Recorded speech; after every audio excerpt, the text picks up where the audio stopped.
Good morning, everybody. Yes, welcome back to Zandvoort. It's day 2 here and it's warm. The sun is threatening to break through the clouds and we have got so much racing action for you. 13 races in total throughout the course of the day. The first race is going to be the Bilstein Caterham Roadsport Championship. Look who it is, everybody. It's Sam Parker. Let's very quickly say hello, Sam. Sam, yesterday was a bit of a learning curve here at Zandvoort, wasn't it? How was it? Yeah, do you know what? It's a brilliant track.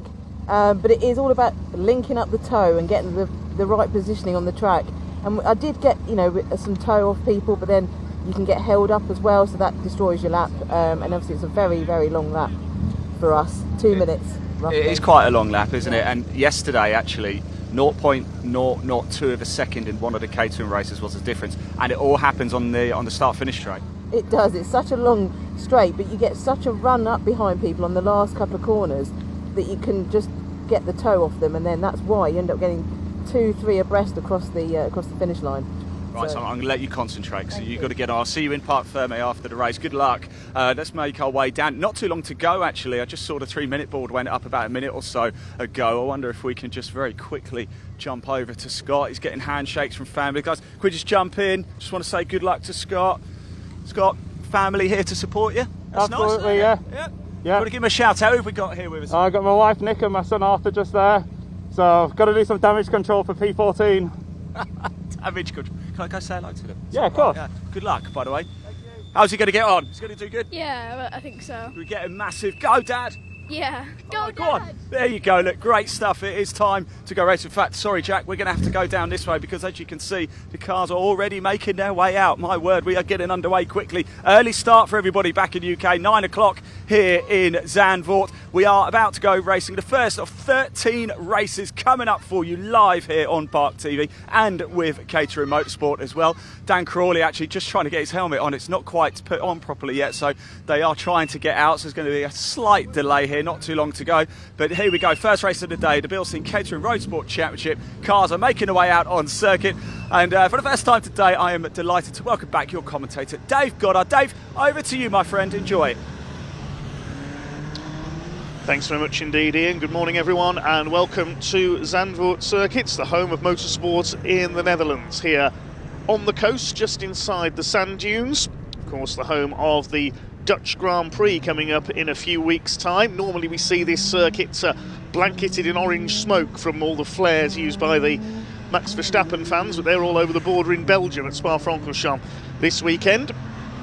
And Caterham Racing is the main attraction here. 13 races coming up. We have 4 of Caterham Motorsport's championships supported by the factory. The Bilstein Caterham Roadsport Championship coming out for their first of 2 races today to kick us off. We've got the Vertex Watches Caterham 7 310R Championship, the Edge Caterham 7 270R Championship, and the quickest of all, the Dutch Vodka Caterham 7 Championship UK.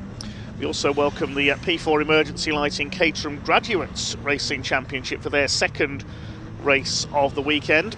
Non-Caterham action, we've got the Weir Tools British F4 Championship certified by FIA, the up-and-coming single-seater stars of the future. Remember the names we see in that championship. They may well make it to Formula One someday.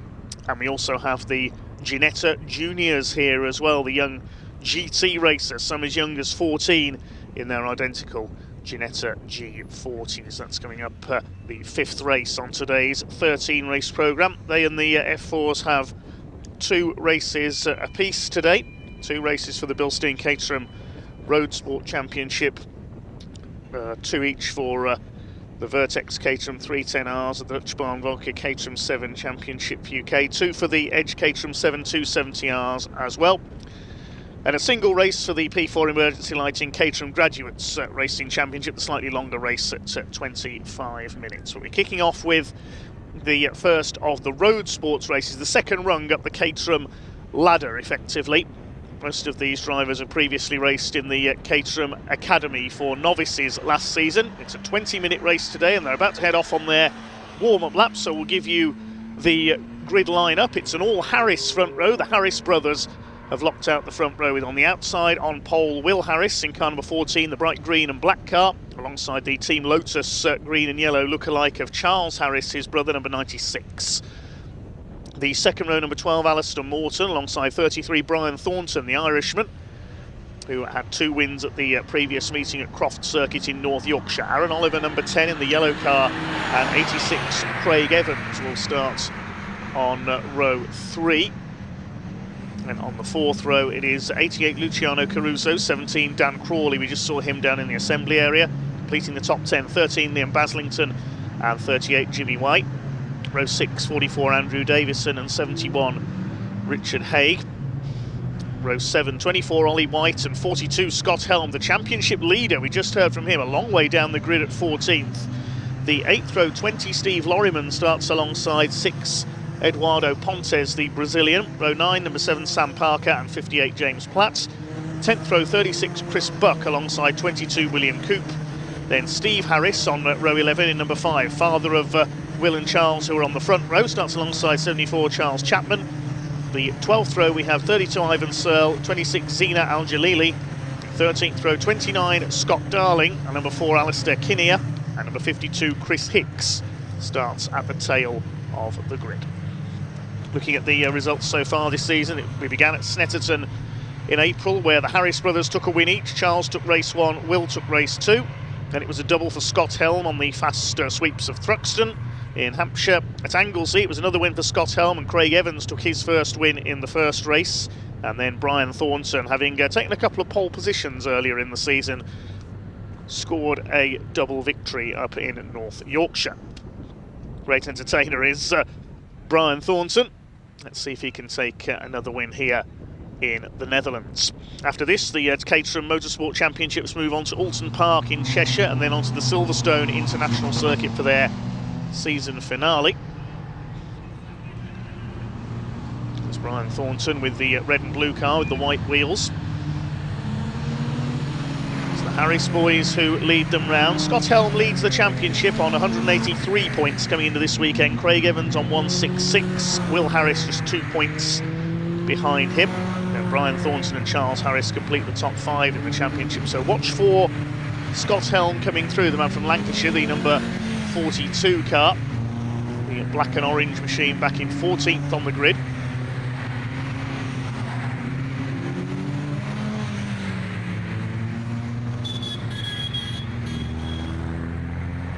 Who's that blowing his oota?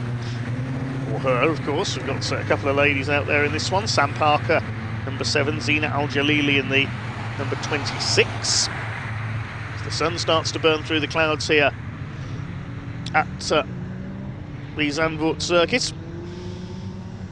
Certainly an early start. First race due off at 9 AM, 8 AM UK time. Hopefully you've got your full English breakfast ready to join us for this meeting.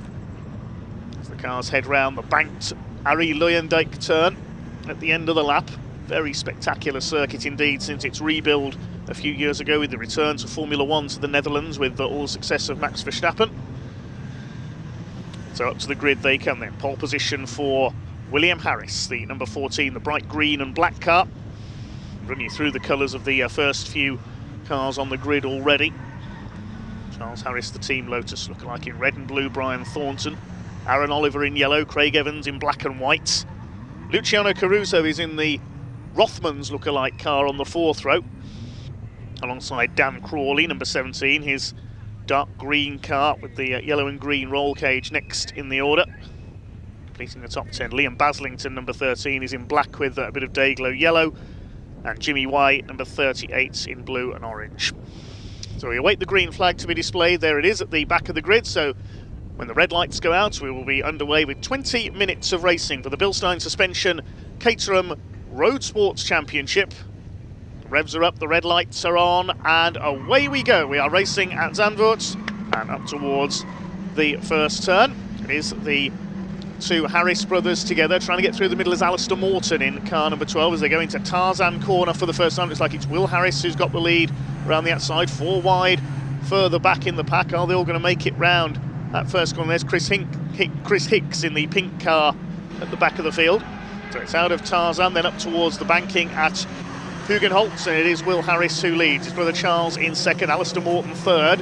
It looks as though it could possibly Luciano Caruso who's come through into 4th place. He's made a good start, the white and blue Rothmans lookalike car, I think that is. And then they head out towards Rob Slotemacher bocht for the first time through the Hunzerug section. And then out towards the back of the circuit, the right-hander at Schivlak. Very fast corner indeed, this one. Now it's on the far side of the circuit, up towards Masters Corner, named after the Marlborough Masters of Formula 3. Very famous event held here at Zandvoort for many years for up-and-coming single-seater racers. 44 going through there is Andrew Davison into turn 9, then up to the left-hander at turn 10 on this very flowing, undulating circuit here in Zandvoort on the coast of the Netherlands near the city of Haarlem. Trying to get around the outside there, Aaron Oliver, the yellow machine, out of turn 10. It's a short sprint up the straight up towards the Hans Ernst bocht, which is almost a square right, and then swinging round to the left. Final two corners at Kumho, and finally the Arie Luyendyk bocht, which is the big sweeping banked turn. So the Harrises lead the way, then Alistair Morton in third. A couple of cars running wide at the back, and somebody's wing goes flying there. That's the first bit of bodywork dislodged. Now, who did that belong to? The 36 of Chris Buck, that was, who's now a little bit lighter. He's got the 20 of Steve Lorriman, the Union flag liveried car, up behind him as they head round to complete lap number 1. The Harrises lead the way. Charles wants to turn the lead, attacking his brother for the lead. Morton in third place. It is Caruso going well in fourth. Side by side for fifth between Craig Evans and Aaron Oliver. Craig Evans really late on the brakes there as Charles Harris takes the lead. Caruso trying to go around the outside. The best we've seen him run so far this year.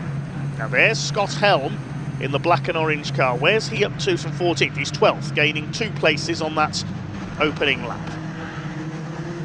The Harrises lead the way, then going low through the banking there, Brian Thornton, the red and blue car with the white wheels as he tries to make progress. He didn't get the best of starts. He's down to 7th from the third row of the grid. They start to sort the second row of the grid, sorry, as they start to sort themselves out. Charles Harris leads the way, led by William Harris, led by just under 1/10 of a second at the end of the opening lap. If you want to follow the live timing today, incidentally, getraceresults.com. It's getraceresults.com is the place to do so. We don't have TSL timing here in the Netherlands, our regular timekeepers. Getraceresults.com, the place to follow the live time. So the Harrises lead. Nice steady start to the day. Aaron Oliver trying the outside line again. They're still side by side with Craig Evans in the Blood Records sponsored car. The Buckinghamshire-based record label. They charge that way along the straight there, down towards the Hans Ernst bocht, the little complex. Right-hander, then the left. They come through there. Quite easy to run wide on the exit and clip the tyre wall. We saw Chris Buck go off there earlier on and lose that rear wing. He's in 14th place at the moment as they head towards the end of the second lap in this 20-minute race of the Bilstein Caterham Roadsport Championship. Tyre marks on the road there. That's where a couple of our British F4 single-seaters had a bit of a mishap yesterday. Liam Baslington making a move there further back on Jimmy Y there, side by side over the line as Will Harris retakes the lead. Morton in third place. Craig Evans, Brian Thornton now side by side. As Liam Baslington gets the move done there, and Scott Helm is up behind him. He's gained another place. He's up to 11th now. Side by side further back in the pack, almost 3 wide as they come out of Tarzan. So Will Harris back in front. Morton third, Caruso fourth, Evans fifth, then Thornton 6th.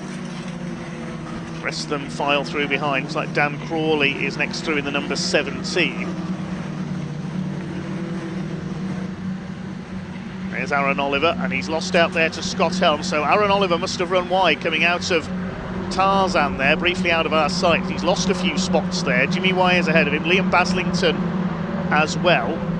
And Helm's got through too. Behind them is Andrew Davison, the number 44. So Aaron Oliver's lost a few spots. The yellow number 10 started up in P5. Side by side there up ahead. Looks like Caruso was on the attack, fighting with Craig Evans for 4th place, the 2 white cars. As the Harrises continue to set the pace, Brian Thornton's up alongside Caruso now, so Evans has already gone through in that little scrap. Swing their way out of turn 10, battle towards the back of the field, the 74 car, which is Charles Chapman, the sky blue machine, fighting with the 26 of Zina Al-Jalili. Leaders file their way down towards Kumho once again. Yes, Caruso's down to 6th. He's dropped behind Brian Thornton there as they come through towards the end of lap number 3. Aaron Oliver trying to fight back on the inside of Scott Helm, the 42, the championship leader. Nearly all these drivers in only their 2nd season of motor racing, having moved up from the Caterham Academy Championship for novice drivers. Charles Harris draws past Will again to take the lead. Here comes Caruso going for the inside into Tarzan. Behind them it's 4 wide as well, and Scott Helm's making his move on Jimmy White and Liam Baslington at the same time. Aaron Oliver's going backwards. Whether he's got a problem there, he just doesn't seem to have any top-end speed, that number 10 car.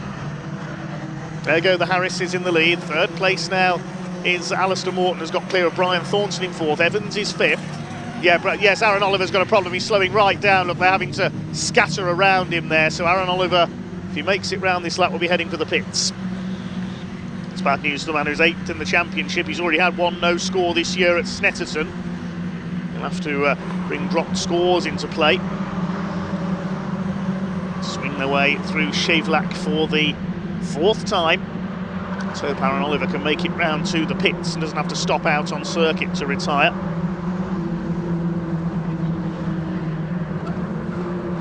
There's Eduardo Pontes, the number 6 car behind the 71 of Richard Haig, and somebody going wide there. I think that's Andrew Davison, yes, number 44, running wide into turn 9.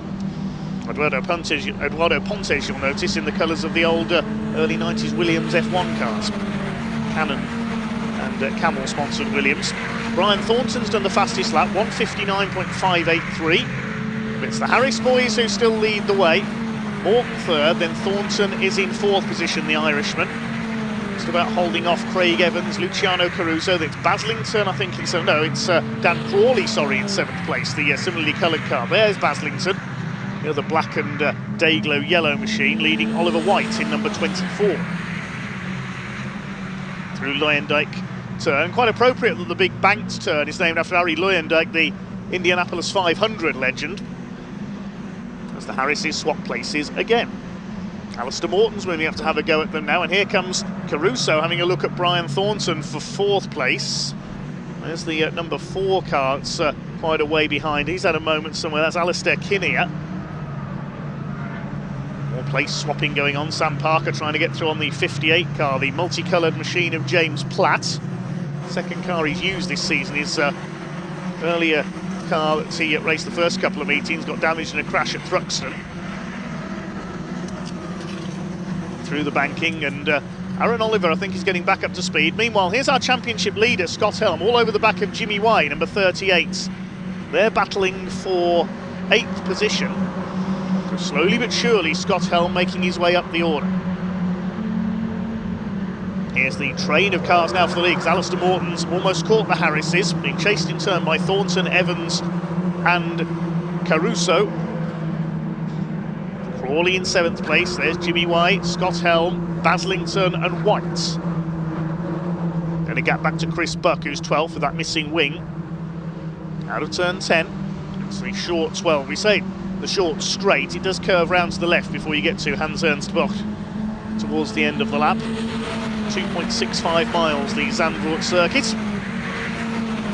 In the home of Dutch Motorsport on 4 wheels for many, many years now. Of course, the TT circuit Assen in the north of the Netherlands near Groningen, the home of motorcycle racing in the country, the Cathedral of Speed, as bike racers call it. Craig Evans in the Blood Records car, moving up on Brian Thornton.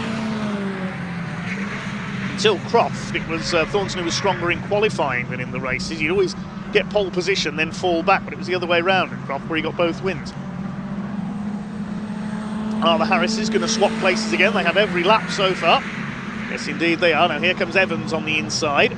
Charles Harris takes the lead. Morton's going for the inside on Will Harris as well. Brian Thornton fights back on the outside. It's more like NASCAR racing than Caterham's at the moment as they go through Tarzan. Luciano Caruso looking on from 6th place. And Dan Crawley in 7th was just on the fastest lap, 1:58.956. That's the first lap of under 1:59 in this race. Crawley in 7th, there he goes, the black and day-glow yellow car. Jimmy White, Scott Helm, Liam Baslington, Ollie White's next. 11 cars in that lead group. We're into motorcycle racing. This is almost more like a motorcycle race, it's so close at the moment. Oliver White's number 24 on the tail of Liam Baslington. He's racing as a guest with the Caterham Graduates Championship as well this weekend, Liam Baslington, as are quite a few drivers. We'll see some guest drives, with drivers getting a bit of extra track time in. Oliver White comes from Surrey, chasing Liam Baslington from Warrington in Cheshire. You'll notice a few of these cars have road legal number plates as well. Some drivers do drive these cars on the road to events. We see that more often in the Caterham Academy, which are not here this weekend. But there are some cars that are driven to the events on the road in Caterham racing. Second group being headed up at the moment by Chris Buck, heads along towards the Ernstbocht.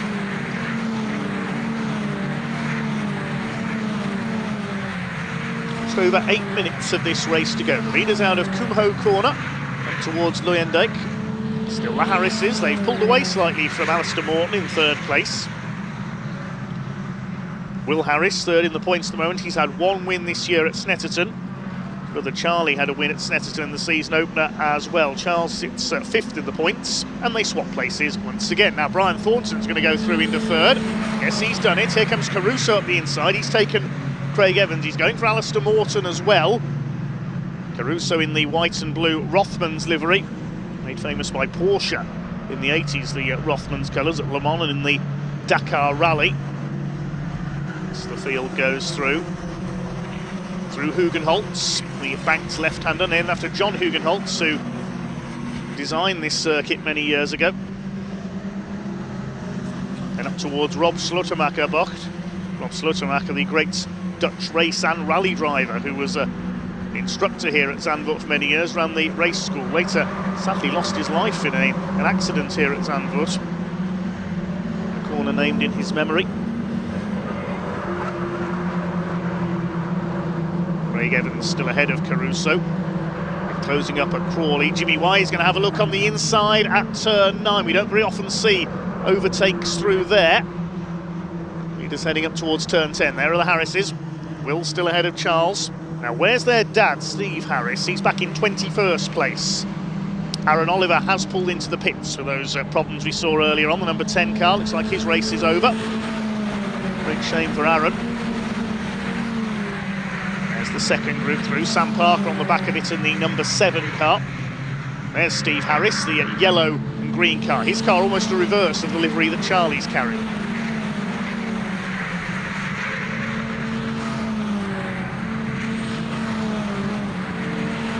Just over 6 minutes to go then. Is this going to be a private duel between the two Harrises here? Are the rest of the field going to catch them up in the closing stages? They'll swap places again. They have every lap so far. Brian Thornton in third. Ooh, here comes Craig Evans having a look on the inside. Caruso could get round the outside there as well. Bit of snaking going on further back in our second group. Chris Buck, the 20 of Steve Lorriman. Behind them, Eduardo Pontes, the number 6. He's got Andrew Davison, who had an off earlier on his tail. Behind Davison, I think that's Ivan Searle, the number 32 car. The maroon liveried car there in 15th place. Aaron Oliver has rejoined after his pit stop. I think we may have lost Liam Baslington, the number 13, who was at the bottom end of the top 10. He's not come through according to the timing screen. Yes, he's pulled into the pits, so problems for Liam.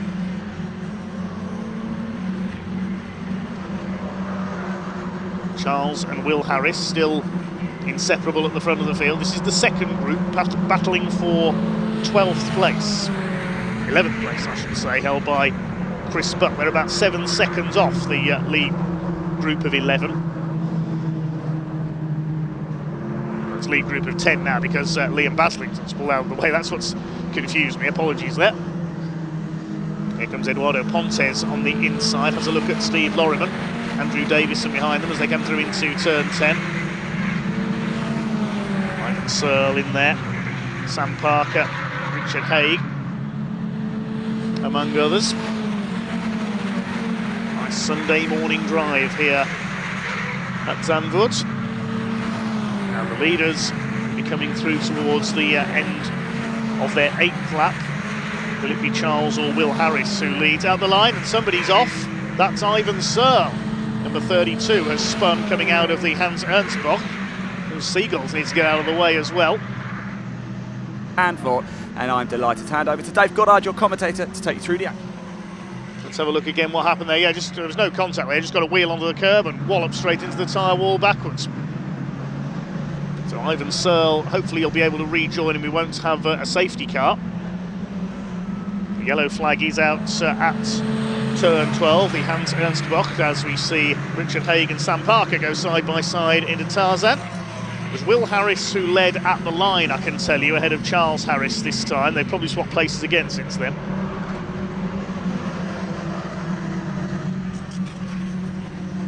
We concentrate on the midfield battle for the moment, headed by Chris Buck. This is for 11th place. The order at the line was Will Harris from Charles Harris, Brian Thornton in 3rd. Here are the leaders. Brian Thornton is still in 3rd place with Craig Evans behind him, and down to 5th now is Alistair Morton. He's got Caruso on his tail, then Dan Crawley. Scott Helms in the tail end of this group. We've got ahead of Jimmy Way, he's in 8th place. Side by side there between Caruso and Morton, battling for 4th as they come through turn 10.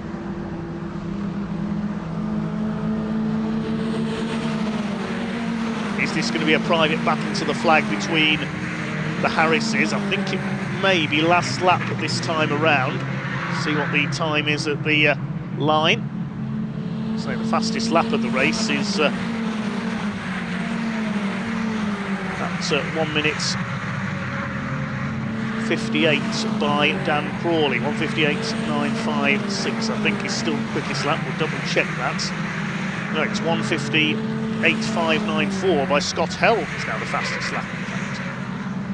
Leaders up towards lines, touch and go as they cross the line there. Should be, yes, the last lap board is out, so checkered flag next time by, as Caruso up the inside into Tarzan, almost squeezed towards the pit ball by Alistair Morton. So now it is time to go all out around the final lap. They'll have seen the board. That is their signal to launch their final attack. There's the second group, with Eduardo Pontes ahead of Steve Lorriman, Andrew Davison 44 in there as well. But up front it is still the Harris brothers, with Craig Evans now their pursuer, along with Brian Thornton. Craig Evans looking for his 2nd win of the season, as are the 2 Harrises. Brian Thornton looking for his 3rd. I would say for the win it's between those 4, but we'll wait and see what happens around this last lap. Up towards Shivlak for the final time. It is Charles Harris who has the lead. Now is Will in position here. The place you don't want to be leading in a Caterham race here at Zandvoort is coming off the last corner of the last lap, because you will get slipstreamed on the run to the line. And Charles Harris is probably thinking the same right now. Evans 3rd, Thornton 4th, it's Caruso in 5th place. That's Scott Helm or Alistair Morton 6th, similarly coloured cars those two. It's Morton in 6th position, Dan Crawley 7th, Scott Helm is 8th, and he'll be looking to get the slingshot out of that final corner as well. Up towards the Hans Ernstbach for the final time. Now Will Harris is probably just biding his time, going to sit in the slipstream of his brother Charles and try and zap him on the way to the line. So Charles is going to try and get away slightly here, so he can't get close enough. Here they come, then it's going to be checkered flag this time in this Bilstein Caterham Roadsport Championship race. Charles Harris has made a slight break. Is it going to be enough though as they come off the final turn? Will's going to try and draw up into the slipstream and try and get alongside him. Are we going to get a photo finish here in our first race of the day? The checkered flag is at the ready. Here they come. It is going to be side by side. Will Harris going to the outside. I don't think he's quite going to get there. Craig Evans pulls out as well. But it is Charles Harris who takes the win by 16 one-thousandths of a second. He just got the break enough there. Here comes the second group over the line. That's going to be headed home by Chris Buck, I think, in the number 36 in 11th place. Davison and Pontes nearly dead heated there as well. In fact, they did dead heat. That was a dead heat for 12th place, according to the timekeepers. But it is a win for Charles Harris. That's win number 2 for the number 96 this year. First win since the season opening race at Snetterton. His brother makes it a family 1-2, and Craig Evans completes the podium with Brian Thornton in 4th place. Luciano Caruso a fine 5th. That's his best finish of the year so far. Alistair Morton 6th, Dan Crawley 7th, Scott Helm, the championship leader, from 14th on the grid up to 8th place. Jimmy Y and Oliver White completing the top 10. Then the second group was headed home by Chris Buck in 11th place. And look at that, for 12th place, Andrew Davison and Eduardo Pontes, exactly the same time. They have dead heated for 12th position over the line. Steve Lorryman next, then Sam Parker, Richard Haig, James Platt, William Coop, Steve Harris Senior 19th, then Charles Chapman, Zina Al-Jalili, Scott Darling, Chris Hicks and Alistair Kinnear, because of course there are problems for Aaron Oliver, and Liam Baslington pulled into the pits as well. Ivan Searle we saw go spinning off at turn 12 a couple of laps from home. A double for the Harris boys then, finishing in reverse order that they finished in qualifying yesterday. Charles it is who takes his second win of the season. Scott Helm, our championship leader, able to gain 6 places to finish in 8th. Drivers sounding their horns as they head back round towards the paddock. Shortly be in Parc Fermé, where it will be Ian Waterhouse down there to talk to them. Sam Parker, I'm sure, will join him when she's got out of the number 7 car, having finished in at 15th place. So the Team Lotus lookalike of Charles Harris leads them into the paddock, following a typically frantic Caterham race here at Zandvoort.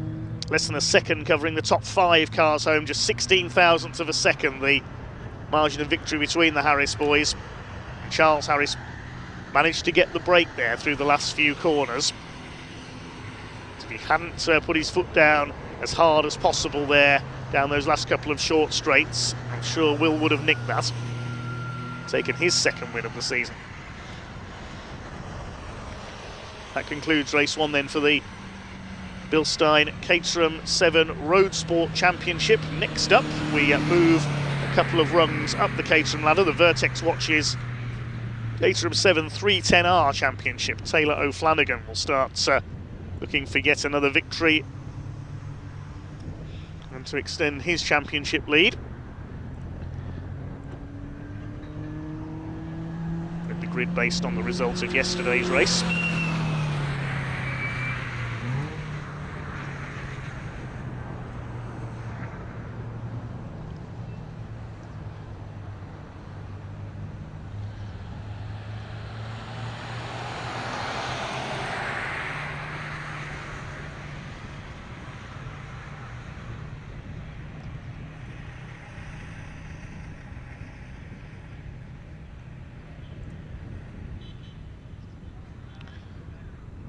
So the Vertex watches Caterham 310R Championship. Next correction, the grid for this one based on the second fastest time from qualifying, not the result of yesterday's race. Apologies there. Well, we can now hand down into Parc Fermé at the conclusion of our Bilstein Caterham Roadsport Open. Sam, welcome down. I'm going to hand this over to you. You're going to chat to some of the drivers, aren't you? But Charles Harris taking the win. How was it for you out there? Really good fun, actually. Really good race and super hot. That's the hottest. I can't New even word. speak. New word. Hot new word for the day. Hottest race I've ever done, I think. Wow. Do you feel all right? You want to take it? You want to go Yeah, ahead? I will take over. Thank you very much. Yeah, mega race that was. I hope it was just as much fun for these guys, which it usually is. So let's go through and speak to Charles Harris. Sorry guys to interrupt your little chat about your race. Charles, you took the win. Fantastic, well deserved. And how was your race? It was good. I mean, there was a lot of pressure from everyone behind. I was kind of hoping Will, maybe Alistair and I could break away, but there was no breaking away. I mean, it seemed to be different people behind all the time and could never get any sort of gap to have any sort of comfort really. So it was all go, and then I didn't actually know it was last lap. So came round into the straight, planning to try and back up a bit and let Will through, then saw there was a checkered flag, so I thought better get my foot down and try and break the toe. So anyway, I didn't actually know who'd won until we came in here and JB just said park in front of the number 1. So Brilliant. very pleased. Well, that's always good fun, isn't it? A nice surprise when you come in. Yes, yeah. How was your race? Really good fun, really good fun. I probably showed by my face I'm very red, and it was very, very hot, hot but fun race, because it's, this track is quite relentless, isn't It's it? demanding, isn't it? I mean, seriously demanding. You make one slip up as well, especially on that turn 3, and you just get eaten up. Yeah. And I mean, serious pressure, serious pressure. So, Wow. very pleased to manage to keep it together. Yeah, well done. Thank you. Where's Will? Will, I'm here. congratulations. Did you have a good race with your brother and obviously with all the others as well? Yeah, there was good. Well executed, I think. Charlie and I swapping each lap. I think we were 1-2 the entire time, so that was nice. I missed last lap board again. I saw it in the corner of my eye, literally, the bright green. Yeah, it was a bit frustrating. The thing is, when there's lots going on, it's hard to focus on that when you're concentrating on the corner coming up and It is. being in the right position. It is, yeah. But to be honest, if anyone was going to get the win, it's fine if Charlie gets it. If anyone else gets it, I'd be annoyed. But if Charlie gets it, it's no problem. So You'll let him off, yeah. it's good. Yeah. Brilliant. Well done. Thank Right, you. and then Craig. Where is Craig? Craig is over there. Let's go and speak to Craig. Craig, how was your race? Well done on third place. How was it from your point of view? Wasn't expected to be third. I've not been fast in testing, but yeah, it was really good. Really fun circuit to race on, actually. There's loads more overtaking opportunities than I thought it was going to be, so that was good. Where did you go? I have no idea. Oh, okay, cool. But it was a great race. It was First? yeah, I came first, yeah. It was first, yeah. Yeah, it was a great race, and like I said, that was the hottest race I think I've ever done. Yeah, it was really intense as well. Like, Yeah.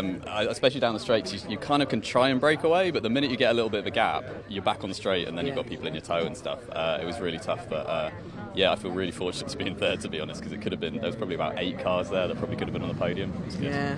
Good race. Good race. Well, on to another one not very far away today. It's in a few hours. So, right, the Vertex 310R race is next, so I'll hand over to David. Thanks very much, Sam. Quickly swapping steering wheel for microphone there as our Caterham pit reporter this weekend. I think there's just a little bit of cleaning up needed to do there for the 32 car of Ivan Searle, just being possibly removed. So we'll give you the grid for the Vertex Watches Caterham 7 310R Championship. Speeds will certainly rise on the 4th rung, if you like, of the Caterham ladder. The cars are out on their green flag lap. This is the final evolution of the cars that start out as the Caterham Academy cars, with upgrades taken into some 310 brake horsepower per tonne. It is Taylor O'Flanagan who takes the pole position with the second fastest time from qualifying, looking for his 10th win of the season to extend his championship lead over his arch-rival Lars Hoffmann, the German. So Taylor O'Flanagan, number 11 in the yellow car, lines up alongside 16 Philip Bianchi on the front row of the grid. Second row 77 Harvey Lawrence and 21 Charlie Lower.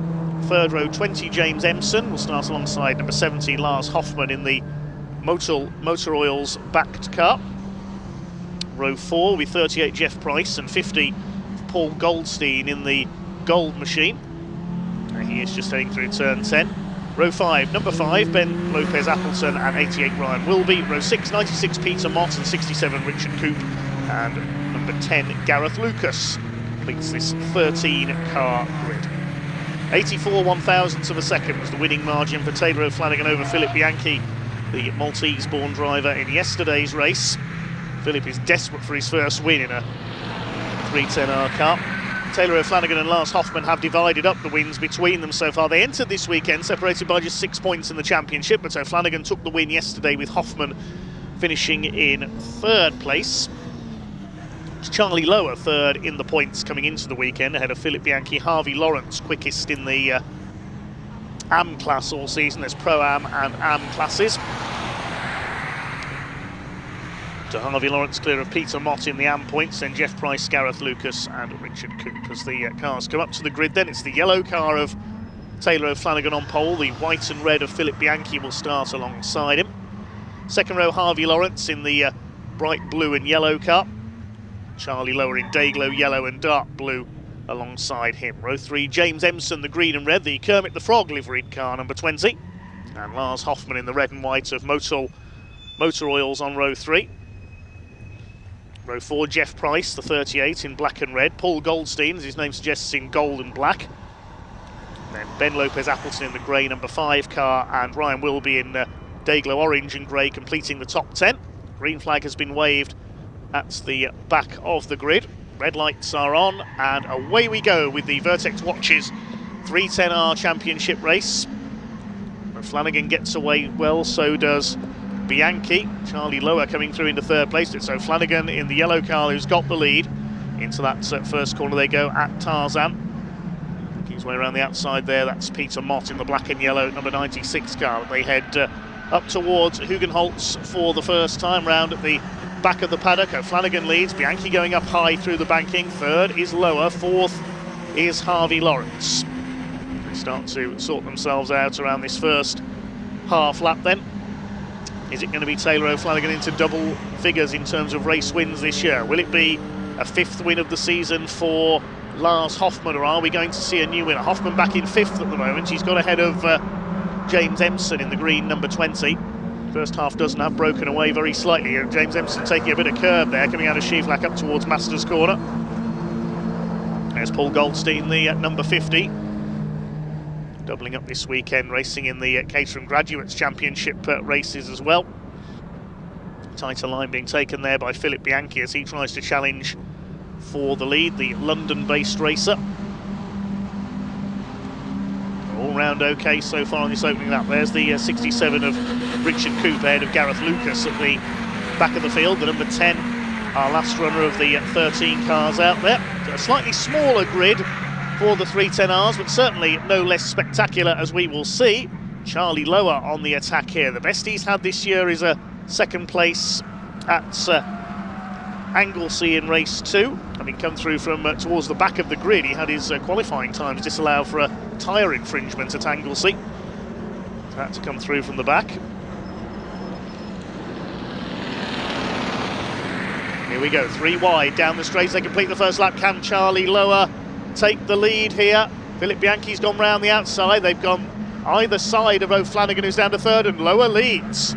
Great bit of driving by Charlie Lower. He's gone from third to first, and O'Flanagan's gone from first to third. So battle is joined at the front of the field in this Vertex Caterham 310R, race 2 of the weekend, race 2 of 3 this weekend. Now can Charlie Lower break the dominance of Lars Hoffmann and Taylor O'Flanagan? 6 of them together at the front of the field. Philip Bianchi's going for the lead. He is just so desperate for that breakthrough first win. On the tail of Charlie Lower. Through Schieflach they come. 4th place is Hoffmann behind his title rival O'Flanagan. Then it's Lawrence and Empson in 5th and 6th places. Out of Masters up towards turn number 9. Right, so a little bit wide through there, and back across and into turn 10 to take the line for the left-hander. Means half dozen being reeled in slightly by Jeff Price in 7th place. It's Goldstein, Appleton and Wilby completing the top 10. Mott, Lucas and Coop round out the field. Charlie Lower moves to the right to try and defend his lead. The next corner's the right-hander into the Hans Ernst complex. He's held his lead ahead of Bianchi, though. Flanagan has got his perennial rival Lars Hoffmann, the German racer, behind him. He's going to have a look up the inside, possibly there. We very rarely see overtaking at Kumho Corner. It might get him on the run up onto the pit straight this time. Let's have a look. What places are going to swap? There's bound to be place swapping down the pit straight, because this is Caterham racing, let's face it. Here comes Philip Bianchi onto the outside. He takes the lead away. O'Flanagan's going to try and get both of them. Look at Hoffmann going for the inside. He could get all 3 of them here with a bit of luck if he's late on the brakes for Tarzan. Look at this. O'Flanagan sweeps back around the outside, and O'Flanagan has somehow popped back into the lead. I didn't expect that. Goodness gracious. Never mind NASCAR racing, that was more like the Tour de France. Like a sprint finish. O'Flanagan back into the lead again. Hoffmann's got through into 2nd. Lower goes down to 3rd. Bianchi's down to 5th. Where's James Empson come from? He's come through into 4th place. My goodness. They've completely swapped round in the leading order there. Down to 6th has gone Harvey Lawrence.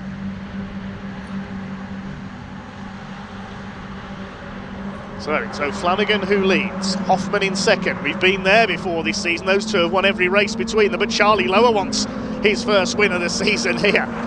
He's the reigning 270R champion, and he wants to break his duck in 310R. James Empson does as well. This is great stuff. 6 of them going at it for the lead. Pulling away slightly now down the straight is Taylor O'Flanagan. He's trying to get the break. They'll get him back as they get to the end of the lap, though, I am certain. Bianchi back up the inside. Don't forget, he briefly showed his nose in front at the end of this lap. He was down to 5th by the end of the pit straight. Harvey Lawrence in 6th. The second group headed up by Jeff Price, ahead of Ben Lopez-Appleton, then Paul Goldstein and Ryan Wilby, rounding up the top 10. The other 3, Mott, Lucas and Coop, have dropped back. So what's going to happen this time then down the straight?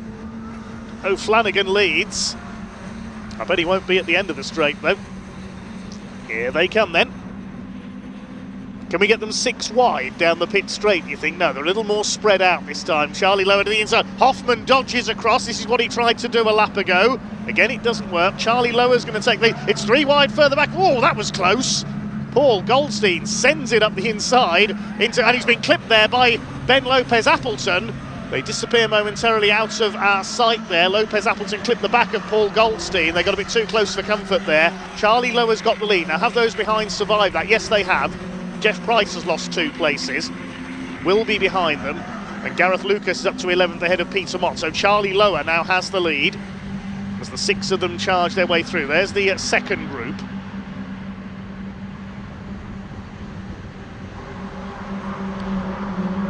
Through Shevlak.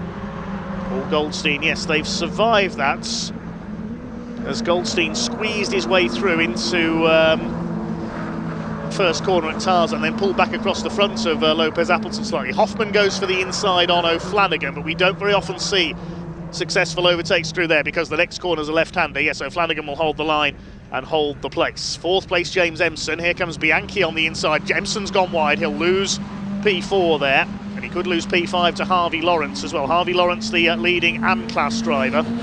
Second of the AMs is Jeff Price. The other 3 amateur class drivers, Lucas, Mott and Coop, towards the back of the field.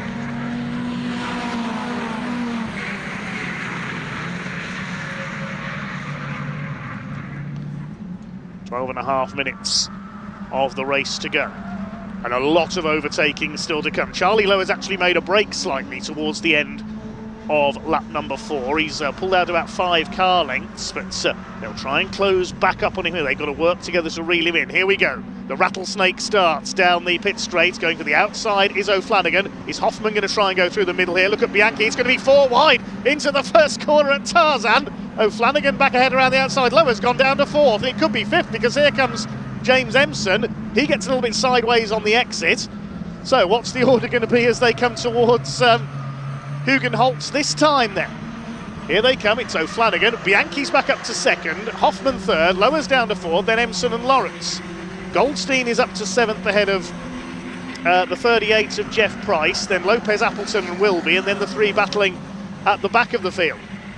This is proof that you don't need a huge grid of Caterhams for a cracking race. And Philip Bianchi is now going for the lead on the back of O'Flanagan. He's got to be mindful that Hoffman's behind him. Charlie Lower's determined as well. I think Charlie Lower's had every position in the top 6 in this race so far already, and we're not even halfway through it. James Empson, a very strong run from him in the number 20 car. Another man doubling up this weekend, guesting with the Caterham Graduates Championship as well. You're having a look on the inside, there is Philip Bianchi, the number 16. It's Taylor O'Flanagan who just has the nose in front at the moment.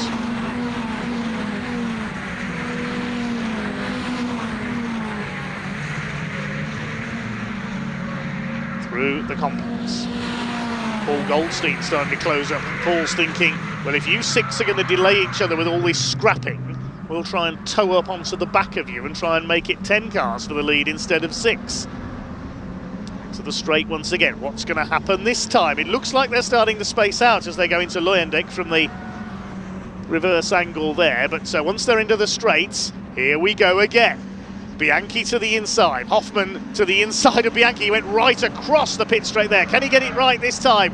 That's what he's been trying to do for a couple of laps. O'Flanagan back round the outside. They're going to be 3 wide out of the corner there. Flanagan's on the outside there. He could go back to 3rd. Now who's going to be leading? They briefly disappear behind the Paddock buildings there, up towards Hugenholtz. It's Hoffman who's got the lead. He's got it done this time. He's tried that about 3 times into Tarzan, and it's finally worked. So Lars Hoffman goes into the lead. We're only just past half distance.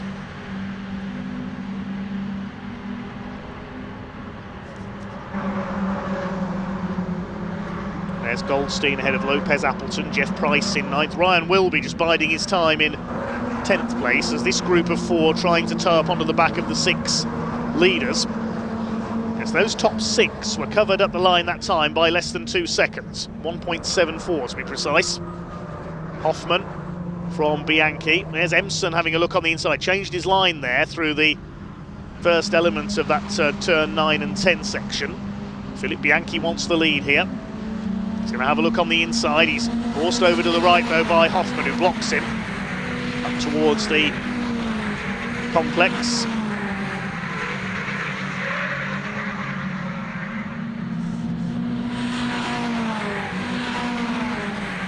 Here they come then up towards Kumho and the final corner at Luijendijk.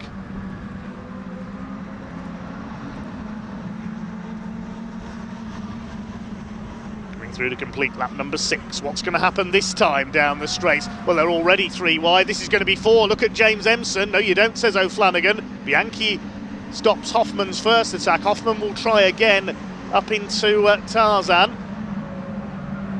Emson round the outside. So Flanagan, who's got the lead. James Emson could get 2nd place here. Charlie Lower shadowing them. If any of them makes a false move going into Tarzan at any point, they're all going to end up on the beach, I think.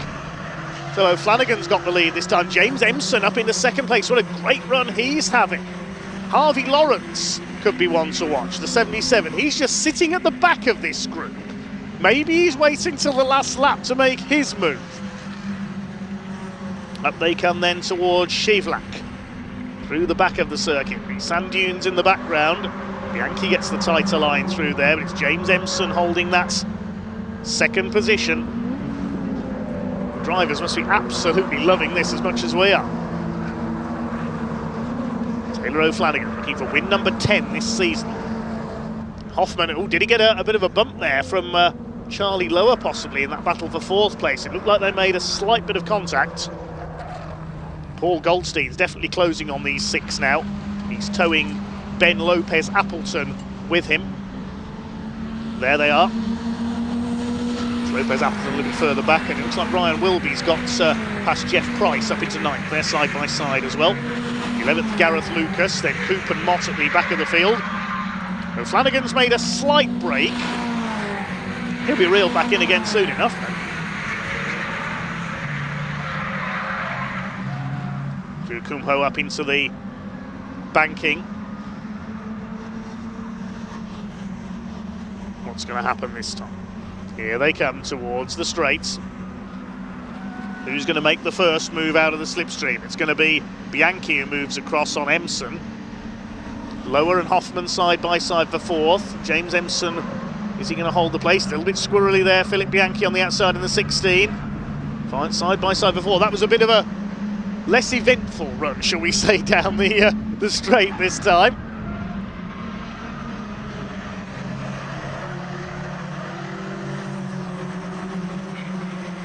Six minutes of this race to go. There's Ben Lopez Appleton rather stuck on his own in 8th place. Wilby and Price battling it out for 9th, and then the other 3 AM-class runners further back. The AM-class still being led by Harvey Lawrence, number 77. As the leaders head out onto the back of the circuit, through Shivlak they go.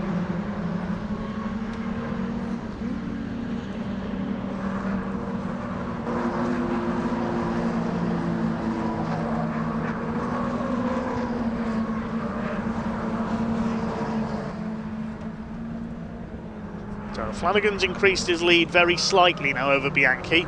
Lower's up into 3rd place ahead of James Emson. Hoffman's gone down to 5th.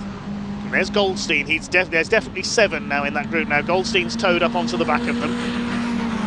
Can Paul Goldstein, is there time for him to make his way through and make inroads into this lead battle there. You can see him just lurking behind Harvey Lawrence's car. There's Lopez Appleton. Now they're closer this time. You can see they're more packed together as they head towards Luyendyk. They're getting ready to make their slipstreaming moves. They've got to work out where to position their cars. I think O'Flanagan is going to be safe in the lead this time, and possibly Bianchi safe in second. Here they come, but say it's anybody's race for third place. Behind, oh, there's contact. Lowe's been hit by Hoffman there. Now, has that bent Hoffman's front suspension? We'll see as he comes into the right-hander at Tarzan. We can see a bit of bodywork has come off Charlie Lower's car. Empson in there as well. Well, it was perhaps inevitable to get a bit too close for comfort at some points. There was contact there between Hoffman and Charlie Lower. They're still going. I think they've escaped there without any major damage. Just that bit of bodywork that went flying from Charlie Lower's car. Okay, the order is O'Flanagan and Bianchi. Said they'd established a little bit of a lead over the opposition. Lower, Empson and Hoffman next. Through Chevrolet. James Empson staying ahead of Lars Hoffman. Behind him Harvey Lawrence, and Goldstein having a look as well.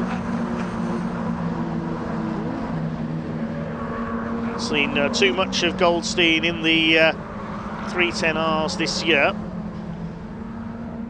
Best result he's had is a 5th at Anglesey. He wants to better that here. Side by side for 4. James Empson runs wide out of turn 10. He always does there. They did not want to let the first 3 get away here. They want to keep in contention to try and make it as close as possible across the line. They'll be waiting for that last lap signal. They're lapping in the 154s. So I think it'll be 2 laps to go this time. Vertex watches Caterham 7 310R Championship race through the banking at Luyendyk onto the pit straights. Now Philip Bianchi is closer to O'Flanagan this time, side by side again between Empson and Hoffman, and Hoffman cuts in there. I thought he was going to hit the side of James Empson. Lars Hoffman is taking some risks here. They've just gone past that bit of bodywork that came off Charlie Lower, you may have noticed there, the rear wing. Lawrence and Goldstein behind them. Still Taylor O'Flanagan and Philip Bianchi, the first and second place in yesterday's race, separated by 0.084 of a second. It could be closer than that today.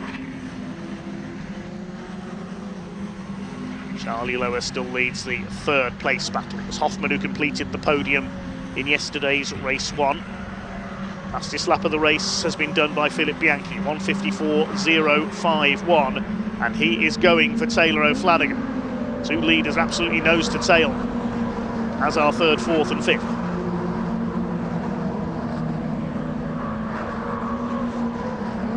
6th is still Lawrence holding off. Some pressure now from Paul Goldstein. Those front 2 are definitely getting away slightly, you can see there.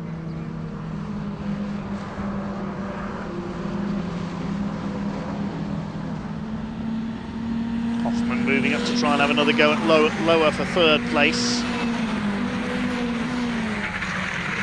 Ryan Wilby on the tail of Jeff Price. They've been swapping places all race long. Gareth Lucas further back in 11th. Leaders heading through the complex at the moment up towards Kumho Corner. 1 minute on the clock, so it is going to be last lap this time. They will see the board. They'll know it is time to try and prepare their finishing moves, if you like. A circuit like this in Caterham's, it is a bit like a NASCAR race. You have to plan out where you're going to make that final move. 3 wide for 3rd place into Tarzan. Look at this, up the inside goes Hoffman. He's going to take Charlie Lower. Empson will try and go around the outside. He loves to use the outside line, does James Empson. And side by side there, Harvey Lawrence. I don't think he saw Paul Goldstein there on the inside. They nearly make contact. Flanagan and Bianchi have escaped now. The race for the win, I think he's just between those 2. Hoffman's back up into 3rd place. It's going to be a win, I would say, for one of these 2. Will it be win number 10 of the season for O'Flanagan, or is it going to be a first win in 310R for Philip Bianchi? Hoffman under fire from Charlie Lowe. He's almost pushing him along there. Look at that through Shivlak and out towards Masters. He can't bump draft. This is Caterham's, not Legends cars. Up towards turn 9. Charlie Lowe is determined to get back on the podium. There's a bit of needle between these two. They did have some contact earlier on. James Empson's dropped back a bit now into 5th place. They'll close up again, I'm sure, through the final couple of turns. Ben Lopez-Appleton's closing up as well in the number 5. So, battle for the win is between O'Flanagan and Bianchi. They pulled away then to the tune of 1.8 seconds from the fight for third. And it is a real fight now between Lowe and Hoffman. Clock is counted down to 0. The checkered flag is awaiting them, and Hoffman's gone a bit wide there. Lowe gets through at the complex. So Charlie Lowe up into 3rd place, or did Hoffman let him through so he can slipstream him back again on the run to the line, I wonder?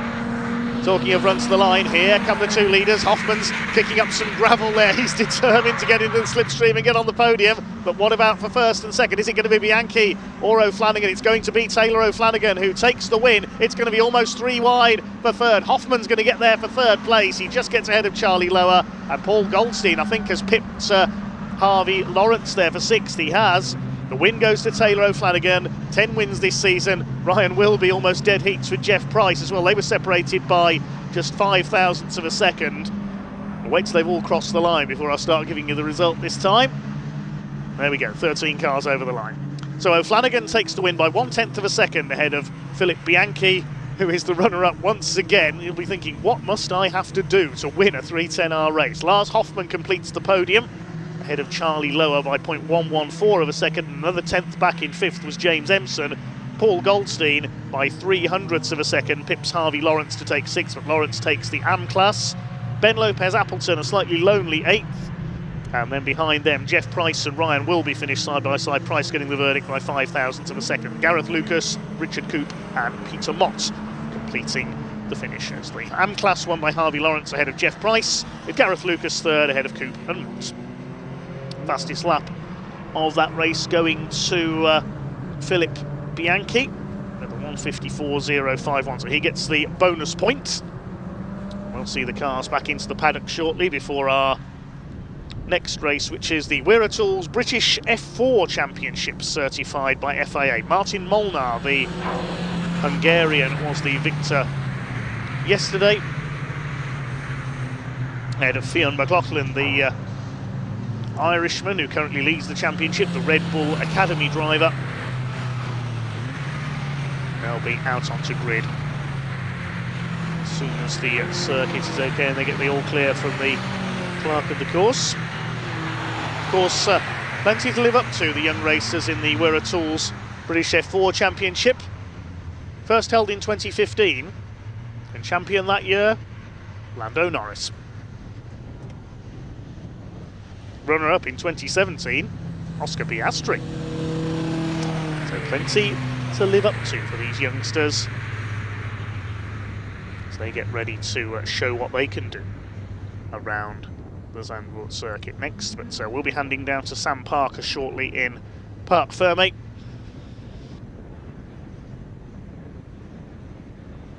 To talk to our drivers from the Vertex Watches Caterham 7 310R Championship. Let's head down to Sam in Parc Fermé.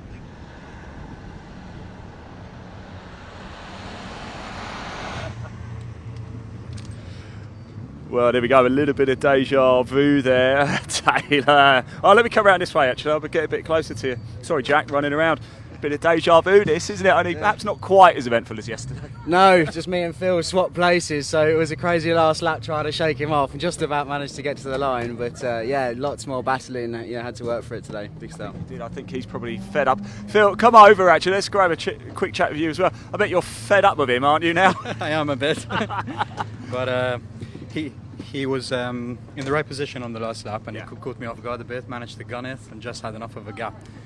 Messed up the last corner a bit too, which didn't help, but we were close. Getting closer and closer. This is what we like to see. The guys, the racing between you has been brilliant. Enjoy this, won't you? And we will catch up with you a little bit later as well. Yeah, fantastic racing. Lars, come on, let's have a quick chat, shall we? What are we going to do about them two? What are you going to do about them? Yeah, I'm not sure what I have to do for the next race, but fact is I have to do something to catch Taylor. in the championship. What do you make of Zandvoort? Have you enjoyed it? Yeah, I enjoyed it. Yeah. It's a nice track. Yeah.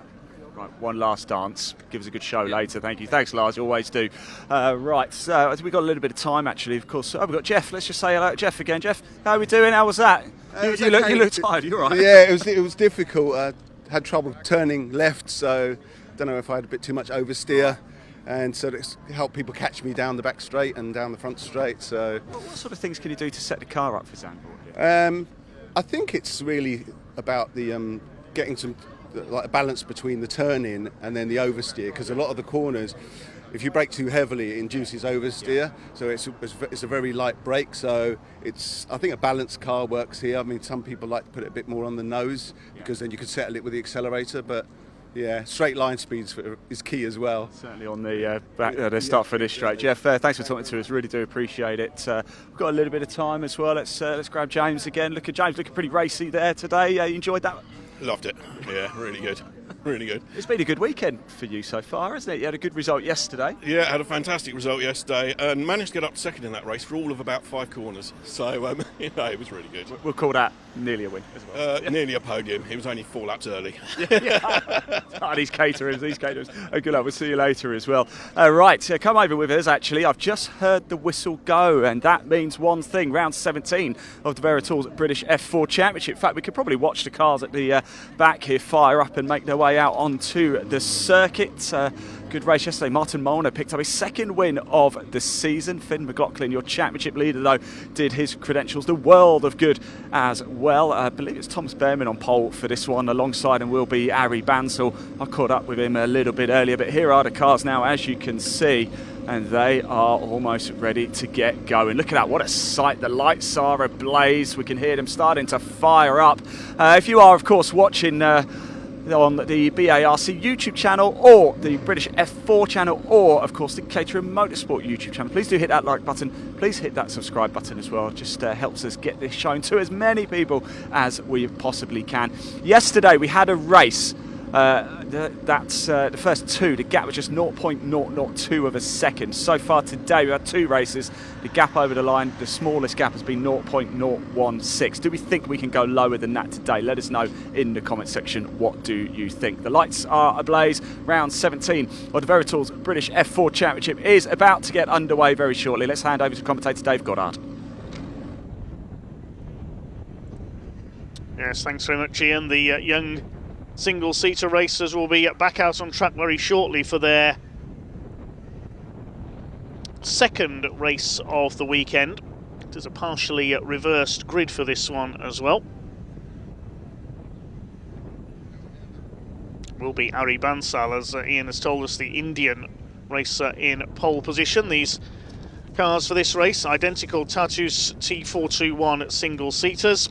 These really are the potential Grand Prix stars of tomorrow. Just looking at the standings going into this weekend, it was Fionn McLaughlin, the Irishman, who was on top, but after yesterday's victory, Hungary's Martin Molnar now leads the championship by half a point, 189 to 188.5. His victory over Fionn McLaughlin yesterday puts into the top. Henry Jocelyn, who started on pole, was third.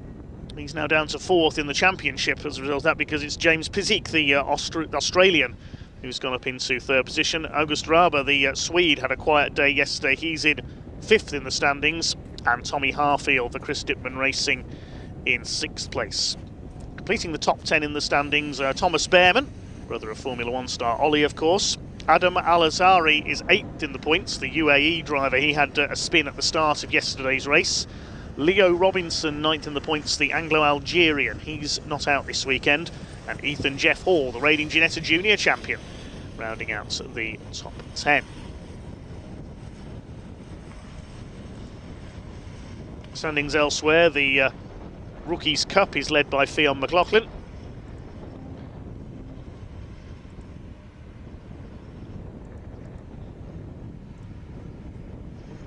It's the Challenge Cup as well for drivers not contesting the full season. And a Teams Championship as well. Well, we did catch up with 1 or 2 drivers a little earlier on down in the assembly area.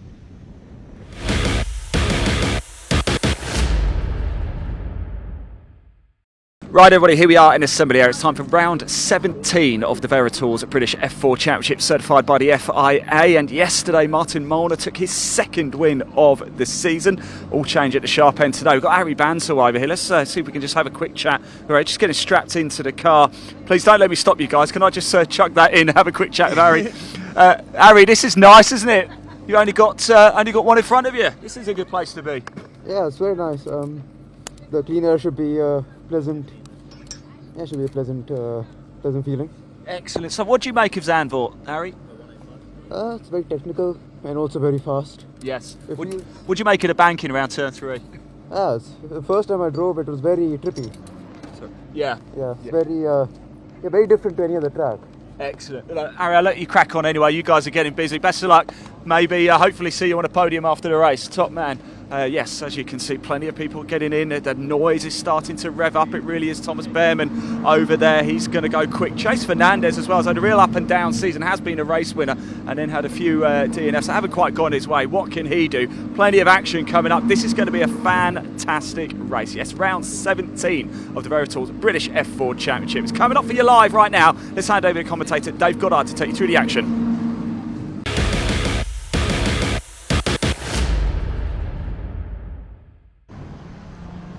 Cars heading out onto track then for this partially reversed grid race, but the reverse is based on not the result of race 1 but the qualifying session. The top 12 times from qualifying yesterday are flipped around, so the driver in 12th position in qualifying was Harry Bansal. The man from India takes pole position alongside number 7 Thomas Behrman. Second row, number 23, which is Theo Palmer for Excel Motorsports, the UAE based racer.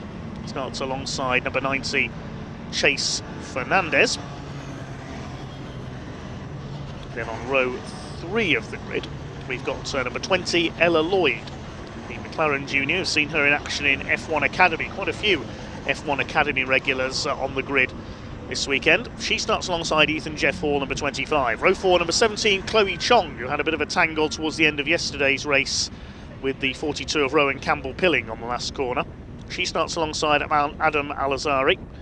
Row 5 is James Pizik alongside 26 Henry Jocelyn.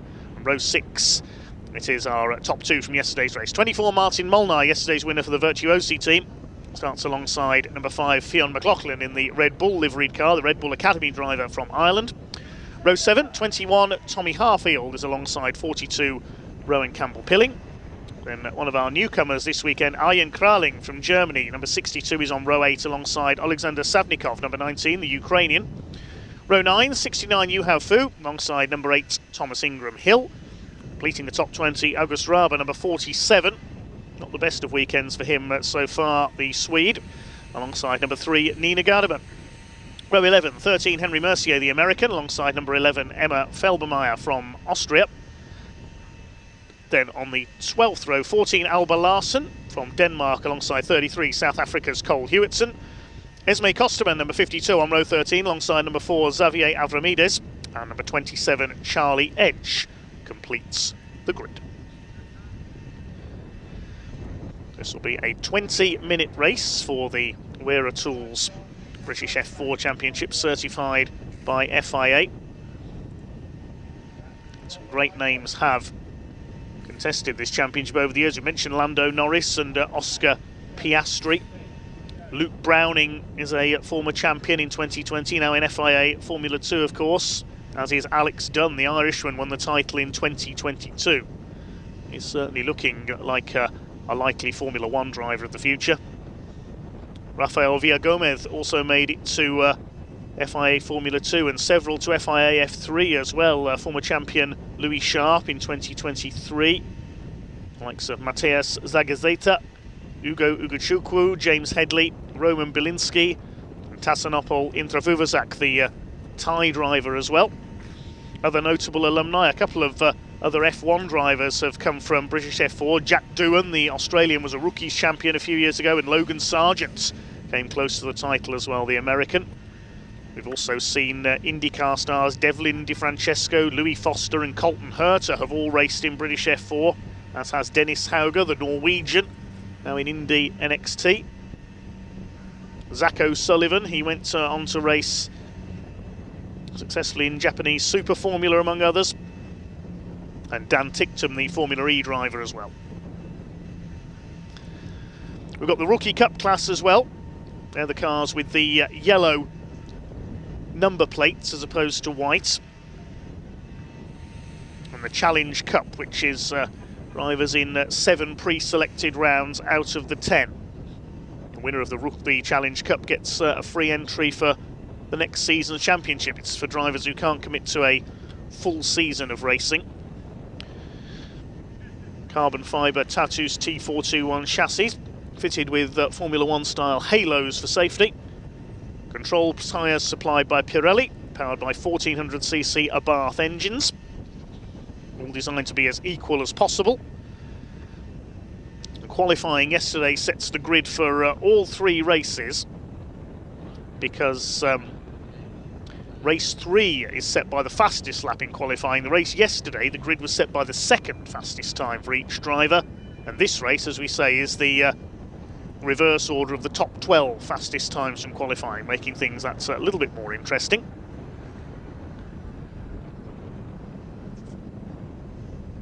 Driver who sets the quickest time in qualifying, in this case Fionn McLaughlin, the championship leader, gets 2 points. There's 1 point for fastest lap in a race as well.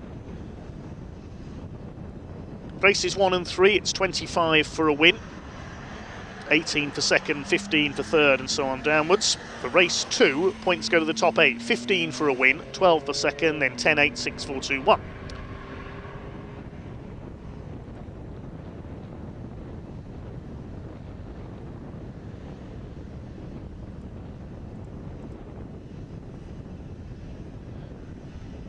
So it is Martin Molnar who leads the points at the moment.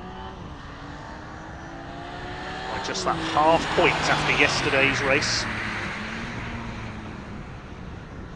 A total of 32 drivers have raced in the championship so far this year. Ari Bansal on pole position here. He's only 18th in the championship at the moment. A good showing at Alton Park recently. And of course the FIA certified British F4 Championship raced at the British Grand Prix as a support race. It was a non-championship round a few weeks ago.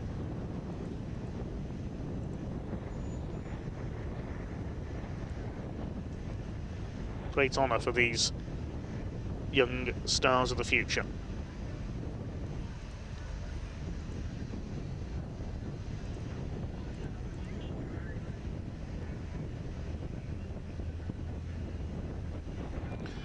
Battlers for the lead of the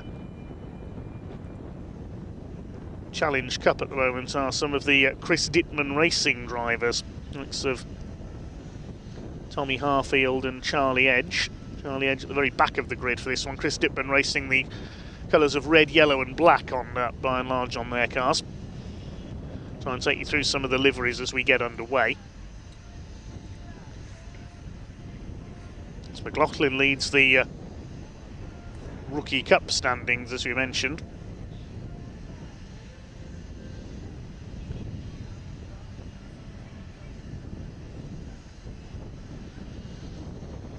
By a clear margin coming into this second race of the weekend.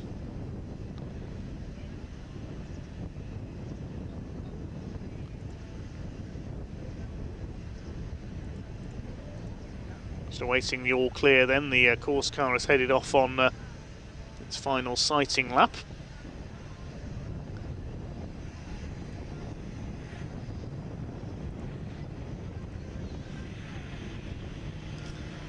Harry Bansal on pole for Vertex Motorsport, the long-established single-seater racing team. The red and white car with the black wings and halo.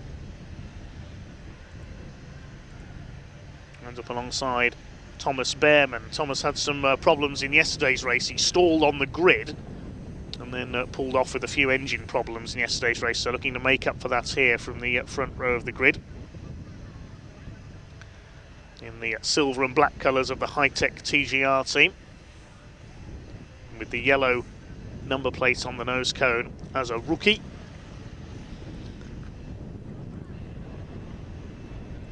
'23 Theo Palmer on the second row in the red, white and blue colours of XL Motorsports, another of our rookie championship challengers, as the 1 minute board is displayed.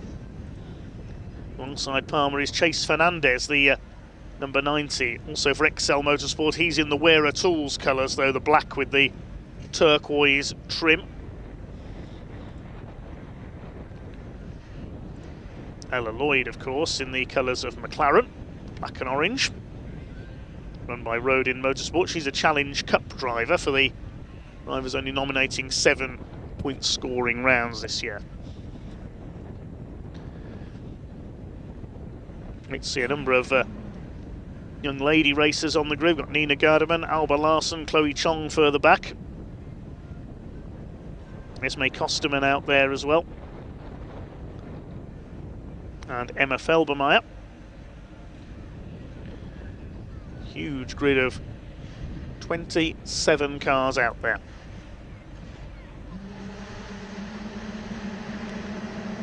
So away they go then on their green flag lap for this 20-minute race for the Wearer Tools British F4 Championship, certified by FIA.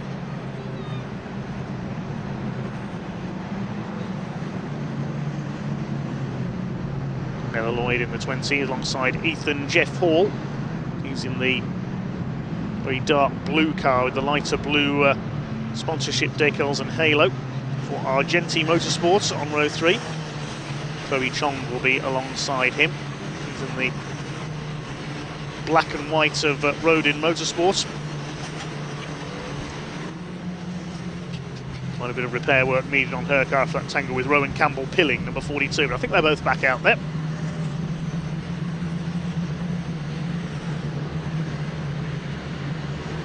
Easy to pick out Fionn McLaughlin in the Red Bull livery.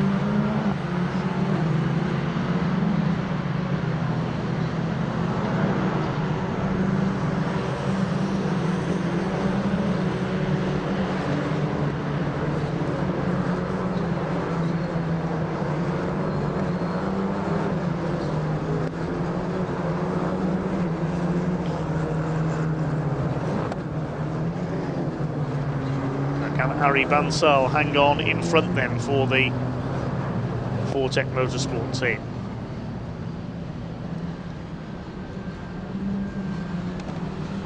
From his pole position, Thomas Behrman alongside.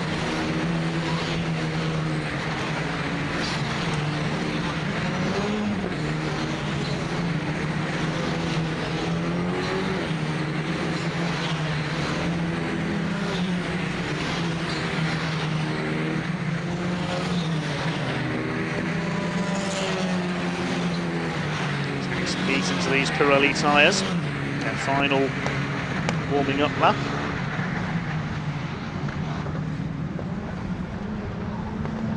Harry Bansal, just 15 years of age, racing for over 3 years already. Started karting in his homeland, comes from Bangalore.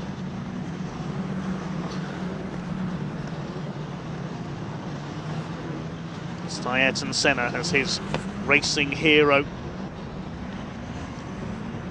Can he hang on in front for a victory here alongside Thomas Behrman on the front row?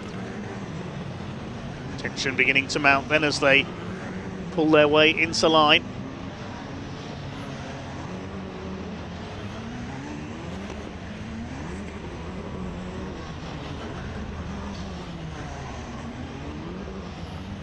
Chloe Chong and Adam Al-Azhari on the fourth row of the grid. Azhari didn't get round the first corner yesterday before being tipped into a spin and then stalled his engine, so hoping for a better getaway here. Last couple of cars settling into line at the back of the grid. Green flag is waved. Here we go then with the second race of the weekend for the Wearer Tools British F4 Championship, certified by FIA. The revs are up from these Abarth engines and away they go. One car hasn't got away in the midfield there towards the back of the grid. I think that might be Ian Kralling, possibly. We'll pick that up in a moment as the leaders head their way into Tarzan for the first time. The car that had stalled now gets going, and everybody has made it through Tarzan, I think, for the first time asking. So who's going to be leading as they head into Hugenholtz? It is Ari Bansal, the pole sitter. Ella Lloyd's made a good start up there into third place. There's one car on the grass on the inside. I think that might have been Ethan Jeff Hall, the 25. It's side by side with the lead. Thomas Behrman's going to take the lead as they come through Rob Slaughtermarker box. It's the number 7 car who goes into the lead. Thomas Behrman takes over at the front of the field from Ari Bansal. Ella Lloyd is in third position. Looks like it's Chase Fernandez possibly in fourth place as they head out onto the far side of the circuits. But I think the safety car is being scrambled. Yes, safety car is out. Oh my goodness! We've got a car upside down. Big accident at the entry to Shivlak. That's going to be a red flag, I would think, rather than a safety car. We'll wait and see on that. I couldn't tell. I think it was one of the high-tech cars possibly that was upside down. Yes, red flag is out. Let's hope those drivers are okay. There's another car off just towards the left of your screen there. The red flag obviously is out. The race has been stopped. We're going to hold on identifying that car. I think it's one of the high-tech cars, but we'll wait and see.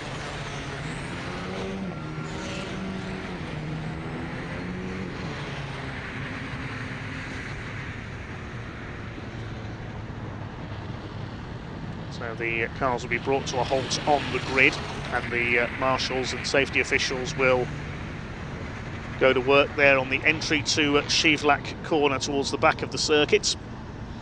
At least 2 or 3 cars involved there.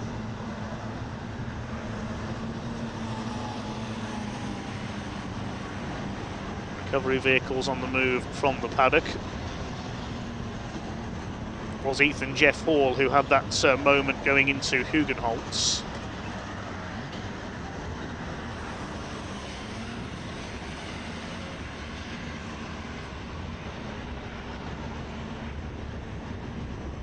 Cars being brought to a halt by the course car on the grid, and we'll wait to see that everyone's okay up there.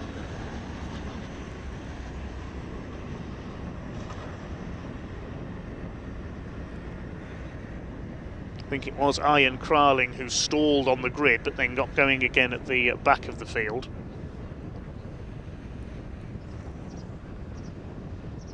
We'll await to identify the cars that are involved up there at Shivlak once we know that the drivers are okay.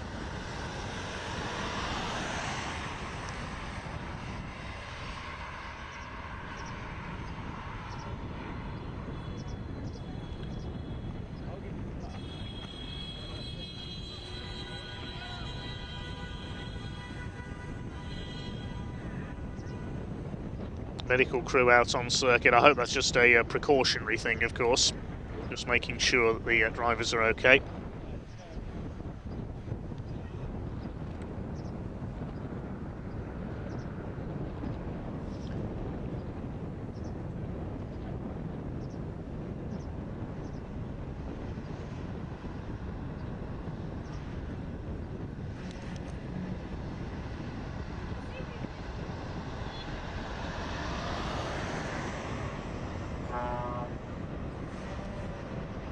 Well, the cars are being lined up on the grid. It looks like in the order that they were originally in grid order.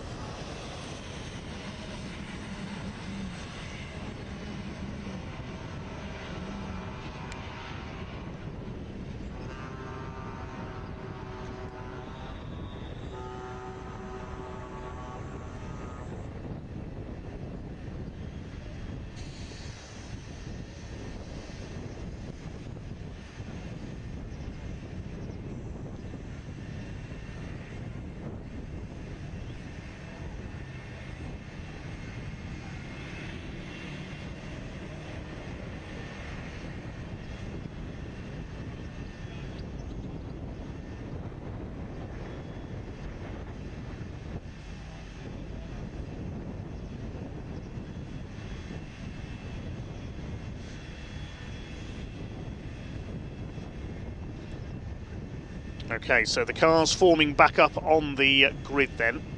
Car that's missing there from row 3 is Ethan Jeff Hall, because we saw him have a moment on the opening lap.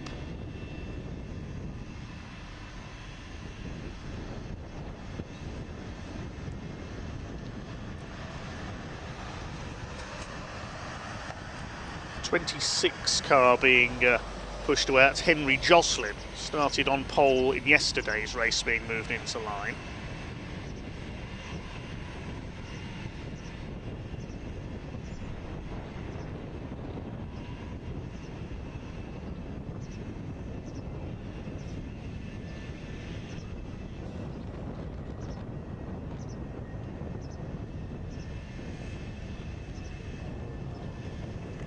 So the drivers up there at Shavelack are being just being checked over by the medics. I think that is Nina Garderman, the number 3 that has gone over. Certainly one of the high-tech cars.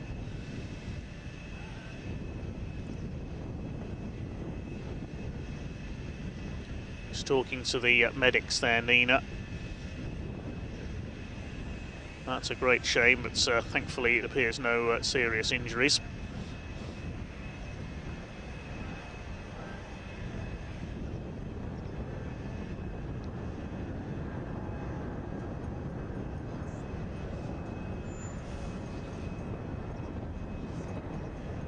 I'm not sure who at the moment the other car involved there is, so it will be a full restart over the full 20-minute distance.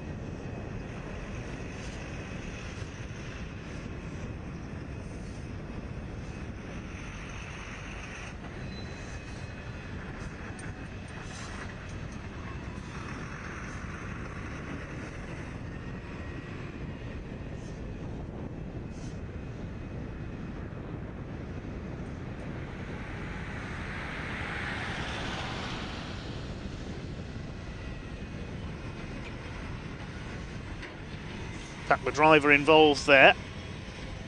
Car we're told has gone over is the 52 car. We can confirm that's Esme Costerman that's gone over, not Nina Garderman. Apologies there.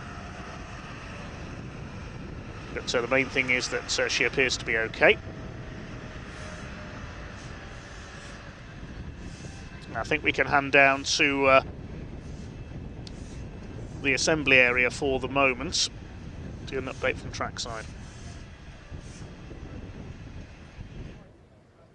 So we thought we'd bring you down to assembly area where we have the Edge 270R Championship drivers and cars waiting to go out for their race, which will be next. But we've got Django Jones here, who finished 5th yesterday. You had a good position, isn't it? Good race for you yesterday. Brilliant race yesterday, yeah. Qualified in 8th, which was slightly lower than I wanted. Everyone just did a really good last lap. But I was out with Nick and we were just toe-to-toe the whole way.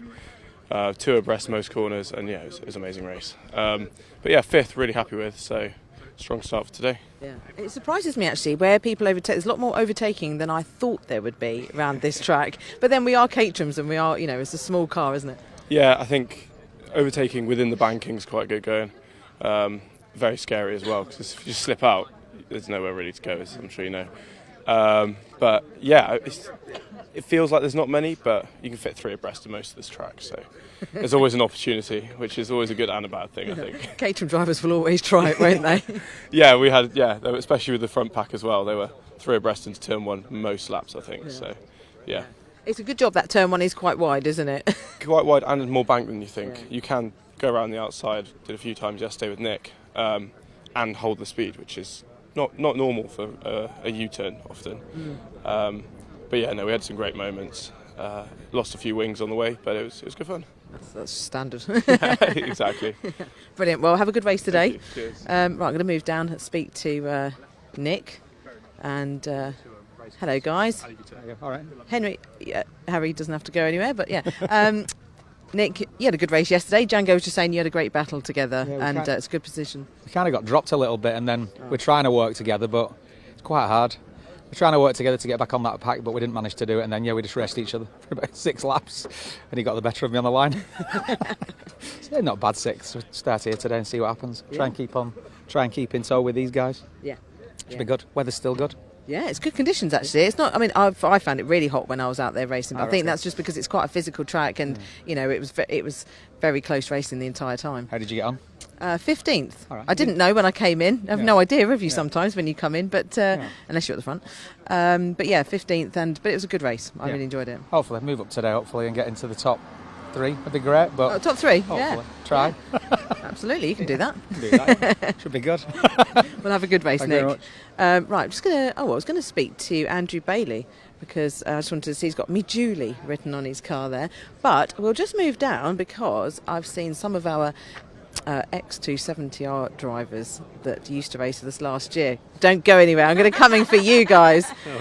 David Rook and Louise Deason. So obviously you guys have raced in this category, and you're racing in the graduates this weekend. Well, you are, aren't you? Yeah. How's it going for you this weekend? Yeah, good. Qualifying, I just had loads of free air and no toe, so it was a bit of a struggle, but managed to start race 1 in 3rd gear, which I don't recommend. So it's never nice to see all the cars go past you on the grid, but we got there in the end. Yeah, it had some great racing, got some overtakes in, so yeah, really nice. 25 minutes turns out was quite a long time. You're used to the 20-minute races, so that extra 5 minutes, your tyres are all squidgy and you're kind of just trying to hang on for grim death. So, but no, it's good fun. Yeah. Are you missing it, David? Of course I am, yeah. I'd love to do some racing now here. It's such a lovely track, as you know. So you're all the banks and the angles. Racing is so close again. So I think one of the races yesterday was 0.02 of a second. Brilliant. I'd love to be racing, but maybe next year. Oh yeah, never say never, eh? Yeah, brilliant. Well, have a good day, guys. I just want to have a quick word with Jasmine as well. Oh, Andrew, I was coming to speak to you about your car. You've got Me Julie on the side. What's I can't tell you that. That's a secret. However, something that's not a secret and everyone needs to know is that it's Gary's 40th birthday tomorrow. Is it? Yeah, Mr. 23. So you need to go and awkwardly embarrass him just before he goes out, or at some point today. But, okay, we'll have to see he's walking over there now. He must have heard you. Is he running? He's run away for one of his frequent breaks with nerves. Oh, the nervous. Yeah, those ones. Yeah, we know about those. Right, let's have a quick word with Jasmine. Jasmine, you had a great qualifying, didn't you? Your best so far this season, and great race too. Yeah, we best qualifying of the season, got P6. So I think we were P5 and then we just lost it at the end. So that was a bit gutting. But we had a good race 1. We dropped back a couple places, but we made a couple back. Some good battling, and then starting P9. Hopefully we can do the same again. Yeah, and you're obviously enjoying Zandvoort. Then it works well for you. Yeah, this is my first time around here. So yes, trying to learn the track, and it's a great track as well. Really good in a Caterham, but really like around here. Yeah, it is great. I really like it. I was a bit scared before I came, but actually it's a really cool track. Yeah, it is a bit daunting with the banking and everything. It is a bit like, oh my god, but you get used to it, and then it's really fun to drive. Yeah, I couldn't agree more. Well, have a good race today. Thank you. And right, let's move on down and have a word. Let's have a word with Anne. We haven't quite got the same numbers in 270 this weekend. There's normally a much bigger grid, but it's plenty of action for these guys anyway. I'm going to come in this way. Hello. Hi. Hi, Anne. How are you? Good, thank you. Yes, I love this track. It's a great circuit, and I've had a good few days so far, apart from spinning on the first lap in the race yesterday. But these things happen, so no, it's all going well, thanks. Yeah, and you? And me, yes, I'm loving the track actually now. I was just saying to Jasmine, I was quite nervous and scared. Well, I still am sometimes, but I was quite nervous before coming here because I hadn't been here before and didn't know what it was going to be like. Banking, especially, that was my feeling last year. But you just have to get used to it and go with it, and it's great fun. Yeah, it is. Well, enjoy it. And you've got one more race this afternoon? Yeah, that's right. So this one coming up and then this afternoon, so I'll try not to spin and get a few more places up, hopefully. Yeah, just enjoy your time on this track. Indeed, and you too. Thank you. Thanks, Thank you, Anne. Right, I actually want to have a quick word with Tim because he was much further up yesterday and I think he might have had some car trouble. So we'll just have a quick chat with Tim. Hello, Tim. Me again. There's Rob, his mechanic. So what happened? Rob is amazing. Yeah, they had your engine out yesterday, didn't they? They did. They did an amazing job. I think it's really interesting when you come from academy into 270. And one of the reasons I did it was, I mean, apart from the cars being brilliant, is to be able to get team support. And I can't say enough about Rob and the team and just how much they give you peace of mind about the car, and they get everything ready for you. And of course they've got all that expertise, so they know exactly how the car should be set up. Yeah. So they do an amazing job, so credit to them. And yeah, but today here I am. I'm looking forward to it. I've got the car back in one piece. It's working. So we'll see what we can do from the back here. It's a bit challenging, as you know, to overtake, but we'll see what we can do and see how much progress we can make in the race. And you've got your friend Paul over there as well. He is. He's my he's my teammate. I'm very lucky. He's a little bit quicker than I am, so I'm learning a lot. And yeah, we'll do our best together to see how far we can get up. Yeah. Awesome. Well, enjoy it. Thank you, Tim. Right, I will hand back to David now because I think we're about to go racing shortly.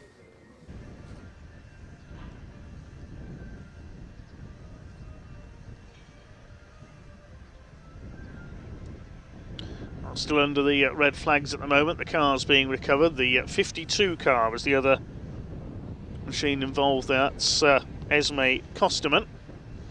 Car has held up well. You can see the halo there. Such an important device, of course. We've seen come into single-seater racing the world over in the last few seasons.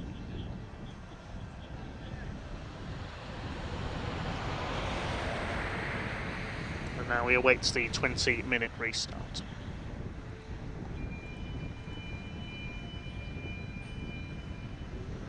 The 5-minute board has been displayed, so the circuit looks to be clear up there.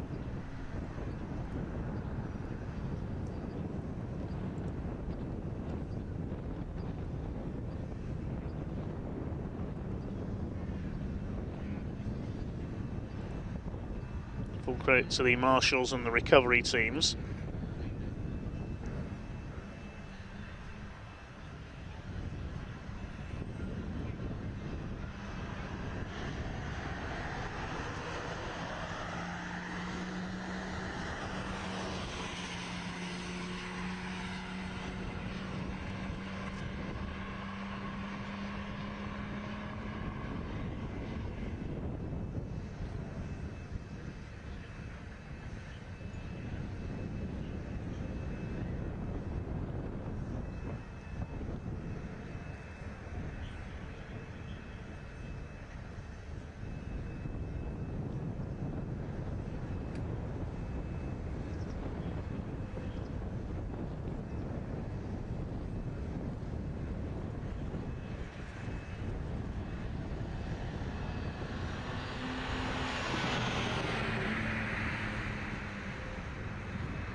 Okay, reduced distance now appearing on the clock, 18 minutes due to the delay with recovering those cars.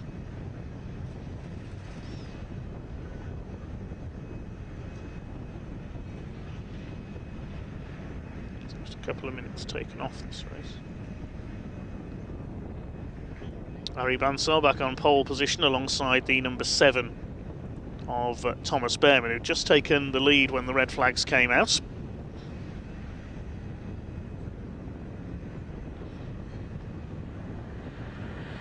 Ethan Jeff Hall has been able to retake his place on the 3rd row of the grid. I think there's a gap possibly in front of August Raber, number 47. So the other car involved in that incident may well have been Yu Hao Fu, the Chinese driver, number 69. I don't think he's there. Charlie Edge at the back in the Chris Dittman racing car with the green rear wing.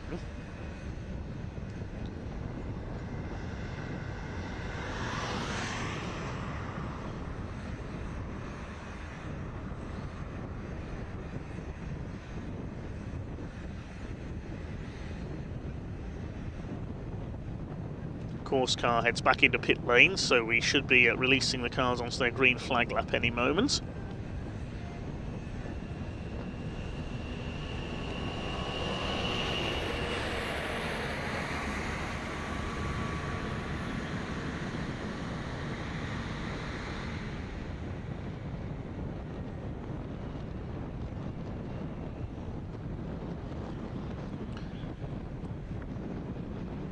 See a few of your comments coming in, even though it is fairly early by usual standards in the UK, starting at 8 AM UK time.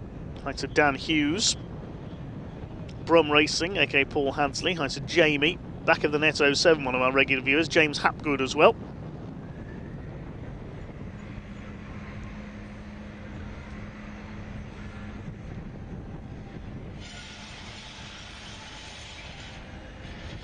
Everybody else who's sent in a few comments so far. Do leave us a comment if you're watching on the streams. So the 1 minute board is now displayed.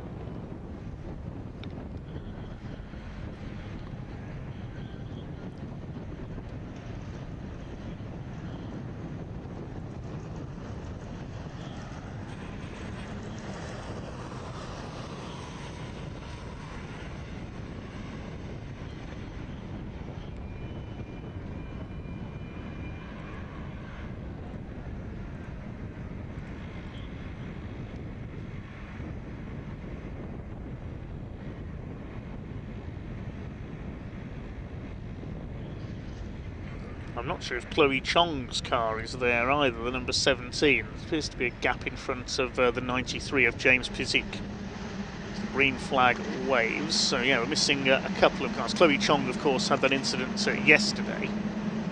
And mentioning James Pizik, he hasn't got away there, just struggling away on this green flag lap. Gets it going now.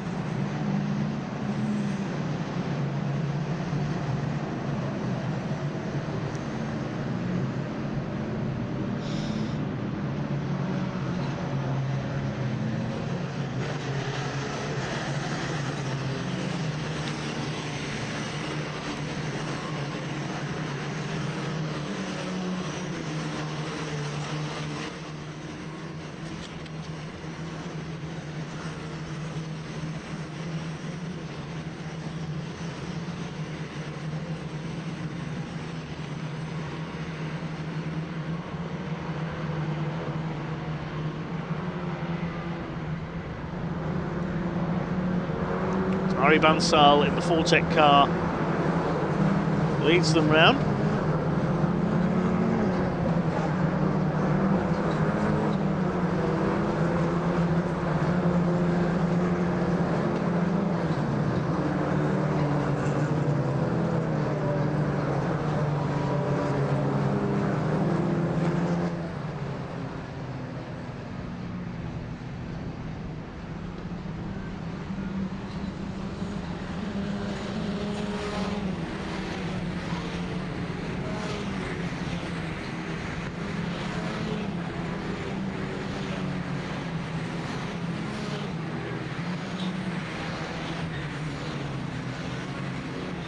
Taking their original grid positions for this slightly reduced restart.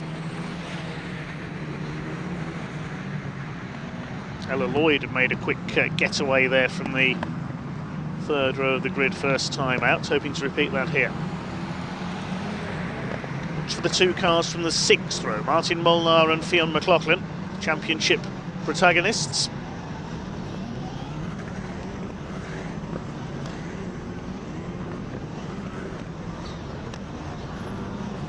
There's the 27 at the back, that is Charlie Edge.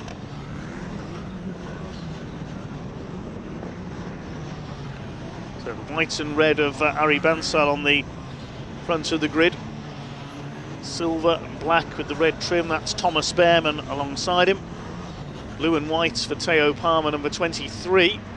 And alongside him will be Chase Fernandez in the black with the turquoise trim, the Weira Tools colours. Ella Lloyd in orange and black, the two-tone blue of Ethan Jeff Hall, number 25. No Chloe Chong, so alone on row 4 will be Adam Al-Azari, number 12, the navy blue and white car. Similar colours for James Pizik on row 5, alongside Henry Jocelyn in the white and red, number 26. The green flag is waved at the back of the grid then. 18 minutes for the Wera Tools British F4 Championship certified by FIA. The red lights go out and away we go. Down towards that first corner. Super start from the second row of the grid by Chase Fernandez up the inside there. Can he get ahead of Ari Bansal? Not quite. He could get second place. Not the best of getaways for Thomas Behrman this time. At least everybody's away all okay this time. Around Tarzan up towards Hugenholtz on this opening lap. Is it Ari Bansal has retained his lead? Yes, he has. I think Behrman has got through into second place. One car down very low, though. That could be Fernandez, actually. He may have had a moment coming out of Tarzan there that's dropped him back. To be a bit of a shame after. Yes, is that the number 90 car towards the back of the field? I think it is. You can see a bit of dust being kicked up, the powder that's been put down on the fluids from that incident on the first start. So it is Bansal who leads them round from Thomas Behrman in second place as they head towards turn 9. Behrman had a look up the inside. He had to lock up the brakes, though, to avoid hitting the back of our race leader, Ari Bansal. Brings that up into third position as they head around on this opening lap. Looks like it could be Adam Al-Azhari who's got through into third, the number 12, as they head towards the conclusion of lap number 1. Fourth place is Ella Lloyd. James Pizik is up there in the top 5 as well. It is Azhari in third place. Pizik is in 5th position. Ethan Jeff Hall in 6th. Fionn McLaughlin, the championship leader, is in 7th place. The 19 and the 24 battling it out there. Alexander Savinkov and Martin Molnar, our race 1 winner. Now he's dropped back a bit from that initial getaway. The 23 there in the background of Theo Palmer didn't get the best of starts, holding off Tommy Harfield, and the 21 as around the outside goes our race leader Ari Bansal to hold off Thomas Behrman. It's Azhari in third position, then Ella Lloyd is fourth, then Pizik, Jeff Hall, McLaughlin is in 7th place, Martin Molnar's down in 13th. There's up the inside, Thomas Behrman. Well, you don't very often see moves made up the inside there on the banking at Hugenholtz. Whether Martin Molnar's got a problem here, he seems to have dropped back quite considerably, and that move didn't work for Behrman because he's lost second now because Adam Al-Azhari has got through Shevlak. Ella Lloyd is shadowing those two. There's Tommy Harfield on the tail of the 23 of Theo Palmer. Ella Lloyd trying to move into the top 3 in the number 20. Ari Bansal has escaped very slightly there. Al-Azhari defending second place through turn 10 from the recovering Thomas Behrman. Right on his rear wing there as they head down the straight. Lloyd is in 4th place. Those 4 have broken away very slightly from James Pizik in 5th position. The rest of the pack go charging their way through. So 4 cars haven't taken the restart in this one. We don't have Xavier Avramides. He had problems yesterday as well. No Chloe Chong, no 52 Esme Kosterman, of course, and it was the 69 Yu Hao Fu, the other car that we've lost on that first start. Chase Fernandez headed for the pits, which is a great shame after his quick start. He has gone back out again. There's damage to the front wing, look, on Thomas Behrman's car. The right front is damaged. As side by side, that's the Harfield and Palmer battle, and there on the tail of Fionn McLaughlin now in the Red Bull car. Ari Bansal increasing his lead though ahead of Azhari. Behrman, Lloyd in 4th place. Palmer takes the low line through the banked section at Hugenholtz. Now is Thomas Behrman going to have to pit with that broken front wing? Doesn't seem to be affecting him too much at the moment as the pack heads towards Shevlak.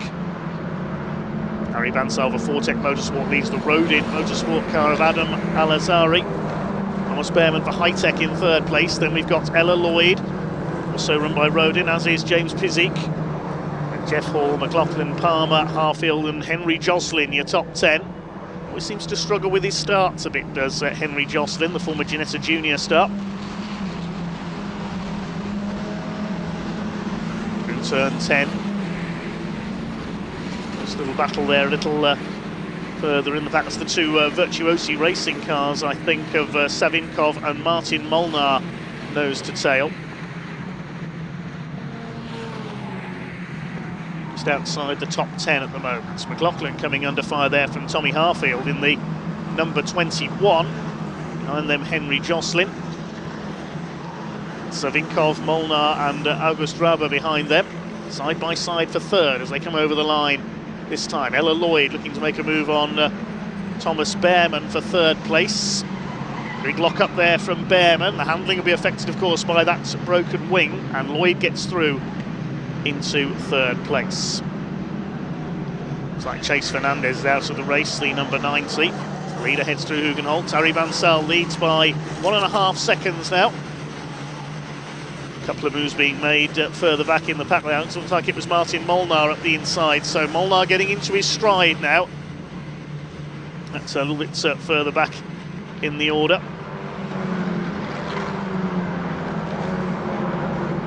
Behrman coming under fire now from James Pizik, the Australian, for P4. There you can see Behrman, it is now starting to affect him. He's locking up into almost every corner. Here's McLaughlin up alongside Ethan Jeff Hall. The battle for P6 as well. Fionn McLaughlin, the championship leader, trying to make a move at turn 10. He's going to go through on the inside. But now Ethan Jeff Hall's going to have to be mindful. There's two cars side by side in his wake as well. The 21 of Tommy Harfield is in there. The Chris Dittman racing car, and up there with him was... I think that's Henry Jocelyn, yes, the 26, along with Ethan Jeff Hall. He's going to try and go around the outside there, Henry Jocelyn at Kumho. That's not a move we see too often, but he's done it. Good move there by Henry Jocelyn, the 26. Up towards the stripe they come once again. Harry Bansal continues to lead the way. He leads now by 1.67 seconds. Some Caterham-style slipstreaming down the straight there. There was a black and orange flag being displayed to somebody.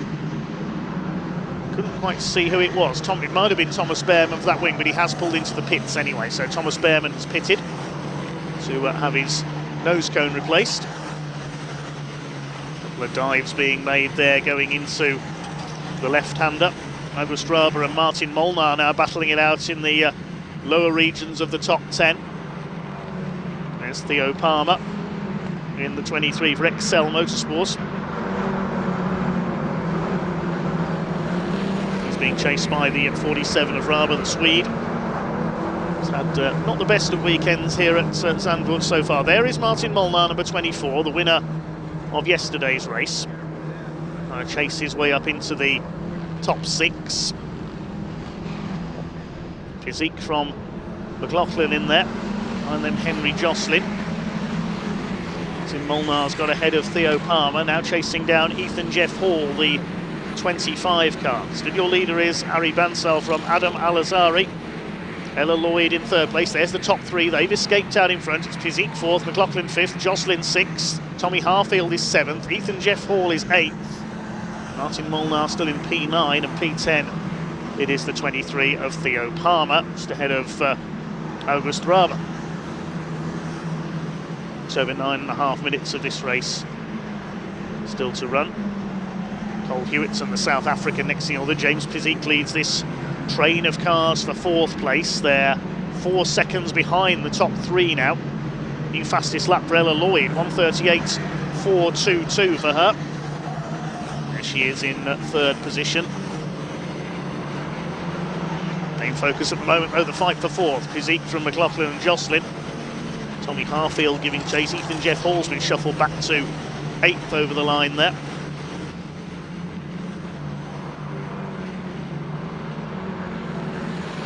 The gap is still 1.679 seconds at the line for Bansal Al-Azhari. Another half second back, Ella Lloyd. Everybody else trying to be 4th.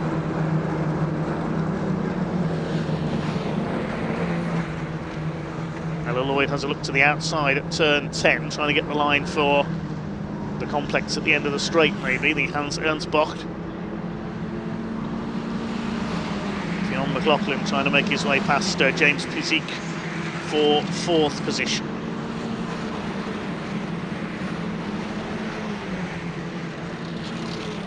Behrman has headed back out of the pits. Great shame, he was on for a potential podium if that wing hadn't broken.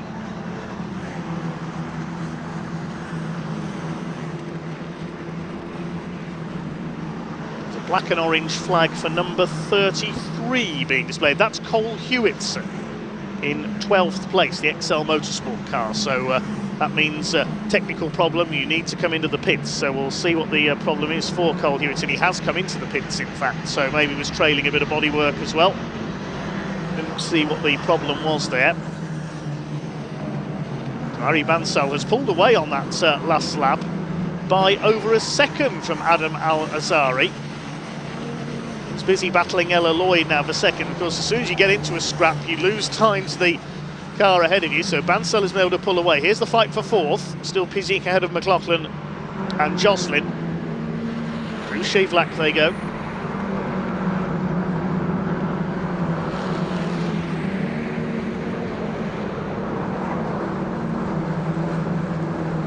There's Tommy Harfield running in P7 just behind Jocelyn into turn 9. Ethan Jeff Hall is next, then Martin Molnar, Theo Palmer. The reverse grid format, the top 12 reversed from qualifying, really shaking things up a bit here.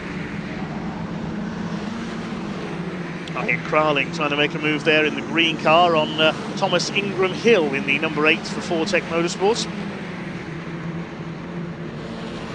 Here's the battle for second place. Adam Al-Azhari under intense pressure from Ella Lloyd. This is allowing Harry Bansal to escape. At the front, the gap was 2.779 last time over the line. Let's see what it's going to be this time through as they cross the line. 3.2 seconds now, so he's increased his lead by almost another half a second, Harry Bansal. Here's the fight for fourth. Tommy Harfield going to the outside of Henry Jocelyn. Big lock up there from, well, both of the fourth and fifth place cars, Pizik and McLaughlin. Ethan Jeff Hall heads the next trio. Harry Bansal just watching everybody else shrinking in his mirrors here. Good drive by the man from Bangalore in India.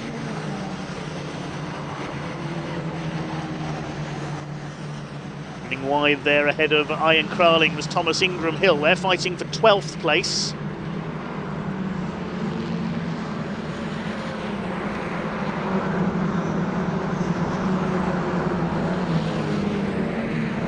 Cole Hewitson has rejoined. Thomas Behrman, on his recovery drive after pitting for repair to the nose of his car, has just set the fastest lap, 138.418. Of course, there is a bonus point offer for the fastest lap, so that's what Behrman can go for now.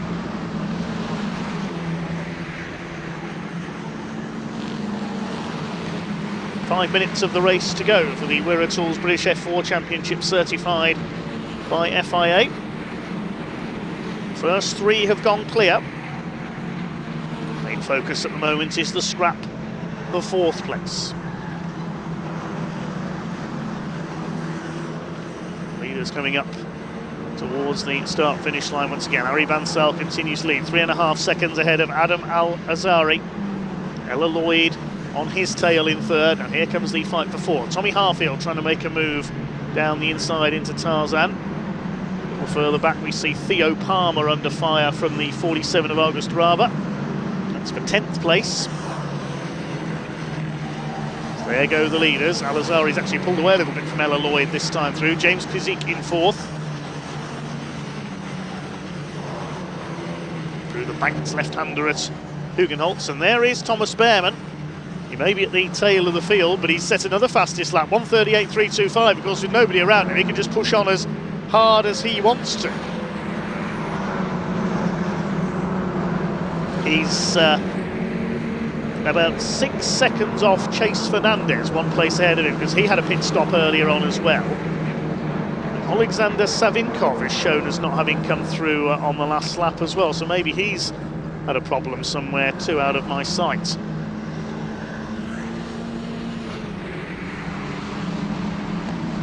The 93 of James Pizik holding fourth place for Rodin Motorsport. Rodin with three cars in the top 4 places at the moment, and Ella Lloyd running wide there. Adam Al-Azhari coming out of the left-hander. That's allowed Ella Lloyd through into second place.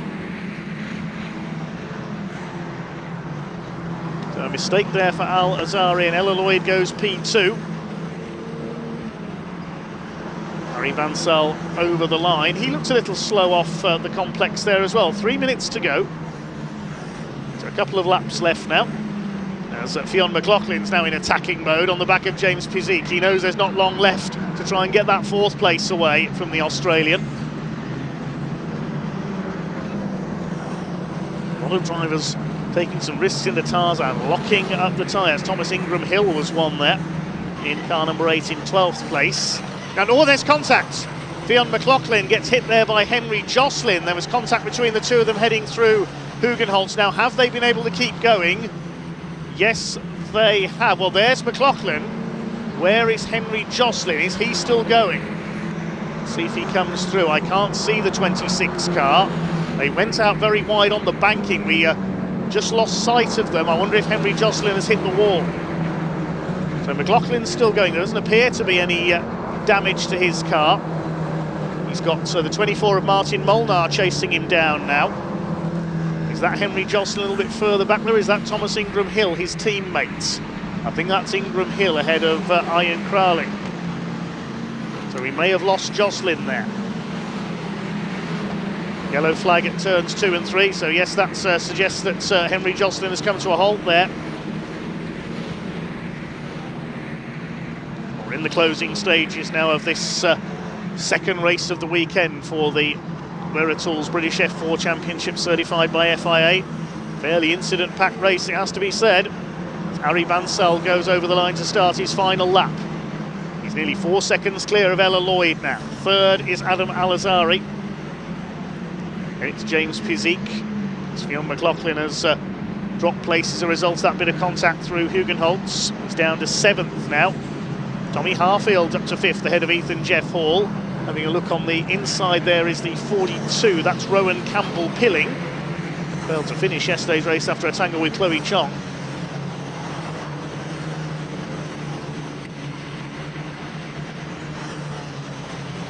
Still a yellow flag at turns 2 and 3. It's coming out towards Hugenholtz. Yes, we have lost Henry Joslin. It's for damage his front suspension or something in that contact there. 47 August Raber on the tail of 23 Theo Palmer. This is for 9th now. Looks like it is going to be a win for Ari Bansal for Vertex Motorsport here at Zandvoort.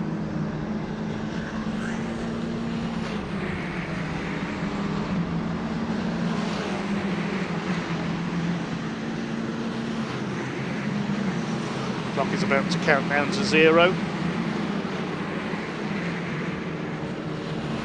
Plenty of scraps all the way down the order. No problem at all for Ari Bansal out in front. James Pizik coming under fire from Harfield. The checkered flag is being readied, and it is a win for Ari Bansal for Vertex Motorsport. He punches the air as he crosses the line. Ella Lloyd an excellent 2nd place. And completing the top 3, Adam Al-Azari. That makes up for problems in yesterday's race. James Pizik just holds off Tommy Harfield, then Ethan Jeff Hall, Fionn McLaughlin, and the rest of them come home. Side by side across the line there. Bit of bodywork flapping loose on the nose of Rowan Campbell Pilling's car. Finishes in a photo with Ian Crowling for 12th place. Confirm the provisional results in a moment.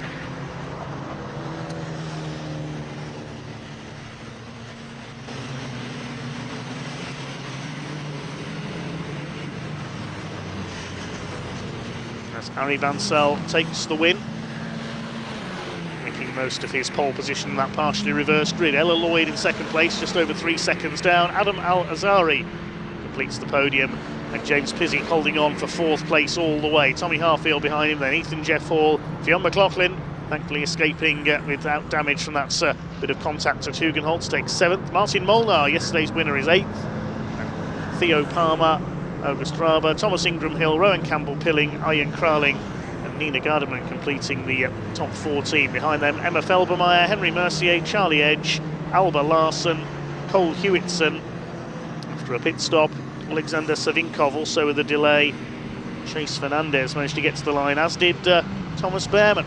It's Behrman who got the fastest lap as well, 1:38.187 after that pit stop to fit a new nose.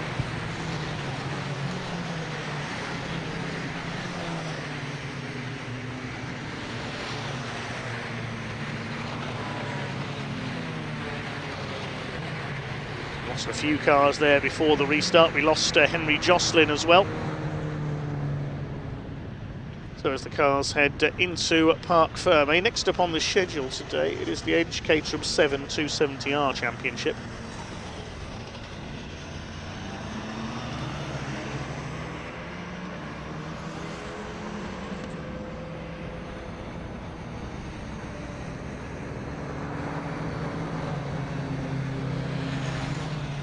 Well, yesterday's race saw that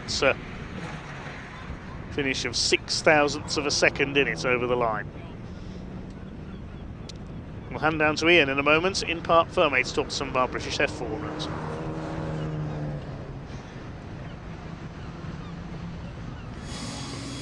Well, Ari Bansal, he is a winner in British F4. He's just going to have a few of the customary snaps, and I'm going to jump in and see if we can have a quick chat. Ari, you are a winner in British F4. How does that feel? Yeah, it feels very good. I managed to create a good lead to the P2 and onwards, and yeah, it feels really good. Yeah, pace is strong. Do you want to get your helmet off? I think it'd be nice to see your face. You're a winner. How good does that feel? That is fantastic stuff indeed. And Ari, it looked like you controlled it as best as you could from the line, really. Yes, I think I think the start was good, and yeah, there was a bit of battling going on with Behrman, but yeah, I managed to pull away eventually as they got caught up in the other battles. Congratulations, enjoy this, won't you? Well done, great stuff indeed. Ella Lloyd, of course, coming home in second, equals her best result in British F4. Had a couple of P2s last season. Let's just jump in. Ella, congratulations, P2. How does that feel? Yeah, it was a pretty good race. I think I just got held up quite a lot in the middle part of the race by Adam, but yeah, P2's not too bad. Oh, the season just seems to be getting better and better, and I believe this equals your best result in British F4, is that right? No, not this season. Not this season, but last season you had a couple of P2s. Yeah. But yeah, I think the season just got better and better, and yeah, hopefully it can just carry on like this now. Excellent, Ella, I'm so happy for you. Congratulations. I'll get out your way. And yes, a couple of P2s last season, and let's move on over. Adam Al-Hazari, he's had a couple of wins this season actually. I don't know where he's gone. I think he's gone over here to do some of the customary bits and bobs. We'll see if we can have a quick chat with him. Sure, I think that's it is Adam. Let's grab him. Adam, can we just jump in, have a quick chat with you? I have to wait. Oh, you got to go. Look, quick words. Happy with that? Yeah, definitely. Started P8.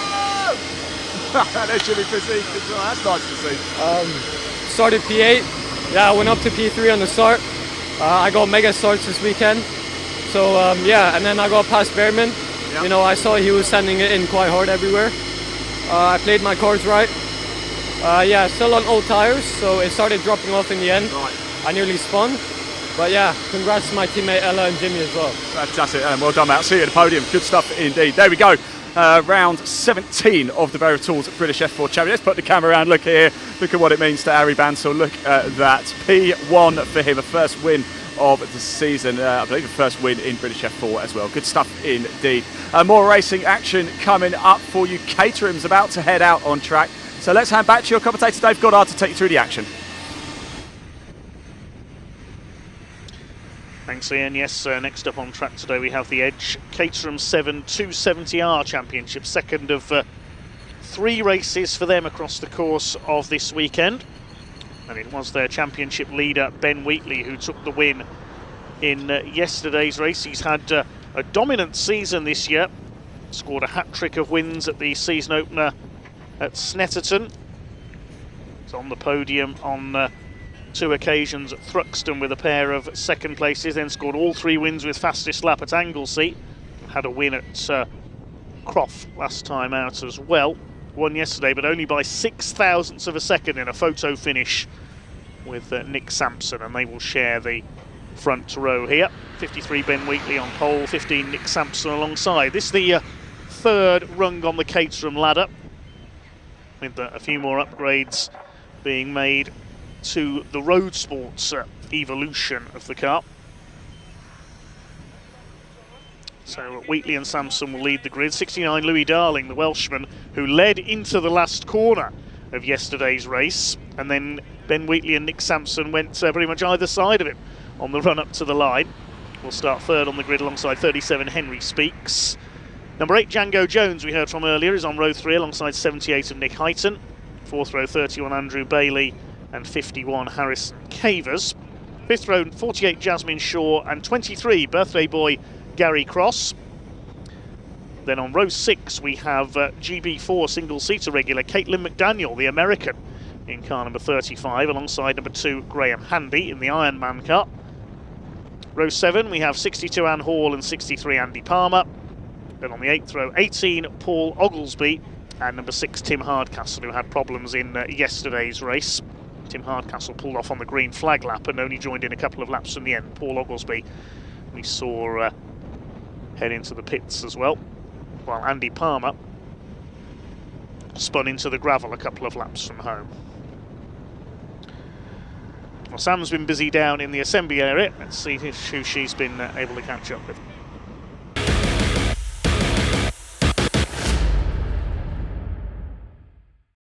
Right, so I'm here with Henry Speaks, who races in the Edge 270R Championship. Henry, 4th place finish for you yesterday.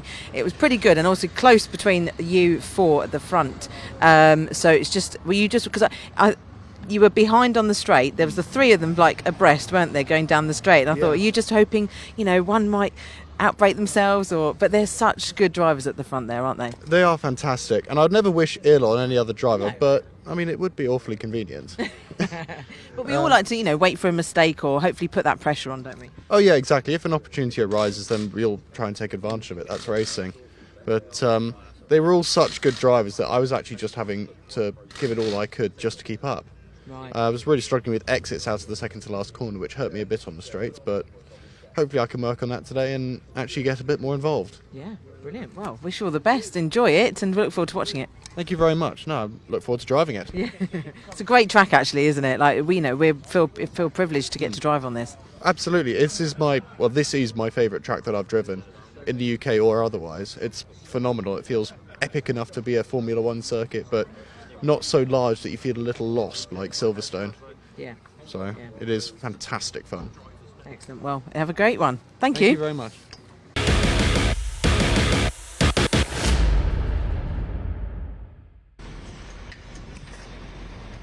Sun shining on Zandvoort then, as we awaits the 270Rs out on track then. The car of number 17 is being cleared there from our previous race for the British F4s. That's Chloe Chong's car, and problems on the first start of that race, of course. So out come the Edge Parts Caterham 7 270R Championship. Is it going to be another win for Ben Wheatley, looking for win number 9 of his season? Well clear in the championship of Louis Darling and Andrew Bailey coming into this weekend. There's Andrew Bailey, the red car.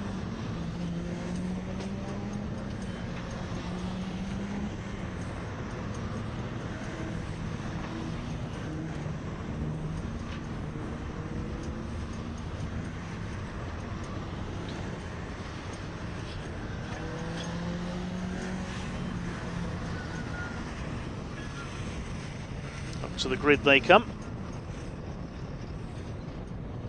See your comments coming in on the stream. Hi to L4L. Low Note Music supporting Ella Lloyd in British F4. Richard Barwick having a look in. This is one of our camera team. Big thanks to our camera crews here this weekend for bringing us the action. Thanks to everybody else here at Zandvoort as well, the volunteer marshals and all the other officials as well, medical crews, recovery crews and so on. The countdown about to start then. 53 Ben Wheatley, the light blue and black car on the outside of that front row, the man from Newark in Nottinghamshire. It's alongside Nick Sampson, the number 15, had a win last time out at Croft. Ben Wheatley and Lionel Tolmarsh, the other winners. Lionel not here this weekend. Paul Oglesby in the green car at the back of the grid had a win at Thruxton early in the spring, where Louis Darling took the other 2 wins. Other than that, it's been Ben Wheatley all the way. This will be a 20-minute race for the Edge Caterham 7 270R Championship. Just awaiting the recovery vehicle to make its way back to the paddock. A couple of errant F4s being recovered.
There's a slight delay here while the circuit is cleared after the previous race.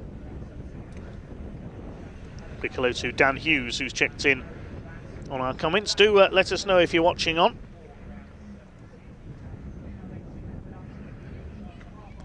Our next action on BARC TV is in 2 weeks' time, and we'll be at Donington for Convoy in the Park with the British Truck Racing Championship, the International Truck Super Prix, and plenty more besides. We've got the Brick Car Endurance Championship on there as well. And a lot more entertainment on and off track as we celebrate all things trucking at Donington Park.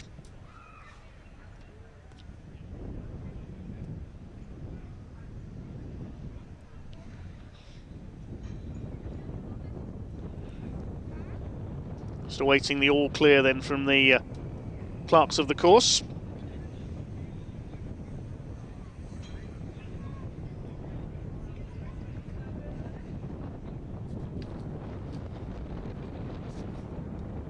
Before we get our next race underway, the Edge Caterham 7 270R Championship. They'll have another race later this afternoon after the lunch break as well.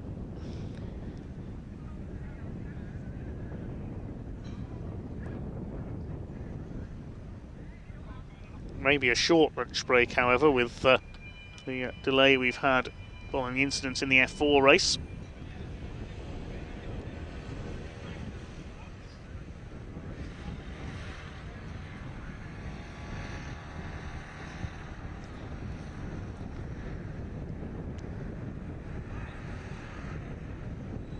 Another incredibly close Caterham race this is set to be.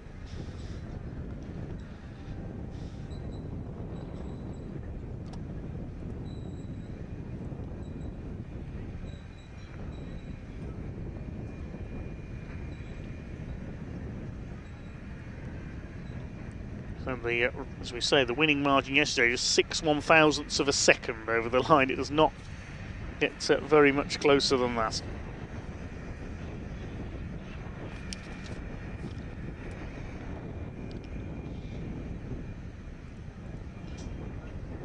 It did get closer in the Caterham Graduates race. More on that a little bit later on. There were only 2 thousandths of a second in it for the win in the Sigma 150 class in that one. Pretty windy here on the Dutch coast.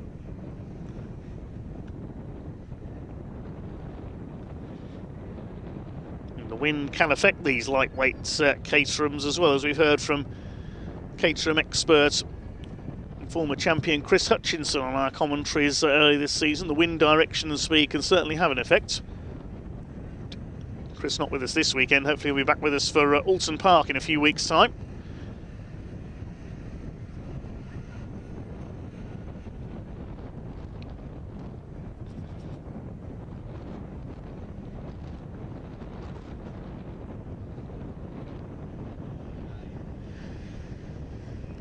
Still awaiting the all clear to get the green flag lap underway.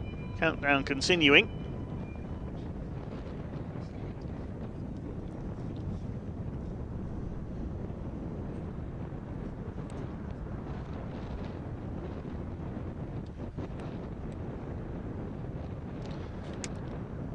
Hi to Dean, watching from Ballarat, Australia. Works in dirt track speedway racing. That's likes of sprint cars, speed cars, or midget cars they're known in the US. And Australian Speedway tends to run bikes and cars on the same bill, solos and sidecars among others, along with the sprint cars and so on. Good to have you on board, Dean.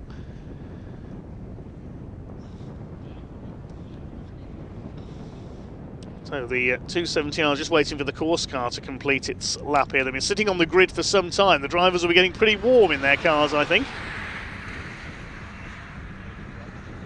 as the BMW course car makes its way around.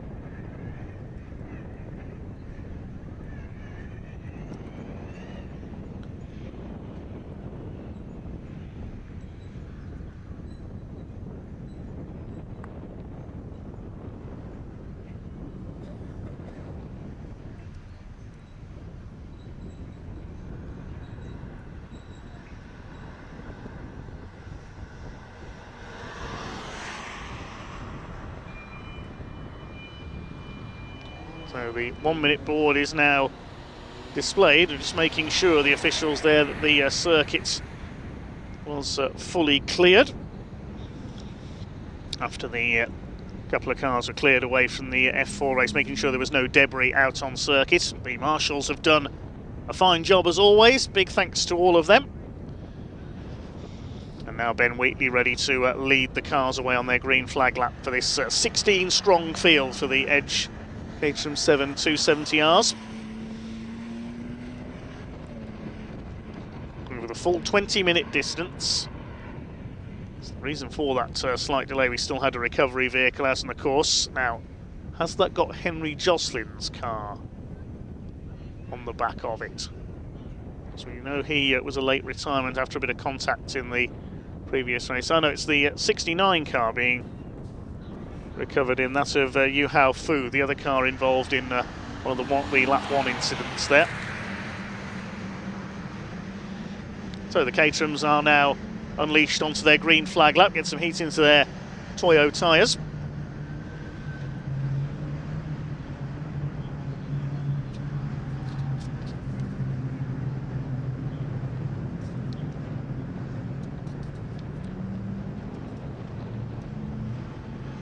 This is, as we say, the third rung on the Caterham ladder. Many of these drivers in their third year of racing, although some only in their second. Some skip the road sports and go straight from academy up to 270R.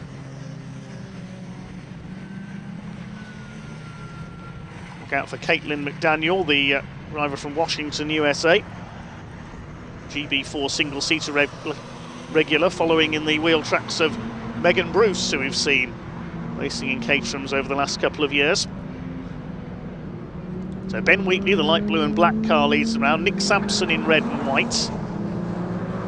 He's only 9th in the championship at the moment because he missed round 3 at Anglesey. Andrew Bailey, the red car with the blue cage there, he's third in the points. Tim Hardcastle was fourth in car number 6. He starts at the back of the grid. He had problems in yesterday's race. Louis Darling, the black and gold car on row 2, alongside Henry Speaks. He's in red and blue.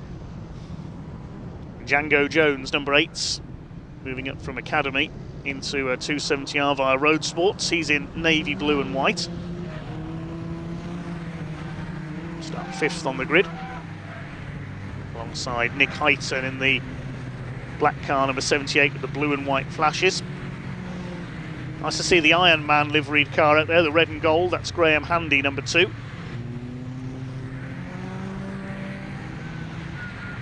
Will Louis Darling get it right this time? He did everything right in yesterday's race up until the last corner, when he made the mistake of leading into the final corner at Luyendyk and got slipstreamed on the run to the line. There's Hardcastle, the blue and Dayglow orange car at the back. Pulled off at the end of the green flag lap in yesterday's race. Hopefully he's not going to go into the pits again here. In the RS Motorsport car.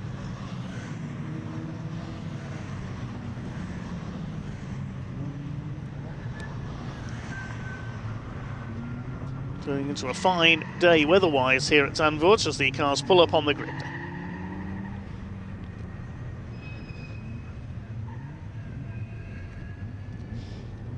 Is it going to be another win for championship leader? Be pretty dominant, Ben Wheatley. 8 wins so far this season, including yesterday. Is this going to be number 9? Is Nick Sampson going to take his 2nd win of the season? Are we perhaps going to see a new winner? Is Louis Darling going to make amends yesterday? All those questions will be answered over the next 20 minutes. Red lights come on. The Edge Caterham 7 270R Championship gets underway. Very quick flash on and off there for the red lights, and a perfect start by Ben Wheatley from pole position. Louis Darling coming through into 2nd ahead of Nick Sampson. It's 4 wide for 4th place. Henry Speaks in 4th position as they go into Tarzan for the first time. Looks like it's Nick Heighton up into 5th. We've got a tangle at the back. That's Anne Hall, number 62, and Andy Palmer, 63. Andy Palmer spun off in yesterday's race into the gravel up at the complex. Looks like those two trying to get going again as Wheatley leads through Hugenholtz for the first time. Caitlin McDaniel at the back of that group in the red car with the white stripe. It's Wheatley who leads from Darling. Sampson Speaks, and the battle for 5th between Nick Heighton and Django Jones. Out towards Shivlak they go for the first time. Louis Darling gets the tighter run through there. Might try and have a go for the lead. Andy Bailey coming under fire from Harrison Cavers in the number 51. Bailey runs out just a little bit wide through there. It sounded like one car had something dragging on the ground, I heard in the background there. Keep an eye if anybody gets a black and orange flag, possibly, if that might be an exhaust hanging off or maybe just a wing. But Ben Wheatley leads it as they head out of turn 10 in the sunshine here at Zandvoort. Paul Oglesby's already made up a couple of places from the back of the field in the bright green car, a winner at Thruxton earlier this season. Louis Darling putting Ben Wheatley under pressure. Sampson's dropped back a little now into 3rd place, so the first 2 are starting to pull away already. Henry Speaks, the 37, the red and blue car with the black nose in 4th place. It's Heighton, Jones, Bailey. Behind him is Cavers. Jasmine Shaw in 9th position. Looks like Gary Cross, our birthday boy, completing the top 10. Over the line they go, and Louis Darling will take the lead away. But Ben Wheatley might get it back as they go towards Tarzan. They've swapped places twice in the space of 1 straight. Still Sampson 3rd. Harrison Cavers has a look there at the inside of the 51 on the back of Andy Bailey. Doesn't manage to get through though. Jasmine Shaw next ahead of Cross in the battle for 9th place. Wheatley leads right up on the high line there through Hugenholtz. Almost Brooklyn style through the banking. Anne Hall has not come through as a result of that tangle with Andy Palmer. Palmer still going. So whether Anne Hall's car has got some damage, she's not come through on the first lap as yet.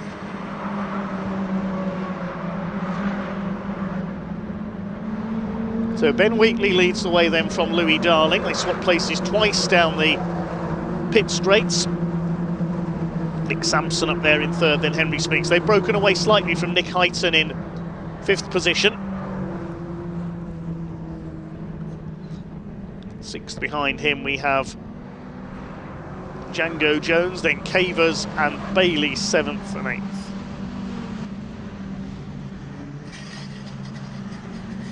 Up towards the Hans Ernst Bocht, and Louis Darling pulls out to the outside there. He might be trying to get the inside line away for the second element, the left-hander. He doesn't manage to do so though. Ben Wheatley continues to set the pace. Darling got the fastest lap of the race last time around, 2:01.277. That will probably tumble this time though. The car's now up to full flying lap pace. Going through to complete lap number 2 of this Edge Caterham 270R Championship race. Louis Darling to the inside again. Takes the lead back again. Now here comes Nick Sampson. He's going to have a go at Ben Wheatley into that first corner. Doesn't quite manage to get alongside as Nick Heighton and Django Jones scrap it out side by side. Harrison Cavers just behind them, then Andrew Bailey. Shaw and Cross next up, then Graham Handy in the Ironman number 2 car. 4 leaders have broken away as we go into Hugenholtz for the 3rd time. Nick Sampson did a new fastest lap of the race last time through, 156.877. Only lap of this race so far to dip underneath 157. And Django Jones on the grass there with 2 wheels. That's going to allow Harrison Cavers to come through. He tried an attack Django on Nick Heighton. It didn't work. With that loss of momentum, he's lost a place to Harrison Cavers in the light blue number 51. There's the exit of Shave Lackman up towards Masters Corner and turn 9.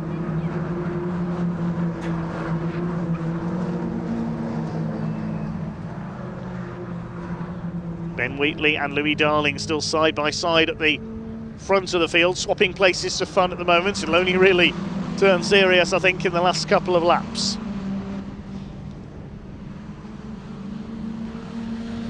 Nick Sampson up there on the outside, trying to go for 2nd place into the complex. Doesn't manage to do it though. Ben Wheatley holds him off just like he initially held Louis Darling off through that section. Darling having taken the lead down the straight. It's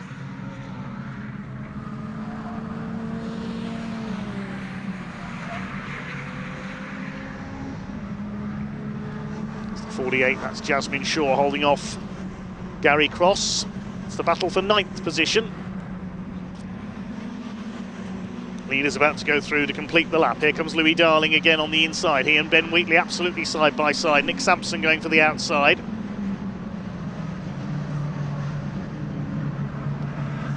Gary Cross makes the move on Jasmine Shaw into 9th.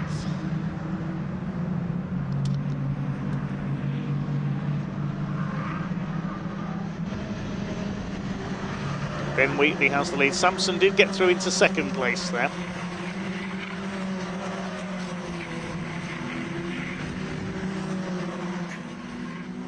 Gary Cross up into P9. Still Ben Wheatley who just about holds his lead. Louis Darling up there on the outside. He's got to defend at the same time there because Henry Speaks is hungry for a maiden win. The man who's come up through the Caterham Academy. Henry Speaks, who works for Aston Martin in his day job, trying to chase down Louis Darling, the Welshman, for 3rd position. In turn, he's having a go at Nick Sampson for 2nd place. Then another quartet behind. Looks like it's Harrison Cavers that's got to the front of that battle for P5 in the 51. We could see 2 slipstreamers developing here. Yes, it's Cavers in P5. There he is, the blue car.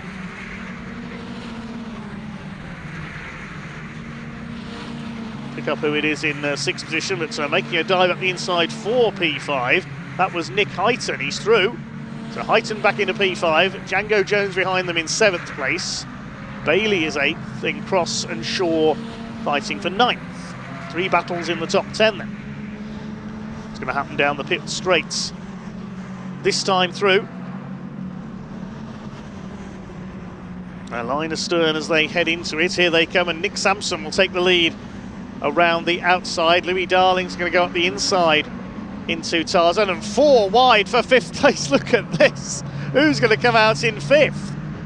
Django Jones and Harrison Cavers side by side. Nick Hyton's been shuffled back. He's lost 3 places in the space of 1 straight because Andrew Bailey's got through as well. And Hall, I can tell you, is in the pits after that tangle with Andy Palmer on the first bend. So up to 5th is Django Jones now. Didn't think you could get 4 Caterhams side by side down the pit straight at Zandvoort, but you certainly can, as we just saw. Nick Sampson, the new leader. He's done a 1:56.83, the fastest lap. Django Jones under fire from Harrison Cavers. That's for P5. Andrew Bailey up to 7th. More consistent than out-and-out pace driver. That's why he's 3rd in the championship. All running wide there. Django Jones on the curb as they came towards turn 9. He'll lose 5th place to Harrison Cavers. Bailey might get through here as well. And is Nick Hyton going to get through too? Jones fights back as they come out of turn 10. Still side by side in there.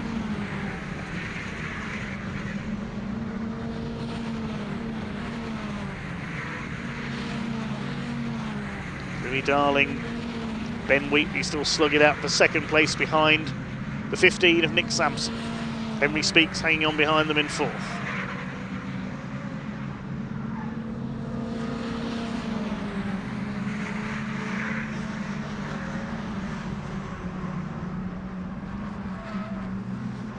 Coming up towards half distance in this Edge Caterham 7 270R Championship race. 2nd of 3 this weekend for them as the leaders barrel their way into Tarzan once again. Ben Wheatley having a look up the inside.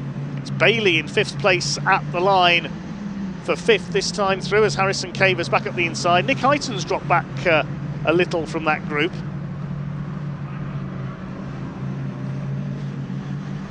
There's Paul Oglesby. Not making a lot of progress. He's up to 12th from the back row of the grid.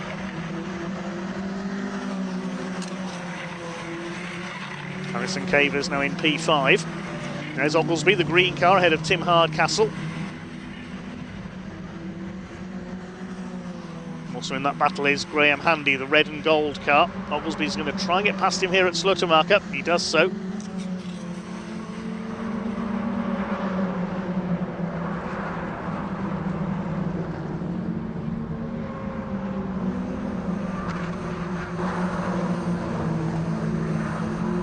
Oglesby battling over P12 at the moment with P11, sorry, with Handy and Hardcastle. Caleb McDaniel a little bit further back in 14th place. Andy Palmer, the last runner in the 63.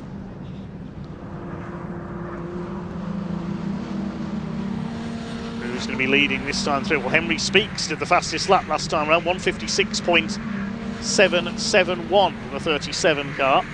There are the leads. It's Louis Darling who holds the lead at the moment. Must have made the move up the inside into Tarzan's stick. What can Ben Wheatley do? What can Nick Sampson do? Could Henry Speaks get in among them now? The Williams Motorsport car. Out of Luijendijk. He's for over 5 seconds clear of Cavers in 5th place now. Here we go, down the straight, just over 8 minutes to go. Ben Wheatley drafts his way back into the lead. Louis Darling going back up the inside. And it's going to be 4 wide again for 5th as well. We don't know which battle to look at here. They're all as good as one another. Nick Hyton, I thought, was going to hit the back of Harrison Cavers there. He locked it up. Able to bring it under control. Here come your leaders. Still Louis Darling ahead of Nick Sampson. Ben Wheatley has gone down to 3rd ahead of Henry Speaks. Speaks just cannot quite get onto level terms with the other 3 here. Speaks picked up a podium at Anglesey.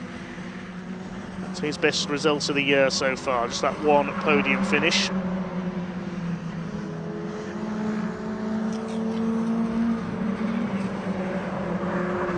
And Louis Darling just about holding off Nick Sampson for the lead. Sampson has a brief look to the inside at turn 9. Tries the outside at turn 10 as Darling was a little slower to move across to take the line for the left-hander.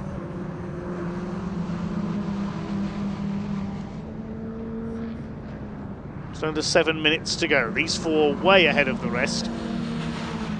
These four, the second group, with Prost and Shaw catching them up. Of course, the harder they fight, they lose time to those behind them.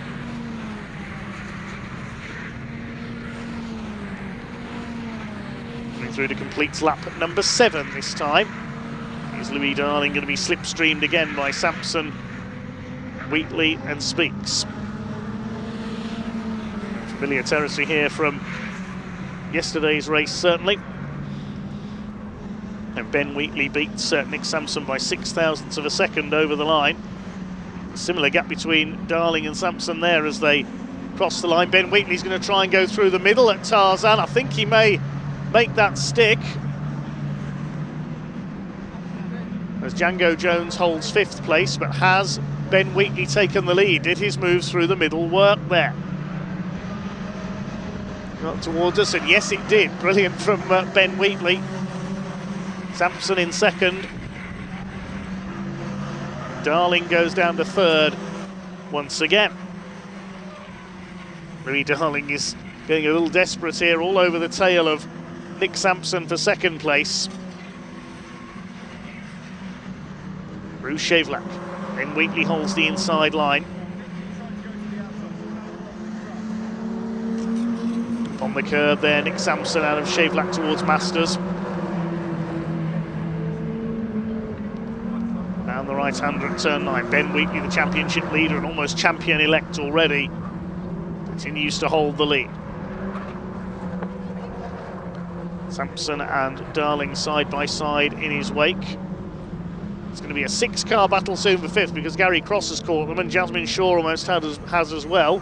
As to the inside, Django Jones ahead of Harrison Cavers at turn 10.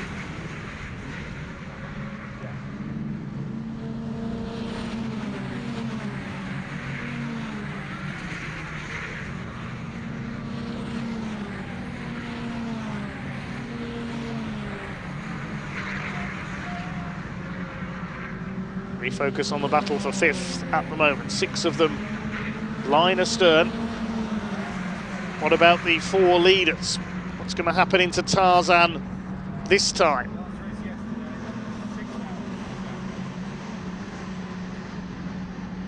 This is what's going to happen. Louis Darling right into the pit wall there. Very close indeed. He's up the inside on Nick Sampson, who had already slipstreamed Ben Wheatley coming out of the final corner at Luijendijk. It looks as though Louis Darling has taken the lead back again with 4 minutes of this race to go. Gary Cross going after the 5th place fight. Nick Sampson up the inside. Sampson retakes the lead, coming into Hugenholtz. It's all happening between that top 4. The only one I think that hasn't taken a turn in front so far is Henry Speaks. Louis Darling swaps places again with Sampson through Slottermark. You always wonder if Henry Speaks is perhaps just waiting there behind the top 3, and if anything happens to them, if they should tangle, he's going to get through and take the win.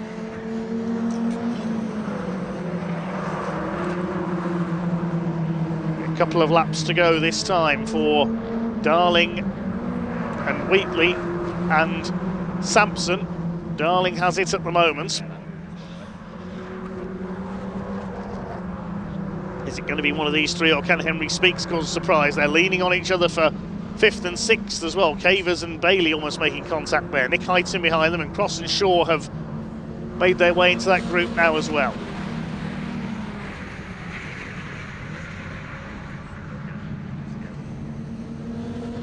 Up towards the complex they come. Louis Darling still leads. It's Edge 270R Championship race. Harrison Cavers back to the front of the 5th place fight. A little bit wide there, Nick Heighton in the 78. See him out in the Caterham Graduates race as the guest driver as well.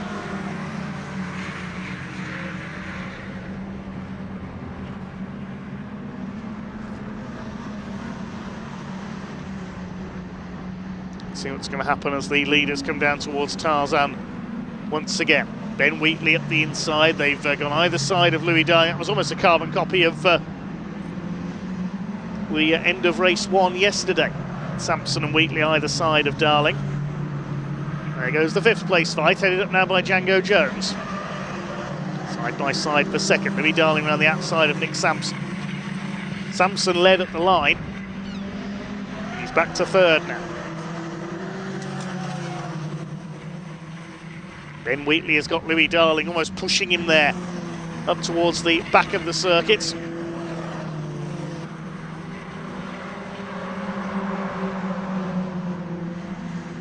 Henry Speaks has dropped a length or two back into 4th place.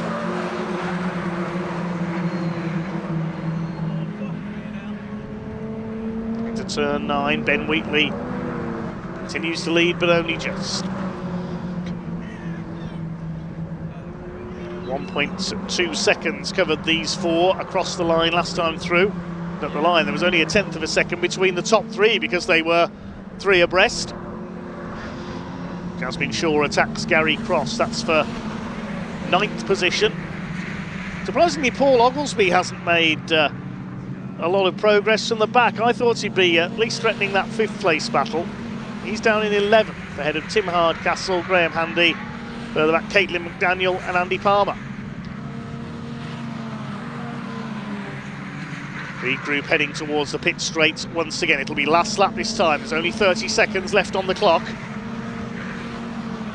What are they going to do this time through then? Could be in for another grandstand finish in 1 lap's time. Louis Darling and Nick Sampson both move to the outside of Ben Wheatley.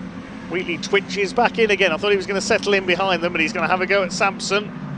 Nick Sampson looking for his 2nd win in the championship. He goes out a bit wide there, tried to get round the outside at Tarzan. Has he held his lead?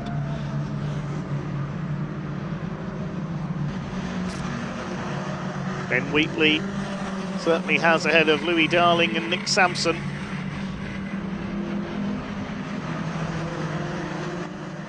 Django Jones heads up the 2nd group for 5th place. So it's all between these 4 then for victory in our 2nd Edge Caterham 7 270R Championship race.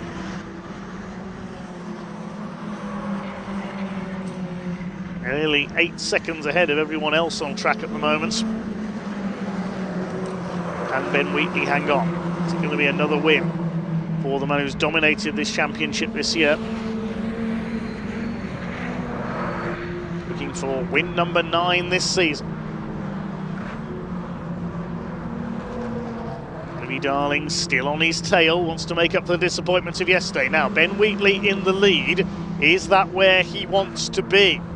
Going to have to make this Caterham the widest one in Europe if he's going to hold on here. Nick Sampson's ready to have a go as well. You saw him just gearing up for his finishing move, going to the inside on the complex. He's still 3rd behind Louis Darling. Henry Speaks could zap them as well if he judges this right coming out of Loyenduck for the final time. Here we go then.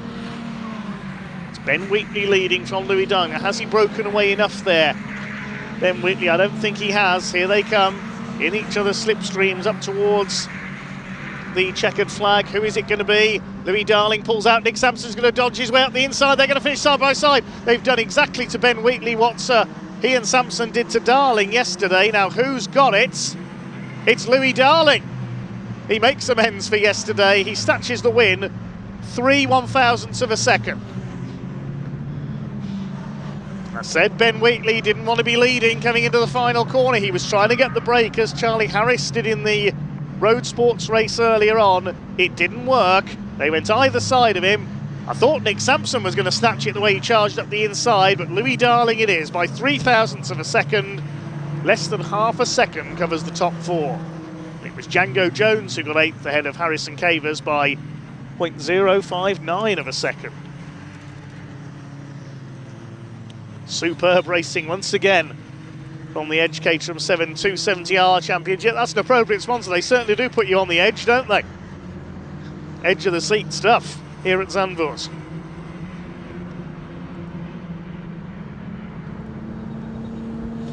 Louis Darling, the winner by just 3 1/1000ths of a second. Win number 3 for Louis this season. Ahead ahead of Nick Sampson and Ben Wheatley. Henry Speaks in 4th place, and a gap back to Django Jones in 5th ahead of Harrison Cavers, Andrew Bailey, then Nick Heighton down in 8th, Gary Cross in 9th ahead of Paul Oglesby, who came through past Jasmine Shaw in the closing stages. Tim Hardcastle, Graham Handy and Caitlin McDaniel, the American. Next home, the other finisher being Andy Palmer. Of course, we lost Anne Hall into the pits. Bit of damage from a tangle with Andy Palmer on the first corner, sadly, for Anne. We'll see her back out for race 3, I'm sure, though, later on. Next up on track today, it is the Ginetta Junior Championship. So a great race for them yesterday, with Dutchman Rocco Coronel taking the win, the son of long-time touring car and GT star Tom Coronel. He's taken an incredible 10 wins this season, so looking for number 11 here.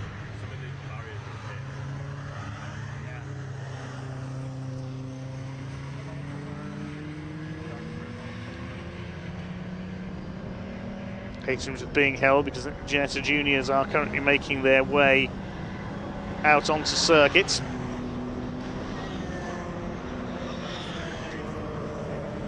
Rocco Coronel has only been outside the top 2 once all season. That was in the opening round at Donington, where he finished 6th.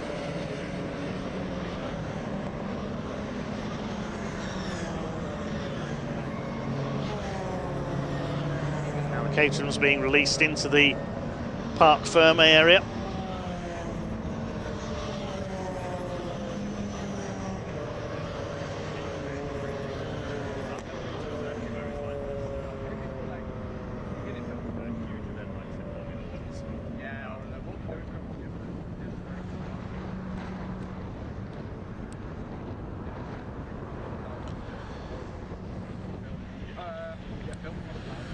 Wait the Ginetta Juniors to line up for their second race of the day then.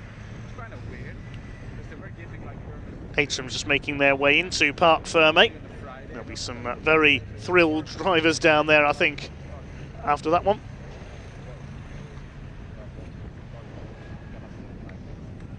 Wow, that was 0.003 of a second between Louis and Nick on that one. And when they come into Parc Ferme, they weren't sure who was first and who was second. But Louis just did a big punch the air, because he would be absolutely made up for that, because he wanted that yesterday.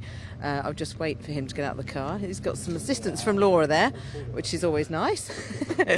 So.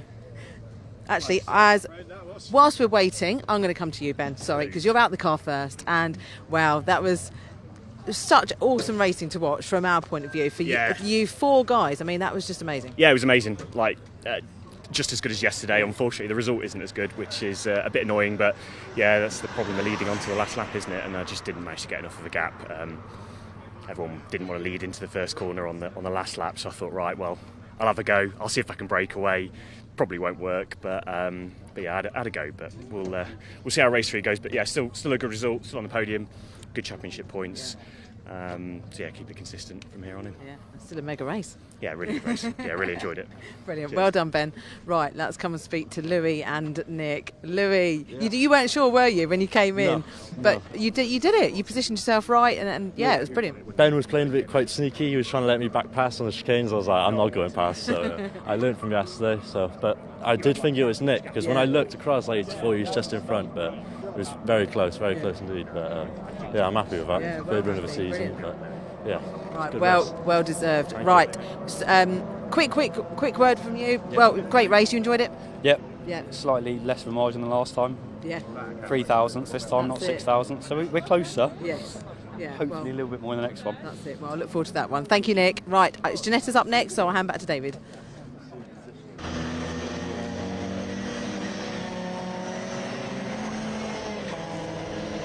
Okay, the car's on their way to the grid then. The second fastest time for each driver in the qualifying session yesterday, setting the grid for our second race for the Ginetta Junior Championship here at Zandvoort this weekend. Their overseas round, we normally see them supporting the British GT Championship. We caught up with a couple of drivers a little earlier on.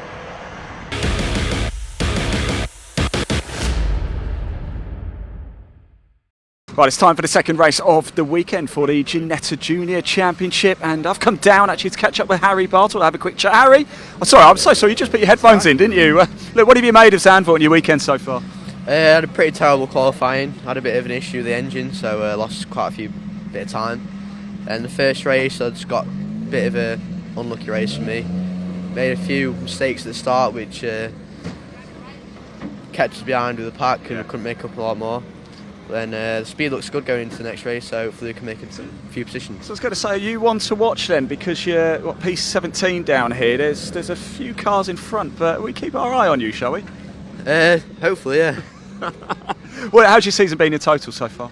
Well, not great actually. Ginetta had a good first round with the new team. Speed was a lot better, so yeah, looking forward to this next one. Right, this is it, okay? This is the moment the season changes. All right, Harry? Good luck, mate. We're going to be keeping an eye on you. I think it's going to go well. Yes, of course, yesterday's race, it was Rocco Coronel who took his 10th win of the season. How good is that? Fred Green coming home in second place and Alfie Slater in third. Have a look at some of the cars as we just make our way down. That's Colin Cronin in there, just moving along. I just want a very quick word, if we could, just before you hop in, very quick word. Zandvoort, what do you make of it? Hello. Hello, how you doing? Zandvoort, do you like it? Good circuit? Yes, it's cool. It's a nice track. First time here the Thursday, and we managed to get a good speed. Oh, good. Hey, you're just naturally quick, that's why. Naturally quick you are. Good luck for this race. Enjoy it, won't you? Right, I think that's probably about enough from us, because the drivers are getting ready to go. Remember, the Ginetta Junior Championship for drivers, just 14 years old up to 17 years old. 14. What were you doing at 14? I'll tell you what, I certainly wasn't driving one of these. Let's go racing, shall we? Let's hand over to commentator Dave Goddard to take you through the action. Enjoy.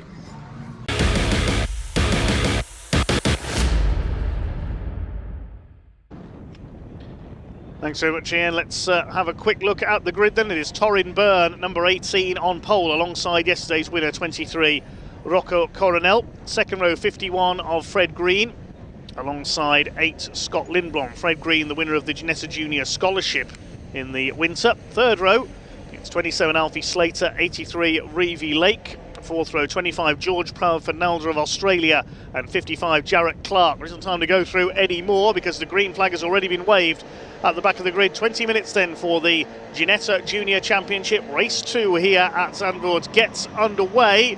Torrin Byrne from pole position tries to move across on Rocco Coronel, goes right over to the pit wall, now switches back again. It's Byrne who's got the lead down towards Tarzan for the first time. Alfie Slater diving through on the outside. He's the younger brother of Freddie Slater, international single-seater star. They all make their way through Tarzan for the first time.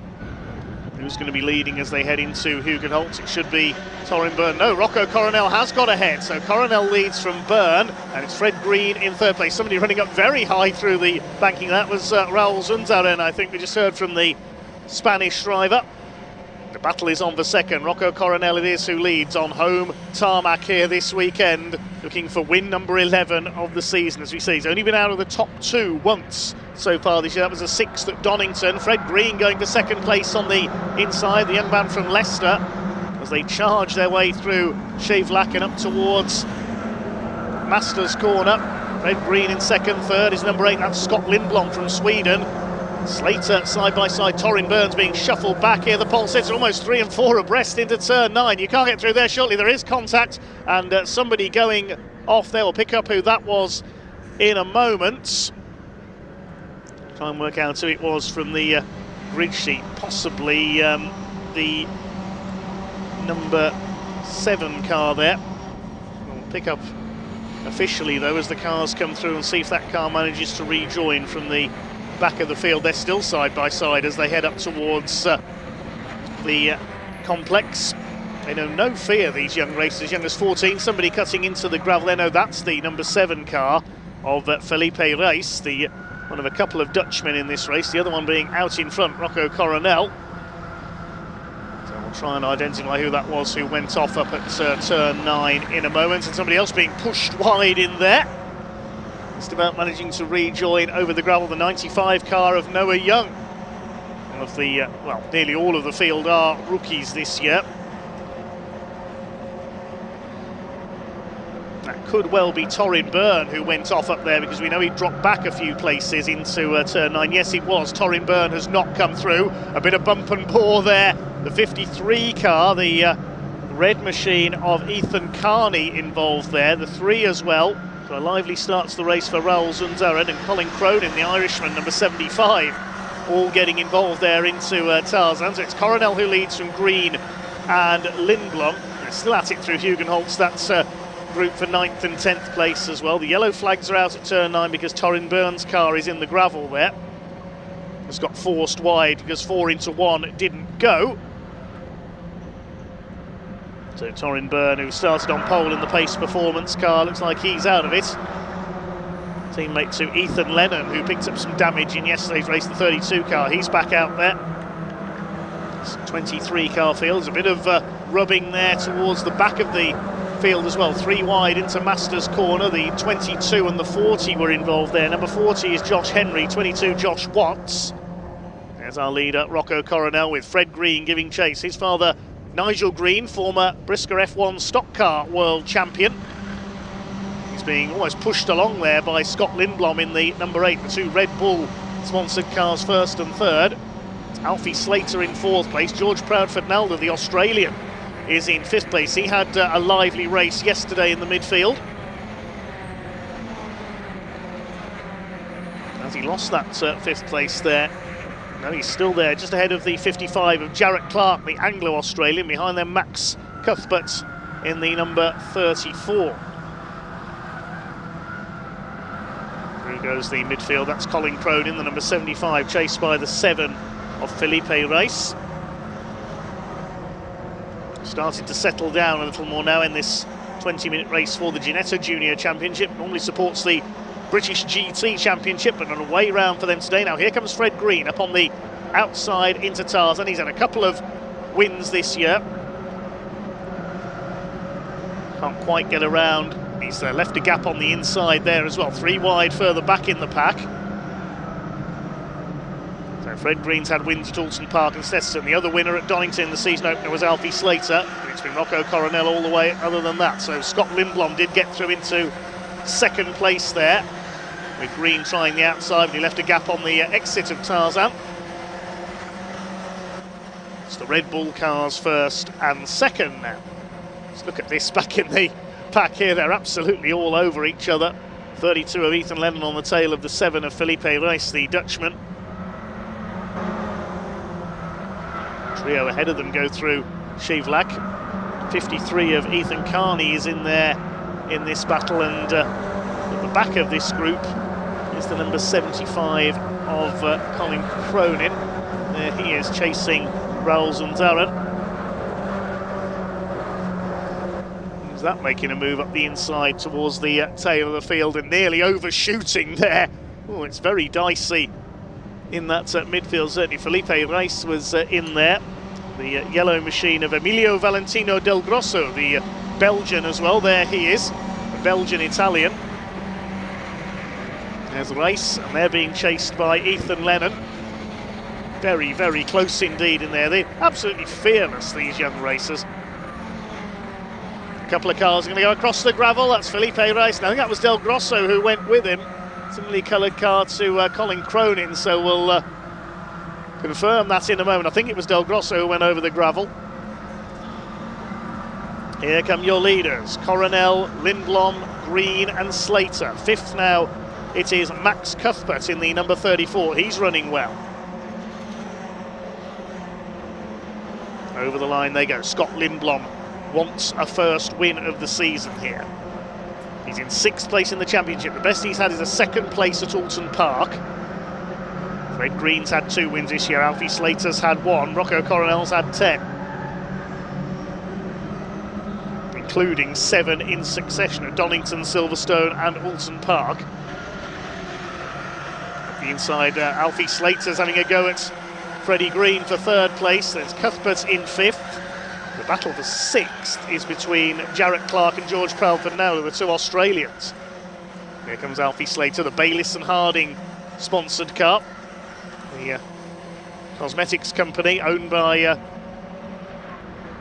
Freddie and Alfie Slater's father, Adrian, the former Porsche racer of many years standing, now concentrating on his two sons' career. Alfie Slater all over the back of Fred Green here for third place.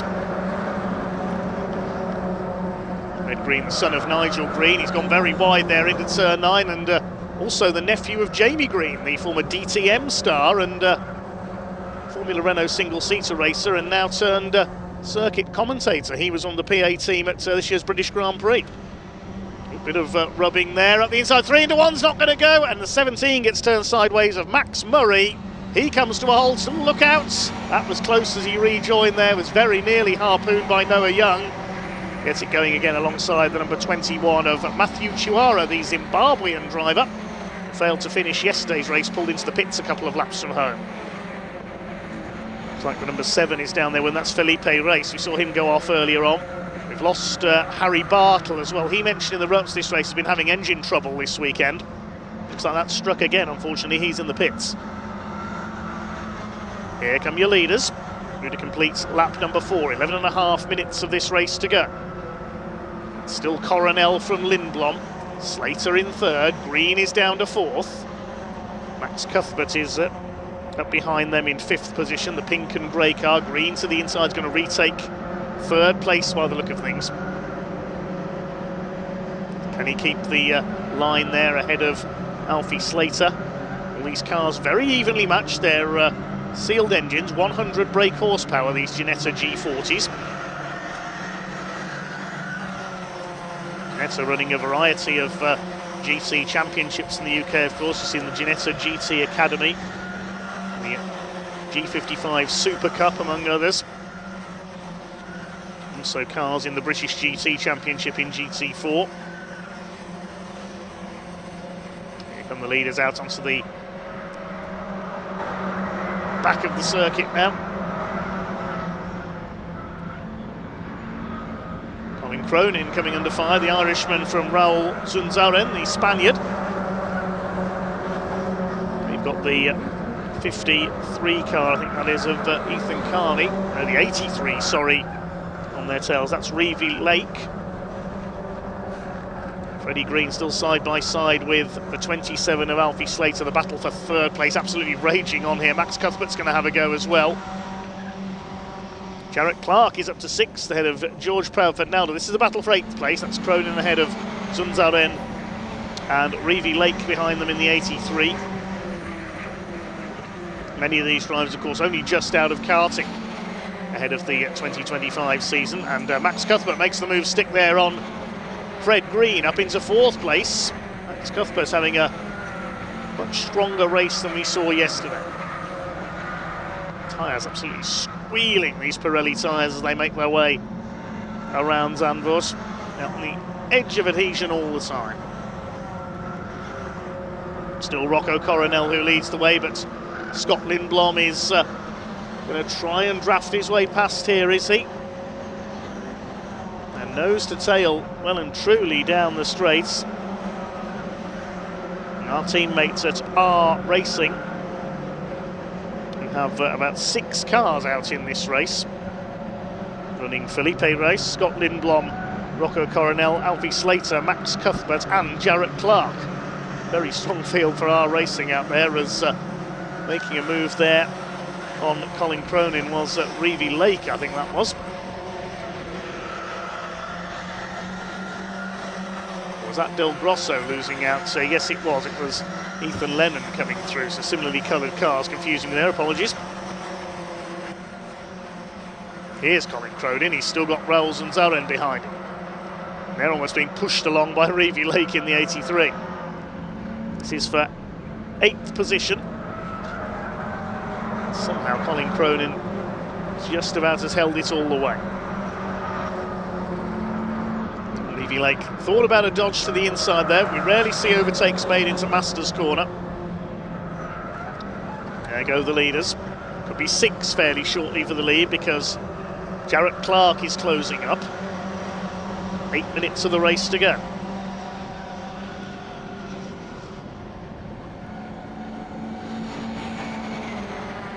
Still no start. It's like a 12-wheel Ginetta G40 for 8th place at the moment. Absolutely nothing to separate these three.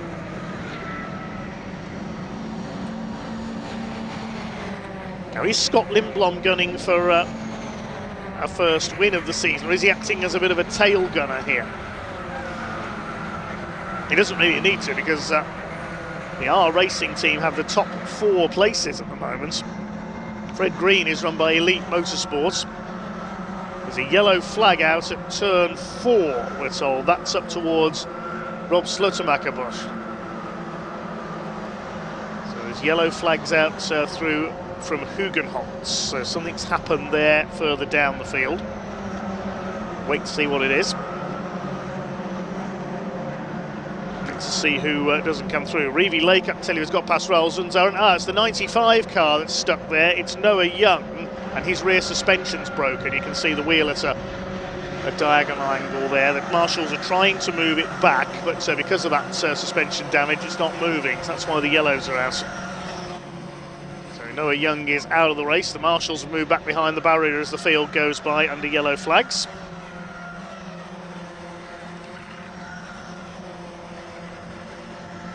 There's the 25 car, that's George Proudford-Nalder. Had a very lively race yesterday in the midfield. Slightly quieter one today on the tail of the leading group in 7th place. Cronin's actually got away a little from Lake and Zunzaren, now into 8th. There's the battle between the 32 of Ethan Lennon, the 5 of Emilio Del Grosso.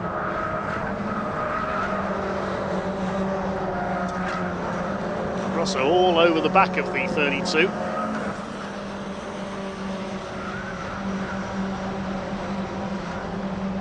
Just under 6 minutes to go, so we're starting to come towards the closing stages now. It is still Rocco Coronel who leads, with Scott Lindblom shadowing his every move at the front of this field, and the safety car is being scrambled.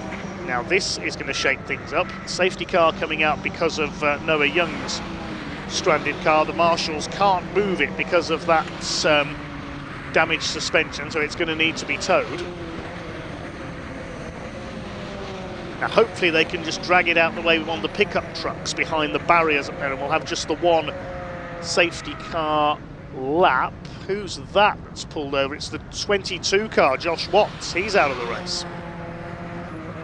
Gets out in frustration there, so it looks like the car has let Josh down. Unfortunately, he was 14th.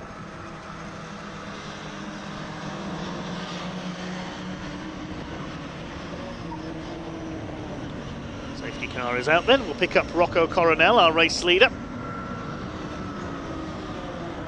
Is it going to be win number 11 of the season? It's just under 5 minutes left on the clock. Hopefully we'll get just the one lap here. Yes, there's the pickup truck in position, so hopefully it's just a case of the marshals dragging that car back behind the barrier, and we'll get just the one safety car lap and we can have our sprint finish. But we'll wait and see. Safety is paramount, of course. So it's Coronel from Lindblom, then Slater, Max Cuthbert up to 4th, Fred Green down to 5th.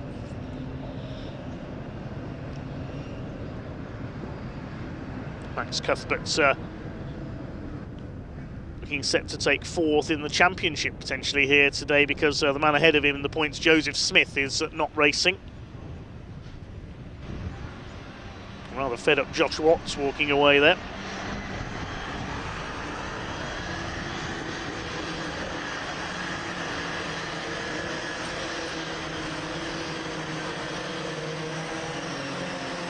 Scott Lindblom, the best he's had, as we said, this year is 2nd at Taunton Park and 3 third places, so he wants a first win.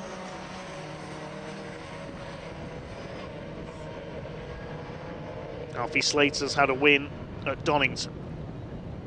Max Cuthbert's yet to have a win. 2 third places for the man who's 5th in the championship so far.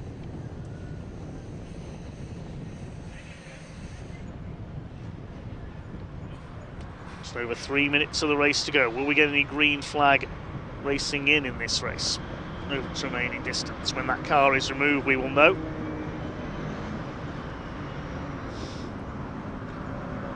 It may well get just a one-lap sprint here, possibly. We'll wait and see if they can get that car of Noah Young clear in time. The Performance One racing driver. Yes, the safety car is going to come in this lap, we've just been told. It looks like it is going to be a one-lap shootout. There's Josh Watts behind the barrier at turn 10.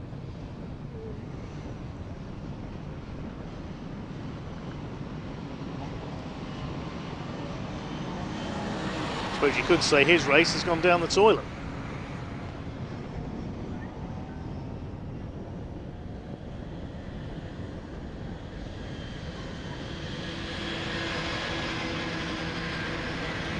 So 2 minutes on the clock then.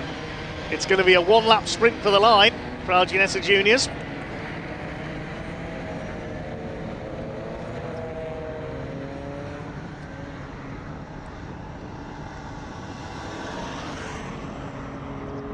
Rocco Coronel, can he hang on ahead of Scott Lindblom and Alfie Slater? Waiting them to come into sight through Luyendyk to be greeted by a green flag. See, Coronel has backed the field up here. A pair of Red Bulls leading the field around behind the safety car like this. We've seen that before. This is going to be frantic down towards Tarzan for the first time. Green flag is waving, the last lap board is out. It's a one-lap shootout in Ginetta Juniors race 2 of the weekend here at Zandvoort. Here we go. They can't pass until they go past the timing line. Look at this, how closely bunched up they are. The first 4 have gone over to the outside. Rocco Coronel defending from Scott Lindblom. Slater, then Cuthbert, then it's Green. Are they all going to make it round okay? It looks like it at the moment. Look how closely bunched they are as they go up towards Hugenholtz for the last time. We checkered flag next time through. The first 4 breaking away slightly from Fred Green once again. Still time for plenty to change. You could see some Caterham-style slipstreaming out of Luyendyk for the first time. Rocco Coronel just about hanging on ahead of Scott Lindblom. He wants his first win though. Is he going to have a look here as they come towards Shivlak on this final lap? Yeah, the first 4 definitely breaking away. Fred Green not as quick away on that restart. Max Cuthbert moves over to the left as they come towards Masters. Alfie Slater sticks the inside. We could see some moves being made here on the run into turn 9. Max Cuthbert up the inside. It's going to be 3 wide for second place. Look at this. Cuthbert could gain 2 places. Excellent by Max Cuthbert. He set that up so well on the exit from Masters corner. Now, has he got that second place secured? Yes, he has. He's on the tail of Coronel now. Max Cuthbert could get his first win here. Now, where has Scott Lindblom gone? I couldn't see him there in that leading group. Has he gone off at turn 9? Where is Lindblom? There he is. He's down to about 6th or 7th place. He must have gone wide there. He didn't expect Max Cuthbert to make his way down the inside. Through the complex the final time. Fred Green sideways, side by side with the 55 of Jarrett Clark. Oh my goodness. That's for 4th place. Max Cuthbert's going for the victory. Slater's got away into 3rd place. Clark goes through into 4th ahead of Fred Green. Then Lindblom in 6th place. But it's all about those top 3 for the victory here. Can Max Cuthbert get out of the slipstream and snatch it from Rocco Coronel, or is it going to be number 11 of the season for the Dutchman? They're coming towards the line now. Max Cuthbert tries to move across. Coronel defends. They're going to finish side by side. I think Coronel's just got there. Yes, he has. It's number 11 of the season for Rocco Coronel. Max Cuthbert 2nd and Alfie Slater in 3rd. Terrific finish in the one-lap shootouts. That's a best result of the season for Max Cuthbert with 2nd place. He was just 77 thousandths of a second off Rocco Coronel, who makes it 11 wins for the season. Alfie Slater on the podium in 3rd. Fred Green is 4th. And Scott Lindblom lost out on that restart. That was that move down the inside by Max Cuthbert into turn 9. He went wide as a result, and Lindblom dropping to 5th. Jarrett Clark, a fine 6th position. That's his best result, I think, of the season so far. George Proudford Nalder in 7th place. Colin Cronin, the Irishman, 8th. Reevy Lake is 9th, and Raoul Zunzaren completing the top 10. Ethan Lennon, Ethan Carney, Emilio Valentino Del Grosso and Felipe Reis completing the top 14 places. Behind them, Josh Henry, Max Murray after a spin, Henry Cameron, Matthew Chiwara and Katrina E from Hong Kong finishes at the back of the field. We lost Josh Watts there, we saw him pull up at turn 10. Noah Young with broken suspension, that's what brought out the safety car. Harry Bartle pulled off into the pits, and Torin Byrne, our pole sitter, unfortunately going off in the shuffle at turn 9 early on.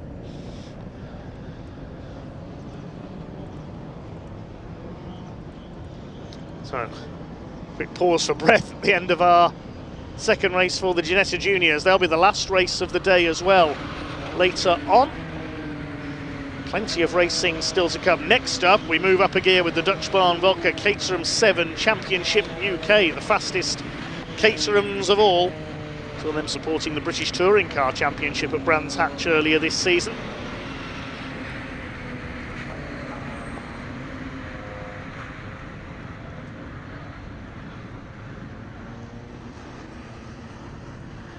The Ginettas make their way into Park Fermé. Ian will be down there shortly to talk to some of them. Yesterday it was Matt Armstrong who was the winner in Caterham 7 Championship UK to extend his championship lead, taking the win over Aaron Head, who's making a one-off return today.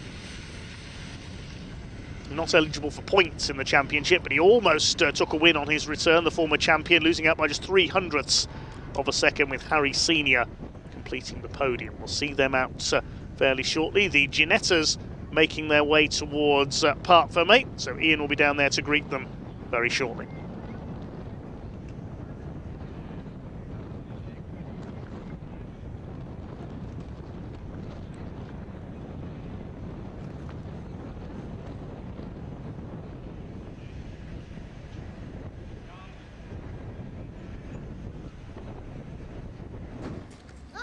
Oh wow, I tell you, look at the cheer for Rocco Coronel here, look at that.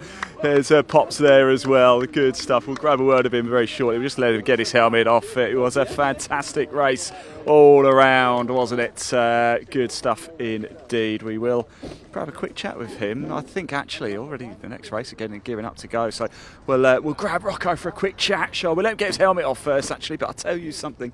He is the Dutch maestro here, isn't it? It's 2 from 2 for him. Can he make it a hat-trick of wins? Well, there is another race coming up later for the Ginetta Junior Championship. And Rocco, that was an almighty roar, wasn't it, from friends and family there, of course. How much does it mean to you to make it a double bubble here at Zandvoort? Yeah, of course it means a lot, even to win it again. Everyone here is nice. All my sponsors are here, and yeah, my family, of course. It's nice that you've got a nice little hospitality up there in the sort of the main area, haven't you? I guess it must mean a lot to you. A little bit more. We spoke yesterday after the win. Does it just a little bit more? It means a touch more because you're at home. Yeah, of course. Fantastic. How far is home from here, by the way? 40 minutes, maybe. Oh. I always go home. I always sleep at home. Oh, that's a dream, isn't it? Congratulations. Maybe, yeah, who knows? It could be 3 from 3 a little bit later. Let's go over and have a quick chat, shall we? We've got Fred over here. Let's have a quick chat, shall we? It's been an eventful weekend so far, hasn't it? Yeah, it wasn't great in that one, but yeah, it's been busy, yeah. You've got one more chance a little bit later this afternoon. What can you do? You know, it's difficult with 4 teammates or even 5 sometimes, you know, fighting against them. But I made a few wrong decisions then, which cost me on the last lap. So, yeah, I could have done a better job myself. So just keep learning and, yeah, hopefully we can have a better race in the next one. Well, it's not been too bad actually. I'll tell you, it was a P3. Sorry, Jack. I'll quickly move out of the way. It was actually a P3 in the rookie category as well. There is actually nobody's lined up in order except for Rocco. So I think actually the Caterhams are about to make their way out on track. So I've got to go do the podium now for Ginetta as well. So I'm going to head off to do that, and we have more Caterham action coming up for you now. So Dave Goddard, back to you, my friend. Thanks very much, Ian. Yes, a little bit of clear up to do, some gravel being swept away and a couple of cars to be towed in ahead of our next race for the Dutch Vodka Caterham 7 Championship UK. The grid will be formed in the order that they finished yesterday's race in. The green flag lap will be underway shortly. We did manage to catch up with a couple of drivers ahead of this race a little earlier on.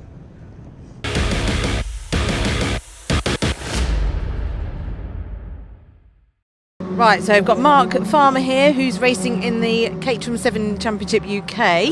Hello.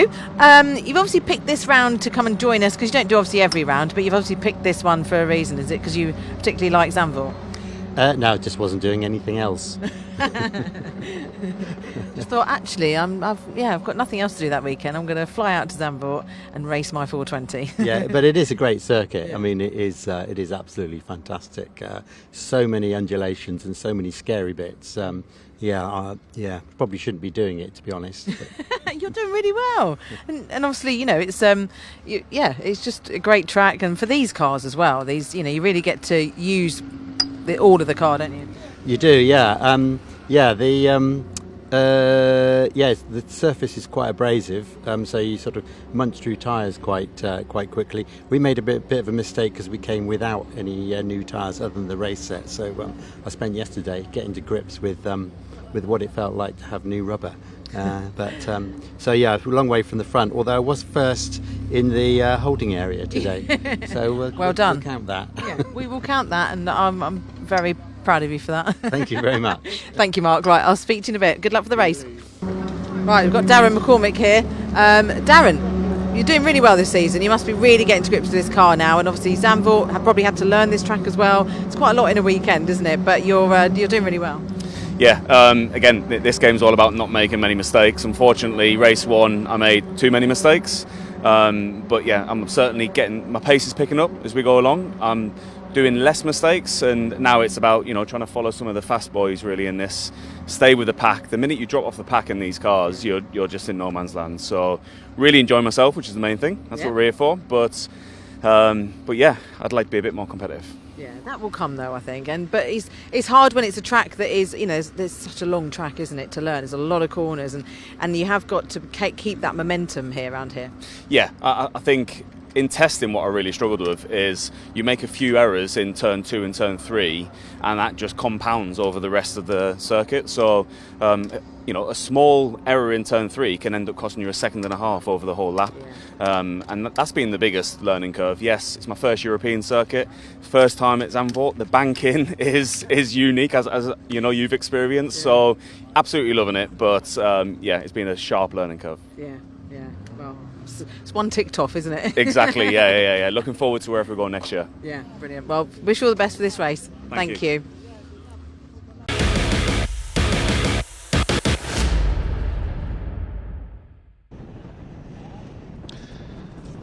Thank you to Sam down there. Cars on the grid then, ready for this 20-minute race for the Dutch Vodka Caterham 7 Championship UK. Now, these cars not linked to any of the other Caterhams we see out on track in Caterham Motorsport Championships. These are bespoke racing machines based on the Caterham 7 420R. Very rapid, very lightweight machines indeed. It was Matt Armstrong who was yesterday's winner. He took a hat-trick at Croft as well. 2 wins at Anglesey, 1 at Brands Hatch when the Championship supported the British Touring cars, and 1 at Snetterton as well. So looking for win number 9 of the season. Matt Armstrong, he starts on pole, having won yesterday, with Aaron Head, Championship returnee, the former champion in car number 2, alongside him. Second row is a tale of 2 Harrys, 28 Harry Senior, 9 Harry Cook. They had a huge battle for 3rd place in yesterday's race. Row 3 is 64 Tom Eden, alongside 23 Justin Armstrong, father of Matt, who's on pole. Row 4, number 6 Dale Head, Aaron's brother, and number 5 Greg Monks, who lives here in the Netherlands, had a shorter trip than most here this weekend. Row 5, 56 Craig Story, alongside 8 Chris Fraser, the man behind Dutch Vodka in the turquoise car. Row 6, 21 Harry Landy, and 62 we've just heard from Darren McCormack. Row 7, 13th on the grid is 98 James Hall, alongside him is 17 Mark Farmer. On the 8th row, Gary Curtis, number 22, the man from Monaco, and 35 Mark Kendall. On row 9, we have 16 Steve Metcalf and 68 Chris Welch, and number 24 Paul Donkin, the red and white car at the back of the grid, because he had problems and pulled off into the pits in yesterday's race, so he's got it all to do from the back. Had a win at Snetterton at the start of the season. Harry Senior's had 4 wins this year as well, so those 3 drivers, Matt Armstrong, Harry Senior, Paul Donkin, have divided up the wins between them so far this year. And a terrific race at Brands Hatch in front of the ITV cameras earlier this year in support of the BTCC. On that occasion, Harry Senior snatched the win from Henry Heaton right on the line. No Henry Heaton this weekend, sadly. He missed the Anglesey round as well, so only a part-time campaign for him this year. It is Matt Armstrong who led the points coming into this weekend. He was 28 points clear of Harry Senior in the standings. Harry Cook is desperate for his first win, the reigning 310R champion.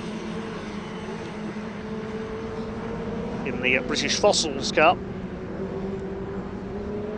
Best result he's had this year is a second at Ginetta. He's had several podiums. Paul Donkin with just that one win to his name. In race 2 at Ginetta, starts from the back of the grid. First meeting of the season for... second meeting of the season, sorry, for Mark Farmer. Number 17, he was out at Brands Hatch. Just heard from him. So Matt Armstrong, the blue and red car on pole position. Aaron Head, the black car with the pink roll cage. Light blue and red car is Harry Senior. Harry Cook in black and gold completes the second row. Tom Eden in yellow on row 3. Then Justin Armstrong in the blue and yellow, number 23 car, blue and sort of day glow colour. He's the first of, Tom Eden, sorry, is the first of our AM class drivers. Justin Armstrong, normally the AM class winner, was pipped to the class honours by Tom Eden yesterday. Dale Head is an AM driver as well, the black and blue car, number 6. Starting alongside him, it will be Greg Monks, number 5.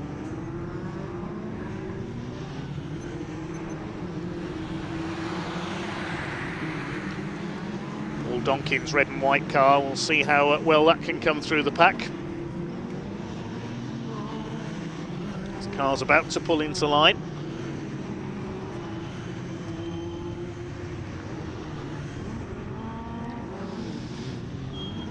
Greg Monks, the black and white and Dayglow yellow car with the red nose. Craig Story, the yellow and pink machine. And Chris Fraser, big thanks to him for his sponsorship of the championship. Born in Australia, but now lives in North Yorkshire. And makes Dutch Barn vodka in his Dutch barn, hence the name. Last couple of cars into line at the back. Marshall gives the all clear with the green flag. This will be a 20-minute race, the Dutch Barn Vodka Caterham 7 Championship UK here at Zandvoort, the fastest racing Caterhams of them all. We get underway. Great start by Aaron Head from the inside of the front row, and he's going to head the pack by the look of it down into Tarzan for the first time, ahead of Matt Armstrong. Harry Senior trying to get around the outsides, 3 wide in behind them. Not the best of getaways for Harry Cook. Is he going to be swallowed up there? Well, Justin Armstrong's up alongside him. He's got ahead of Tom Eden, his AM class rival. It's the Pro-Ams out front. It is Aaron Head who leads. Harry Senior's got up into second place ahead of Matt Armstrong. Then Justin Armstrong up to fourth, and already Paul Donkin has made up about 6 or 7 places from the back of the field. The red car with the white roll cage is alongside James Hall in the bright yellow number 98 car there. So they make their way out to Darren McCormack, I think that was in behind them, the 62. And it is Aaron Head who leads through Shivlak for the first time. Greg Monks ahead of Chris Fraser there in the number 8, chased by Harry Landy in the blue car.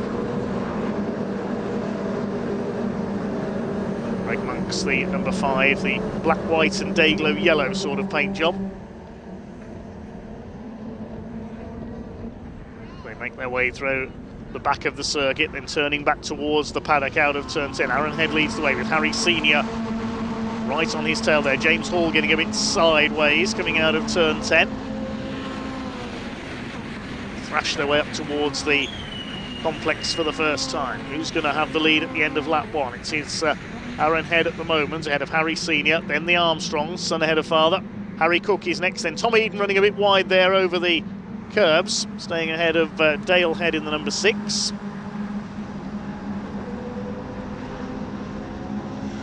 Paul Donkin looking to make another move here on the inside of Harry Landy. There he is, out of the banking, up towards the line. Let's see them start to slipstream then. Here comes Harry Senior. He wants to take the lead. Matt Armstrong on the inside. There isn't quite room there, so he has to move back across the outside. Harry Senior has taken the lead in the number 28. Matt Armstrong trying to go all the way around the outside of Aaron Head. Then Justin Armstrong staying ahead of Harry Cook. Fastest lap on that first lap, no surprise really, Paul Donkin, 150.879. Having come through from the back, he's already up into 12th place. It's 19 car grid. So he's gained 7 places so far. He wants to go after the leaders. Does seem to have a lot of bad luck in this championship. Paul Donkin, the man who's raced everything from Porsches to Citroen C1s over the years. There's Harry Cook, the black and gold number 9, ahead of the yellow of Tom Eden. Battling for 5th at the moment. Craig Story on their tails in the 56 car. He's an AM-class driver, Craig Story, but he has qualified on the front row earlier this season. Certainly an impressive feat for the AM driver. I think it was at Anglesey, if I remember rightly. Of course, the Caterham 7 Championship UK has a super poll for the top 5 drivers in qualifying. Towards the complex once again. Harry Senior continues to lead Aaron Head, then the Armstrongs, then Cook, Eden, and Dale Head in behind him, going after his brother who is in 2nd place. The AM class is led by Justin Armstrong, ahead of Tom Eden and Dale Head. Dale Head was being pushed along there by Craig Story. They come out of the banking, across the line for the 2nd time. Here comes Matt Armstrong up the outside. He's almost certain to take 2nd place here. 3 wide for 4th place behind Harry Cook, Justin Armstrong and Tom Eden. They think better of it. Harry Cook keeps the place. Tom Eden ahead of Justin Armstrong around the outside.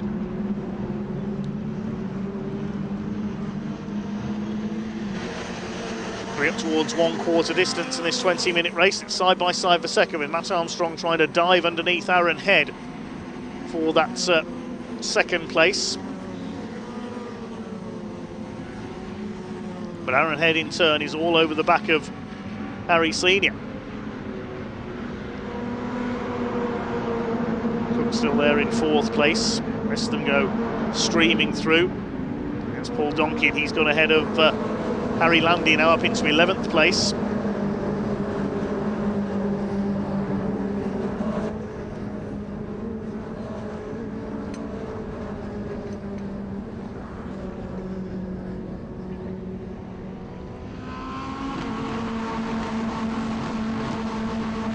Leaders together as they head out of turn 10 up the straight there. Matt Armstrong moving towards the inside. Still Harry Senior from Aaron Head.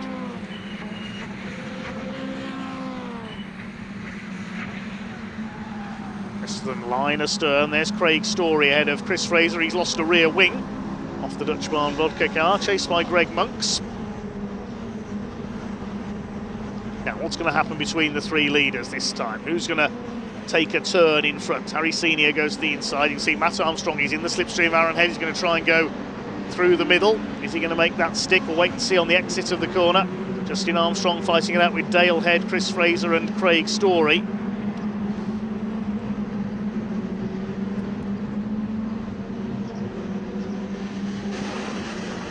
Has Matt Armstrong made it stick? He certainly has. He's back in the lead. Fastest lap of the race, meanwhile, is with Harry Cook, 146.15 he's just done.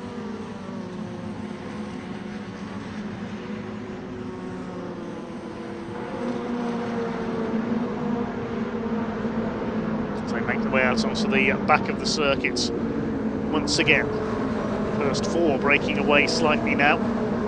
Tom Eden in 5th place. He leads the AM category ahead of Justin Armstrong. Lost a bit of ground on that last lap. Dale Head was ahead of him at the line. They were side by side though, and Armstrong now back ahead. Then Fraser's getting ahead of Story, and behind them is Paul Donkin. His progress arrested slightly at 11th place from the back of the field. He's now having a go at Craig Story, the red and white car. Making the move on the yellow and pink machine. Very garish colour scheme for Craig. Certainly stands out though, you can't disagree with that. Behind him is Monks, then Landy, Hall and Darren McCormack. Then a small gap back to Mark Farmer. returning to the championship this weekend. What's going to happen down the straight this time then? Here are the leaders, side by side across the line. Head and Armstrong, and trying to go around the outside of both of them is Harry Senior. Can he get the car stopped? Certainly can. Superb from Harry Senior. He takes up the lead. Cook still fourth ahead of Eden. Dale Head is back up into sixth place ahead of Justin Armstrong. They're having a good old scrap. Tom Eden leads the AM category ahead of Dale Head. Justin Armstrong down in third in that class, and Paul Donkin now having a go at Chris Fraser. That's for P8 now. The leaders head out towards the back of the circuit once again. First four still line astern. Tom Eden trying to make it 5. Aaron Head trying to wrest the lead back again from Harry Senior in the number 28s. And from Ascot in Berkshire. That's why Aaron Head comes from Colchester in Essex. Matt Armstrong in third place from Leicestershire. Lives not far from the Mallory Park circuit. Harry Senior moves to the left. Matt Armstrong moving to the right. He tries to take Aaron Head for second place. Down into the little complex, the Hans Ernst Boch.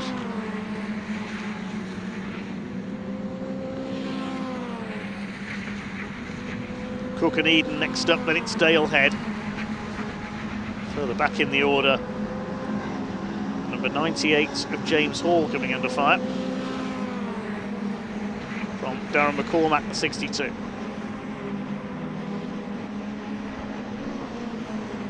Three wide for the lead, and round the outside goes Armstrong. There's Paul Donkin on the tail of Justin Armstrong.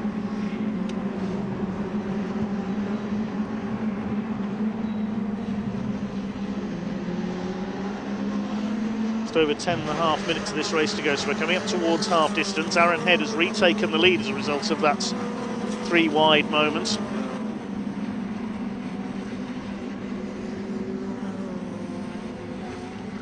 Armstrong in second place. Third is Harry Senior, but he's got Harry Cook on his tail now. Is this going to turn into a repeat of yesterday's race? Because the two Harrys were fighting for third. They've got Tom Eden up there with them. He's having a strong run, certainly looking for his first podium of the season.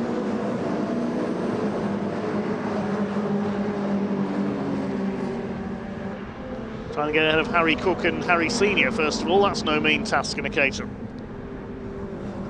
Dale Head second of the AM class, Justin Armstrong in third. They've got Paul Donkin on their tails now in 8th place.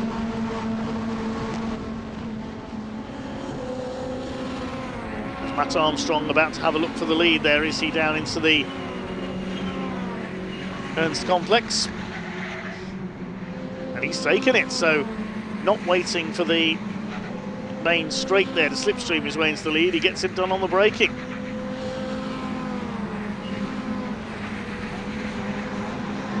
Still third ahead of Harry Cook.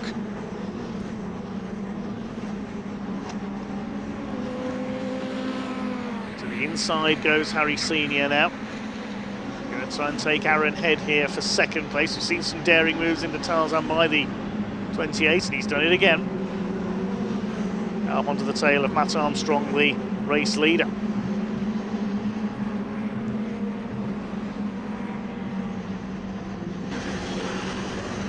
Huguenots. Tom Eden on the tail, being chased there, I should say, by Dale Head. It's the battle for 5th position.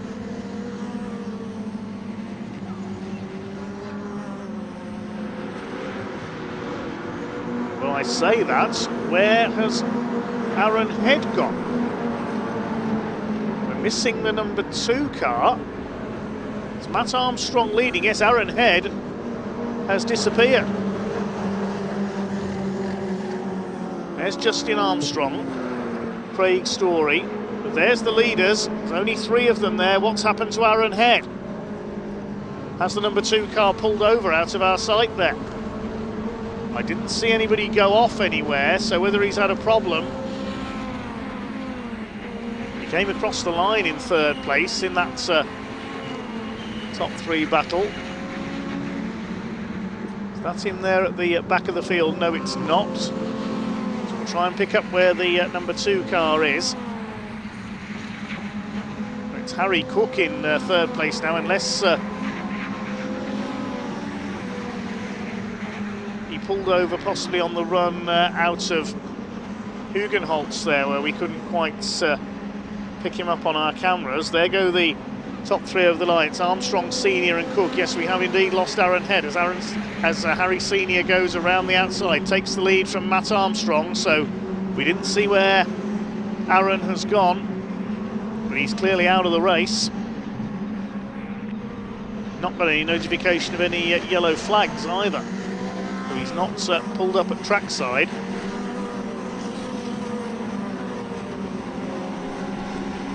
Not too sure what has happened there. Battle for fourth is Tom Eden being almost pushed along by Dale Head. They've been like that for over a lap now, and look who's coming up behind them. It's Paul Donkin. Justin Armstrong's dropped back behind Chris Fraser, who's going well. So we're not sure where Aaron Head has gone, but that's one of the leaders out of it.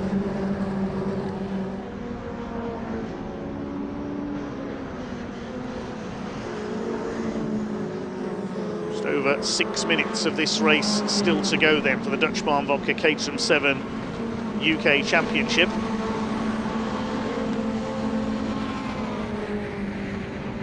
Leaders already heading down towards the Hans Ernst complex. Harry Senior, Matt Armstrong and Harry Cook almost on top of one another. Harry Cook's going to try and make a move. He's never going to go around the outside at Cumho Corner, is he? Not quite. He'll get into the slipstream though, ready for the pit straight. Harry Cook starting to make his move towards the front of the field, though I'd say it's between these three for the victory, because they're clear of Tom Eden in fourth place. Over the line they go. They're going to be 3 wide on the run across the stripe. Side by side, Harry Cook around the outside takes second place. Senior goes down to third. We've got a yellow flag at pit out, it says. So it's somewhere on the exit of Tarzan we've got a yellow flag, so that must be where Aaron Head's car is, I would think. It's just out of our sight there from Hugenholtz as the leader goes up way high through there. Matt Armstrong thought he was heading for the barriers. Harry Cook in second, Senior is third, then a gap back to Paul Donkin, who's now through into fourth. He's got past the AM-class lead battlers Eden and Dale Head. Paul Donkin, who started last on the grid after problems in yesterday's race. Could he catch these three and get through for a second win of the season?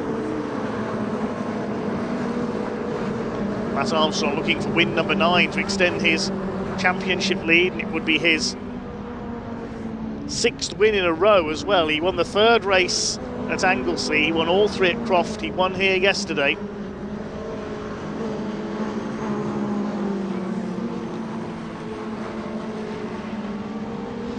Can he hold on to win here with Harry Cook on his tail? He's just desperate for his first Caterham 7 Championship UK victory.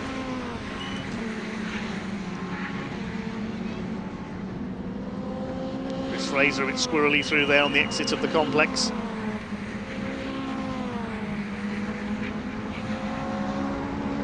Tom Eden still hanging on to the AM-class lead for the 2nd race in a row.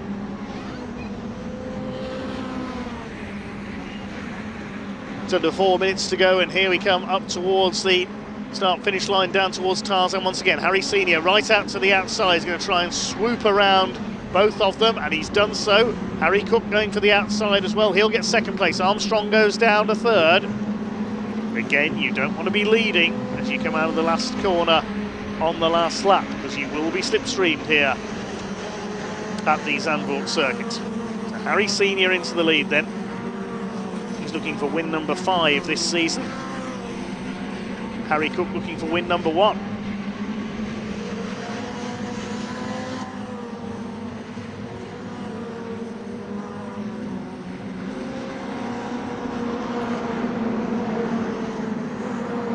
There's Justin Armstrong still ahead of Craig Story and Chris Fraser there, battling over 7th place. Armstrong third of the AMs. Fraser and Story both AM class drivers as well, and somebody's off in the gravel. That looks to me like it's Harry Landy. It's a blue car. I think that's Harry Landy facing the wrong way. He was 10th. Just double check if that is him. Yes, I think it is. So we've lost Harry Landy into the gravel. So confirmation it is Harry Landy facing the wrong way in the gravel. He's out of the race. There he is. That's at the exit of Shivlak. Walks away, he's okay. Yellow flag at turn 5 and at turn 7 as well.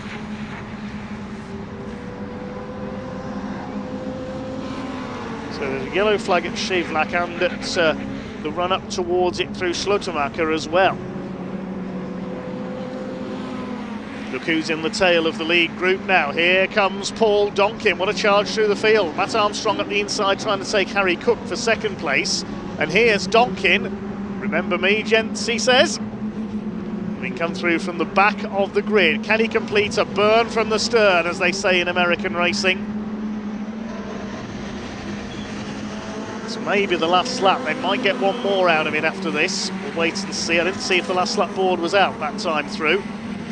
A couple of yellow flags on the course, so possibly a couple of overtaking spots not available. Matt Armstrong up alongside Harry Cook for second place, doesn't quite get alongside. Still Harry Senior in the light blue car who leads the way. Cook in second. The yellow flag's out at Shivlak, so yes, no passing there with the Harry Landy's car off the course.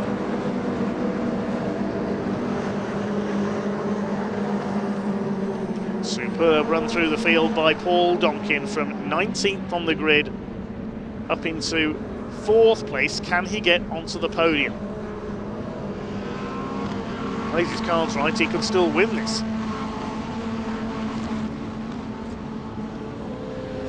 Has Harry Senior done enough here? There's 40 seconds left now on the clock.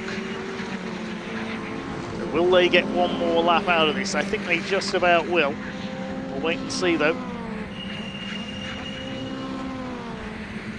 Tom Eden still can't shake off Dale Head in the DPR Motorsport number 6 car.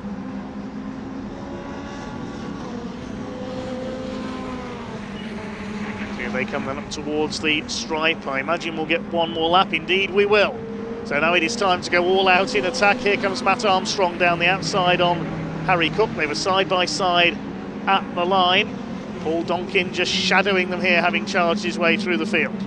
Eden 5th, Dalehead 6th, Fraser 7th, Story 8th, 9th is Justin Armstrong, and Darren McCormack rounds out the top 10. Justin Armstrong does seem a little off the pace in this one, only 5th in the AM class, down in 9th overall. He's normally up there in the top 5 or so. So can Harry Senior hang on to take win number 5 for him this season? Or can Harry Cook get the slipstream? He'll be waiting here. Yeah, he's waiting in the wheel tracks of Harry Senior. You know what he's going to try and do out of the final corner, certainly. But can he do it? Will Matt Armstrong get both of them? Can Donkin win this? Can Tom Eden pick up a first win in the 64? Behind him, Dale Head. Any one of these 6, I reckon, could still win it.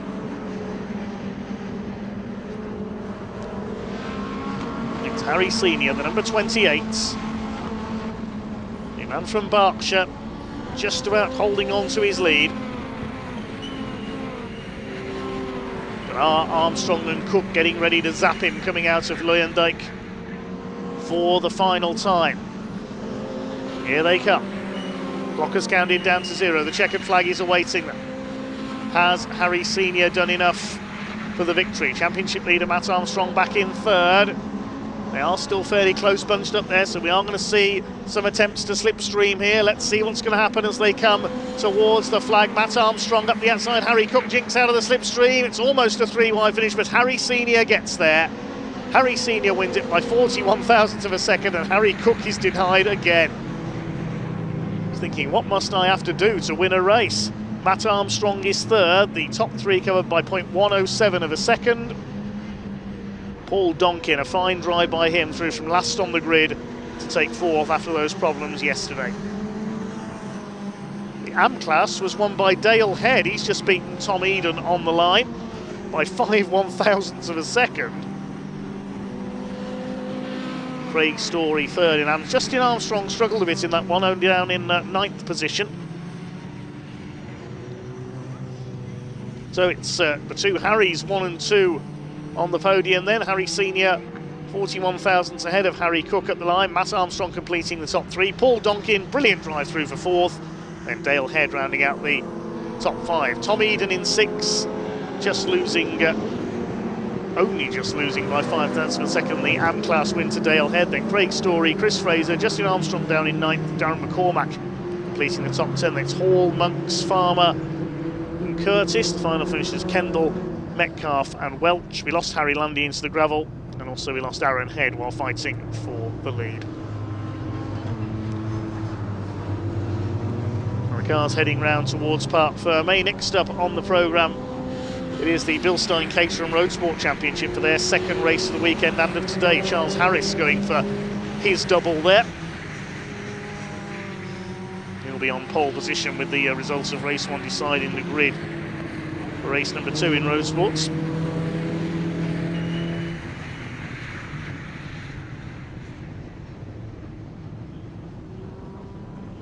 The first car's heading into... It's a different challenge, you know. These cars drive quite differently to, you know, the different kind of machine, but same basic principle. Just as fun, if not more so. Enjoy this. Well done, mate. Hopefully see you a little bit later as well. I just want to give a mention. Dale Head, of course. Is Dale? Ah, there you go. Great. I've got you down as the AM winner. How does that feel? Great. Yeah, brilliant. Yeah. What do you make of Zandvoort? Brilliant. It's an excellent track. Great for the Caterhams. Really, you know, it's a great flowing circuit. The only place where you're really, you know, in the toe is down the straight. So what's it like though when you go around that banking? What is it's it? Great. Really the G, like do the you G-forces. like taking a high line? Yeah, take a high line. Yeah, it's definitely a high line in there. Yeah. Anyway, Dale, congratulations, buddy. More Super. racing a little bit later Thanks for you, very so don't rest too much, of course. Yes, so Harry Senior, your race winner there. Harry Cook in 2nd. Matthew Armstrong in 3rd. Of course, he led quite a lot of the race, didn't he? In the AM category, Dale Head, your winner. Tom Eden. And 3rd, I've got down as Craig Story. So there we go. That is it for the Caterham 7 Championship for now. They are back a little bit later this afternoon. I can already hear Caterham's on track. In fact, the Bilstein Caterham Roadsport Championship is up next. Sam Parker's in that one. So let's hand over to Dave Goddard to take you through the action. Enjoy. Thanks, Ian. Yes, the cars, in fact, already on their green flag lap for the second race of the day, the final race for the Bilstein Caterham Road Sports Championship. Race 1 was a tale of two Harrises, the two brothers swapping the lead throughout in our opening race. Looking at the winning margin for that one, Charles Harris beat brother William by 16 thousandths of a second. Will it be closer this time? Well, Charles is on pole, the number 96, 14 William alongside. Second row, 86 Craig Evans and 33 Brian Thornton. So the grid for this one based on the results of the earlier race. Row 3, 88 Luciano Caruso and 12 Alistair Morton. Great drive by Luciano earlier on, his best result of the season. 17 Dan Crawley and 42 Scott Helm, the championship leader, make up row 4. Row 5, Jimmy Way in number 38 and 24 Oliver White. 6th row, 36 Chris Buck and 6 Eduardo Pontes. On row 7, 44 Andrew Davison and 20 Steve Lorriman. Row 8, number 7 Sam Parker and 71 Richard Haig. Row 9, 58 James Platt and 22 Will Coop. 10th row 5 Steve Harris and 74 Charles Chapman. On row 11, Zina Al-Jalili, number 26 and 29 Scott Darling. 52 Chris Hicks starts alongside number 4 Alistair Kinnear on row 12. Row 13, 10 Aaron Oliver and 32 Ivan Searle. Had an off in that earlier race, so hopefully he's out there. Back of the field, number 13, Liam Baslington. The last 3 there, retirements in the first race.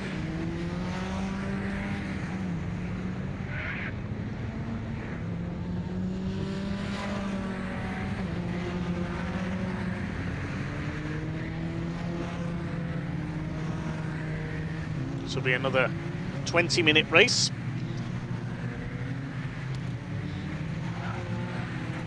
Will it be the Harrises again? 3rd and 5th in the championship. Scott Helm led coming into this weekend. Previous lowest result prior to race 1 today was race 1 at Croft, where he could only manage 6th place.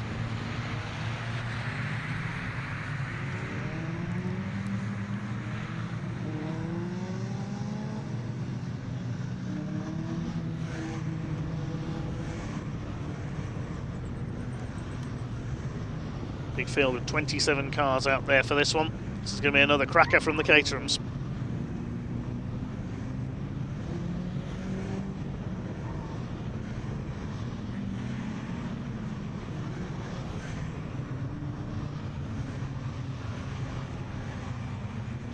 So Charles Harris, the green and yellow car on the outside of the front row. Bright green and black is Will Harris on row 2. Scott Helm rather energetically warming his tyres there, flicking the car from side to side. Craig Evans on row 2, the white and black car. Brian Thornton in blue and orange alongside him. Row 3, Luciano Caruso in the Rothmans lookalike machine.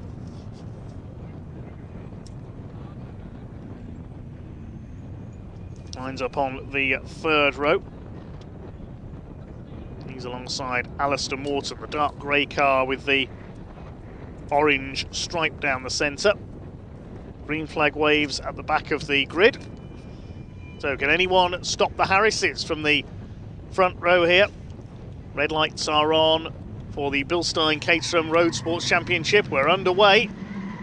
The Harrises get away well from the start. It's going to be Charles who leads the way. Craig Evans is going to try and split them here, and he's done so. Will Harris has to slot in third place, charging up the inside. That is Scott Helm, the championship leader, making up at least one place. They make their steady way into the first corner at Tarzan. Chris Hicks at the back of the field there in the 52 car. But it is Charles Harris who leads from Evans. Will Harris third. Fourth place is Caruso. Fifth, Thornton. Looks like Dan Crawley in sixth position as we start to get the race settled down. Now, is that Scott Helm up in a seventh? I think it is. That means that Alistair Morton has lost some ground off the line. They charge their way through Shivlak for the first time.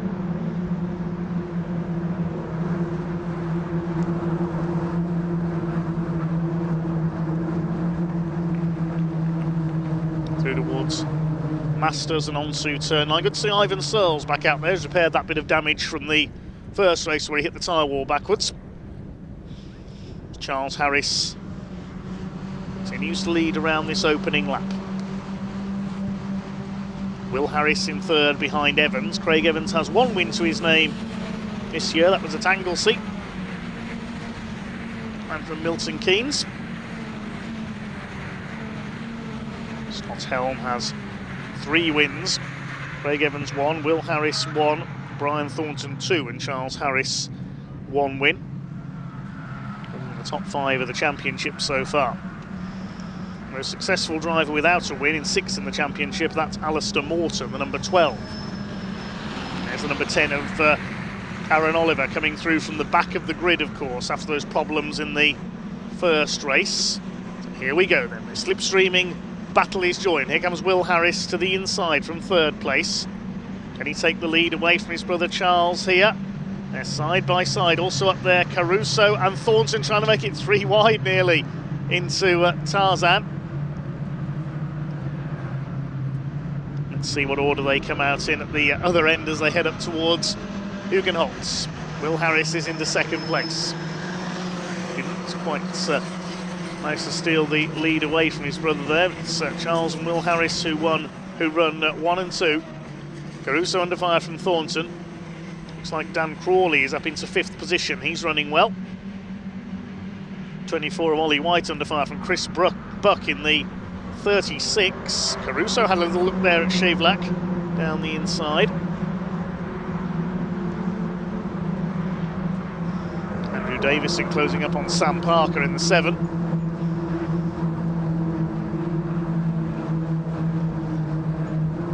Nice busy little train of cars building up here. Harris is now 1 and 2. They've relegated Craig Evans back to third. Brian Thornton having a go up the inside. He's gone ahead of Caruso.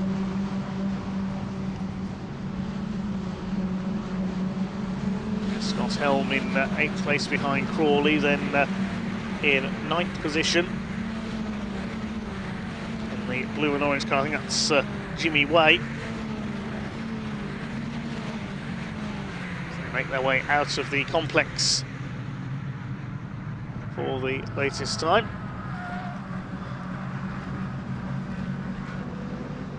Ollie White up there behind Jimmy Way.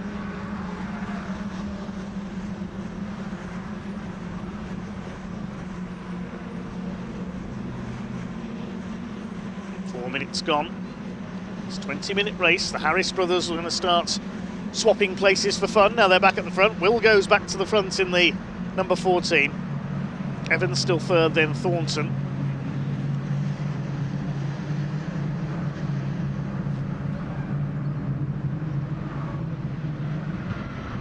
Steve Lorriman running wide there, losing a spot at Tarzan. As Will Harris continues to set the pace. Scott Helm up into 6th place now, so back to the front of the field, pretty much where he belongs. A fairly dominant season for Scott Helm in the Caterham Roadsport Championship, sponsored by Bilstein Suspension. Is it going to be another share of the weekend for the Harrises? We saw this at the start of the year in April at Snetterton.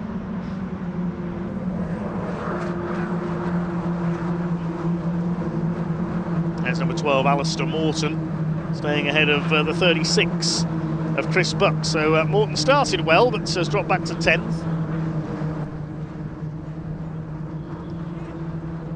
Swing their way through turn 10. Once again, that bright, almost acid green and black machine of Will Harris out in front.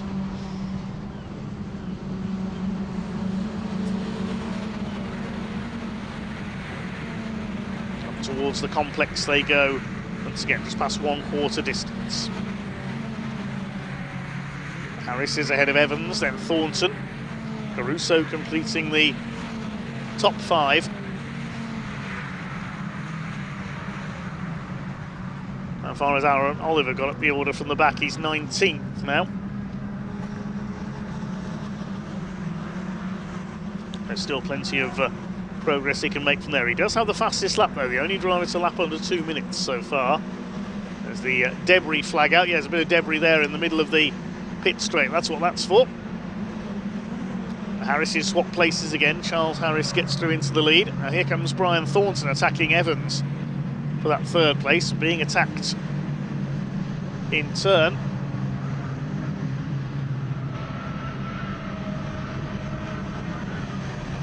Here come your leaders. Charles Harris has got the lead back again. Just swapping places for fun, exactly as we saw in race 1 for the Bilstein Caterham Roadsport Championship. Somebody up very high there through the banking section. Let's see who it was. Here's number 20, the Union flag car of Steve Lorriman. He's got the 6 of Eduardo Pontes on his tail. Sam Parker behind them.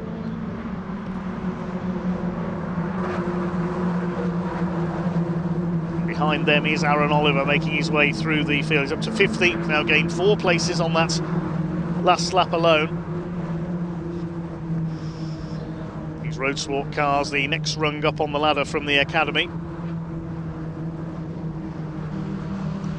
Only very minor changes and some new tyres. New type of tyre specified for this series. Needed to change your academy car into a Roadsport. Roadsport spec car. Well, nearly all of these drivers have come from the Caterham Academy.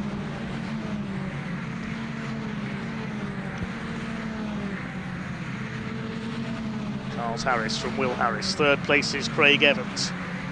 Brian Thornton, the entertaining Irishman, in 4th place. Luciano Caruso still running very well indeed up there in 5th position.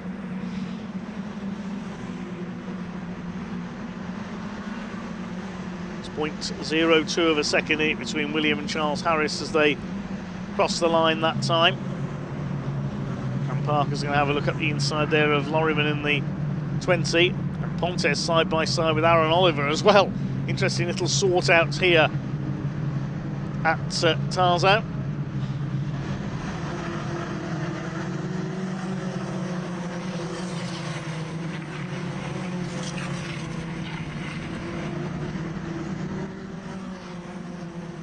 Here they go out towards the back of the circuit again.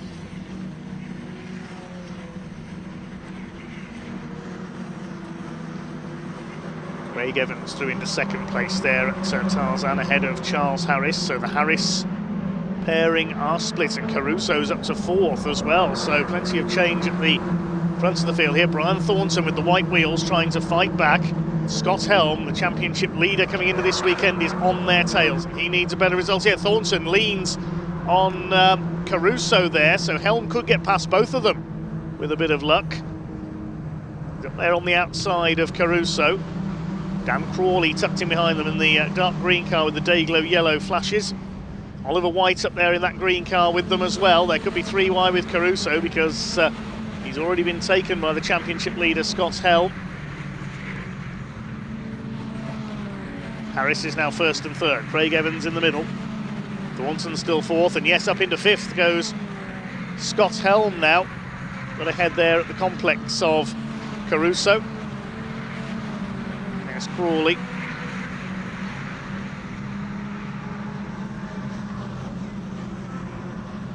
So we're at half distance then, coming through to complete lap number 5. Across the line they go. Who's going to start the fan out? It is Charles Harris who's going to move to the inside. He's going to try and retake the lead. Craig Evans is going to have a go at the inside as well. The second group, Thornton and Helm side by side. The rest of them steam through behind them. Now looking in the background there to see who's got the lead. I think Craig Evans has taken the lead in the 86 car. Pick them up at Hugenholtz. Yes, indeed he has. The white car that shows in front then from William and Charles Harris. Fourth, Brian Thornton. He's going after the 3 leaders here. He's had enough of the midfield battle. He's got his foot down. And he's going after our top 3. Fifth behind him is Caruso, but he's under fire from Scott Helm, the points leader.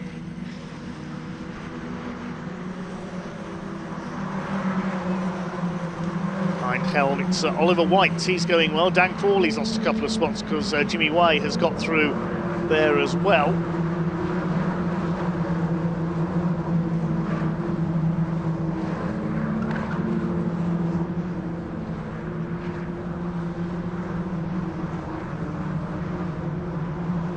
Craig Evans out front then, looking for his first win since the opener at Anglesey.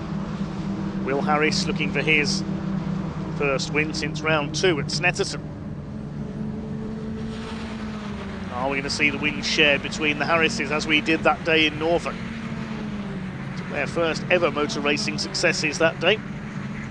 Graduates of the Caterham Academy. Oh, the leader's run wide. He's clipped the tyre barrier. What's happened there? He's held the lead, but he's taken the rear wheel arch off the car. I don't know if there was any contact there. I don't think there was. But now Will Harris can sense his chance to take the lead. And the Harrises are going to try and go either side, I think, of Craig Evans down the pit straight here to take the lead. He lost momentum as a result. Now look at Brian Thornton up there as well, trying to go through the middle. Now surely they're all going to go up the inside of Craig Evans here. Looks like Will Harris is going to take the lead. Indeed he does. Evans is on the high line through turn 1 at Zandvoort. He's going to be swallowed up into the pack here. So the complexion of this Caterham Roadsport race changes. See what he did here, just ran in too deep there, slid a little bit wide and bash into the tyre wall. Thankfully not breaking his suspension. So Craig Evans is still there in second place behind Will Harris. Brian Thornton's up to third ahead of Charles Harris. Up towards Shaver. Scott Helm still lurking in 5th place ahead of Caruso. Ollie White going well in 24 in 7th place. It's Jimmy White. Dan Crawley and Alistair Morton round out the top 10.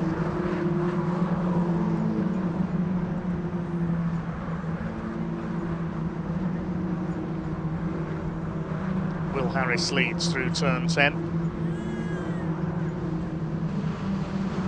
Scott Helm a little bit wide through there in P5 ahead of Caruso. There he is, the number 42 car. I love that it says "Help Me" upside down in upside down script on his number plates.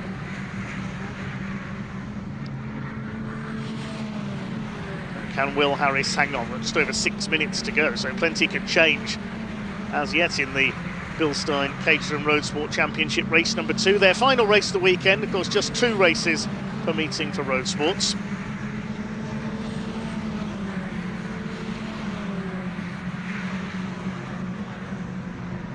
Across the line they come once again. Will Harris trying to break the toe as he weaves there. Everybody else behind follows him. It's a conga line down into Tarzan. Craig Evans has a look on the inside. Can he retake the lead here despite that bit of damage?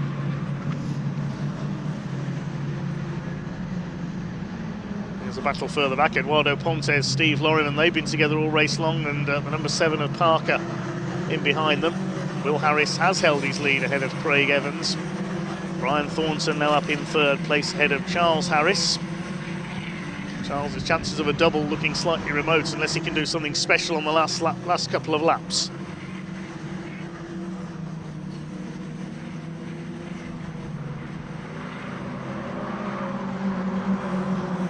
Mind you, is everybody else content to let Will Harris lead the race, and then they'll ambush him out of the last corner of the entire race?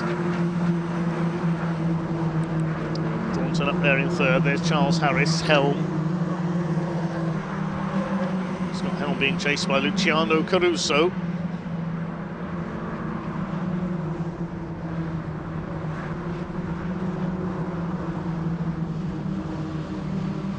And the next group headed up by Jimmy Way. Gap is coming down, I think, between 6th and 7th. He has only 1.28 seconds in it now before it's an even bigger battle at the front of the field.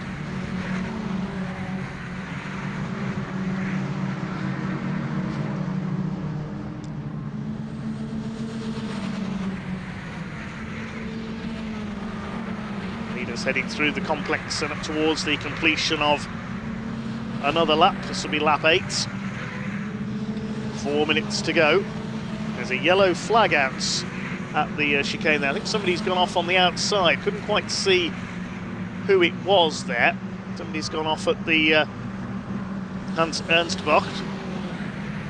Work out who it is as the cars come across the line.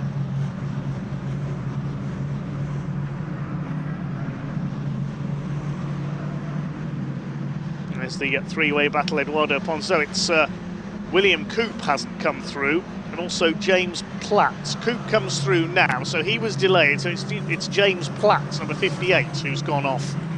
That's the Hans Ernstbach. I suspect he's in the gravel on the outside. Here's the lead battle. Now let's have a look. It is Craig Evans who has retaken the lead while that was going on. From Will Harris, Brian Thornton. Charles Harris has dropped back a little into 4th place now. 5th is Caruso. He's got back ahead of Scott Helm. Helm's championship challenge could take a bit of a dent here, especially if Craig Evans wins, because he's 2nd in the championship behind him.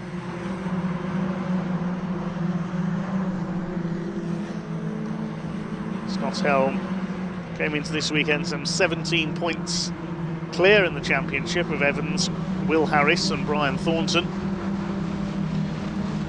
Last thing he wants to see here, Scott Helm, is all his main title rivals ahead of him in the results. 2.5 minutes to go.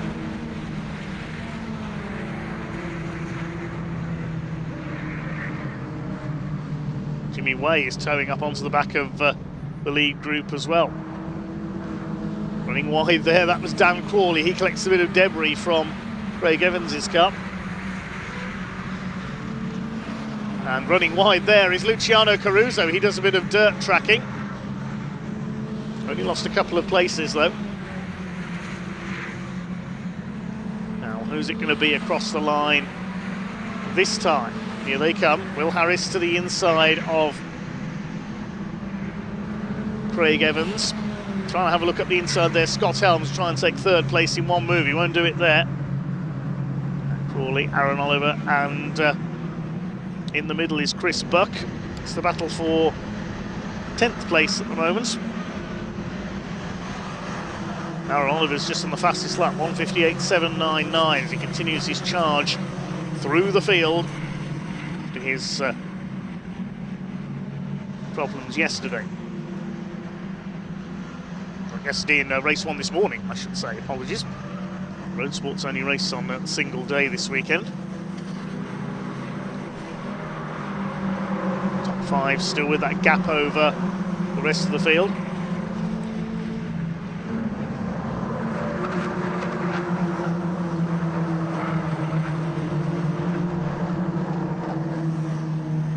Inside, Oliver White there at 24 attacking Jimmy Way. That's the battle for 6th position. 3 wide further ahead. Brian Thornton almost caught in the middle there for 3rd place.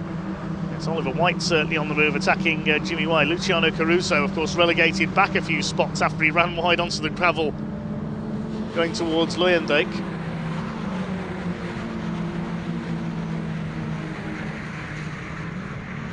Two lockups there at turn 10.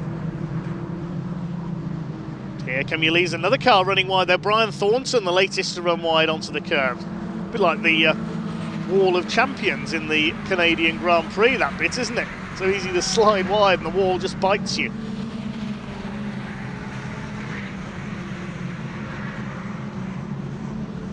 Here come your leaders. Will Harris, the checkered flag is at the ready. The clock has counted down to 0. They're not going to be able to slipstream him. Will Harris makes it a double for the brothers. Evans 2nd, and I think Brian Thornton just held off Scott Helm for 3rd. Indeed, he did. 27 thousandths of a second. Oh, such an absorbing battle. I didn't notice that the clock had already counted down. There's more cars battling to the line. Steve Loriman side by side with Sam Parker, also trying to pull around the outside of Eduardo Pontes. Those 3 had been together all race long, and Parker got there for 13th place. 21 thousandths of a second, covering 3 cars.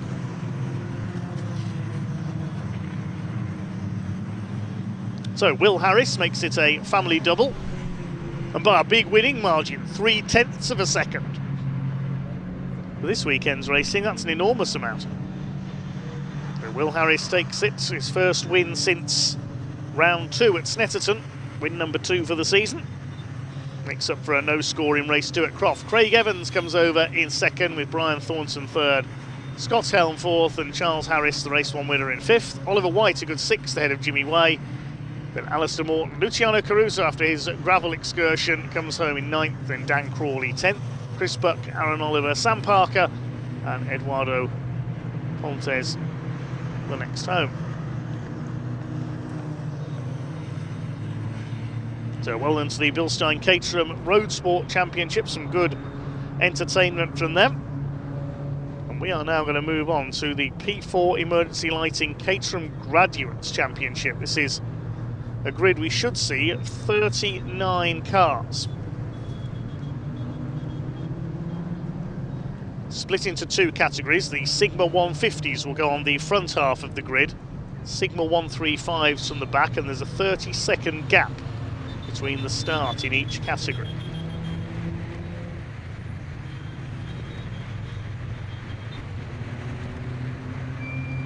Sizable grid of cars to give you.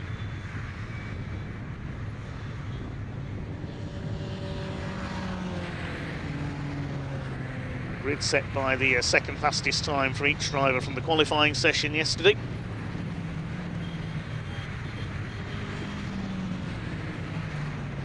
Cars pulling into Park Fermé, then headed by our race winner, Will Harris. As he pulls up down there, in just a moment we'll be handing down to Ian to have a chat with him.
Well, another great race from the Caterhams. It always is, isn't it? And here she is. She jumps out of the car. She never stops working. A race driver, a presenter, just an all-round superstar. Sam, is it as hot now as it was earlier? God.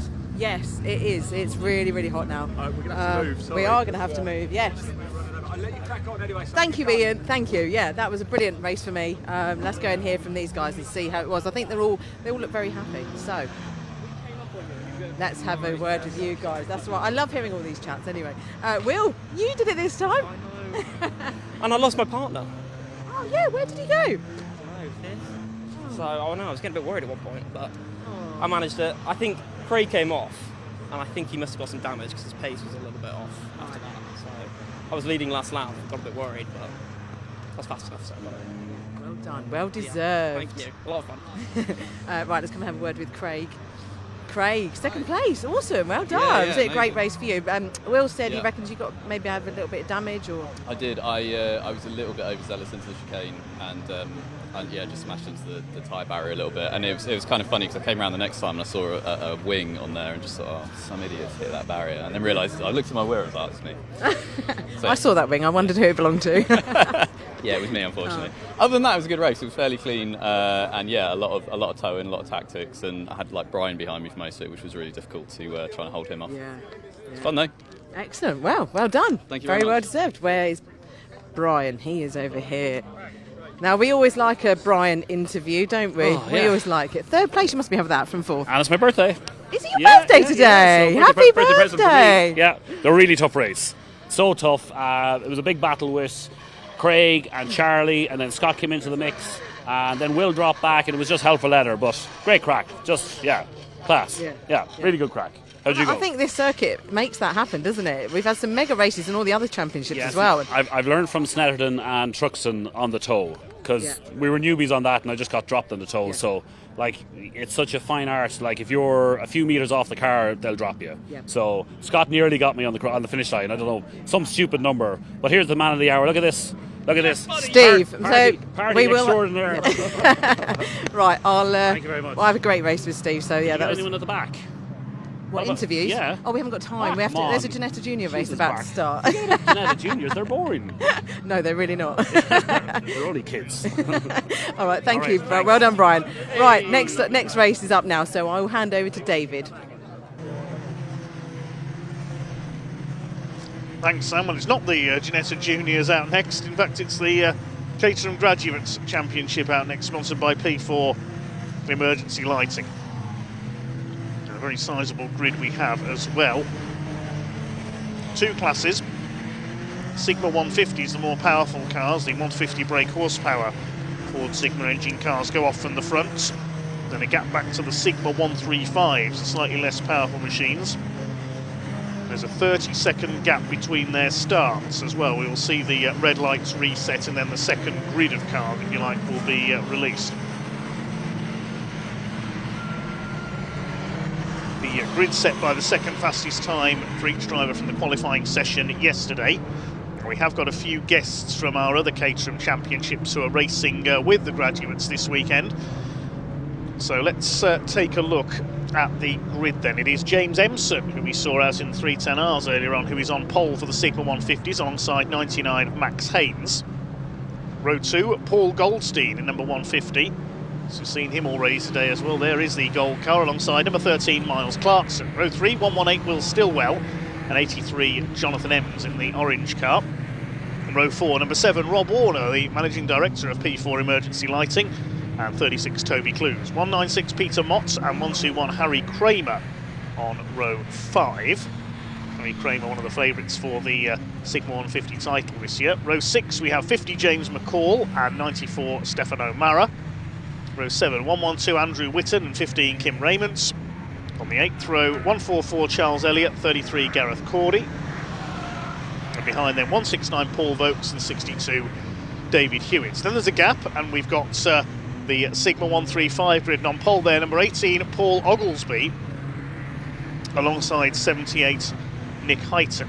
Behind them 51 Harrison Cavers and 77 Giles Derry. Then 56 Paul Armitage in the silk cut liveried car and 95 Tom Gunter. 17 Giles Hansen alongside 42 Neil Warnock. 122 Louise Deason and 113 Liam Baslington. 119 Andrew Sagar, 163 Russell Gunter. 14 Sean Crellin from the Isle of Man alongside 54 Michael Munns. 104 Neville Sykes and 155 Simon Martin. 711 Stephen Trinder, 12 John Hood. The penultimate row, 93 Rob Appleton and 57 Simon White. And right at the back, watch out for the green machine of 49 Tom McEwen. He's had to start at the back for both races for a part Ferme infringement after qualifying yesterday. And yesterday in race 1 in Sigma 135, he came through and won. It was the closest finish of the day yesterday in Sigma 150. James Empson beat Max Haynes by 2 1/1000ths of a second. In Sigma 135, it was Tom McEwen who took the victory over Nick Heighton, one of our guest racers this weekend in that category. Heighton on the front row here along with Paul Oglesby. You can see the second group, the 135s, being held by the marshal with the red flag.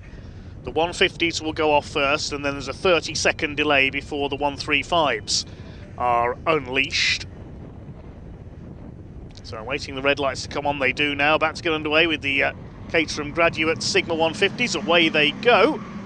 Here we go, down towards that first corner. The green car, the Kermit the Frog livery of James Empson on the outside. Max Haynes will take the lead, though, on the inside. Now we await the Sigma 135s to be unleashed 30 seconds later. The front row for them, the green car of Paul Oglesby on the outside. Alongside them, Nick Heighton, the black car with the blue and white flashes. The leaders overall are up at Hugenholtz, and it is James Empson with the early lead. Now the second group is unleashed. So 2 25-minute races in one here, effectively. Towards the first corner, it is Paul Oglesby who has got the lead. Coming up on the outside is Harrison Cavers. So we've got 3 of our guest drivers out in front here, setting the early pace. It's James Empson who leads Max Haynes. Now Max not contesting the full championship this year in Sigma 150. He's in the Sigma 150 trophy, where you nominate 3 rounds where you score points. A bit like the Challenge Cup in British F4. He's in the black car there. Miles Clarkson, the yellow and green car, in third, and Paul Goldstein's gold car in fourth place. He just does all the Caterham races, I think, across just about as many championships as he can race in, Paul Goldstein. So the Sigma 150 is heading towards the complex then. Sigma 150 points leader is Harry Kramer ahead of Rob Warner and Andrew Whitten, but we have yellow flags, we have a safety car. Pick up what has happened. I think something's possibly happened among the Sigma 135s further back in the order.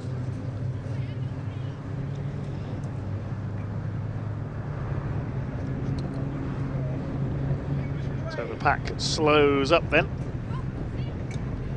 Ah, there's what's happened. Now, who's that? Can't quite see a number on that car. Is that Tom McEwen? It's the right colour for the 49 car. It was starting from the back of the grid, so safety car will lead them round. We'll confirm that in a second. That looks a little like Tom McEwen's car to me, yesterday's winner in Sigma 135. I couldn't quite make out the number on it. Let's have a look again towards... Oh, and wallop! There's the collision. It's not Tom McEwen, that's him there on the inside. It is the 54 car of Mike Munns, I think. He's hit the side of the 14 of Sean Crellin. So I think that's Mike Munns in 54 that has collided with Sean Crellin there. Will have to be towed away. That's the end of his race, clearly.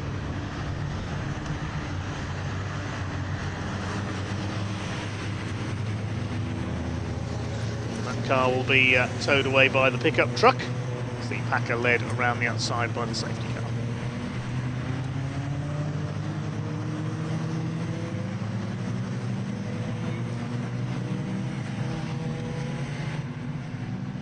So James Empson, your overall leader so far. Lost Giles Hansen, number 17, into the pits as well. One car didn't take the start. That's Liam Baslington, number 113, has had a problematic weekend.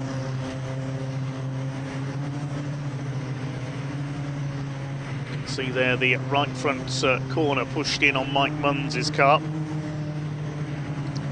It will be an early trip back to London for him. Just seemed to lock up as he headed into Hugenholtz, got the corner completely wrong and cannoned into the side of Sean Crellin. Picture of him, he's got to go all the way back to Douglas on the Isle of Man. So I think he has rejoined, Sean Crellin, so he may well still be going a bit further back. Giles Hansen into the pits as well, so maybe he was caught up there too, the Yorkshireman. Safety car still out at the moment.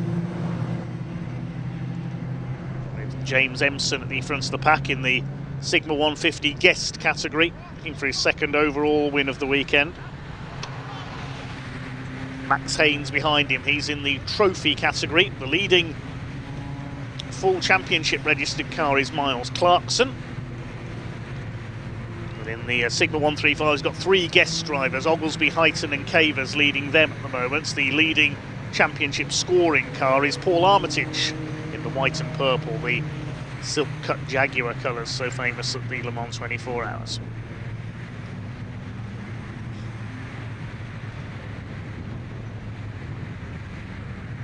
Yesterday it was Paul Goldstein who was the top full championship car in Sigma 150. Sigma 135, it was Tom McEwing came through to defeat Nick Heighton on the line from the back of the field. So where is Tom McEwing up to from the back of the grid? He's already made up about, if you count the retirements, I think he's made up 12 places already.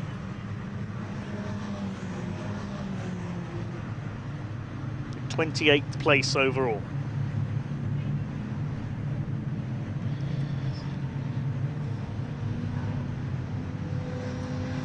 Another lap behind the safety car while the track is cleared at Hugenholtzbach. Big thanks to P4 Emergency Lighting for their sponsorship of the Caterham Graduates Racing Club. Bob Warner, their managing director, is in the number 7 car, currently in 10th place.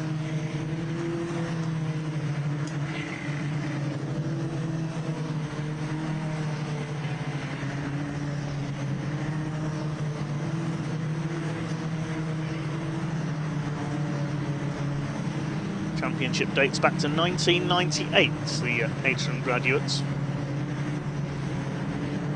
Founded by a group of racers who took part in the Caterham Scholarship the previous year. It was then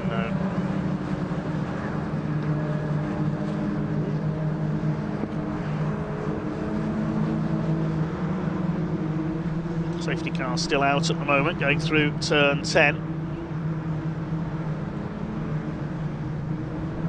Last year it was Jamie Elwood who won the Sigma 150 title. Paul Goldstein has been a champion as well in Sigma 135. He's moved up to Sigma 150.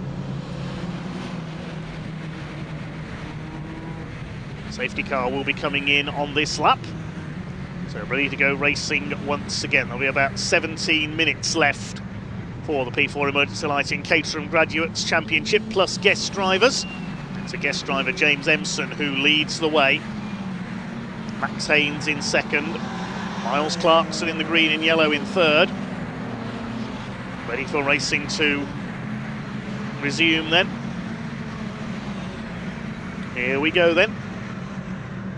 Safety car into pit lane and the pack about to be unleashed. What's going to happen as they come down line astern towards Tarzan? Max Haynes is going to go for the lead up the inside. Look at Will Stillwell, the black car with the yellow cage up the inside as well. Haynes is going to take the lead on the inside. Paul Goldstein there in 4th place. Stillwell up to 5th ahead of Jonathan Ems in the orange car. And the Sigma 135s will have closed up onto the tail of the Sigma 150s now, of course, with the safety car having bunched everybody up. So Max Haynes, the 99 it is, who takes the lead. Accomplished sim racer as well. I've commentated on him in a couple of sim championships. James Empson in the Kermit the Frog car trying to fight back on the inside. The 310R championship regular. Miles Clarkson in 3rd place, then Goldstein in 4th. There's Harry Kramer leading the points in Sigma 150 at the moment. Sigma 135 is led by Tom McEwing. Keep an eye on him coming through the field. Miles Clarkson cuts to the inside at turn 9. Can't make any progress past James Emson though, as Haynes leads. Harry Kramer's had a quiet weekend so far. Didn't go too well in qualifying for him. Pick up the 150s when we can. Still leading now, it's Nick Heighton and Paul Oglesby, with Paul Armitage the first of the championship regulars behind him. Now the chicane, the complex as we call it, it's a little bit bigger than a chicane. There's 118 Will Stillwell in the DPR Motorsport car. Harry Kramer puts 2 wheels under the dust. That could allow Toby Clues in the car with the purple cage there to attack. Swing their way through the banking. Here we go down the straight then, 3 wide further back in this group. Rob Warner going for the inside, but James Emson is going to retake the lead. He's got the move done. Paul Goldstein goes through into third past Miles Clarkson. And Will Stillwell in behind them. We'll pick up the Sigma 135s as they come through now. And here's the battle for the lead. It's Harrison Cavers and Nick Heighton together. And there's Paul Armitage on their tail, the silk-cut Jaguar look-alike, the white and purple with the yellow wheels. Paul Oglesby has dropped down to 4th. He started on pole in that division. Harrison Cavers and Nick Heighton having a busy weekend.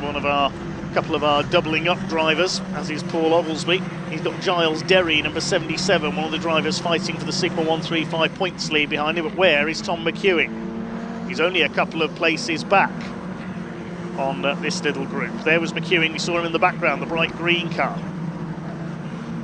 Going through towards Shivlak, it's Heighton who leads the way. There's McEwing, just flashing into shot in the background there.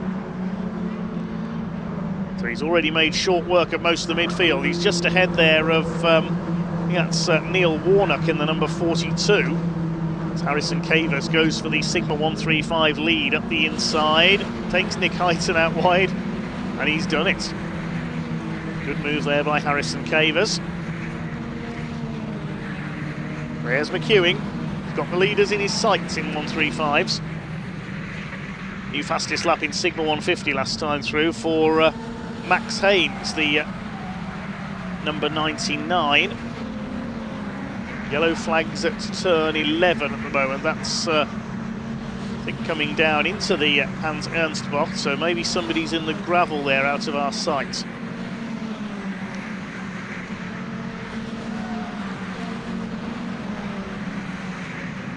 Through come the Sigma 135 leaders, Sigma 150 being led by, dropping down the timing screen, Harry Kramer. Yeah, he's had a moment somewhere, and Stefan O'Mara has dropped back as well, the 94, so it might have been them who went off at the complex. They've rejoined. They're just in front, I think, now of the Sigma 135 battle, which is into Tarzan. Nick Heighton at the head of it. Bit of Paul Armitage and Harrison Cavers. Here's the Sigma 150 lead. James Emson is back ahead of Max Haynes. Fastest of all in the first sector that time through was Rob Warner, the blue and orange car. Will Stillwell is up into third position ahead of Paul Goldstein now.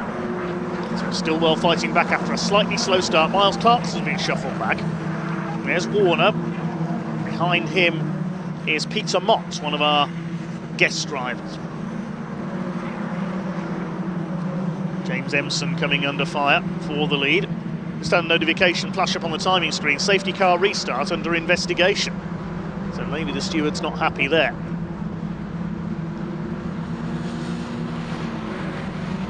There's our Sigma 135 battle. There's Harry Kramer we just saw in the foreground. So it must have been him who went off at the chicane briefly.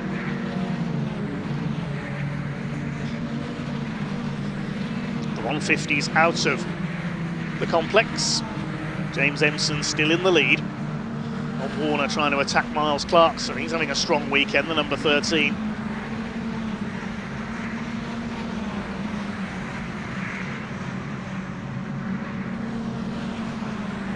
Over the line now, the slipstreaming will start. Max Haynes is going to go for the lead once again. What was he pointing at there? He was gesturing about something.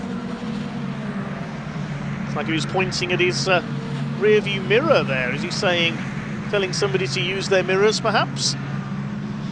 Battle is on for third place. Max Haynes is just on the fastest lap, 1:55.837.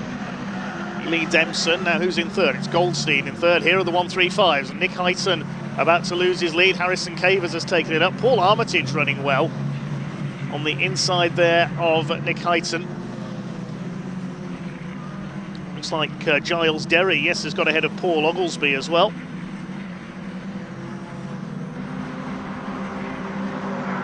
Through Shavlak go the overall leaders, the 150s. Max Haynes now back in front. Looking for trophy points here as he tries to take the championship for those on a limited schedule. You nominate your rounds prior to the start of the season, which rounds you want to score points in the trophy in. James Emson will not be scoring points, of course, he's a guest driver. Paul Goldstein is a championship contender, though. They're in third ahead of Will Stillwell. He's a trophy driver like Max Haynes.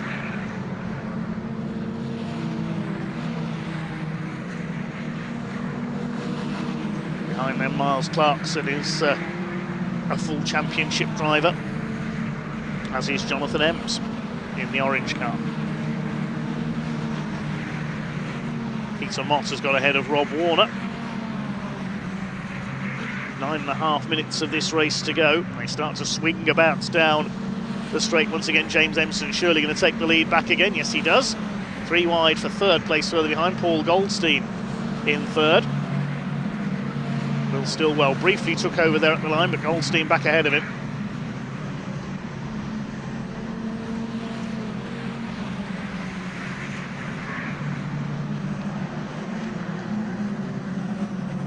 Armitage has taken the lead in Sigma 135, meanwhile ahead of Cavers, who now goes for the outside. This is great stuff in Sigma 135. Nick Heighton shadowing as they come through Tarzan.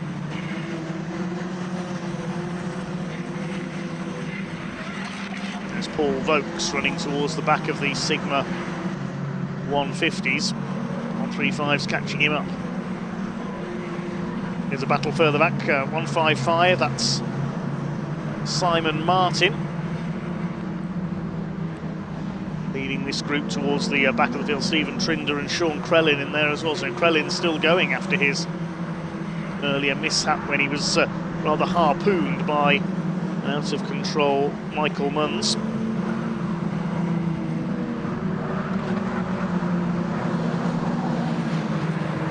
Derry closing up on Nick Heighton. This is the battle for the leading place in Sigma 135. Derry in fourth at the moment.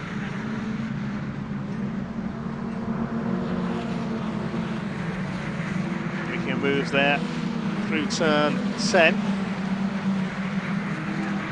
Harrison Cavers still leads the 135s. Whilst Derry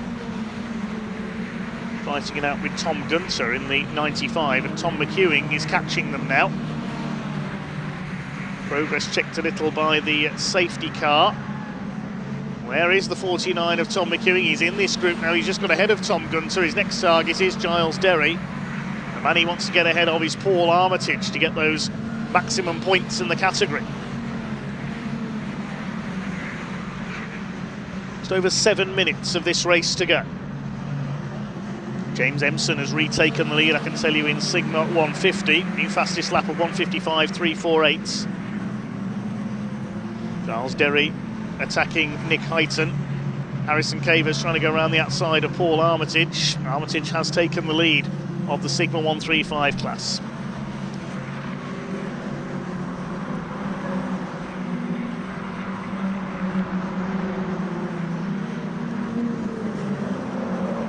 Emson continues to lead. Max Haynes are really pushing each other to go quicker and quicker around Zandvoort.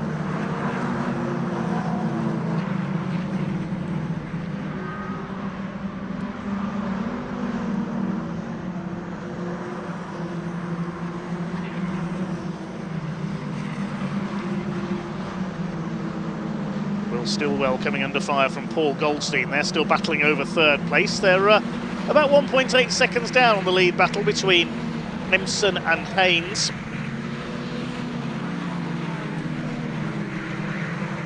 Up towards the complex once again. Miles Clarkson and Jonathan Ems behind them. Then next in the order now is James McCall, the turquoise car there, number 50. Through the banking at Luyendyk. It's McCall getting ahead of Rob Warner. And Peter Mott's behind him. Toby Clues in there as well, I think. Across the line they go. James Empson still leads overall and leads the Sigma 150s with their leading championship scorer likely to be Paul Goldstein. 135s, Paul Armitage currently leads, but we'll wait to see what Tom McEwing can do. He needs to get ahead of Giles Derry and then Armitage for maximum points, Tom McEwing. Here are the 135s.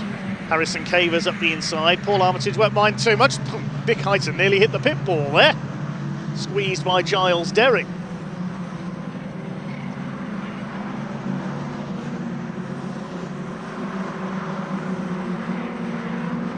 James Empson continues to hold off the attacks of Max Haynes. Max will just wait until the pit straight and try and breeze past him there if he can. 4.5 minutes to go. P4 Emergency Lighting Caterham Graduates Championship. There's number 15 of Kim Raymond's, the very bright green car, battling with David Hewitt in the 62. Kim Raymond's been a loyal servant of this club for many, many seasons now.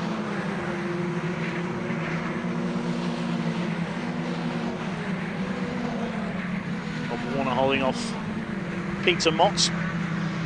Toby Clues, and I think that's Andrew Whitton in behind them there, the strawberry livery car, as Will Stillwell runs wide from third place. It's behind Clues, it is the strawberry. Big livery on that, Andrew Whitton's car. Paul Vokes just letting the quicker Sigma 135s through there. It's not a lap down, but he doesn't want to have squabbling 135s all around him, even though he's in a 150. Harrison Cavers now leads the 135 split ahead of Armitage. Now, is that green machine, is that Tom McEwing or is that Paul Oglesby in third place? Have a look as they cross the line here.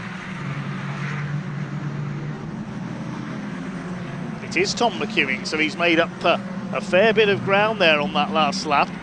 He's into this lead battle for the Sigma 135s now.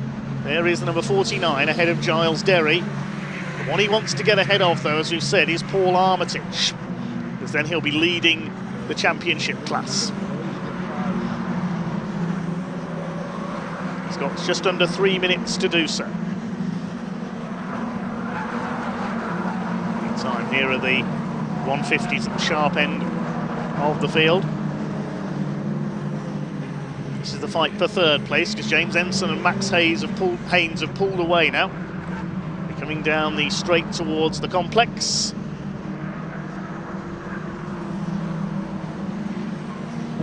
Will they be starting their final lap this time? We will wait and see how much time is left when the leaders cross the line.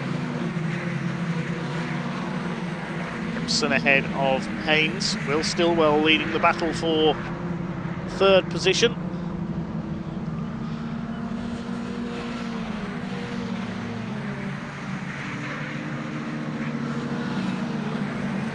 Will Stillwell still hanging on ahead of Paul Goldstein now. Did the leaders cross the line in time?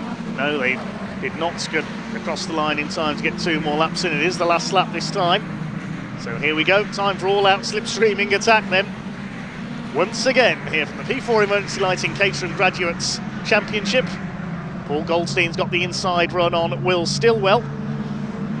Through Tarzan, behind them Jonathan Ems. But it's all about these two for the win, James Empson and Max Haynes. He's just content perhaps to sit in the slipstream of James Empson. He'll try and snatch the win. Remember, there was only 0.02 of a second in it yesterday. Here are the 135s. Paul Armitage leads them over the line. And Tom McEwing knows he's got to really attack here to try and catch him. On the outside of Harrison Cavers, then Giles Derry and Nick Heighton in behind them. Tom McEwing will first of all try and get past Harrison Cavers as quickly as he can. He's an unwelcome guest right now as far as Tom McEwing is concerned, because he's stopping him getting towards the championship rival out in front, Paul Armitage. Look at Max Haynes all over the back of James Empson. Hard to know where to look in the final lap of this race. Miles Clarkson having a go at Jonathan Ems. James McCall behind them. So who's it going to be then? Will James Empson hang on for a second overall win? Will Max Haynes snatch it this time? They had a literal photo finish yesterday. What's going to happen? They're coming down towards Kumho and towards Luijendijk now. The Kermit the Frog liveried car of James Empson, the black car of Max Haynes. Here they come then into the banking. Normally it's another Max we're used to winning here at Zandvoort. Can Max Haynes take a win? They're coming up towards the checkered flag now. Here they come, they're going to be side by side over the lines. Another photo finish. This time Max Haynes gets it. And Paul Goldstein will take third. And that means he gets the main championship maximum points. What about the Sigma 135s? Here they come. There's Tom McEwing. Oh, there's a spinner in front of that. Where's Paul Armitage? That's the 62 car of Hewitt that has spun there. But I can't see Paul Armitage among this group. Have we lost him? What has happened? The slipstream comes up to the line. They're all together. The guest cars are going to cross the line first, I think. Now, was it Tom McEwing or was it Giles Derry got the win there? I couldn't see them. There's Armitage. It looks like there's been some contact. He's dropped back. There's damage on the right rear of his car. Now, who got it in 135? It was Harrison Cavers won it out right ahead of Nick Heighton. Giles Derry beat Tom McEwing to the line by 0.13 of a second. Giles Derry gets the maximum points in the main championship class. What happened to Paul Armitage? Something happened on that last lap. We were watching the 150s cross the line, but at the same time, something went on in the lead battle for the 135s.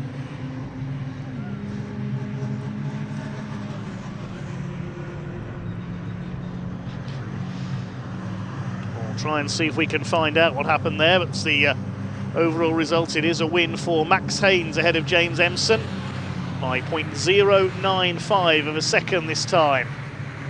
It is a reversal of the result from yesterday. Paul Goldstein wins the championship class in third place, then Will Stillwell, Miles Clarkson, Jonathan Ems, James McCall, Rob Warner, Peter Moss and Toby Clues round out the top 10. And in the 135s in 17th overall, Harrison Cavers and Nick Heighton finished 0.06 of a second apart for the overall 135 success, and 0.13 of a second apart just behind them were Giles Derry and Tom McEwing. That was incredible. About 0.3 of a second covered 4 cars. McEwing in second in the championship class. Gunter was third, Thomas Gunter that is.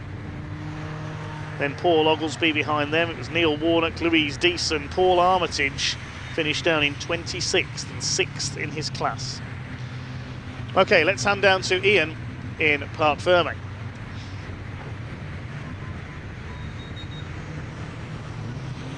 Yeah, here we are, everybody, in Parc Ferme. A very lonely Max Haynes at the minute. Paul Goldstein's all the way down there. I think James might be about to head back out again. So, Max, that's a little bit more like it, isn't it? That's what we like. That makes up for yesterday, doesn't it? Yeah, definitely. To be fair, I couldn't keep up with James, so I just played the tactical game, stayed behind him, used the tow. Yeah, I think I sat behind him for the last 6 minutes. I was like, I'm not coming past. It looked like, actually, Max, in sort of the first, after about halfway through, you and James were working together to sort of break away from Paul. Yeah, as soon as I saw the gap, we did it in the first race as well before the safety car came out. So we're on the same page until the end. I said that actually. I was sat watching the race and I was like, I think these two they're working together, but the niceties will end sooner. But this time you got the better of it, and it's been a pretty perfect weekend, hasn't it? Yeah, it's been great. Apart from being really sick this weekend. What happened? The tap water here maybe has done something. I don't know. Okay, right. Well, get out and go to the toilet. There you go. Good stuff from Max. There's Gareth there as well. A big shout out to Harrison Cavers as well, who came. I wonder if we can find Harrison. We've got a little bit of time, although I do think the next race is heading out very shortly as well. Oh, there's Nick Hyton. Let's go talk to Nick. Sorry, Jack, to do this to you, because Nick came second. I make it in the 1:35. So let's just have a quick chat with him if we can. We'll make sure we don't run out. There's Giles. Hello, Giles. Nick. Great racing as always, isn't it, with Caterham's? You enjoyed your weekend? Where did I finish? I got you down as P2. Did I get done on the line by Harris? It was close. I was only coming up like a missile. I love it when you guys I don't even know where I finished. I was going to grab another gear and I thought, oh my God, he's done. I tell you something, though, I'm stood by your exhaust. I don't want to get any closer. My word. It's so warm in here. Go on, I'll tell you what, get out. Go on. Top man, Nick, thank you so much. Right, stay with us a little bit if we can. Let's just move further down because I just want to see whether the next race have gone already. It looks like there was a scheduled lunch break. If you do have the timetable in front of you, there was of course a scheduled lunch break for 30 minutes. Word from the marshals, I was talking to him a little bit earlier, is that has now gone, although it does look like we've got a number of cars there, so we'll head on down actually. May as well, if we're happy, stay live with us and we'll take you for a little walk around the area here at Zandvoort. It is beautiful down here. This is the Parc Ferme area, the assembly area just off to our left, as you can see. They are gearing up for the Dutch Grand Prix next month. A lot of work going on at the circuit, a lot of temporary buildings going up right now. These grandstands here though, they're here all the time, so I don't have to worry too much about this. In fact, if we can, Jack, just turn the camera around. There's the main grandstand with the blue roof. That's there all the time. But those grandstands with the black chairs there just to the left, that's all temporary. That has all been put up. They started work a week and a half ago to get ready for the Dutch Grand Prix. So pretty good stuff indeed. So much work going on. Let's make our way down because there's Paul Goldstein. Now he finished third in that race in the Caterham Graduates with the 150s, and he's straight back out again now in the 310Rs. So let's head on down. I wonder if we've got time to have a very quick chat with him. Just going past, there's Rob Warner. He gives us a bit of a hands up. Unfortunately not the race he was hoping for in the last one with the Caterham Graduates Racing Club. Now we move back to the action with Caterham Motorsport, and let's go down and have a quick chat with Paul Goldstein. There's Harry Senior, of course, race winner earlier today. Look at that walk, that's a confident man, right? There's a race winning walk, that is from Harry Senior in the Seven Championship a little bit earlier today. And let's make our way down to have a quick chat with Paul Goldstein. I think they're going to be going fairly quick, but hang on, don't film this just yet. Paul's just getting comfortable in the car. Quick turnaround, Paul, for you, blimey. Quick turnaround, seat out, seat in. Got enough fuel? Different car. Oh, is it a different car? Yeah, different car. I had this other car over here waiting, so I just had to take the seat out. Wow, you are a prepared man, aren't you, indeed. Same suit though, it's a bit hot, isn't it? You're not a bit steamy in there? It's already wet, so yeah, it's going to get more wet. Right, we'll leave that there. Good luck. Thank you. Good luck. Let's move down a little bit further, shall we, as well. We've got Lars Hoffman, he's been a busy man. Charlie Lowe, I spoke to him a little bit earlier as well. Here's Philip Bianchi, he's had an eventful weekend as well. Can he get onto the top step of the podium? As is James Emerson, he's had a hectic weekend as well. Won, of course, yesterday in the Caterham Graduates, just second there. Also in the Caterham Graduates, and of course he's been in plenty of action with Caterham Motorsport. We've got Richard here as well. I wonder if we could just maybe jump in underneath here. Guys, sorry chaps, can I just very quickly have a chat with Richard? You can bring the brolly back if you like. No, I'm joking. We're no divas here. But it is pretty warm today, isn't it, Richard? Yeah, it is. Saturn knees is not helping either. What are you expecting from this race? What can you do? Well, we'll wait and see. So my goal is just to try and move up one or two places, but we'll see what happens.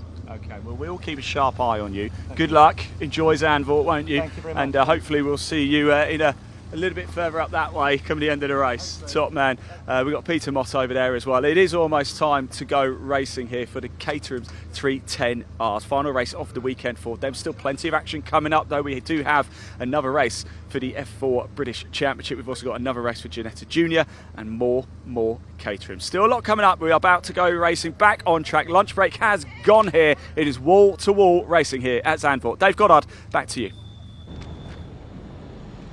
Thanks, Ian. Yes, it is the Vertex Caterham 310R Championship next up. 13 cars out there in this one, and a partially reversed grid, similar to the way the British Touring Car Championship does it for race 3. And it's the draw was made, and the top 9 will be reversed from race 2. So Taylor O'Flanagan, the earlier winner, will start 9th on the grid, just waiting for the 54 car to be recovered there of Michael Munns. So the top 9 in reverse. It'll be Jeff Price, number 38, on pole position. Ben Lopez Appleton alongside him. Harvey Lawrence and Paul Goldstein will be on row 2. Paul swapping to his 310R. Identical looking car to his Caterham Graduates car, I have to say. James Empson back out. I think he just swapped the wheels and tyres over on the number 20. Charlie Lower, number 21, alongside him. Then Lars Hoffman and Philip Bianchi on row 4. Taylor O'Flanagan back on row 5 alongside Ryan Wilby. Then Gareth Lucas and Richard Coop on row 6. Peter Mott will start from the back.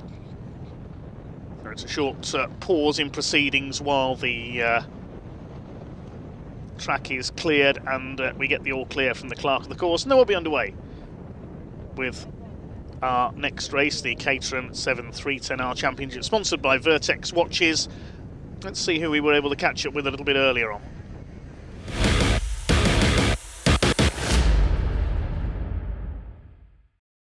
Right, we're back in the assembly area. Cars are starting to come in now for the Caterham Graduates Racing Club. We've got the Sigma 135s and Sigma 150s. As Rob Warner very kindly decides he wants to run me. There's James Empson. He's been a busy boy this weekend, hasn't he? Racing in pretty much almost everything. Let's move over to Gareth Cordy here, because Gareth has just been giving the eyes over to Charles, and I sense there's a rivalry here, Gareth. What's going on? Well, we've been racing together for nearly 20 odd years, so we know each other like the back of our hands, and there's always a bit of intense rivalry on the track, but off the track it's just really good fun, yeah. Hang on, Gareth, I don't recognise this race suit. What's going on with the old... You used to have the old Williams, BMW Williams one, didn't you? What's this? I was forced to buy a new one because my old suits didn't have the holograms on, so she had to spend a lot of money, and then they never even got scrutinised, so that was a bit galling. Never mind. Do you still have the suit? Are you going to keep it? Oh, I've still got it. I can still race it in the UK, so it's still valid at home. It's just not valid here. Okay, well, you look very dapper in this as Thank well. you very much. I prefer the other one. I do prefer the other one. Let's very quickly move over and make things up, shall we? That Gareth didn't say. Charles, I'll tell you, Gareth has been going in hard on you there. He really, really has. Have you got some words for him? Keep it clean. Well, you know, I think I only lost out yesterday because I slightly overcooked it and had to take the escape road at turn 1.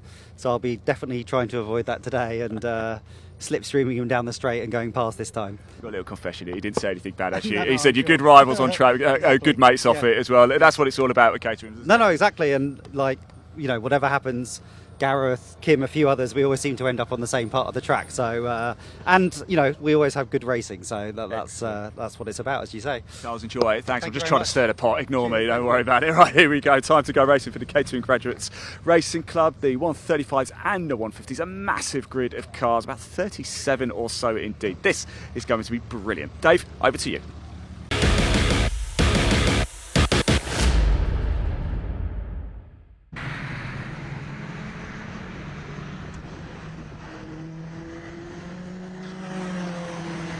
Well, that was for the Caterham Graduates, as you just seen. We've now got the 310Rs out on track. We caught up with a couple of their drivers just before they headed out onto grid. They're on their green flag lap.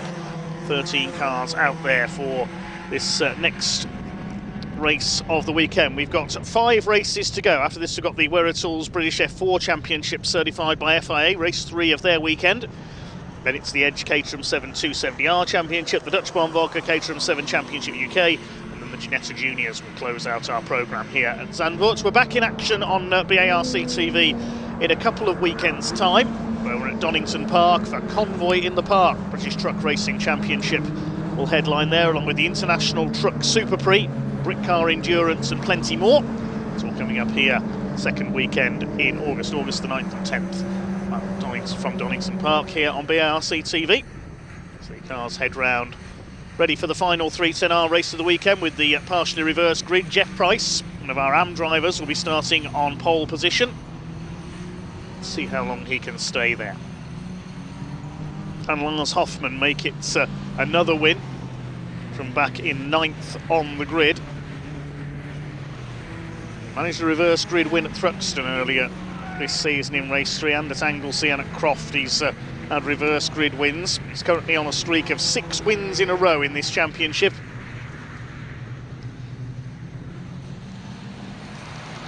Looking for his 11th win of the season. He's already looking like the champion-elect here. Taylor O'Flanagan at the wheel of the yellow machine there. Lars Hoffmann will be his main rival. As always, starting from 7th on the grid. In between the two is Philip Bianchi. Can he finally get his first win? That's the grid. The black and red car of Jeff Price in pole position. Was from Bromley in Kent. He'll start alongside the grey car of Ben Lopez Appleton from Yorkshire. We're to Harvey Lawrence in the light blue and yellow. In gold and black, Paul Goldstein. Busy weekend indeed for him, as it is for James Empson on row 3 here alongside Charlie Lower. Now Charlie was fired up in race 2 earlier on. Bit of contact with Lars Hoffmann, so maybe their rivalry is going to be renewed here. 20-minute race once again. Green flag waves at the back of the lineup. 5-second board is held aloft. Red lights are on. Here we go. The third and final race of the weekend for the Vertex Caterham 7 310R Championship is go. Down towards the first corner at Tarzan. Now Lars Hoffmann is always very quick at these reverse grid starts. It is Jeff Price, the pole sitter, who leads the way into the first corner. Ryan will be going side by side with Gareth Lucas in the number 10 with the green wheels. As they come up towards Hugenholtz for the first time, it should be Jeff Price with the lead, the pole sitter. He's held his lead. Lopez Appleton in second place. Up on the high line is Harvey Lawrence in third. Then Goldstein is fourth. The quicker names from earlier on in the weekend yet to really make their move, although Charlie Lower having a go at Paul Goldstein there for fourth place. He's got Hoffmann up behind him, then Bianchi. James Empson hasn't made the best of starts, so he's dropped behind Taylor O'Flanagan. But it is Jeff Price who leads the way. Now, how long is he going to stay there? I suspect these early leaders are going to get slipstream within the first lap or two down the pit straight. As will be ahead of Coop and Mott at the back of the field. They're just settling themselves in at the moment into this first of our reverse grid races for Caterhams this weekend. Jeff Price it is, the man from Kent, who leads the way. There is James Empson. He's not had a good start at all. He's dropped back into the clutches of Ryan Wilby now. Up towards the complex. Price leads. Lopez Appleton in second. Charlie Lower, watch for him in P5 on the tail of Paul Goldstein. I reckon he could be in with a chance of a first win of the season here. Is the dominance of Hoffmann and O'Flanagan finally going to be broken? Running wide there, as I say, that's Charlie Lower, and Ryan Wilby put a wheel onto the dust as well. Kept it going though. Here they come then to complete lap number 1, and the slipstreaming starts. Now this is where, somebody's made contact and lost a wing already. So going for the lead up the inside is Ben Lopez Appleton, Harvey Lawrence on the outside. Everybody else is squabbling behind them. Jeff Price is caught in the middle. I think Ben Lopez Appleton's going to take the lead. Indeed he is. Running out wide there, Ryan Wilby. And he took Richard Coop with him. So who's going to be leading as they come into Hugenholtz? Next should be the grey car. Yes, Ben Lopez Appleton has the lead, ahead of Price in second, Goldstein third, then Lawrence. Fifth is Hoffmann, sixth Bianchi, seventh O'Flanagan. As the shuffle begins, Charlie Lower would have been up there as well had he not run wide. I think it was him who made that bit of contact and lost yet another wing. He's going to need to get onto the Caterham. Pass the further tangle between the leaders. Oh, this car's going everywhere. Now, there was contact there, I think, going into Sheevlag. I think Jeff Price hit the back of Ben Lopez Appleton. That sent Bianchi and Lawrence off onto the gravel. They've got it going again, I think that everybody has. Now, let's see what that's done to the race order. And I think everybody's been able to keep going, except possibly Ben Lopez Appleton. I didn't see him rejoin. So what's that done to the race order? I don't believe it. It's put Taylor O'Flanagan into the lead. It always seems to happen when there's a reverse grid. The drivers from further back have been put up to the front. Oh, Philip Bianchi's out, damage to his radiator. Look, cloud of steam. So Bianchi's out. And it's O'Flanagan who leads from Charlie Lower. James Empson in third. Where's Lars Hoffman? He's got damage. Hoffman's got damage to the nose of the number 70 car. It always seems to be the way that those who are up front on the reverse grid, they always seem to trip over each other. And then the quicker runners start to come through. And it's happened again here at Zandvoort, unfortunately. So Taylor O'Flanagan will lead across the line ahead of James Empson and Charlie Lower. There's another car with damage. Paul Goldstein, look, his nose cone's pointing at the sky. That's going to slow him down. Gareth Lucas is well up there in the number 10. He's in fact leading the AM class now. Ryan Wilby behind him, then Peter Mott, Richard Coop. There's Jeff Price. Lars Hoffman is still going with a bit of damage to his nose cone. Harvey Lawrence and Ben Lopez Appleton were delayed there, of course. Yeah, Goldstein slowing down. Looks like he's out of it. It looked to me as though Jeff Price clipped the back of Ben Lopez Appleton, sending him into a spin, and everybody else just went wide, tripped over each other behind.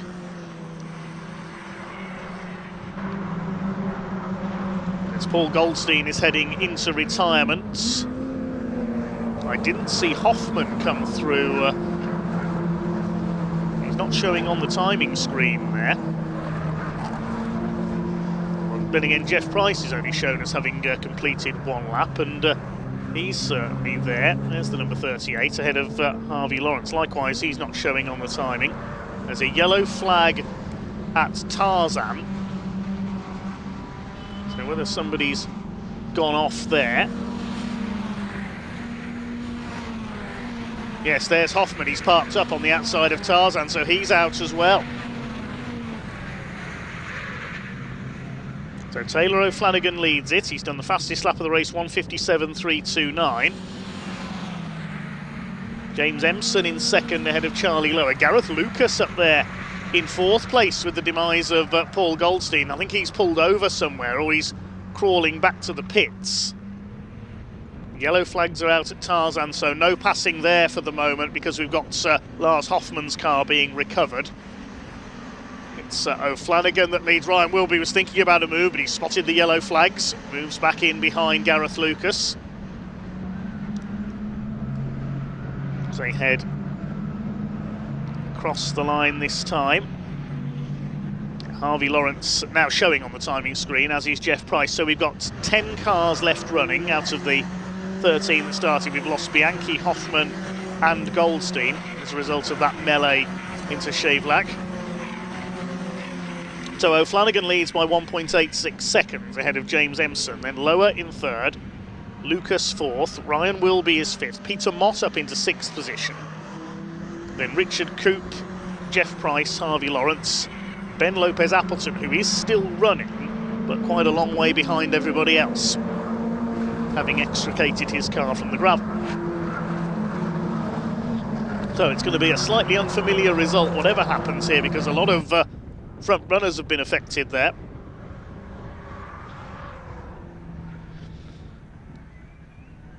But it's all played into the hands yet again of Taylor O'Flanagan, who's on for win number 11 of the season. And he's 7th in succession. It's going to be a second consecutive hat-trick. That's very rarely seen in Caterham racing. As long as no misfortune strikes him here. So let's see if the likes of Charlie Lower can catch him up.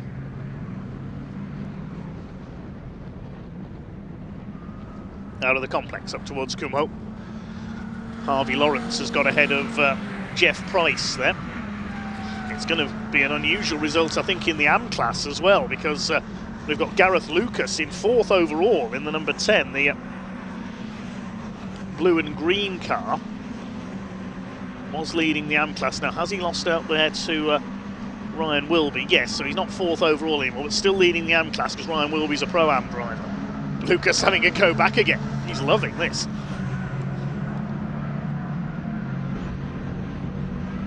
So James Empson is now at nearly 2.5 seconds down. Taylor O'Flanagan is going to run away with this. He's probably wondering where everybody else has got to. Empson in 2nd. Lower is 3rd. Then Wilby, Lucas. Peter Mott is up there in 6th. He's running well. 2nd in the AM class. Just over 2 seconds down on Lucas at the line. Then Coop, Lawrence, Price. Ben Lopez Appleton is another 13 seconds back in 10th place as Charlie Lower lunges at James Empson there, coming out of Shevlak. Thought there was going to be contact between those two then as well.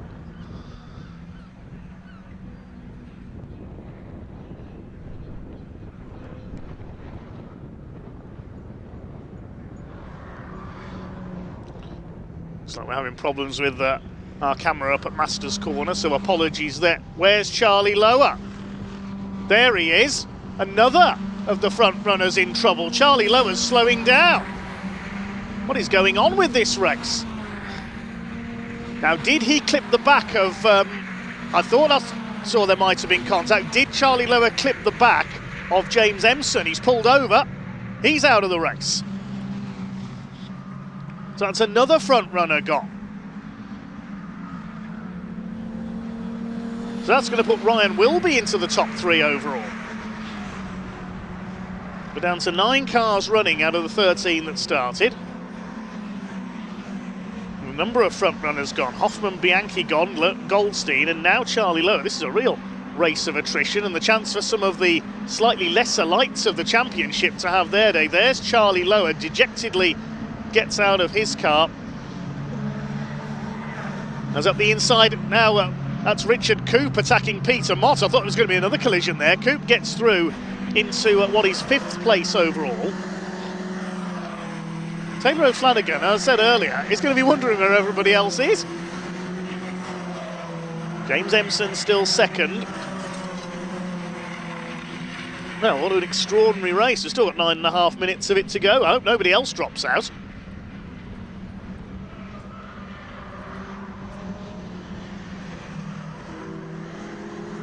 There's Lars Hoffman's car.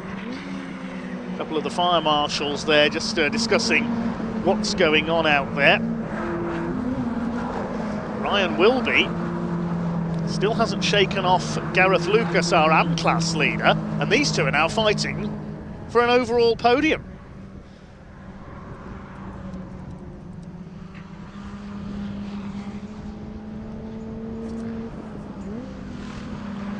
Next in the order, there is Richard Coop, Peter Mott, Harvey Lawrence, and now Peter Mott runs wide into the gravel, knocks a wing off, loses out to Mott and to Jeff Price. What is going on out there? There's not some fluid down, is there? Coming out of turn 10.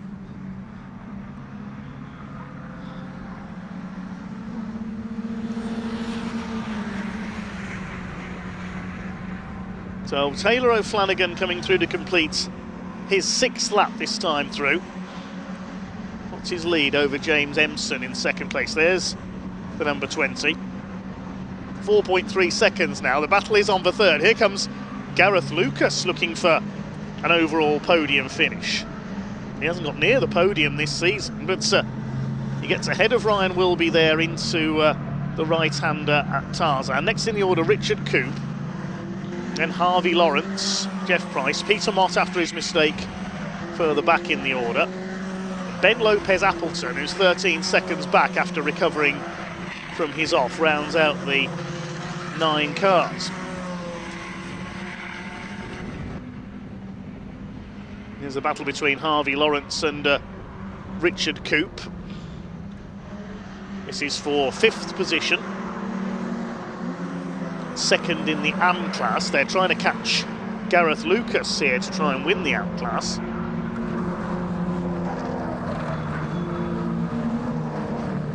Wondering if Charlie Lower may have damaged the car when he ran wide earlier on. Was he one of those to run over the gravel, avoiding that melee into Shevlak?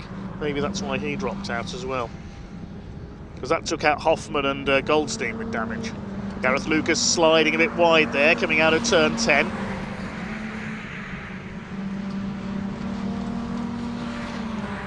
Peter Mott still going, that missing wing in the gravel trap. Side by side for third place between Lucas and Wilby. Gareth Lucas holds the place. See how the circuit drops down quite abruptly there in the middle of the complex.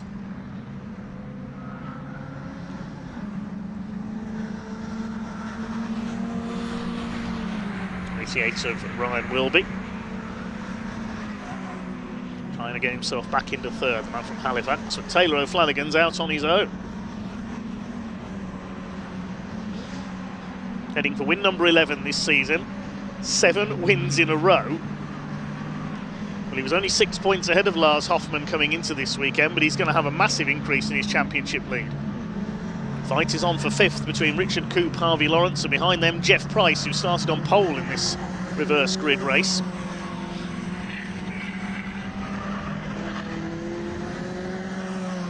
And the top 2 head through Hugenholtz.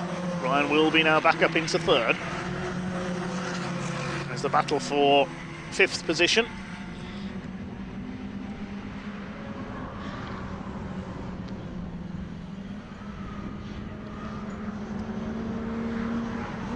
See what Richard Coop can do here. He could be on for his best ever results in the 310 Rs. He missed the first 2 rounds of the year. They're making up for lost points here. To give best to Harvey Lawrence at the moment. He's got through for 2nd in the AM class and 5th overall.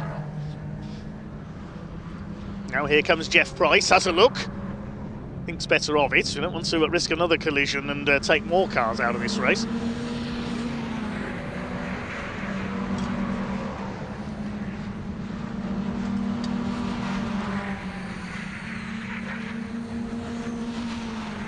Towards the complex. Ryan Wilby was gesticulating about something there.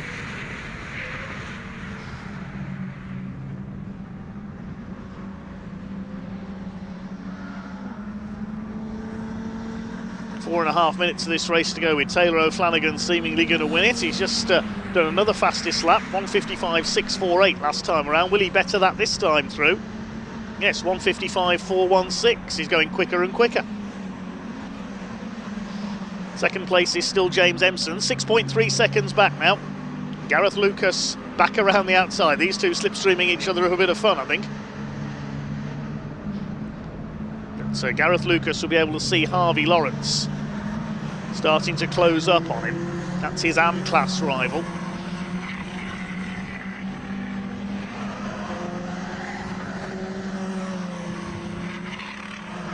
Ryan Wilby in between the two. He's a prime driver. Lucas little sideways there on Hugenholtz.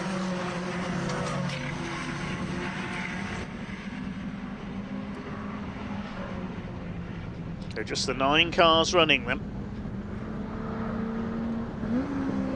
It's race of attrition for the Vertex Caterham 7 310R Championship.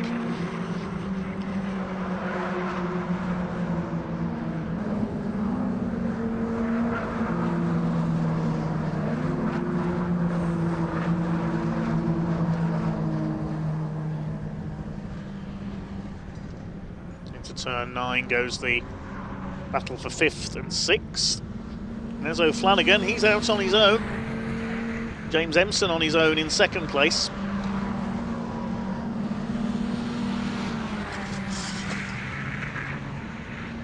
Main battle is for 3rd. Lucas against Wilby. They're coming down into the complex now. Gareth Lucas still holding off the orange and white machine of number 88, Ryan Wilby.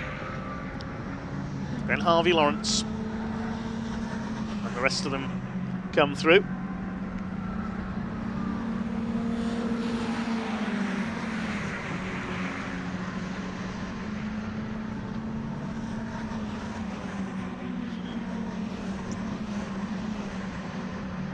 So a couple more laps for Taylor O'Flanagan, heading for 7 wins in a row.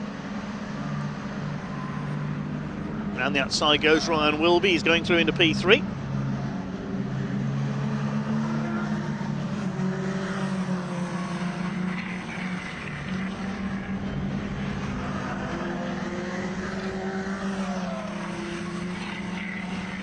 Empson is 5 seconds clear of the battle for third place now. Lawrence 5th, Coop 6th, Jeff Price down to 7th.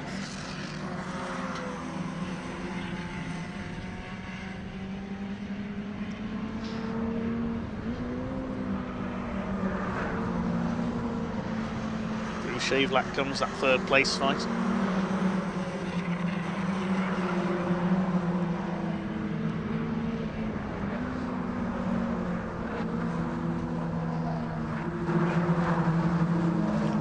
Towards turn 9, Ryan Wilby looking to make it a Pro-Am 1-2-3 overall. Could we get an Am driver up onto the podium here?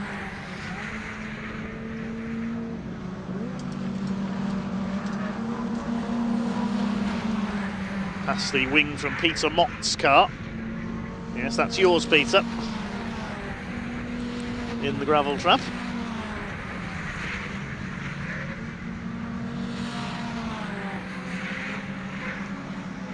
These two, we said, 5 seconds behind James Empson. Harvey Lawrence starting to reel them in now, and Gareth Lucas is going to have to start looking in his mirrors here. There's 30 seconds left on the clock, so on the last lap, Harvey Lawrence may well catch him and try and get the Am class victory once again. We're into the last lap now of this Vertex Caterham 7 310R Championship race. Gareth Lucas wants to get back ahead of Ryan Wilby, use him as a buffer to stop Harvey Lawrence from taking another Am class victory off him.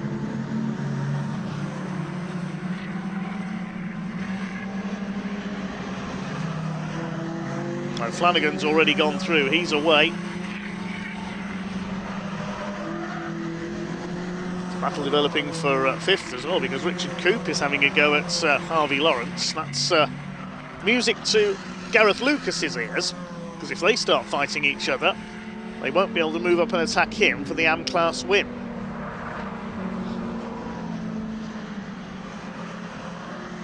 He'll want an overall podium, Gareth Lucas here. That's Jeff Price up behind Lawrence and Coop.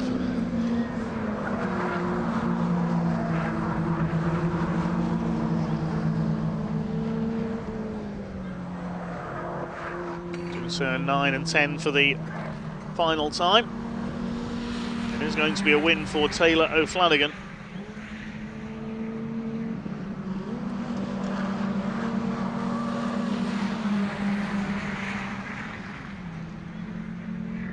Here he comes.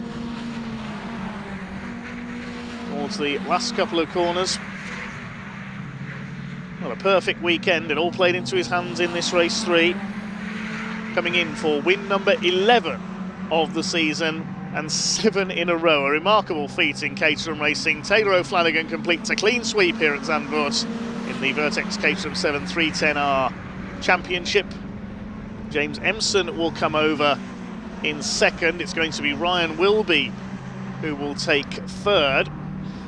And Gareth Lucas in 4th place wins the Am class just ahead of Harvey Lawrence. Richard Coop next, then Jeff Price, Peter Mott, and further back is Ben Lopez Appleton.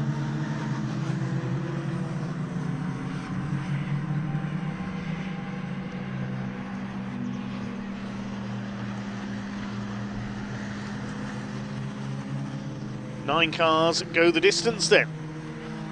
An incident-packed Vertex Caterham 7 310R Championship race. Taylor O'Flanagan completes the treble, 2 trebles in a row, 7 wins in a row in all, 8.5 seconds near enough clear of James Empson, by far our biggest winning margin of the weekend. Ryan Wilby in 3rd. Gareth Lucas, well into him, takes the Am class ahead of Harvey Lawrence and Richard Coop. Jeff Price, the pole sitter, in 7th, then Peter Mott and Ben Lopez Appleton, the only other finishers.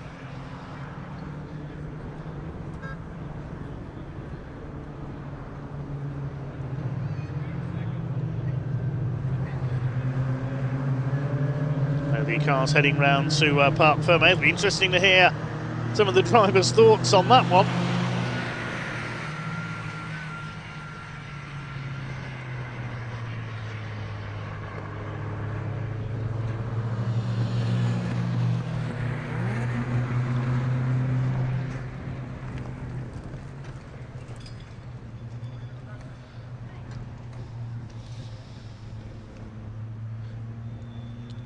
Okay, so 4 races to go. The Wirra Tools British F4 Championship, certified by FIA, is next up, followed by the Edge Caterham 7270Rs, the Dutch Vodka Caterham 7 Championship UK, and we finish with the Ginetta Juniors, the Caterhams just being stopped there to allow the F4s out onto circuit.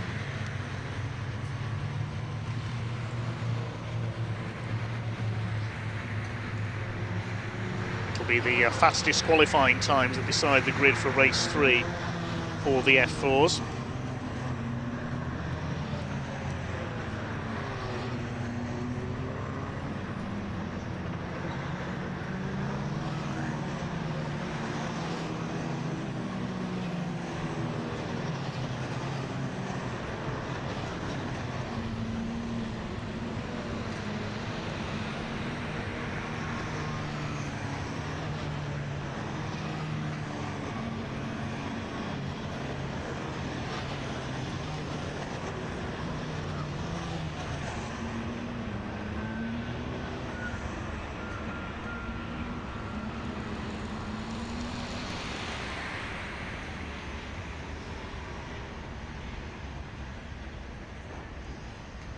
It's certainly been an entertaining weekend here at Zandvoort so far on the BARC's annual overseas trip. Let's find out what the drivers thought of that one down in Parc Fermé with Sam.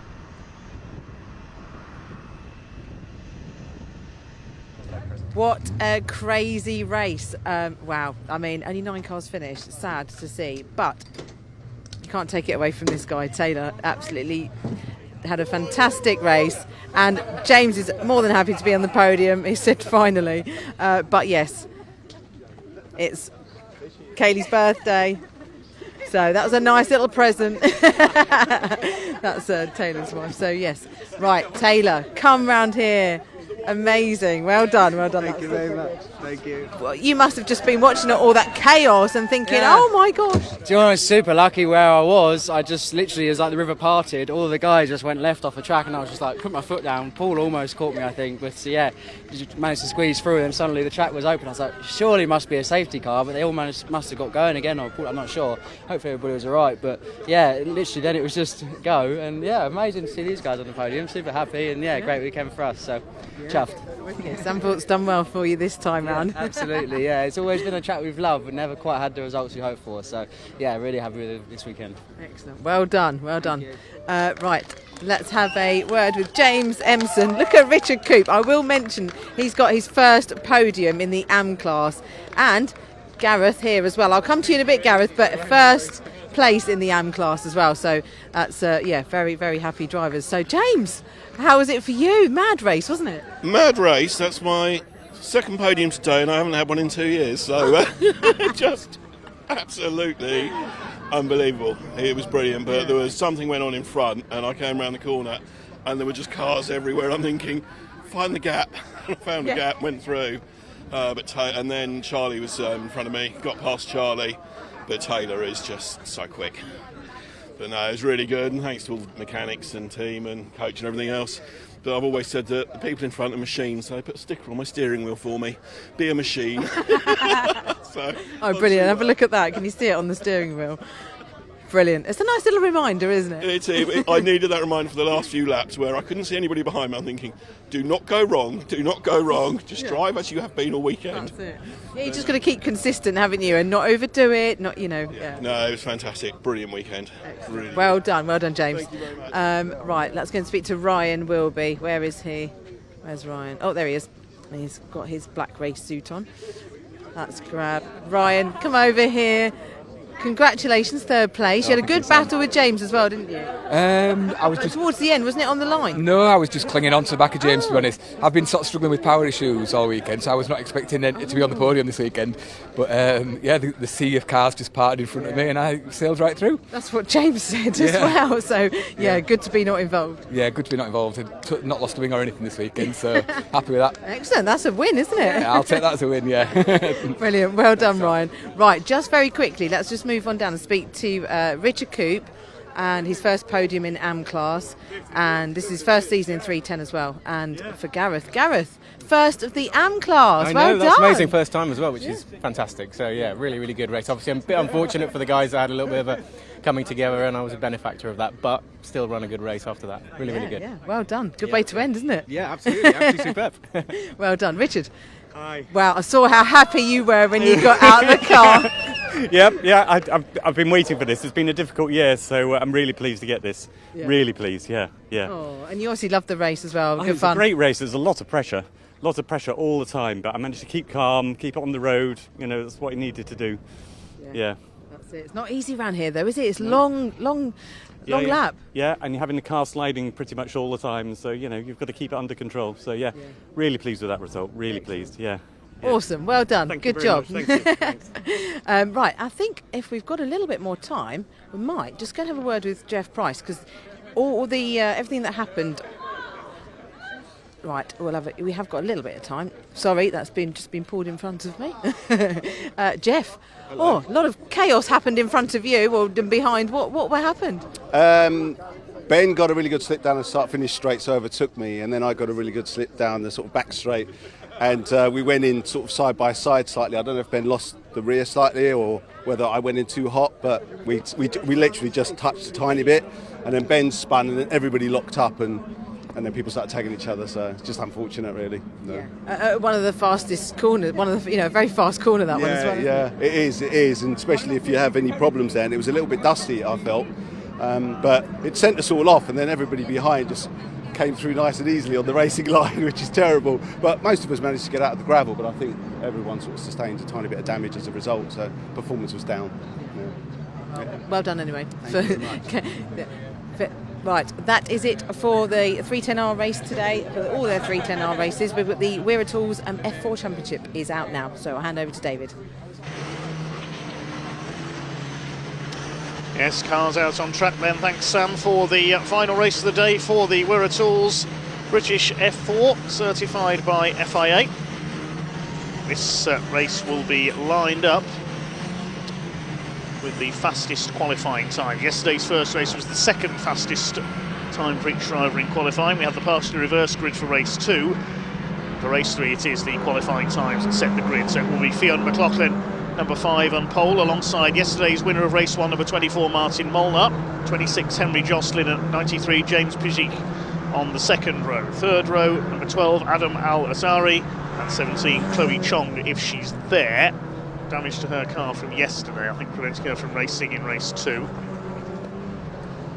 Row 4, 25 Ethan Jeff Hall and 20 Ella Lloyd. Row 5, number 90 Chase Fernandez and 23 Theo Palmer.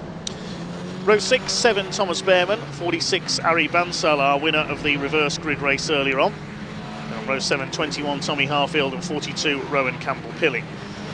Row 8, Ian Kraling, number 62, and 19 Alexander Savinkov.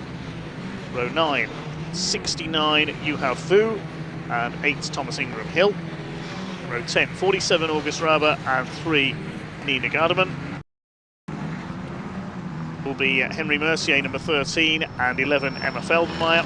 Row 12, 14 Alba Larson, and 52 Esme Kosterman if she's out after that crash earlier on.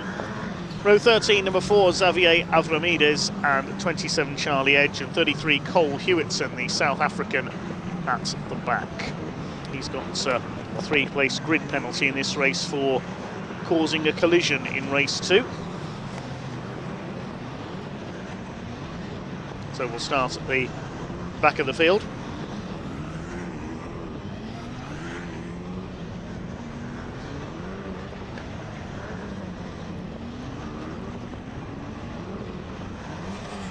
Coming into line then for 25 25-minute race is shown on the clock. Yes, 25 minutes, a slightly longer race, this one. One car coming down the pit lane. Let's confirm who that is in a second. A bit tricky to see because of the sun. Ian McLaughlin in the Red Bull car on pole position. Blue car of Martin Molnar alongside for the Virtuosi team. Revs are up then, ready for a start, waiting for the red lights to come on. When they go up, we'll be underway. The Wera Tools British F4 Championship certified by FIA's go for race 3 of the weekend. They are all away. Well, the pole sitter moves across towards the inside to block any attack from Martin Molnar. It is McLaughlin who leads the way. Trying to get round the outside is Henry Jocelyn. With a slow getaway there for Charlie Edge at the back of the field in the Chris Dittman racing car. The leader goes out up high through Hugenholtz the first time. One of the Vortec cars locking up a little down at the bottom of the track through there, but it is McLaughlin who leads the way from Molnar. Side by side for third place between James Pizik and Adam Al-Zahari, the two Rodin Motorsport cars in the white and black livery. Henry Jocelyn has gone down to 5th. He always struggles with his starts, banging wheels a bit there with Ella Lloyd in the number 20. Behind them, Chase Fernandez, who's being chased in turn by Ethan Jeff Hall. The car that came down the pit lane, I think was Chloe Chong, whose car has been repaired and was out on the grid, just made a quick pit call at the end of the green flag lap. As they start to sort themselves out around the opening half lap here in this final race of the weekend. One of the XL cars a little bit side, I think that's Cole Hewitson at the back there. Just lost the back end briefly on cold tyres coming out of turn 10. One car onto the gravel there, that's Chase Fernandez, the number 90 car in the Wera Tools livery. That's impeded the 23 slightly of Theo Palmer. 8 and 46 together, Thomas Ingram Hill and Ari Vansel, the two Vortec Motorsport cars. But as they complete lap number 1, it's McLaughlin leading from Molnar second. Al-Zahari is third ahead of Pizik. Bit of a lock up there, big lock up from Martin Molnar. Ella Lloyd down the inside, battling with Ethan Jeff Hall. There's a few cars locking up into the first corner at Tarzan. A very close run first lap. It's McLaughlin who leads the way. 0.6 of a second up on Martin Molnar in second place, looking to follow up his win yesterday. One of the Chris Dittman cars running very high. It's Tommy Harfield through. Oh, we got a crash in the background. That's another Chris Dittman car. Who else is involved there? I'll try and identify those cars in a moment. Couldn't quite see the numbers there. But that will be another safety car. Tangled towards the back of the field. It may well be either Charlie Edge or Alba Larson that was involved. That's the other Chris Dittman racing car. I think it was Charlie Edge towards the back of the field there. This continues for the moment.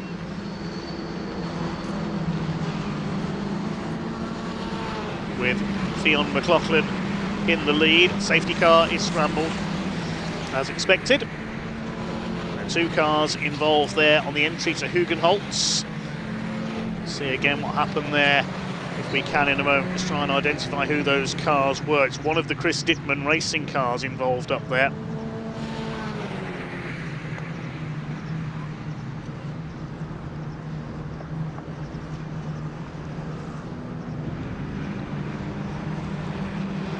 I think those are bits of recticel barrier that are blowing around in the road.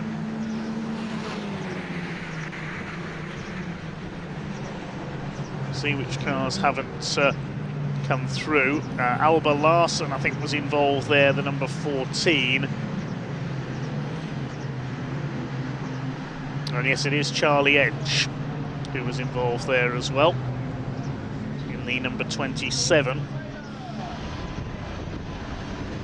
That's the car that has stranded. The other car that was involved, I think, has tried to continue on and get back towards the pit area.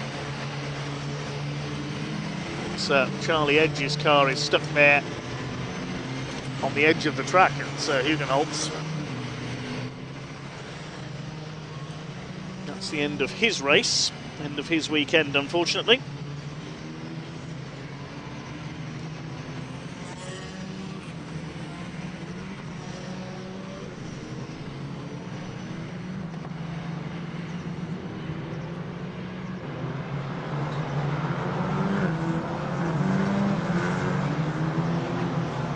There'll be a fair bit of a clear-up needed here, I think, before we get this race back underway. So at least another couple of laps behind the safety car.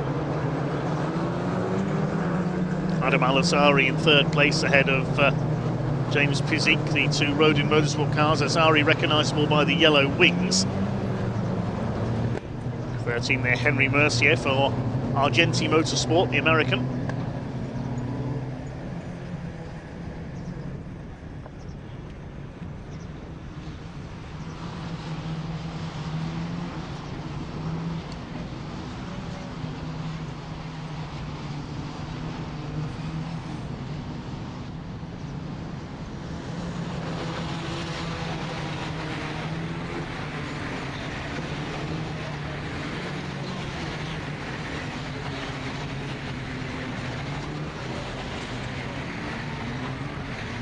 Under the safety car once again here at Zandvoort.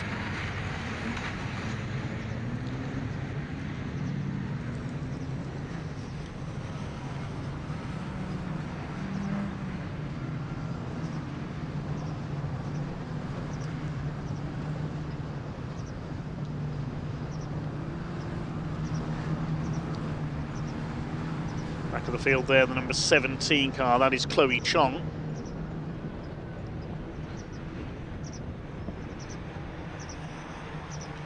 Alba Larsen and Emma Felbermeyer.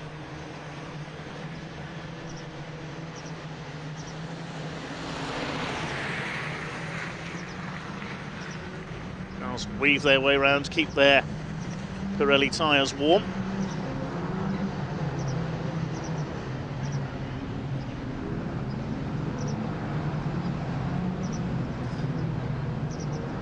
The recovery crew go to work up there at Hugenholtz. Certainly has been a fairly incident-packed day for the Wirratals F4 British Championship certified by FIA. See the clean-up still in progress up there. The car has not yet been moved, so it's going to be a fair delay here, I think. Still 3 races to go after this as well, 2 Caterham races and the Ginetta Juniors.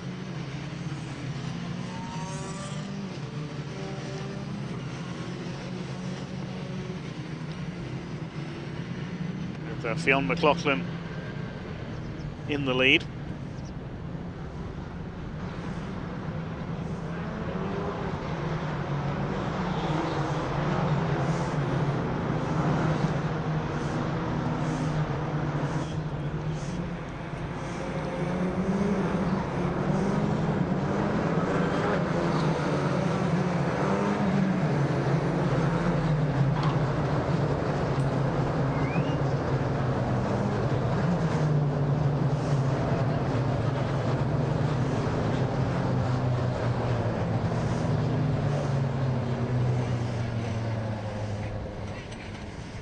Looking at the championship standings after race 2, and in fact the red flag is coming out with the extent of the clear up. The race is going to be stopped. We'll await news on what's going to happen with a restart. So looking at the championship standings updated after race 2 earlier, Fionn McLaughlin still leads, but it's by 2.5 points over Martin Molnar, with James Pizik now up into third ahead of Henry Joslin.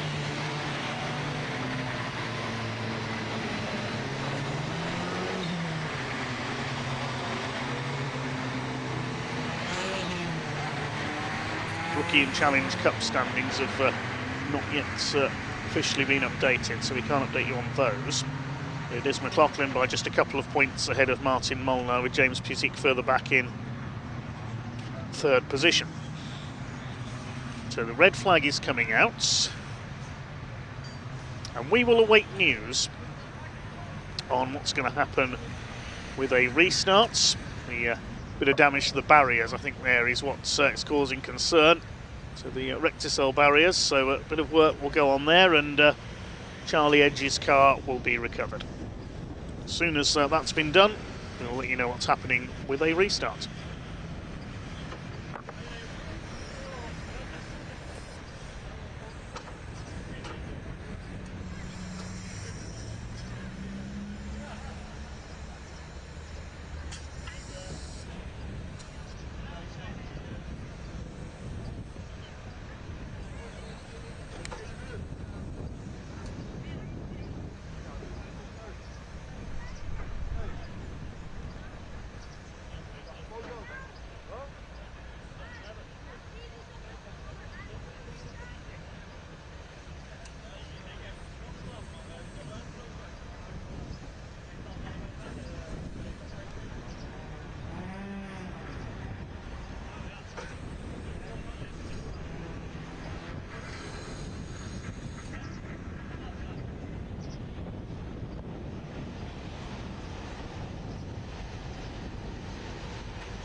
So we're under the red flags here at Circuit Zandvoort in this Wirra British F4 Championship, certified by FIA Race 3, following an accident on the entry to Hugenholtz.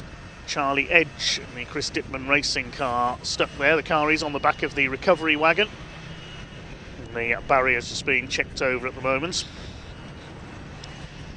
Fionn McLaughlin was leading at the time of the stoppage. We've got no news on a restart. It will be a safety car restart, that's all we can tell you.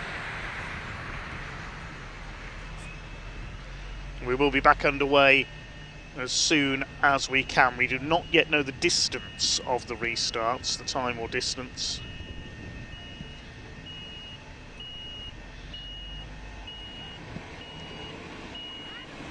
But what we can bring you for now is the presentation from the race earlier on in the day, race 2.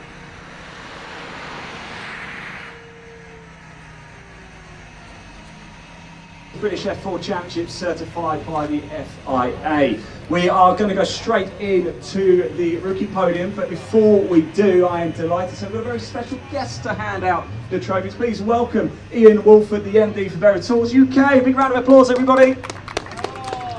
It's good to see you again, Ian.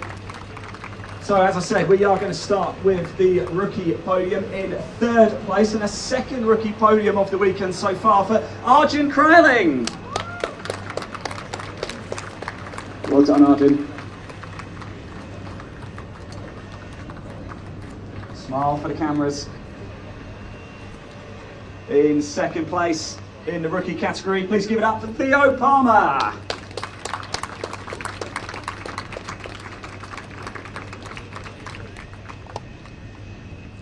Well done, Theo. A couple of nice photos. And your rookie winner for the 2nd time this weekend, it's Finn McLaughlin. Well done, Finn.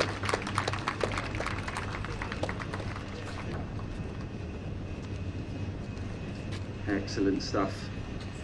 If we could get you all on the top step as well for a little photo. And Ian, would you like to join them? Great stuff indeed. There we go. That's your rookie podium for round 17 of Vertex British F4 Championship. Arjun Kraling, Theo Palmer and Finn McLaughlin. Well done. All right, now we're going to go straight into your overall podium. And please give it up in 3rd place for Adam Al-Hazari. Well done, Adam. Did I say that right?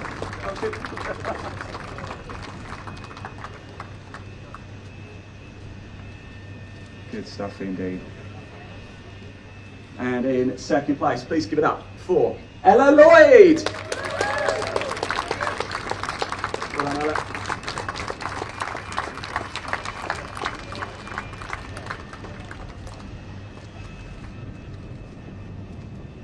Good stuff. And your winner, very happy, Ari Bansal. Well done, Ari.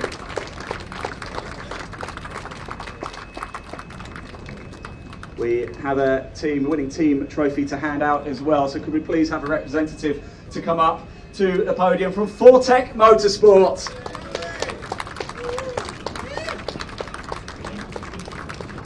Well done, good stuff. Nice photos, there we go.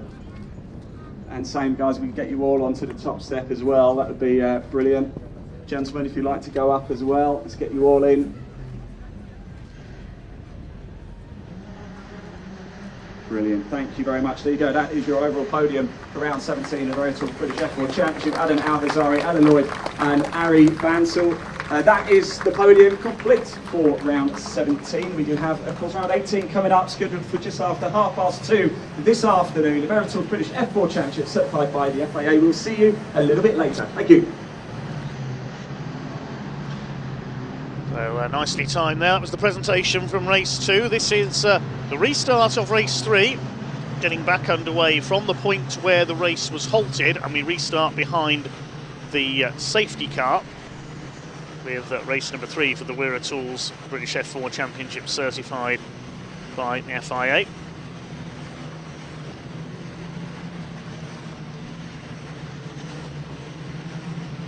Looking back at the results from earlier on, in race 2. Alexander Savinkov, I note, was disqualified from race 2. I believe that's for failing post-race scrutineering. There was also a 5-second penalty for Ella Lloyd for a false start. She dropped from 2nd to 3rd. So Ella Lloyd was 3rd in the earlier race, was penalised 5 seconds for a false start. A little bit of an update on our 2nd race there. So we get ready for the restart of race number 3. It was Alba Larsen and Charlie Edge involved in that incident up there at Hugenholt. Alba Larsen spun out and Charlie went off into the barriers in avoidance. So not a happy incident for Chris Dittman Racing, a couple of their cars involved. So Finn McLaughlin with the lead, ahead of Martin Molnar and Adam Alazari, ready for the safety car restart. Be just under 15 minutes of racing because the safety car picked up the time from when the race was red flagged. Fionn McLaughlin on the throttle already out of Cumho towards the banking. Here we go. In the restart of British F4 race 3. Weaving right up to the line, look, and now the power comes on from these 1400cc Abarth engines. Martin Molnar has a look there on the inside into turn 1. Azari in 3rd position. A big lock up there from one of the XL cars. That was Cole Hewitson. They start to sort themselves out further back in the order. McLaughlin leads from Molnar, Alazari. One of the high-tech cars going down low through there. I think that was Thomas Behrman. 4th place is Pizik. 5th, Henry Jocelyn. Ethan Jeff Hall behind him. Then it's Ella Lloyd, Chase Fernandez, Behrman and Harfield rounding out the top 10 on this restart. It's like Tommy Harfield's got through past Thomas Behrman as a result of that. Theo Palmer behind them. Ethan Jeff Hall moving up to challenge Henry Jocelyn, who's once again left ruining a slow start in the first start of this race. Leaders head out of turn 10. Ends up the short straight towards the complex. It's a big field of originally 27 cars. We are missing a couple of them. No Charlie Edge, of course. We don't have number 4, which is the Australian Xavier Avramides. He went out in the first race yesterday. And Yuhao Fu after that accident in race 2. Not out in this one. Bit of dust being kicked up there on the outside. So here come the leaders. Martin Molnar to the inside. On the outside it is McLaughlin. He holds the lead. Trying to get around the outside is Alazari. And a big lock up there for Martin Molnar. Ooh, I thought he was going to take both of them into the gravel there. They almost made contact. James Pizik behind them. Then Ethan Jeff Hall. Ella Lloyd is down to 6th position. Martin Molnar taking some liberties there into Tarzan. He's done it again. This time they do make contact, and off goes Alazari into the barriers on the outside of Hugenholtz. I'm wondering if Martin Molnar was having braking problems there, because, yeah, he's bent his front suspension now. Look, you can see the right front wheels at a drunken angle. And whether he was having braking problems there, he'll certainly be having handling problems now. That car's going to be heading pit-bound, I think. So, is the race going to continue? Is Alazari going to get his car out of the barrier there and be able to keep going? We didn't see whether he made a heavy impact. So there's James Pizik. He's now in 2nd place. Well, no, he's not. It's rolled back down, look, into the middle of the road. So that's going to have to be a stoppage, because Adam Alazari's car is in the middle of the road. It's rolled back down the banking. He's in a very dangerous position there. This race needs to be stopped. The safety car is being scrambled, but I fear that's going to be another red flag.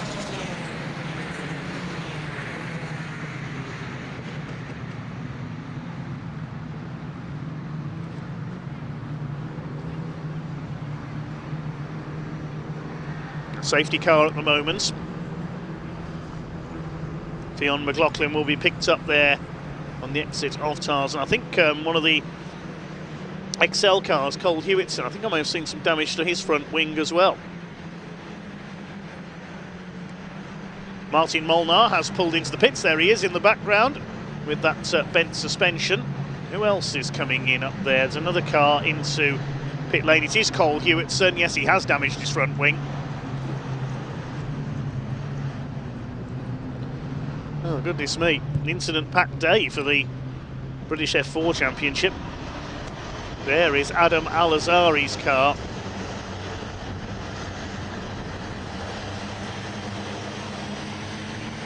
He spun and stalled on the first corner of race 1 yesterday after a bit of rubbing, but not a happy weekend for him at all.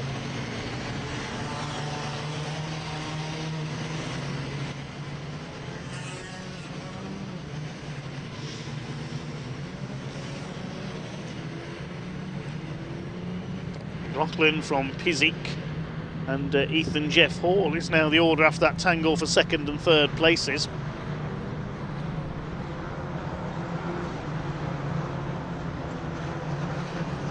Ella Lloyd is fourth, then Fernandez, Harfield. Trying as quickly as possible to get that car out of the way. No debris from the barriers this time, which helps with getting the race back underway as quickly as we can and as safely as we can.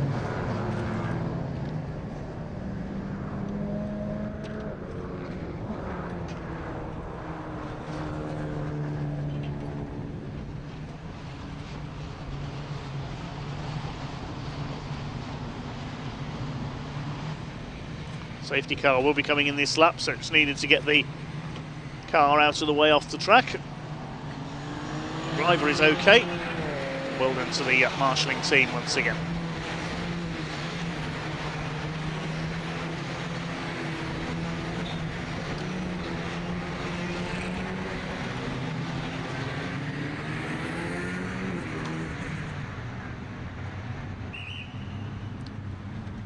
Keeping it steady at the moment as they come out of the complex.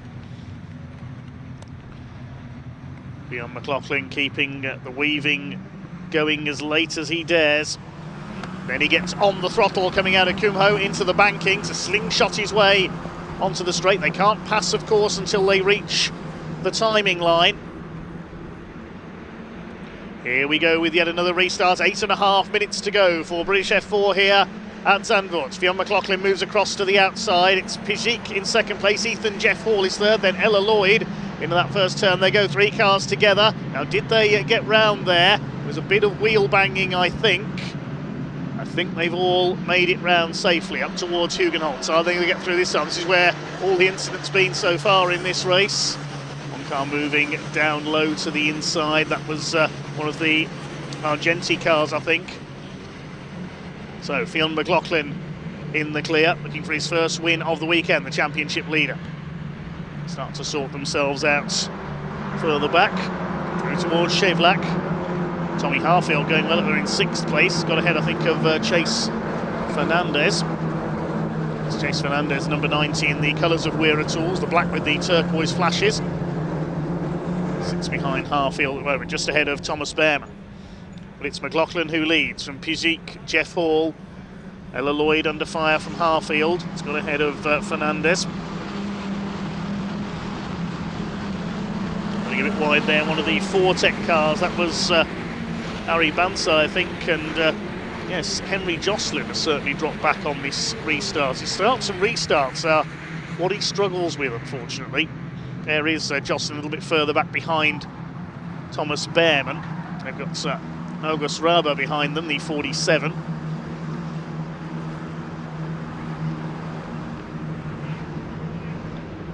Wide there, that's the 14 of Alba Larsen onto the dust. Just under 7 minutes to go. Away goes McLaughlin from Pizik. Ella Lloyd defending 4th. Pizik locks up, so does Lloyd. Tommy Harfield in 5th. Chase Fernandez behind them now. Then it's Thomas Behrman ahead of Henry Jocelyn. A spin further back and into the gravel. Oh, that's the 33 of Cole Hewitson. He's already been into the pits for a new front wing, and Hewitson's in the gravel at Tarzan. Exactly where Gilles Villeneuve went off in the Ferrari and then dragged his car back to the pits with the rear wheel hanging off. The rear wheels are intact on Hewitson's car. Now, can he keep it going? Hopefully we won't need another safety car. The race can continue. There's his teammate, number 23, Theo Palmer, the UAE-based racer.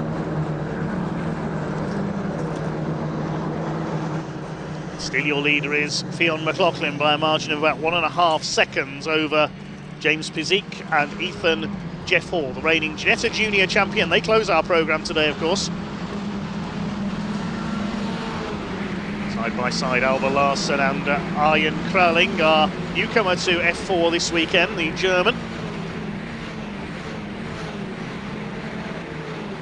The safety car is going to be coming out again.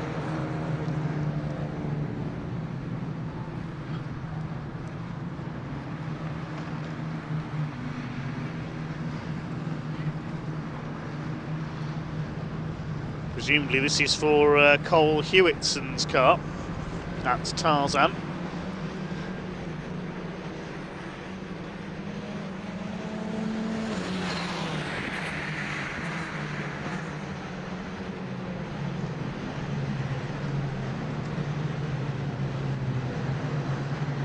These slippery surface flags out as well, or debris flags.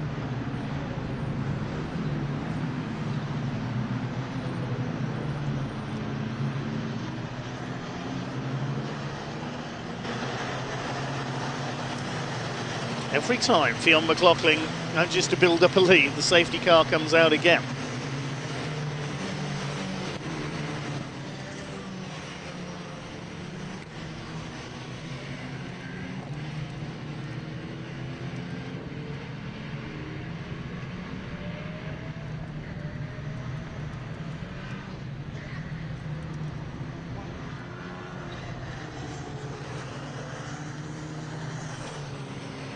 Marshals go to work sweeping a sizable amount of gravel away. Big thanks to all our volunteer marshals once again. We've had a busy day today. So McLaughlin from Pizik, then Ethan Jeff Hall, Ella Lloyd in 4th place, just under 4 minutes to go. Depending on how long the clear-up takes, it might be another one-lap sprint shootout. 17 car, which is Chloe Chong further down the order. Difficult weekend for her.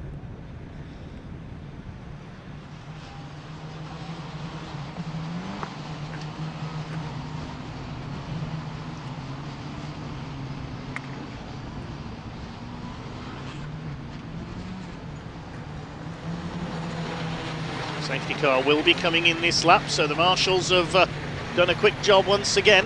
Might even get 2 more laps out of this.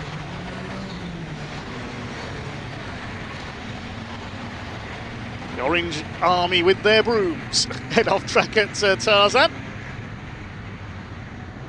And Fionn McLaughlin has another restart to control. Will he hang on in front? Is James Pizik poised to pounce as they go into Tarzan this time? Remember, they can't pass until the timing line, but McLaughlin's gone. He rockets away. He's got this anticipated absolutely perfectly this time. And here we go with another restart. The British F4 certified by FA, sponsored by Wera Tools here at Zandvoort, which is another 2.5 minutes on the clock. So will we get 2 more laps out of this? I think we might. We'll wait and see. Into Tarzan, one of the Vortex cars making a move in there. It's Henry Joslin and August Raber together. Arjen Kraling together with Alba Larsen making up a position to 17th. The leaders head around Hugenholtz once again. Towards Slotermacher, it is McLaughlin who still leads the way from Pizik, Jeff Hall and Ella Lloyd. Green flags wave for the first lap of the restarts. A puff of smoke there from the number 19 car, I think that was of Savinkov, the Ukrainian driver. And the red flag is coming out again. Now what has happened? It's the 11 car this time, that is Emma Felbermeyer.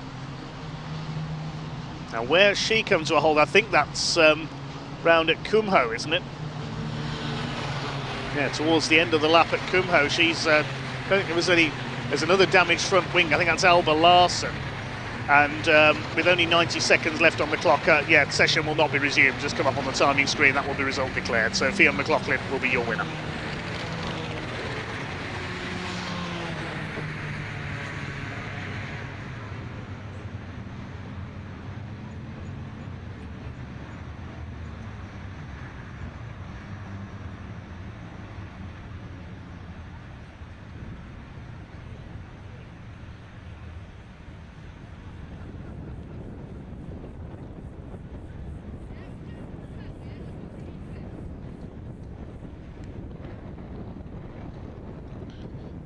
Okay, so we'll have a look at the provisional results of that session then. Fionn McLaughlin, provisionally the winner ahead of James Pizik and Ethan Jeff Hall, with Ella Lloyd in 4th place. McLaughlin also wins the rookies. That will extend his championship lead in both the overall points and the Rookie Cup. Ella Lloyd in 4th place, she wins the Challenge Cup ahead of Tommy Harfield, then Chase Fernandez, Thomas Behrman, Henry Jocelyn, Raba and Savinkov complete the top 10, then Palmer, Campbell Pilling, Ari Bansal and Thomas Ingram Hill. As we say, that remains provisional at the moment and will be confirmed in due course.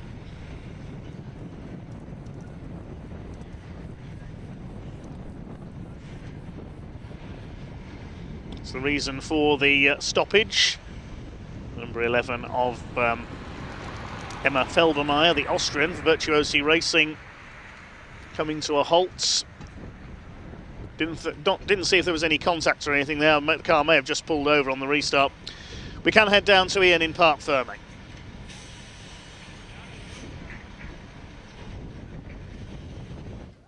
Right, everybody, here we are in Parc Fermé. Listen, at the end of the day, Finn, a win is a win, right? Don't necessarily want to end it under a safety car or a red flag, but you're in the right place, right time to get the job done. Yeah, definitely. I mean, you'll take anyone every day, so right, happy with the job I did. And yeah, it's a bit annoyed that a safety car and a few red flags, but oh well. We're stopping the car from rolling back here, aren't we? But what do you made of the weekend overall? Yeah, good weekend. I mean, I've drove well and a few mistakes I've made, but I've bounced back well. Actually, that's 3 rookie wins in a row this weekend as well, so pretty decent stuff. Look, good luck for, I think we'll see you in Scotland next, won't we, at Knock Hill. I'm going to crack on. Well done. There we go, Finn McLaughlin, 3 rookie wins for him, first overall win of the weekend as well. Here's Jimmy Pizik. Let's have a quick chat with Jimmy. Nice back on the podium. Back on the podium, Jimmy, yeah, I mean, not too much to say about the end of the race, is there, because it didn't really happen. Yeah, well, yeah, lots of safety cars and the red flag at the end was a bit unfortunate, but no, it was cool. I mean, we finished P2. Very unfortunate for Adam, my teammate. Bit of an issue with another driver on track. I think he did nothing wrong from my point of view, Adam, and he hasn't had the luckiest of weekends for race 1 and race 3, but that's all right. He showed strong pace, so it's been very good for him. But it's been good for us to come back with the P2. Obviously, it's been a very consistent weekend for us, being 2 P4s and a P2, so yeah, it's been very good on our end. All good for the championship. Jimmy, thank you so much. I'll see you on the podium soon as well. Right, let's just move over here, shall we, as well. We've got Ethan Jeff Hall finishing 3rd place. He's just got to go get himself weighed, so we're going to let him go do that, but we will sneak around and follow him over here, shall we, whilst he just gets this. I'll tell you what, actually, let's just move up here. I want to have a quick chat with Chase Fernandez, because he has been a race winner this season. Chase, just a quick chat if we can. Bit of an eventful race, that one. What do you make of your weekend overall? Really good, actually, yeah, positive. I mean, we've had really strong pace the whole time. We got really unlucky, like a missed downshift in quali cost us our last lap, and then obviously an unfortunate tap in race 2, which cost us a really good result. I mean, in that one, I went on lap 1, I was on 2 wheels, so I ended up P6, so a bit eventful. I'm happy to come out of it You're in smiling, the race. right? Yeah, You're I mean, we finished the race, we got good points, that's all you can ask for. Listen, this season, it started off so well, didn't it? And there's been a couple of results, retirement, etc. that haven't quite worked out for you. What's the aim for the rest of this season? We know you've got the pace in you to win more races. Yeah, that's the thing. I mean, we've just got to make the best of the position that we're in and what we've got, and try and scrape everything out of it and get as many points as we can, and hopefully we can get back on that podium sometime soon. I'm sure we'll be catching up very soon on the podium. Thank you, Chase Fernandez there. Cole, very quickly, my man with a favourite hair. Bit of an eventful race, that one, wasn't it? Mate, I think I was just trying a little bit too hard after the not great qualifying I did. Yeah. Let the team down on the qualifying, try to make it back up last race. Obviously I lost the wing. And then now, just tough luck, honestly, lost my wing when I was going for a move. Yeah, it's just unlucky, but I'll take the positive from the weekend race 1 and race 2, getting second across the slab, so yeah. So you have been on the podium this weekend as well in category, so not too bad, is it? And that's motor racing, isn't it? Yeah, it doesn't always go your way. Top man, thanks for talking to us, Cole, really appreciate it. Right, we are going to head off over, it's so loud in here. We're going to go do the podium now for the British F4 Championship. We might even be able to stream that live, who knows. So I'll hand back to Dave Goddard. If we get a chance to do the podium live, I'll let you know. And hopefully we'll be back very, very soon. Dave, back to you. So a bit of clear up needed. Thanks, Ian. After that one, 3 races to go here at Zandvoort this weekend. Next, it's the Edge Caterham 7 270R Championship Race 3. Grid based on the results of Race 2. So that's coming up as soon as the track is clear. Thank you to the Wearer Tools British F4 Championship certified by FIA. That's the end of their action for this weekend. Thank you to the P4 Emergency Lighting Caterham graduates as well. Their weekend is done and dusted. We've just got 2 more Caterham Motorsport Championship races to go. 270Rs followed by the Dutch Vodka Caterham 7 Championship UK, and then the Ginetta Juniors will round off our weekend. So just making sure that the track is clear.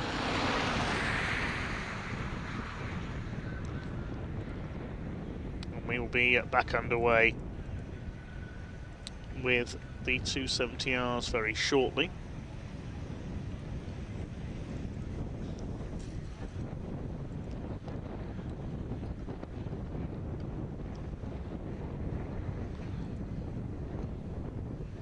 See the recovery vehicle out on track at the moment, just making its way back to the paddock.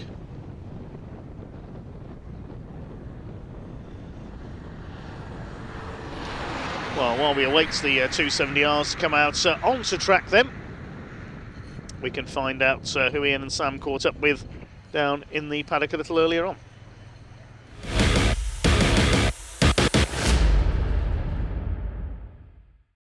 Right, so it's the Edge 270R Championship, and I've got Paul Oglesby here. Paul, how are you finding Zandvoort in the 270 this weekend? I love this place. It's probably my favourite circuit behind Knock Hill last year. I love Knock Hill. This place is amazing. Great couple of days testing, and then I'm also doing Caterham graduates this weekend. I had an incident with another driver, and in my first race yesterday, I bent my chassis.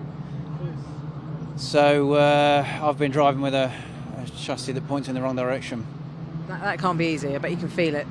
Yeah, it's losing me about a second a lap. So I'm just hanging on. So to be where you are positioned in 10th place, is actually quite good. Yeah, so I couldn't race in race 1 270 because of it. Raced in race 2, started last, made my way back up to P10. And I've just done my previous grads race, and I went from P1 down to like P7 or P8. So I'm going to try and enjoy it.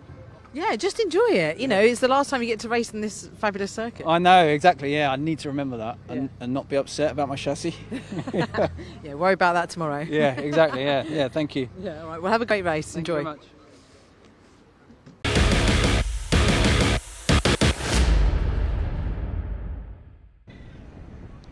Nice to hear from Paul Oglesby there. He'll be starting 10th on the grid for this next race out of the 16-car field for the Edge 270Rs. Just waiting for the cars to be released once the circuit is clear. We'll give you how the grid lines up. Louis Darling will be on pole position alongside Nick Sampson. Ben Wheatley, the championship leader, on the second row alongside 37 Henry Speaks. 8 Django Jones and 51 Harrison Cavers on row 3, and on the fourth row 31 Andrew Bailey, 78 Nick Heighton. Row 5, 23 birthday boy Gary Cross and 18 Paul Oglesby. 48 Jasmine Shaw starts alongside 6 of Tim Hardcastle. Then on row 7 we've got number 2 Graham Handy, 35 Caitlin McDaniel. The final row 63 Andy Palmer and 62 Anne Hall, who tangled on the first turn of the second race earlier on.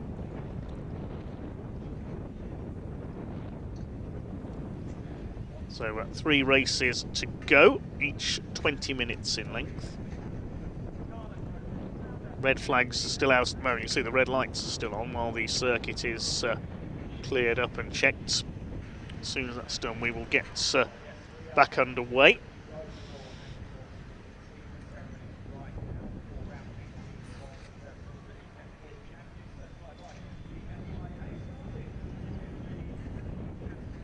A couple of cars receiving one-place penalties in the results earlier on for the Ginetta Juniors as well. Emilio Valentino Del Grosso was one, and I think Max Murray was another. Just for a bit of contact, getting penalties there. As out come the 270Rs, the third rung on the Caterham ladder. To see all 16 of them there. There's Anne Hall at the back. Picked up some damage in race 2, that's repaired.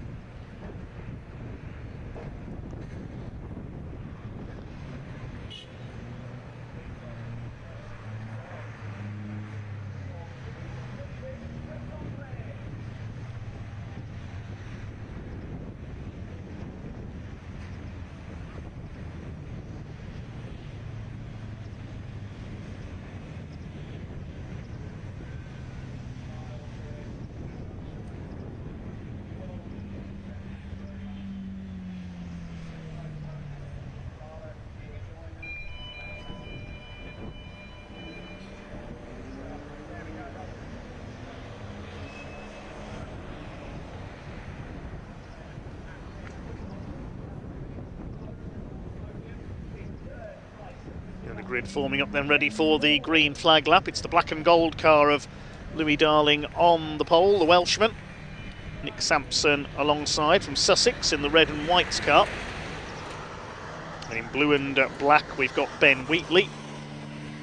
And alongside him, red and blue, is Henry Speaks with the black nose. Django Jones in navy blue and white alongside the light blue car of Harrison Cavers. Off they go for the green flag lap to get their tyres warmed up. It'll be a 20-minute race. Hopefully not as high in attrition as the 310R race we saw earlier on. Crazy race that was.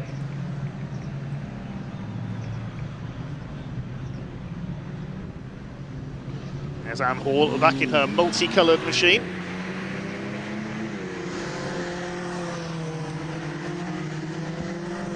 Speaks in the orange and blue car more than red and blue. The Aston Martin employee works on the Valkyrie hypercar project, among other things.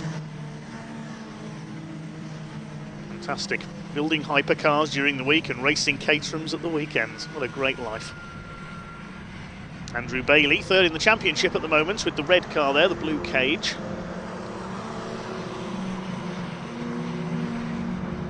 He will start alongside Nick Heighton, blue with the black and white flashes. Black and orange is Gary Cross. Paul Oglesby in the bright green.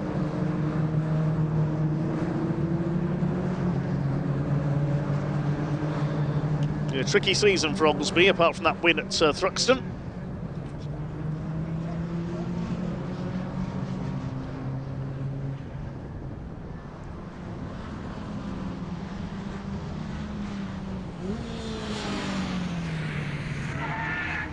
Sun still shines here on the Netherlands.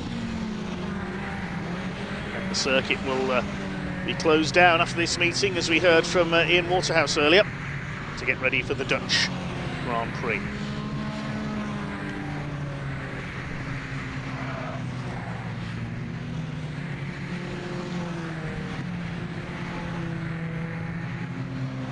Speaking of Grand Prix, yes, we know there is a Grand Prix taking place today, but please do not post spoilers in our YouTube chats, please. Some of us are recording the race to see later on, myself included, so no F1 spoilers, please.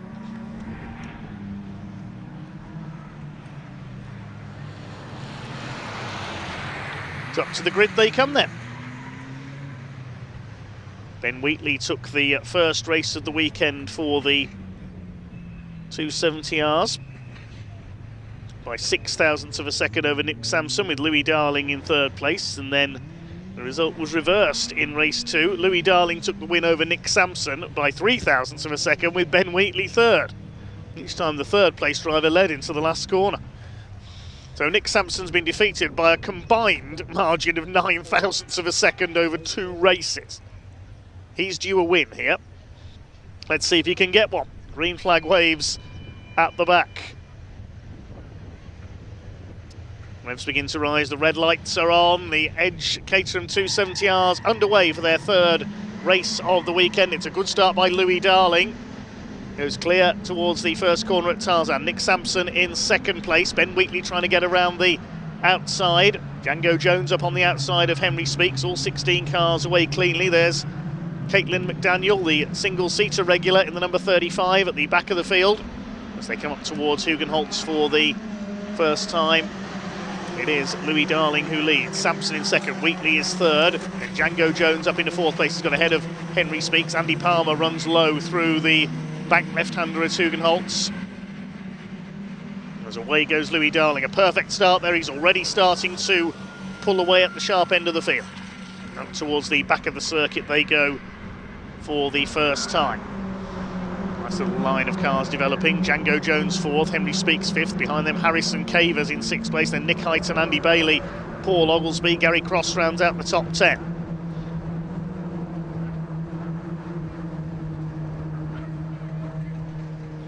Out towards turn 9 at the moment, then the run into turn 10. We do apologise for having a few technical issues with our camera up at Masters Corner at the moment. Louis Darling leads the way. Harrison Cavers getting past Henry Speaks there up into P5. Nick Sampson defending second from Ben Wheatley, who might try and get through on the inside down towards the complex with a bit of luck. Has he got through? Yes, he has. Ben Wheatley up into second place. Going through for fourth. No, Harrison Cavers had a look there. Didn't quite get ahead of Django Jones in the navy blue number 8s. Django Unchained, as we call him. And we've got the 51 of Cavers. Henry Speaks, Nick Heighton, Andrew Bailey kicking up the dust there. That was the number 6 of Tim Hardcastle, a little further back on the grid. Had some problems at the start of the weekend. Now the slipstreaming starts. Louis Darling is just about clear as Ben Wheatley and Nick Sampson trying to swap places again. It's 3 wide, almost for the lead there. Ben Wheatley up the inside, 3 wide, certainly for fourth place. Henry Speaks back up the inside. Django Jones has been shunted down to 6th position. All happening at the front of the field in the early stages there down the straights. Here they come. Louis Darling has held his lead. Wheatley in second place. Speaks up to 4th. It's Harrison Cavers. Django Jones losing 2 places there on the run towards Tarzan for the second time. It's Louis Darling.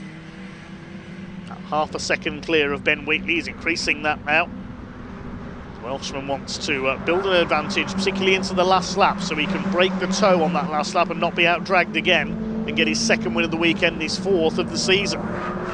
Ben Wheatley has been so dominant at the season opener at Snetterton, I should say. Had a couple of podiums at Thruxton. He won 3 out of 3 at Anglesey. Had a win at Croft as well. Looking for win number 9 this season. He's already well clear in the championship.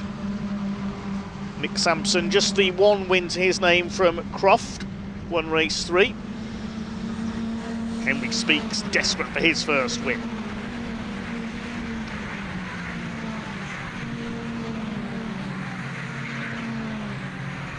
Through the complex they come. Speaks ahead of Harrison Cavers.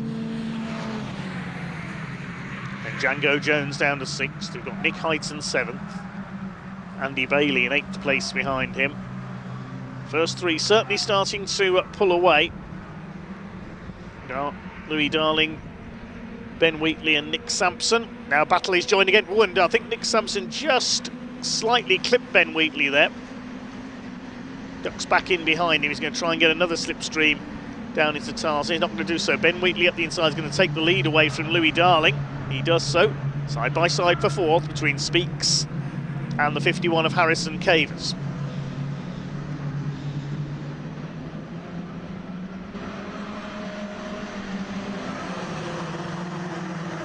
look on the inside, Nick Sampson. As the pack streams through.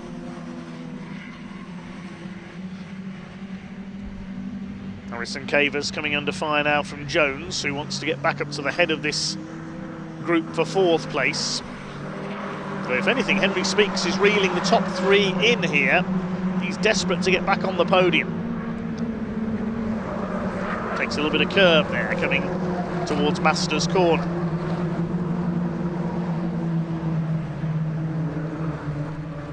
Nick Hyton on the tail of Django Jones. 8th behind him is Bailey.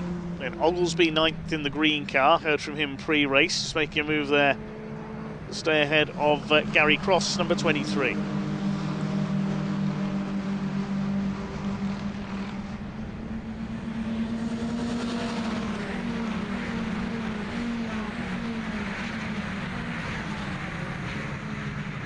Towards the complex for the 3rd time. Is it going to be Wheatley or Darling at the end of this lap, though? Or at least into Tarzan. 12-car train effectively here for the lead of the Edge Caterham 270R Championship here at Zandvoort.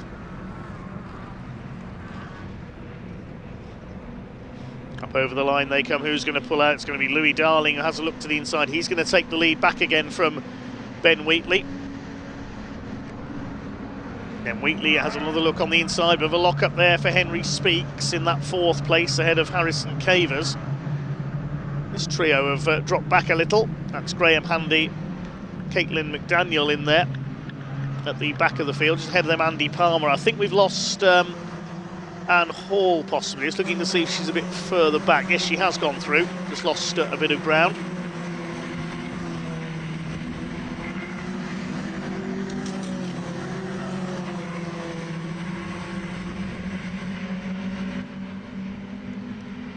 So Louis Darling led at the line. Ben Wheatley on his tail. Nick Sampson in 3rd. That's still the order, covered by about 0.3 of a second.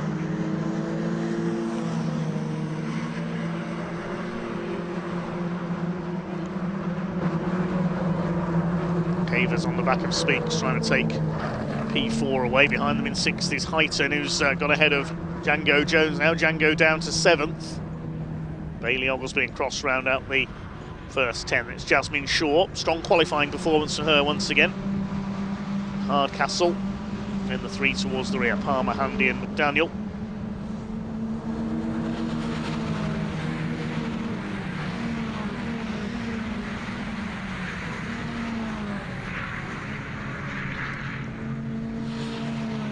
Still Louis Darling, who just about has the lead here over Ben Wheatley. Many saying Ben is the champion-elect this year, but if drop scores brought into play, anything can still happen. 2 rounds to go at Alton Park and Silverstone after this race. Here come the leaders. They're going to try and go 3 wide. Nick Sampson with his first meaningful attack for the lead down the outside. Darling on the inside. This is going to be interesting into Tarzan. Ben Wheatley just about holding them off. Nick Sampson in 2nd place. Running wide there is Django. Paul Oglesby getting past Andrew Bailey further back as well, up into the top 8 now.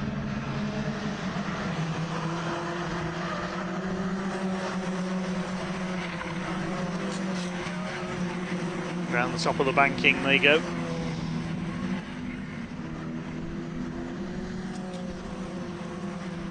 Louis Darling attacking Nick Sampson to try and win back 2nd place and go after Ben Wheatley out in front. Got to be mindful that Henry Speaks is there as well.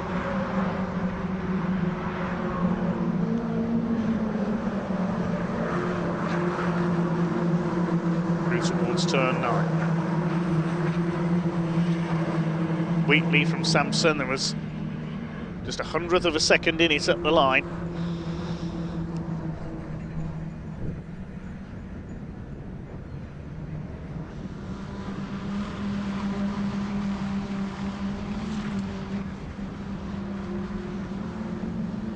Darling looking to recapture 2nd place. We're on the outside for the first element of the complex.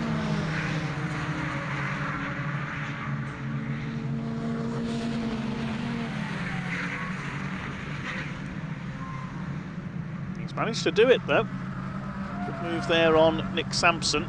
Now he's ready to have a go at Ben Wheatley to try and win the lead back as we approach half distance in this Edge Caterham 270R Championship race. Between these three out in front all the way through so far. Here we go, Ben Wheatley to the pit wall side, Darling in the middle, Darling takes the lead, watch for Sampson down the outside into Tarzan. Will he be close enough? He's going to try and give it the big handful to get ahead of Louis Darling. He keeps his footing, he's going all the way around the outside. Now, has he made it stick on the exits? Going up towards Hugenholtz. Yes, Nick Sampson's done it around the outside at Tarzan. The only driver I've ever seen that, as I mentioned him earlier, was Gilles Villeneuve in the Ferrari. Excellent bit of driving. But Louis Darling is fighting back. Ben Wheatley's under fire now from Henry Speaks. He wants to get into the top three. And not far behind him is Harrison Cavers, who has done the fastest lap on 57.233 for the number 51. Sixth behind them, it is Nick Hyton, number 78.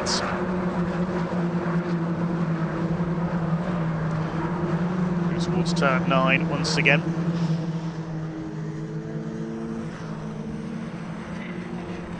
Django Jones with a bit of a gap to make up now. There he is, the number 8. Kevin Oglesby, Bailey and Gary Cross still completing the top 10. Hardcastle there in 12th place behind Jasmine Shaw in the number 48. There's a gap back to Palmer, Andy and Caitlin McDaniel at the back of the field. With the exception of Anne Hall, who's quite a way behind now.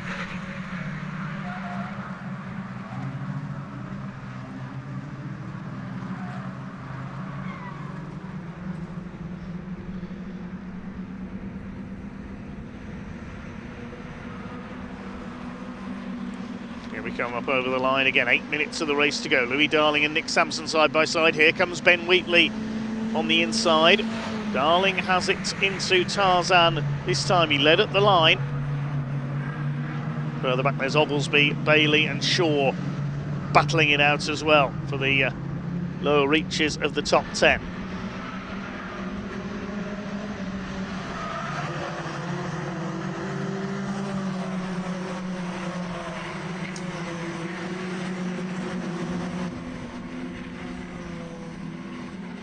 Here they come then towards the back of the circuit again. Definitely a longer train building up now. It was the top 3 alone at first. Now we've got 5 cars there because Henry Speaks and Harrison Cavers coming up onto the tail of Nick Sampson. It could soon be 6 because Nick Hyton is closing up as well. Wait to see if Django Jones can recover up to the back of this little lot as well, as Ben Wheatley has a look on the inside at turn 9. I don't think he's going to get through there. He puts a wheel onto the grass on the inside. Louis Darling was not going to leave him any room there. To the straight out of turn 10, side by side further back between Speaks and Cavers.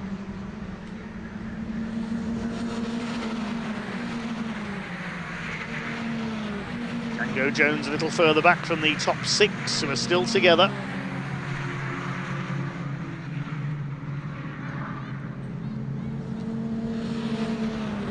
Still Louis Darling who leads. A much closer bunch. Now Tim Hardcastle runs wide there in the background. Keeps it going though.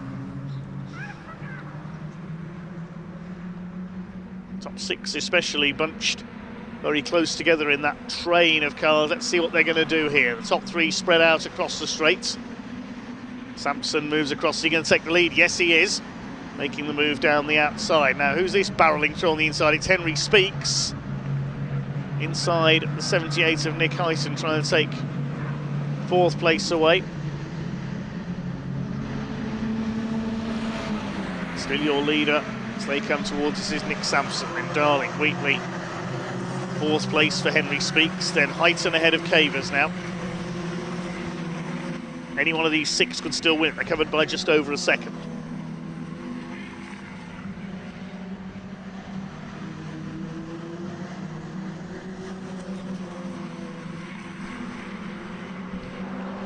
Sampson make it a second win of the season. It was race 3 at Croft where he took his only previous win this year, and Louis Darling has a look up the inside there coming through Mastersbach. Not very often we see overtakes done there. Ben Wheatley has another look on the inside at turn 9. He's tried that move before and it didn't work.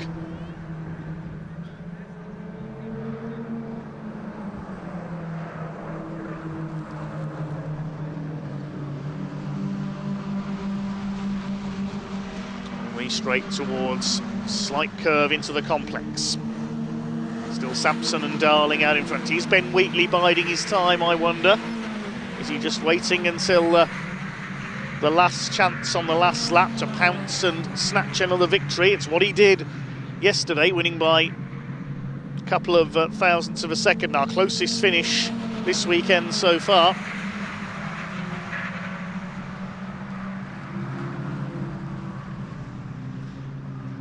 Coming towards the pit straight once again now for the 8th lap completed.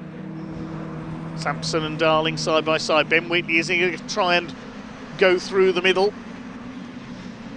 Sampson's on the outside, Louis Darling on the inside. I don't think he'll get round there. Given it a good try though. He might get this done just yet. Ben Wheatley. There on the outside, he's just done the fastest lap of the race as well, 1:57.054. As they come towards Hugenholtz, has he made the move stick? Yes, he has. Another outside pass into Zandvoort's arguably most famous corner at Tarzan.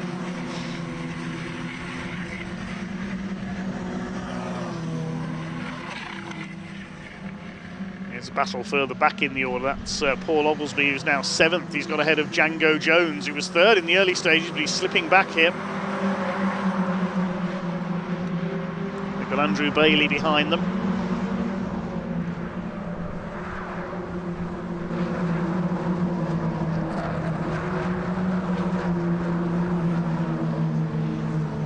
Paul Oglesby slowly but surely rising through from 10th place on the grid. There's the lead battle, and Henry Speaks is on the attack again on the back of Nick Sampson. So is Nick Hayter. They want to finish on the podium.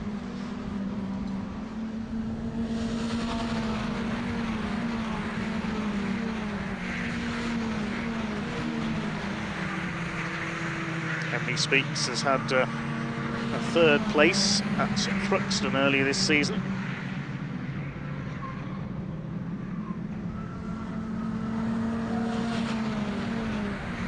Need to follow that up here. He could try to snatch the win with a bit of luck. 2:20 on the clock then, so have a look as they come through. I think it'll be 2 more laps. It's 3 wide between the 3 leaders again. Nick Sampson trying to go around the outside this time. I don't think he'll get the move done into Tarzan. He may try and keep his foot in and drive all the way around the outside of Louis Darling. Ben Wheatley gets relegated back to 3rd place once again. It looks like Nick Heighton is now through into 4th. He's got ahead of Speaks and Cavers. So, could Nick Heighton be a factor in this lead battle anytime soon? Louis Darling has held the lead. Nick Sampson didn't quite manage to get the move done there around the outside, so it's Darling who leads. Ben Wheatley back into 3rd place.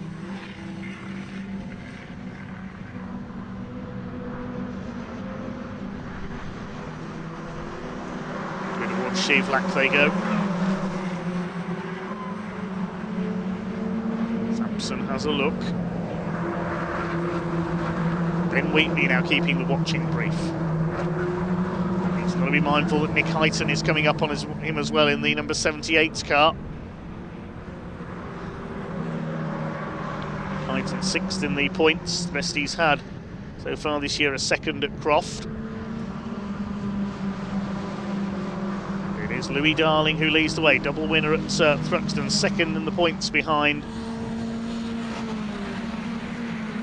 Ben Wheatley. Nearly 70 points down though.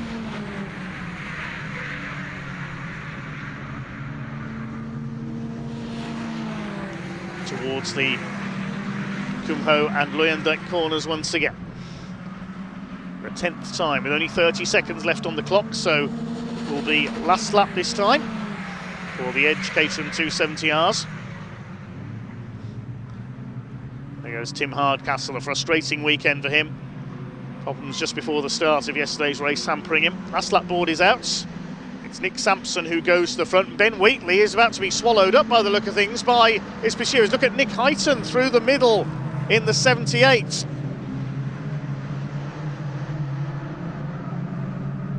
Django Jones has dropped back a few spots as well. But what order are the leaders going to be in as they come into the Hugenholtz left-hander this time? Sampson leads it from Darling. And Ben Wheatley's back to 5th. Heighton and Speaks have got through. I don't think he bargained on the 3 behind, catching him up so quickly there, Ben Wheatley.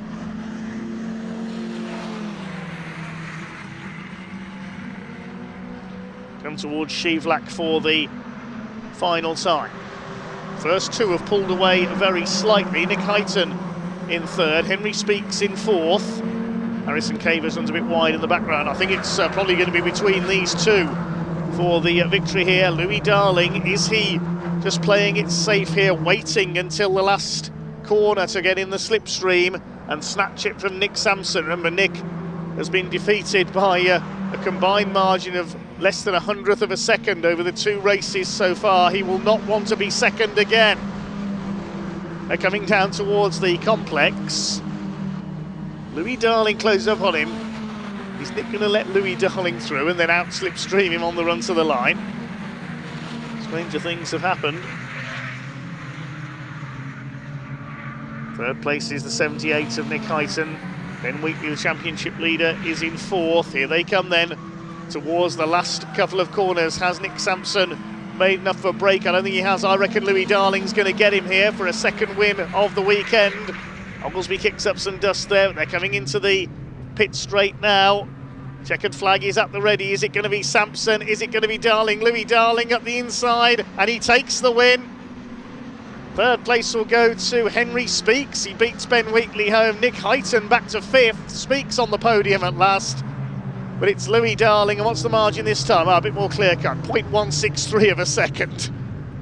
So no photo finish needed this time. It's a second win of the weekend, a 4th of the season for Louis Darling. They're still battling further back as well. That was Andy Palmer and Caitlin McDaniel having a good little scrap, with Graham Handy in there as well. But it's Darling who wins it. Sampson second again, and Henry Speaks in 3rd place. Well, great to see Henry on the podium. Best he'd had this year was that one 3rd place at Anglesey, but he's on the podium for the 2nd time this year, ahead of Ben Wheatley, the championship leader, Nick Heighton in 5th, and Harrison Cavers in 6th position. Paul Oglesby 7th. It was Jasmine Shaw home in 8th place. Good result for her. Then Andrew Bailey and Django Jones seemed to be struggling towards the end of that one, back in 10th place. We are just waiting for the final car to cross the line. That's why we haven't seen the provisional result yet, because Anne Hall has not yet made it home. Here she comes. Quite a long way behind, unfortunately, in that one. So Darling the winner for the 2nd time this weekend. Ben Wheatley has to settle for 4th. He gets the fastest lap, 1:57.054. Nick Sampson, a hat-trick of 2nd places. Henry Speaks will be pleased with his podium. Nick Heighton then 5th, ahead of Cavers, Oglesby, Shaw, Bailey and Jones. Gary Cross in 11th, Tim Hardcastle 12th, and Andy Palm was 13th. Caitlin McDaniel, Graham Handy and Anne Hall complete the 16 finishers. So in a moment we'll be down to Parc Fermé, where Sam Parker will have a chat to some of the drivers, and then we'll be ready for our penultimate race of the weekend, which is the Dutch Vodka Caterham 7 Championship UK, and the cars already heading out to the grid. We'll await Sam in Parc Fermé in the meantime.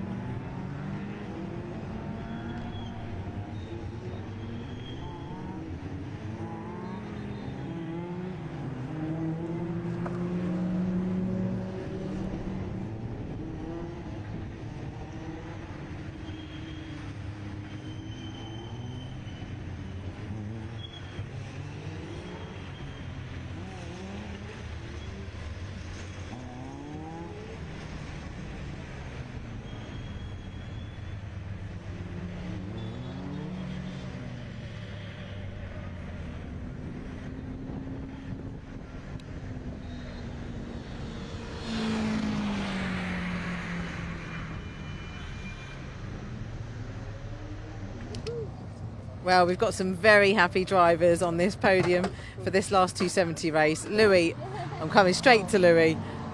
2 wins. I'm so pleased for you. Well done. And can I just say, your start was amazing. Yeah, I knew all I needed to do was a good start and I could pull a little gap and just managed to manage it. But the toe is just so powerful around you. So as soon as you're on the straight, they just come past you. But just managed to play it well. And very happy indeed. Very well deserved. I think this is probably one of the only circuits that you can't break free from the pack, can you? Anything you try, you just cannot get away from them. So you really got to play it right.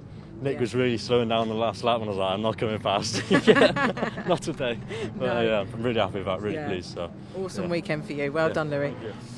Let's go and speak to Nick in second place. Oh, Ben. I was like, who's going to get that third place? It's all my fault. I made a mistake coming out of the last corner on the penultimate lap, so I've only got myself to blame on that one. And then obviously that gave Nick the run on and Henry. Managed to get Henry back, and then I thought I'd done enough when I was coming across the line. But yeah, it's unfortunate, but I've always Zandvoort for you, I think. Zandvoort, and I've at the moment all I've got in the back of my head is championship points, so that's the main thing, and we've come away with strong points again this weekend, so yeah, long may that continue, but yeah, all good. Roll on, Alton. Yeah. Well done, Ben. Right, quick word with Nick. Nick, fantastic race again for you. You and Louis, it was great to watch. Yeah, a bit disappointing at the end. Sort of tried everything in the book to try and not be first on the last lap, but couldn't quite do it. Lifted down the back straight, but yeah, fair play to Louis, he drove well. So yeah, good race. Yeah, really good. Well done. Right, now I need to speak to Henry quickly over here because I can hear the CSC UK cars. Nick, thought you were going to be on the podium then. I did too. Henry, congratulations! All weekend you've been just there, haven't you? And this race, it paid off. Finally, something other than fourth. Yeah, felt like a long time coming, although this one was a lot harder fought than the previous couple of races. Had a lot of defending to do against some amazing drivers. But yeah, last lap dashed to the line. I didn't actually know that I got there until I got told to pull in here. Yeah. It was really special. Well deserved. And a good way to end the weekend. Perfect way to end the weekend. Thank you so much. No problem. We'll see you at Alton. See you at Alton. Right, the CSC UK cars are out on track on their green flag lap, so I'll hand over to David. Yes, the cars coming to the grid. Thank you, Sam. It is the final race of the weekend for the Dutch Vodka Caterham 7 Championship UK. The grid for this one based on the results of the earlier race. So it is Harry Senior, number 28, on the pole, with Harry Cook alongside him. Matt Armstrong, the championship leader on row 2, alongside Paul Donkin, last to fourth for him earlier on after those problems in yesterday's race. Dale Head and Tom Eden on row 3. The fourth row, Craig Story and Chris Fraser. Fifth row, Justin Armstrong and Darren McCormack. Row 6 is James Hall and Greg Monks. Mark Farmer and Gary Curtis on row 7. Mark Kendall and Steve Metcalf, row 8. Row 9, Chris Welch and Harry Landy, they're both there. And Aaron Head, after his problems earlier on with the fluid leak, will have to start from the back, so watch for him coming through. Paul Donkin managed it earlier on today, coming through from last to fourth. It's the light blue car of Harry Senior on pole position.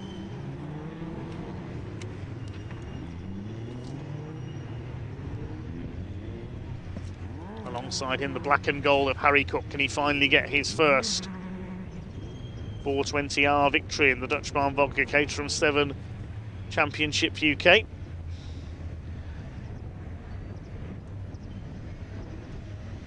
Eight wins for Matt Armstrong so far this year.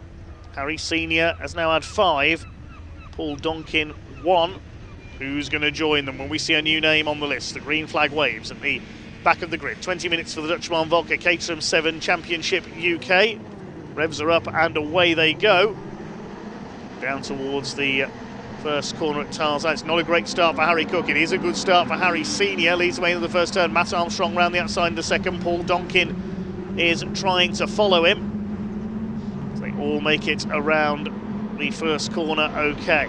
Towards Hugenholtz for the first time. It is Senior who leads the way from Armstrong. Paul Donkin trying to go over the third. Look at Chris Fraser down at the bottom of the banking there, trying to make a way through on the inside. And it's working as well. He's side by side with Craig Story for 6th position. Chris Fraser, the championship sponsor, coming through, has made up a couple of places off the line. Watch for Aaron Head coming through from the back of the field as well. He's already made up 3 places. Aaron Head, the black car with the bright red or pink roll cage. There's Mark Farmer, the number 17, who's returns to the championship this weekend. He's down in about 13th at the moment. There it is. Harry Senior, who has the early lead ahead of Armstrong. Donkin third. Cook is down to 4th. Dale Head in 5th. That means he's leading the AM category at the moment. Harry Landy's dug his car out of the gravel, the blue machine there, just ahead of Chris Welch in the 68. Back of the field at the moment as they head towards the complex.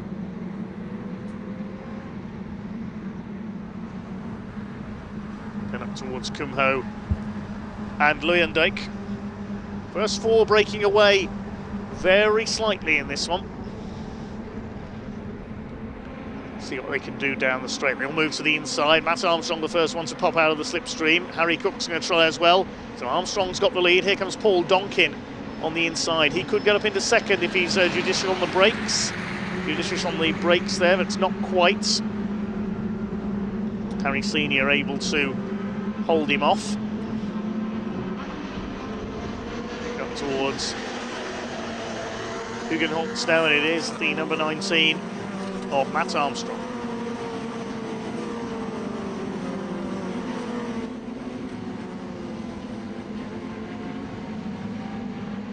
Fine sight they make in the sunshine of Zandvoort. Aaron Head side by side with James Hall in the 98, battling over 13th place at the moment, so he hasn't made the instant rapid progress. The former champion. Dale Head being chased by Chris Fraser for 5th position. Craig Story behind him and Justin Armstrong, followed by Mark Farmer in the 17.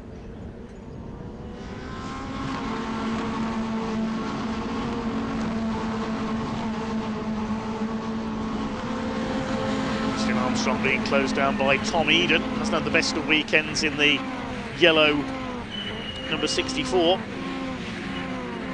Armstrong from Senior, Donkin, still your order up front.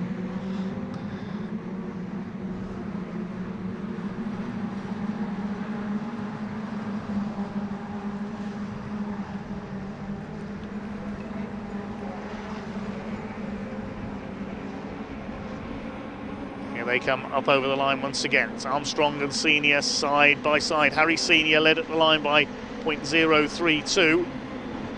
4 of them now line astern. Fraser side by side with Story. They're battling for 5th position.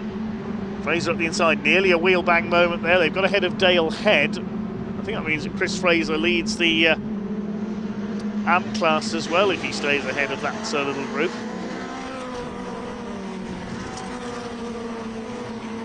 High on the banking at Hugenholtz. Still a long way to go in this Dutch Vodka Caterham 7 Championship UK finale to the weekend. One more race to go after this for the Ginetta Juniors. Harry Senior having retaken the lead from Matt Armstrong. Donkin and Cook behind them, then Chris Fraser up there in 5th. Sadly didn't enjoy great results on his home circuit at Croft with that crash at Clervaux. The yellow flag at turn 1 at Tarzan, so something has happened there. Craig Story, did he tap the back of Justin Armstrong there? Armstrong had outlined, oh, and there's definite contact there. That was Dale Head, hit the side of somebody. Has that damaged Dale's suspension? Sure. Wait to see what's happened at turn 1, whether it's just for debris or whether we've lost somebody. The yellow flag has now been withdrawn, so hopefully it was just a quick spin for someone. Fastest lap is with Tom Eden, number 64, 147.242.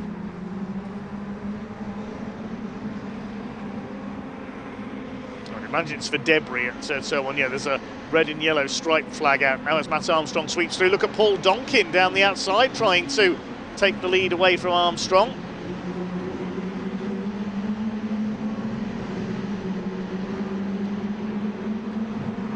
4 fighting for the leader, about 2 3/4 seconds clear of Justin Armstrong's group. He's ahead of Chris Fraser, I think, now. Craig Story's got through as well. Fraser back down to 7th, and it's Eden. Dale Head's car seems okay after that collision.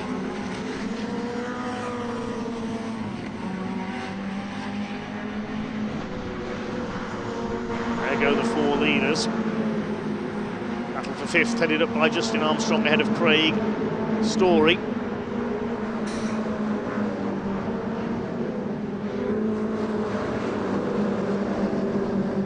Still 13.5 minutes of this race to go. Mark Farmer almost giving Dale Head a push there, coming through turn 9. Behind them is Aaron Head, so he's not making any more progress for the moment in the number 2 car, but say he's not registered for the championship this year. Missing wing for Gary Curtis on the 22.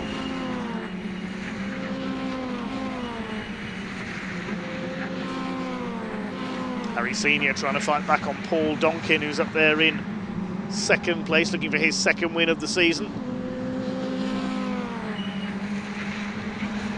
Fraser slipped back after his quick start, so he's got Tom Eden in the yellow car on his tail. Here come your leaders. Are they going to fan out to 4 wide? Look at Harry Cook trying to have a big go around the outside. He'll get past Donkin. He's going to get past Harry Senior as well if he keeps his footing. Could he challenge Armstrong for the lead here? I don't think so. He'll give it his all though. Harry Cook, he wants that first Caterham 7 Championship UK win so badly. Justin Armstrong heads the 2nd group, battling with Craig Story for the lead of the AM class. Justin has it at the moment. Story 2nd, Fraser 3rd. This is the battle for the lead of the subclass. There goes the top 4.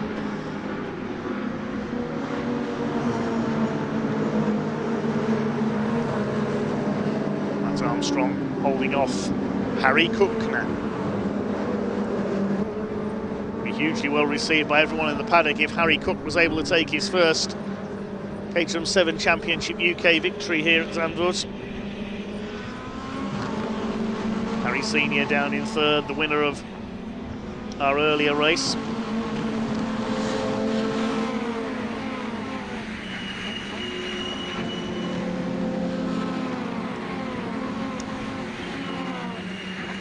Closing up is Paul Donkin as well.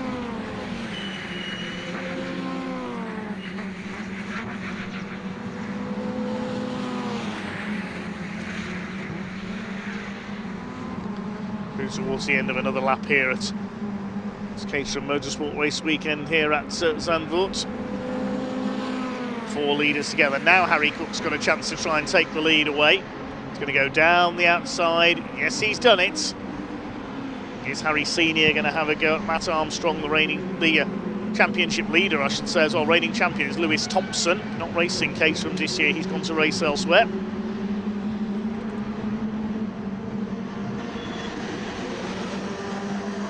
Four leaders up high on the banking.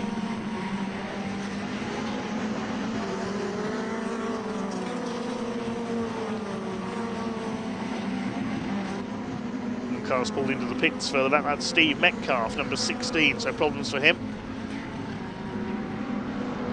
No problem for Harry Cook though. He's going to try and establish a lead now so that he won't get slipstreamed on the last corner of the race. Armstrong in the blue and red in 2nd place, Senior 3rd, Donkin 4th.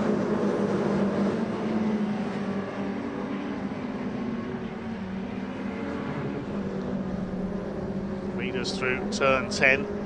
Here comes the 2nd group, headed up by Justin Armstrong.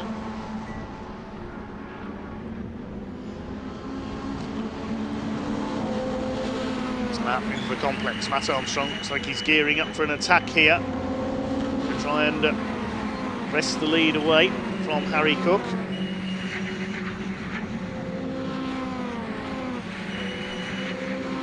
All leaders have gone through.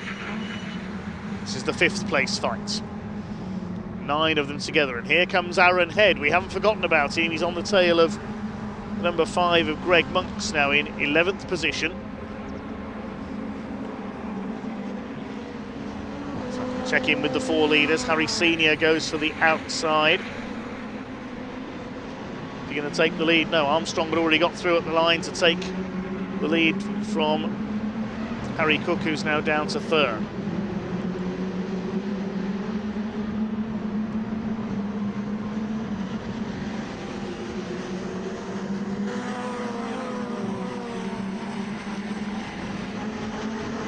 Craig Story has got ahead of Justin Armstrong now up into P5. Also leads the AM class.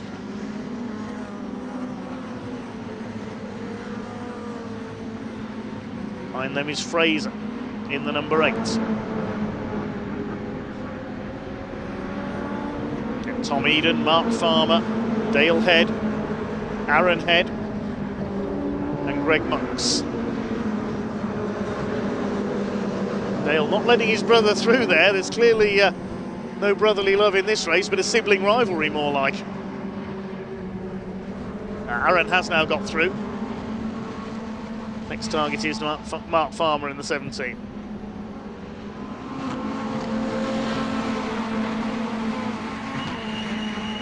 Leaders coming down through the complex. Just under 8 minutes to go. Matt Armstrong opened his season with a win at Snetterton. He had one at Brands Hatch, beaten the other 2 by Henry Heaton, who's not here today.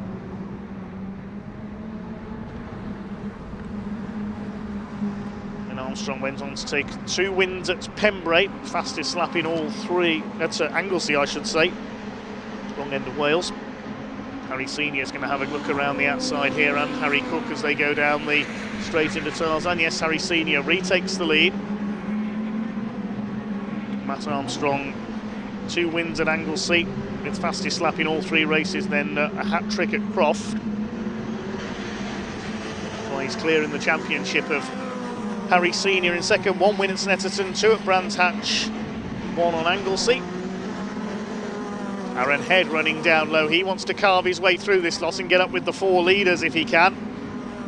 Paul Donkin just keeping an eye on the leaders from a few car lengths back in 4th place. It's now Senior, Armstrong and Harry Cook in 3rd place.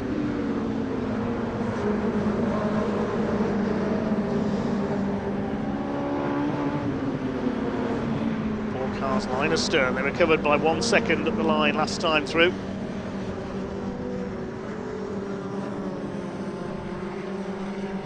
Still, Craig Story leads Division 2. The AM class. Justin Armstrong, Fraser, Mark Farmer an AM driver, as is Tom Eden. Aaron Head and Greg Monks, the 2 pro-am men, and Mark Farmer put a wheel on the grass there as they came down into the complex. Has he got the move done on Fraser? Yes, he has. It's a brave move down into the little complex there. Past the Dutch Barn Vodka car. Leaders heading up towards the line once again. 5.5 minutes of this race still to go. Matt Armstrong was up the inside there. He caught a glimpse of them. Second group is 4 wide in there.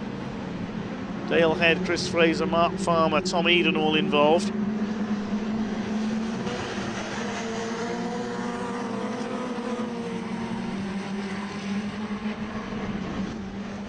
Side by side for the lead of the AM class there as they came into Hugenholtz.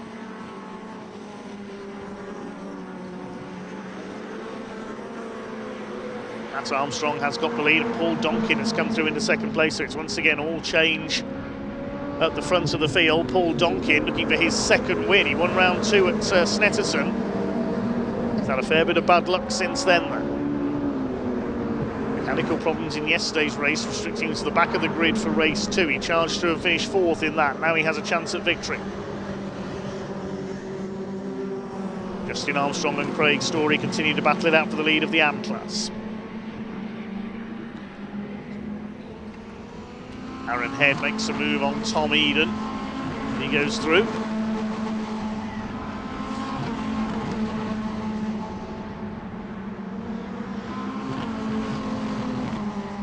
Battle further back between James Hall and Mark Kendall for P16 there. Mark Farmer side by side with Dale Head a little bit further forward. That's for fourth in the AM class because Chris Fraser's got away a little in the turquoise car ahead of them. Speaking of four, here are the four leaders. Matt Armstrong still ahead of Harry Senior. Donkin goes back down to third. There's the AM class leaders, Armstrong and Story. Chris Fraser and the rest of them battle it out behind.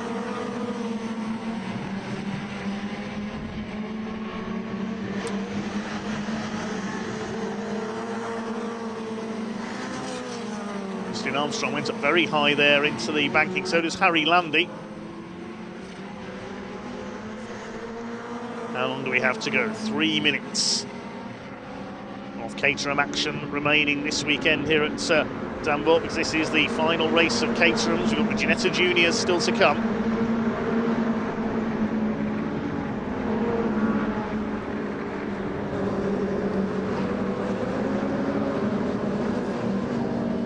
Mark Farmer chases Dale Head.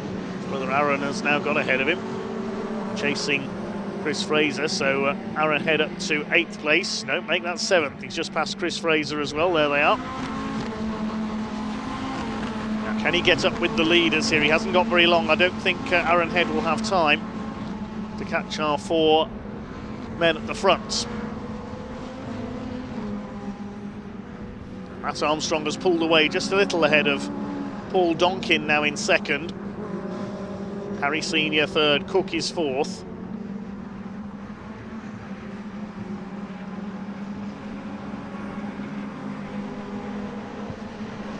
Across the line they go.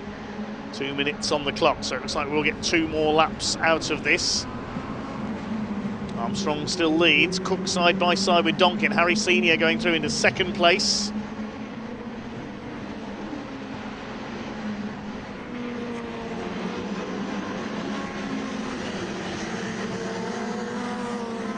Matt Armstrong, you can see, has got away very slightly there, just over half a second clear of the rest of the field. Harry Senior getting away slightly as well.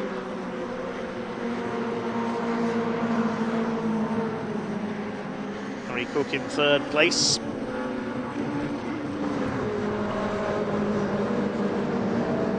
Echoing their championship positions, these 4 at the moment. Further back, yes, Aaron Head has now got ahead of Chris Fraser up into P7. His targets will be Story and Justin Armstrong, who are fighting for the lead in the AM class. Still Matt Armstrong who heads them round, the Leicestershire driver looking to lift his first Dutch Vodka Caterham 7 Championship UK title. Still 6 more races to go after this one though, at Alton Park and then at Silverstone.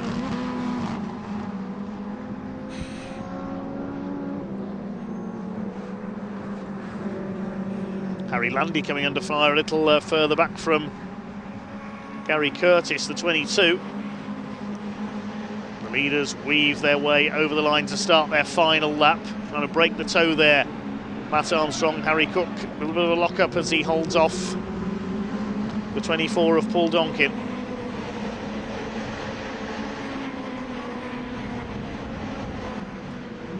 Three wide further back, Chris Fraser and the brothers, Dale and Aaron Head, nearly coming to blows there at Tarzan.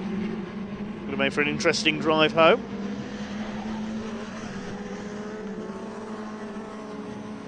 So we're on the last lap of the Dutch Vodka Caterham 7 Championship UK here at Zandvoort. It's looking good for Matt Armstrong to take yet another victory.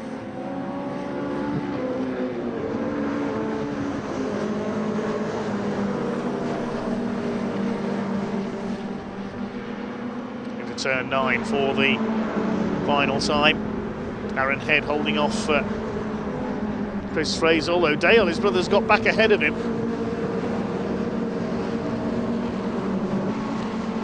Meantime, the leader's heading up towards the complex for the final time. Has Matt Armstrong got clear enough to hold on that all-important run to the line ahead of Harry Senior? I think they're clear of Cook and Donkin. They'll be fighting over third place and a podium.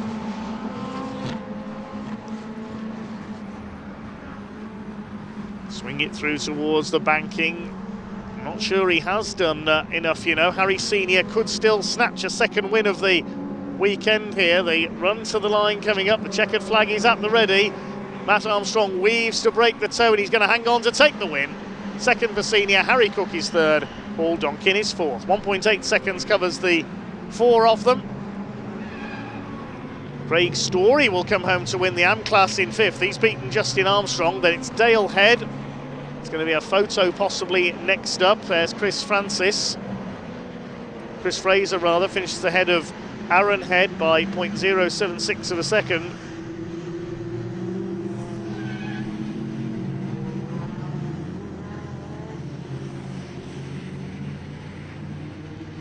That's another win for Matt Armstrong. It's win number 9 of the season. It's already looking a very strong bet for the championship this year with 6 races to go. Just waiting for Chris Welch to cross the line. There he is. And then we can give you the provisional results.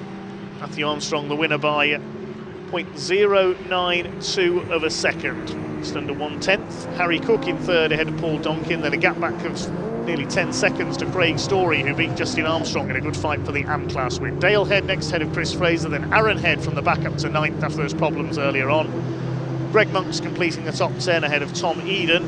He dropped back a bit in the closing stages. Mark Farmer 12th, Harry Landy 13th, Gary Curtis was 14th. Finishes completed by Darren McCormack, Mark Kendall, James Hall and Chris Welch. We lost Steve Metcalf into the pits early on.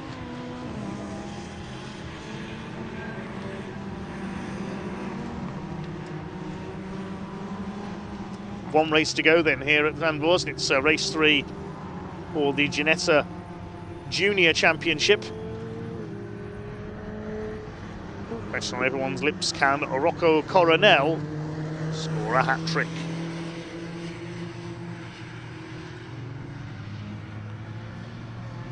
Starting the order that they finished race number 2. Means that Torrin Byrne will be towards the back of the grid. Josh Watts will be at the back. He got a 5-place grid drop for causing a collision in race 2.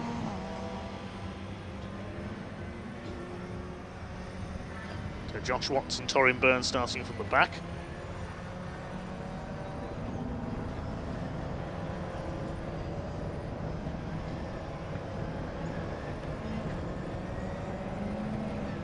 Okay, the last couple of cars just making their way out, so the Caterhams will now make their way in. The Dutch Barn Vodka Caterham 7 Championship UK.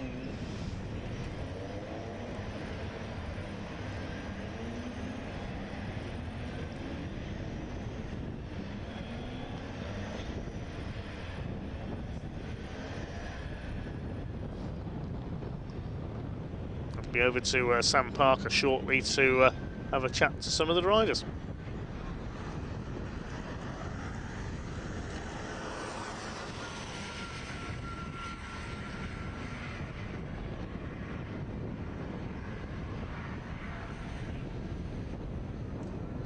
Big thanks to H2.1. Wow, that's a fantastic race for the Caterham 7 UK Championship, and what a race to finish on here at Zandvoort. And really pleased for Craig Story, who's won the AM class as well. Dale in third, and Matt and Justin got second in the AM class, but we'll just wait for these guys to get out of the car. I bet that was very hot for them. But yeah, Matt will be very happy with that because he's just extended his lead in the championship. So really good. But we'll just wait for them to get their helmet off. And there, oh, here comes Harry in second place. He'll be happy with that. It won't be that happy because it's not a win. He wants a win, but second place is still really good. So let's go and speak to Matt. Well, always.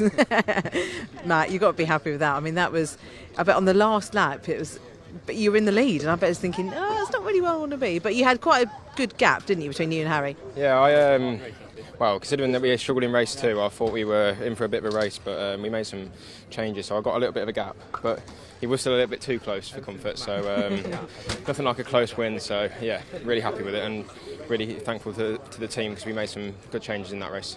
Good, awesome. Well done. You can breathe now. Yeah. Right, I'll just come around this way and go and speak to Harry.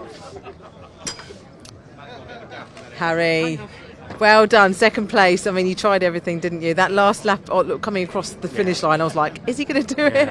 Yeah. I mean, we were scrubbing a little bit and let Matt get away just a tad for the last 2 laps, and then I was clawing him back one more lap, and I'd have been with him, and then we could have had a little tussle, but he was just barely too far ahead coming out of the last corner. So yeah, fair play to him, because at some of the corners he takes far faster than I think any of the rest of us. But if I'd stayed with him, if we hadn't squabbled, what could have been. Yeah, but still second place. Yeah, still good. It's better than the other races for you. Today. Well, I mean, I won earlier. Yeah, well, yes, I know. Oh, yes, of course. Sorry, that's when I wasn't around. But yeah. Yes. No. So not as good as earlier, but no. I've got 1, 2 and 3, so I've got the full set of trophies. Excellent. So that's a little win. We'll take that. It is, yeah. Good way to end. Well done, Harry. Thank you. Right, we'll come and speak to Harry Cook. Sorry. Harry, well done. Did you enjoy that race? I did, yeah. I think that was probably the hardest race of the lot, actually. Matt broke away, and then we tried to catch him, and that it was quite relaxing until then. But then everyone was like, "Okay, I've got to catch Matt." So the tyres are getting really, that's sort of the worst they are all weekend. It was really hot, and it was really difficult. But yeah, they did well in P3 again. So all right. Yeah, good. Well done. Thanks.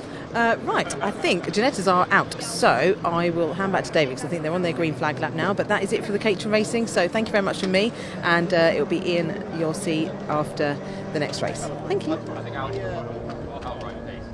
Thank you very much indeed to Sam Parker for taking us through the Caterham action this weekend. Final race of the weekend then is the Ginetta Juniors Race 3. I must say a comment here from H2.1 on our YouTube stream, who makes the comment that I was trying to avoid during that race. Dale and Aaron were going head to head. Yes, very good. Very good indeed. Hi to Actually Mo as well, who says, go Harry during that last race. Which one? There were 3 of them. Harry Senior, Harry Cook and Harry Landing. So the Ginettas being led round to the grid then. It's based on the results of race 2. Rocco Coronel and Max Cuthbert, 23 and 34 on the front row. Second row, 27 Alfie Slater and 51 of Fred Green. Row 3, 8 Scott Lindblom and 55 Jarrett Clark. Row 4, 25 George Proudfoot Nelder and 75 Colin Cronin. On row 5, 3 Raoul Zunzaren and 83 Revi Lake. Row 6, 53 Ethan Carney and 32 Ethan Lennon. Row 7, 5 Emilio Valentino Del Grosso alongside number 7 Felipe Reis. And we've got on row 8, 40 Josh Henry and 17 Max Murray. Row 9, 11 Henry Cameron and 21 Matthew Chiwara. And row 10, 13 Katrina E and 95 Noah Young. Row 11, 73 Harry Bartle, had some engine problems earlier on. And 18 Torrin Byrne, who went off on the first lap after starting from pole in race 2. And at the back, number 22 Josh Watts, with that grid penalty for causing a collision in race 2 after that was before his car retired, unfortunately. So Rocco Coronel looking for win number 12 of his season. From pole position on the outside, green flag is waved, the final race of the weekend here at Zandvoort. A great weekend it has been. Let's go out on a high then. The revs are up, the red lights are on, they go out, and we are underway for 20 minutes of Ginetta Junior Racing. Rocco Coronel immediately moves across to take the line for Tarzan. Second place, Max Cuthbert in the 34. It's Alfie Slater looking for his second win of the season in third place. They will make their way into Tarzan for the first time. 22 at the back of the field, Josh Watts looking to make his way through to make up for that non-finish in race 2. As they come towards Hugenholtz, it should be Rocco Coronel leading. It is indeed. Cuthbert in second, Slater third, Freddie Green is fourth, Lindblom is fifth. They're single file around the banking. They head out towards the back of the circuits for the first time. First two breaking away very slightly.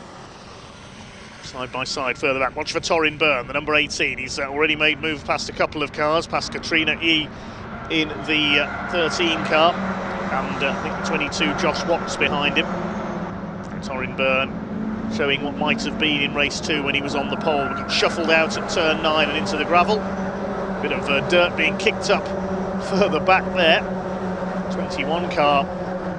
That is Matthew Chiwara, the black car, chasing the 73 of Harry Bartle. Now he is desperate for a decent result here after engine trouble has spoiled his weekend so far. Come out of turn 10 and then up towards the complex for the first time. Ran wide there. Further back in the order has rejoined towards the tail of the field. It is Rocco Coronel who leads the way once again ahead of Cuthbert and Slater. A couple of cars run wide over the curves there. Don't run too wide, you'll clip the tyre wall. That was, I think, Del Grosso in the number 5. The yellow car got a bit sideways. Felipe Reis trying to make a move on the 32 of Ethan Lennon there. That'll send Lennon wide over the curve. They're all kicking up some dust. Taking a few liberties around this first lap. You can tell it's the last race of the weekend. Rocco Coronel comes over the line with the lead then. Starting to slipstream almost Caterham style. Further back you can see Colin Cronin on the tail of Jarrett Clark. Max Cuthbert is well and truly on the tail of our race leader.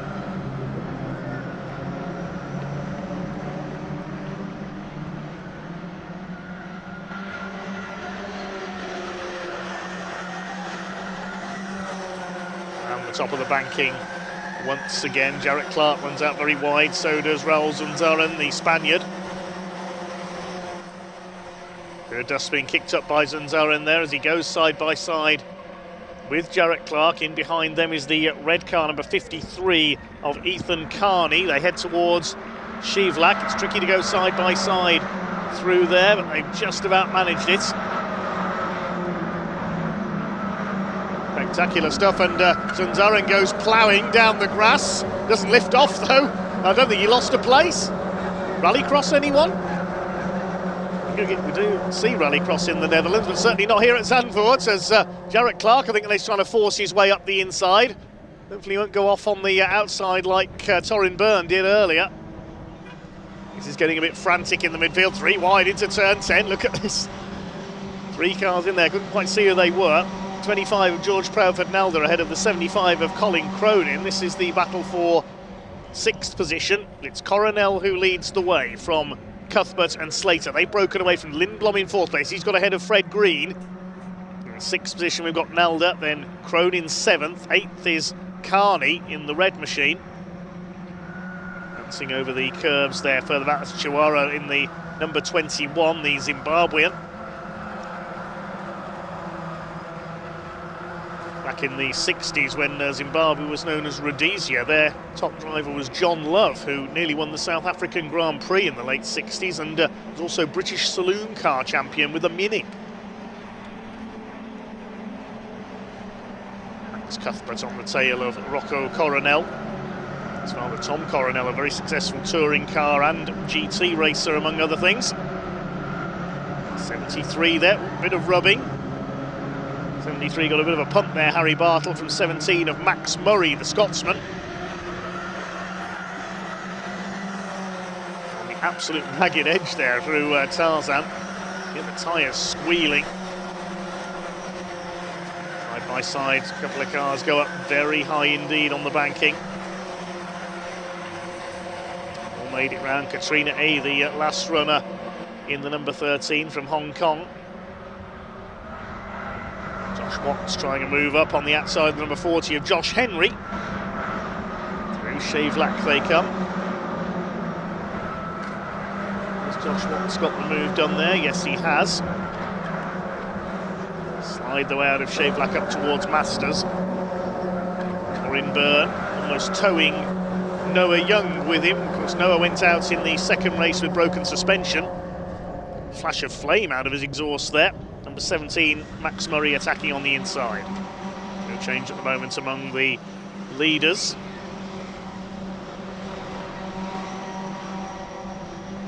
Here comes 22 of Watts on the inside. He's past Murray. Still your leader is Coronel. There's been a change for second place there. Alfie Slater has taken 34 off Max Cuthbert for second place. So no team orders amongst the R Racing team by the look of things. Also run our race leader Coronel. Bit of dust being kicked up towards the back of the field.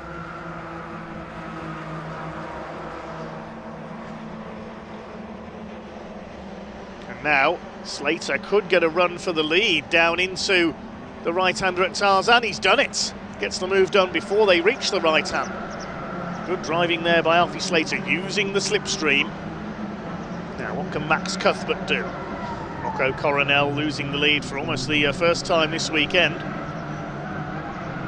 He wants a hat-trick, he wants a 12th win of the season. He wants to put the title almost beyond doubt even at this stage. He's 110 points up coming into this weekend. He's ready to fight back. Cuthbert third, Lindblom is fourth, Green fifth. These five have broken away from the rest of the field by about 2.5 seconds. Towards Chevlac. Green's lost a couple of car lengths there on the one. Rocco Coronel's attacking for the lead back again. He could get through on the inside here. Along the short sprint into Masters corner. We don't see overtakes here very often, but Coronel has done it. Excellent from Rocco Coronel, showing his local knowledge, and Max Cuthbert clips the back, I think, there of Alfie Slater, who's up the inside, takes Coronel out wide. They're all sliding out wide. Who's going to come out of this with the lead? Slater, who leads. Now, Coronel has been shuffled back to 5th place as a result of that. I thought he was going to go off into the gravel. Now we've got a race on our hands with just over 12 minutes to go. Coronel will be fired up now. Oh, he's not happy. There's somebody in the gravel. It's Max Murray. The 17 has gone off. That might be a safety car. Coronel up the inside. Is that him making his way through? The safety car is being deployed. Is that Coronel or is it Lindblom? It's Lindblom who was there on the inside. So safety car is being deployed with Max Murray off. So Coronel back to 5th. I thought he was gesturing out of his window there. He was actually unfolding the mirror where the side of his car had been clipped. But the reason for the safety car there is the number 17. The Projectar car of Max Murray is in the gravel trap. That's the end of his race.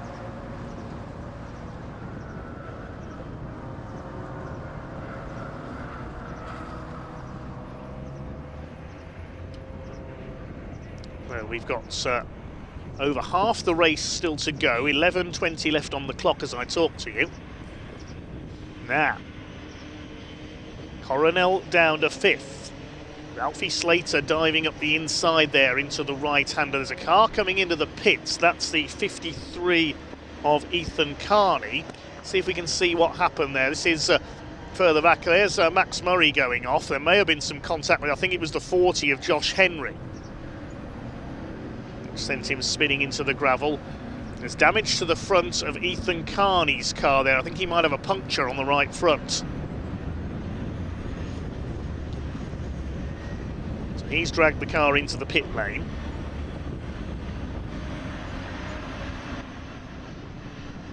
See there, well, the bonnet's gone up, so it's not just a puncture. I don't think it might be suspension damage to the right front of that car. As Max Murray's car is turned up, hopefully we'll have just the one lap behind the safety car. It's Alfie Slater who leads. I think he just clipped the back. I don't think it was intentional, just clipped going into turn 9, the back of Rocco Coronel and sent him sideways. There were a few cars sliding outside as Max Cuthbert was sideways as well. And it was Slater who came out with the lead. Safety car is going to come in on this lap, so just the one lap under safety car conditions. It's Slater from Lindblom, Cuthbert 3rd, Green 4th, Coronel is down to 5th. Where's Torin Byrne got up to from the back? He's 15th now.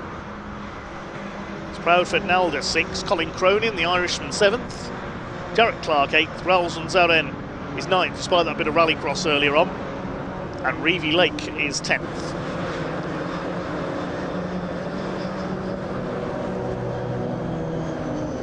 There is number 5, that's Emilio Valentino Del Grosso, he's in 12th behind Ethan Lennon. Harry Bartle is 13th, a better run from him this time. Ahead of Felipe Reis, and Torin Byrne rounds out the first 15.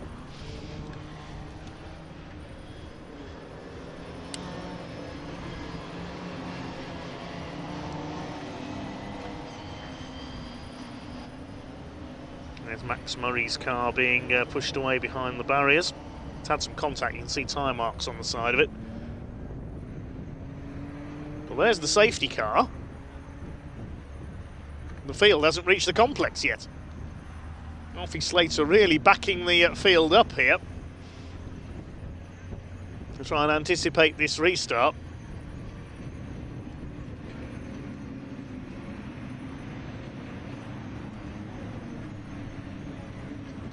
So the green light showing there, so they can go as they come up towards Kumho. But Alfie Slater at the moment isn't going anywhere. He will as they come out of the right-hander here, I think. No, he still hasn't.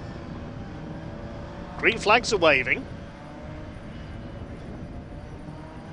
And Alfie Slater still just cruises round.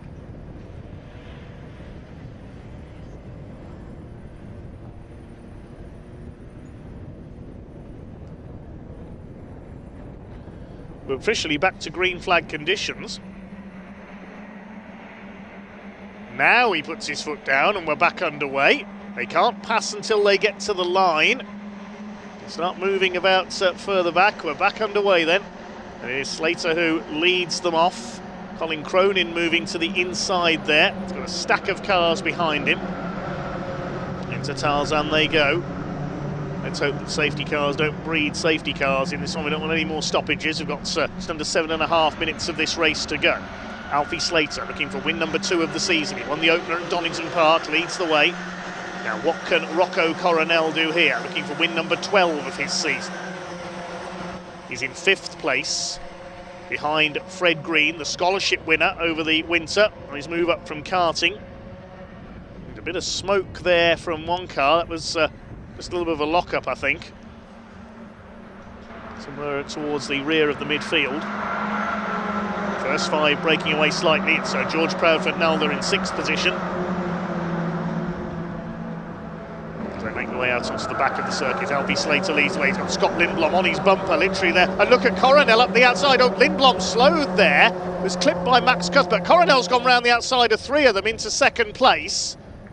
And now we'll challenge Alfie Slater for the lead. There's a tangle further back. We've got a spinner. Trying to see who that is in there. Hopefully everybody else, yes, I think have avoided that car. Fred Green goes wide onto the dirt there. There's a bit of contact with George Proudfoot-Nalder. It's Alfie Slater from Coronel who got round the outside as Lindblom and Cuthbert seemed to slow on the inside line going into turn 9. That's backed Green up as well, and that's why Green got pushed wide by George Proudfoot-Nalder. So here they come then into Kumho and up towards the banking. Side by side, a bit of leaning on each other through there. 5.5 minutes to go. Here they come up over the line. Alfie Slater leads it. Coronel is in attacking mode. There's a couple of cars leaning on each other still further back. Lindblom's going for the outside. Look at Coronel. He's going to be late on the brakes here. It's last of the late breakers between the 2 leaders. Alfie Slater, they lean on each other again. Lindblom's going to go up the inside of both of them. They're going to be 3 wide on the exit of the corner. This is going to be interesting into Hugenholtz. Which one of these cars is going to come out with the lead? Is it going to be Lindblom? Is it going to be Coronel? Is it going to be Slater? Slater's got the inside. Who's that diving for the inside? That's Coronel. The 3 of them, they're always going to come together. Lindblom goes out wide. Has he survived that? Well, he's in there somewhere, Lindblom. He's back a few places. He's still going, but Coronel has come out with the lead. Coronel versus Slater for the lead. They come up towards Shevlak. Coronel leads it. Cuthbert's in 3rd place now. Proudfoot-Nalder is 4th. Green is in 5th position. And then in 6th, we've got Colin Cronin, the Irishman. There's somebody else flying off onto the dirt there. Try and identify that in a moment. Slater going round the outside of Coronel now. They lean on each other again. There's a lot of needle creeping into this now. Fred Green's moving up there on the inside of Cuthbert's. I hope this doesn't boil over and we have the leaders starts getting over the top here. It is getting a little bit heated out there now. Coronel leads it. He's back ahead of Slater. So they make their way up towards the complex once again. Side by side, Slater tries a run there, it doesn't work. Coronel moves to cover, Fred Green behind in 3rd, then Max Cuthbert is 4th. Proudfoot Nalder is 5th. Then it's going Crane up, wallop straight in, that's Lindblom, there's going to be a pile-up, oh goodness me. Big shunt there coming off the complex. At least 4 cars involved, Lindblom was one of them. Right, that's going to be a race stoppage, and I think that will be end of play. Unfortunately, they're still at it as they come over the line. Slater's gone back to 4th place, but I imagine the red flags are going to come out here. Slater up the outside, Green's in there. They're bouncing off each other like there's no tomorrow at the front of the field. But the red flag is out. The race is being stopped. No surprise at all.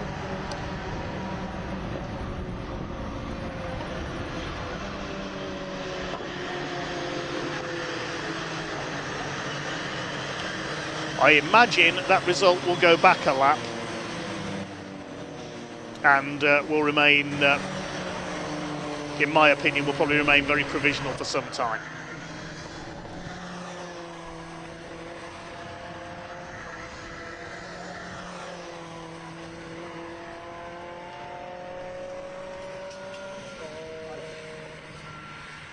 Okay, we've just had it confirmed on the timing screen. That race will not be restarted. That is end of race. The drivers, thankfully, are all out of their cars by the look of it. Lindblom is in there. The 22 of Josh Watts. Ethan Lennon is in there. There's another car in there as well, which I think might be Felipe Reis, number 7. Is buried in the tyre wall.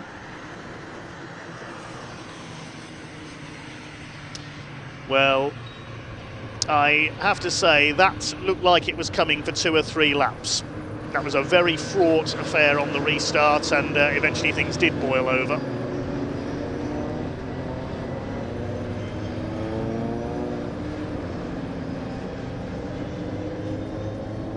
Thankfully, only cosmetic damage to the cars. It is Race, the other car that's buried in the tyre wall up there. But thankfully, all the drivers appear to be okay.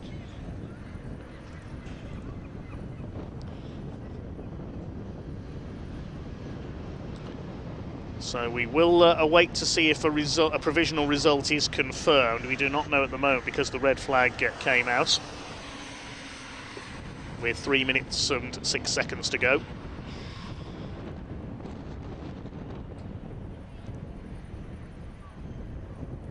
And the race will not be restarted.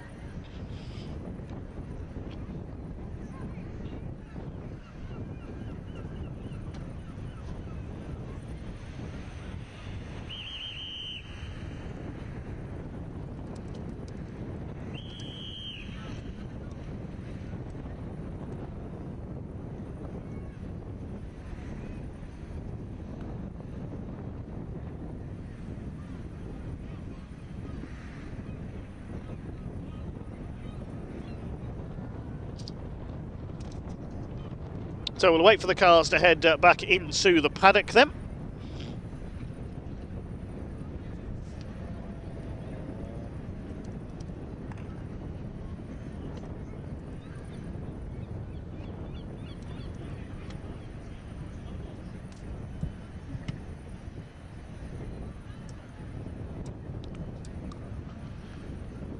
A great shame that we've ended our very exciting weekend at Zandvoort with a sizable shunt. But thankfully, it does appear the drivers involved are okay.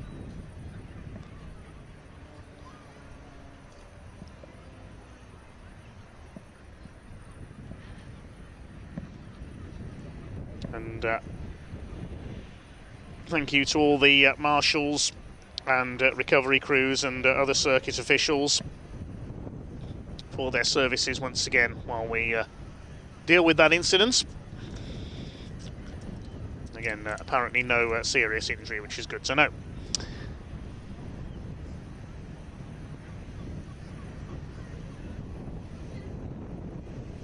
So we wait to hand down to Ian in Parc Fermé to give us the final word. So that's about all from me. We'll let Ian have the final word, but as we say, thank you to all the volunteer marshals here at Zandvoort and all the other officials, especially from the British Automobile Racing Club on their annual overseas weekend. I'll see you back in a couple of weeks for Convoy in the Park at Donington with British Truck Racing and much more. I'll say a big thank you to all our camera crews, directors and everyone else for bringing us the action as well. So that's about all from myself, Dave Goddard, down to Ian Waterhouse in the paddock for the final word.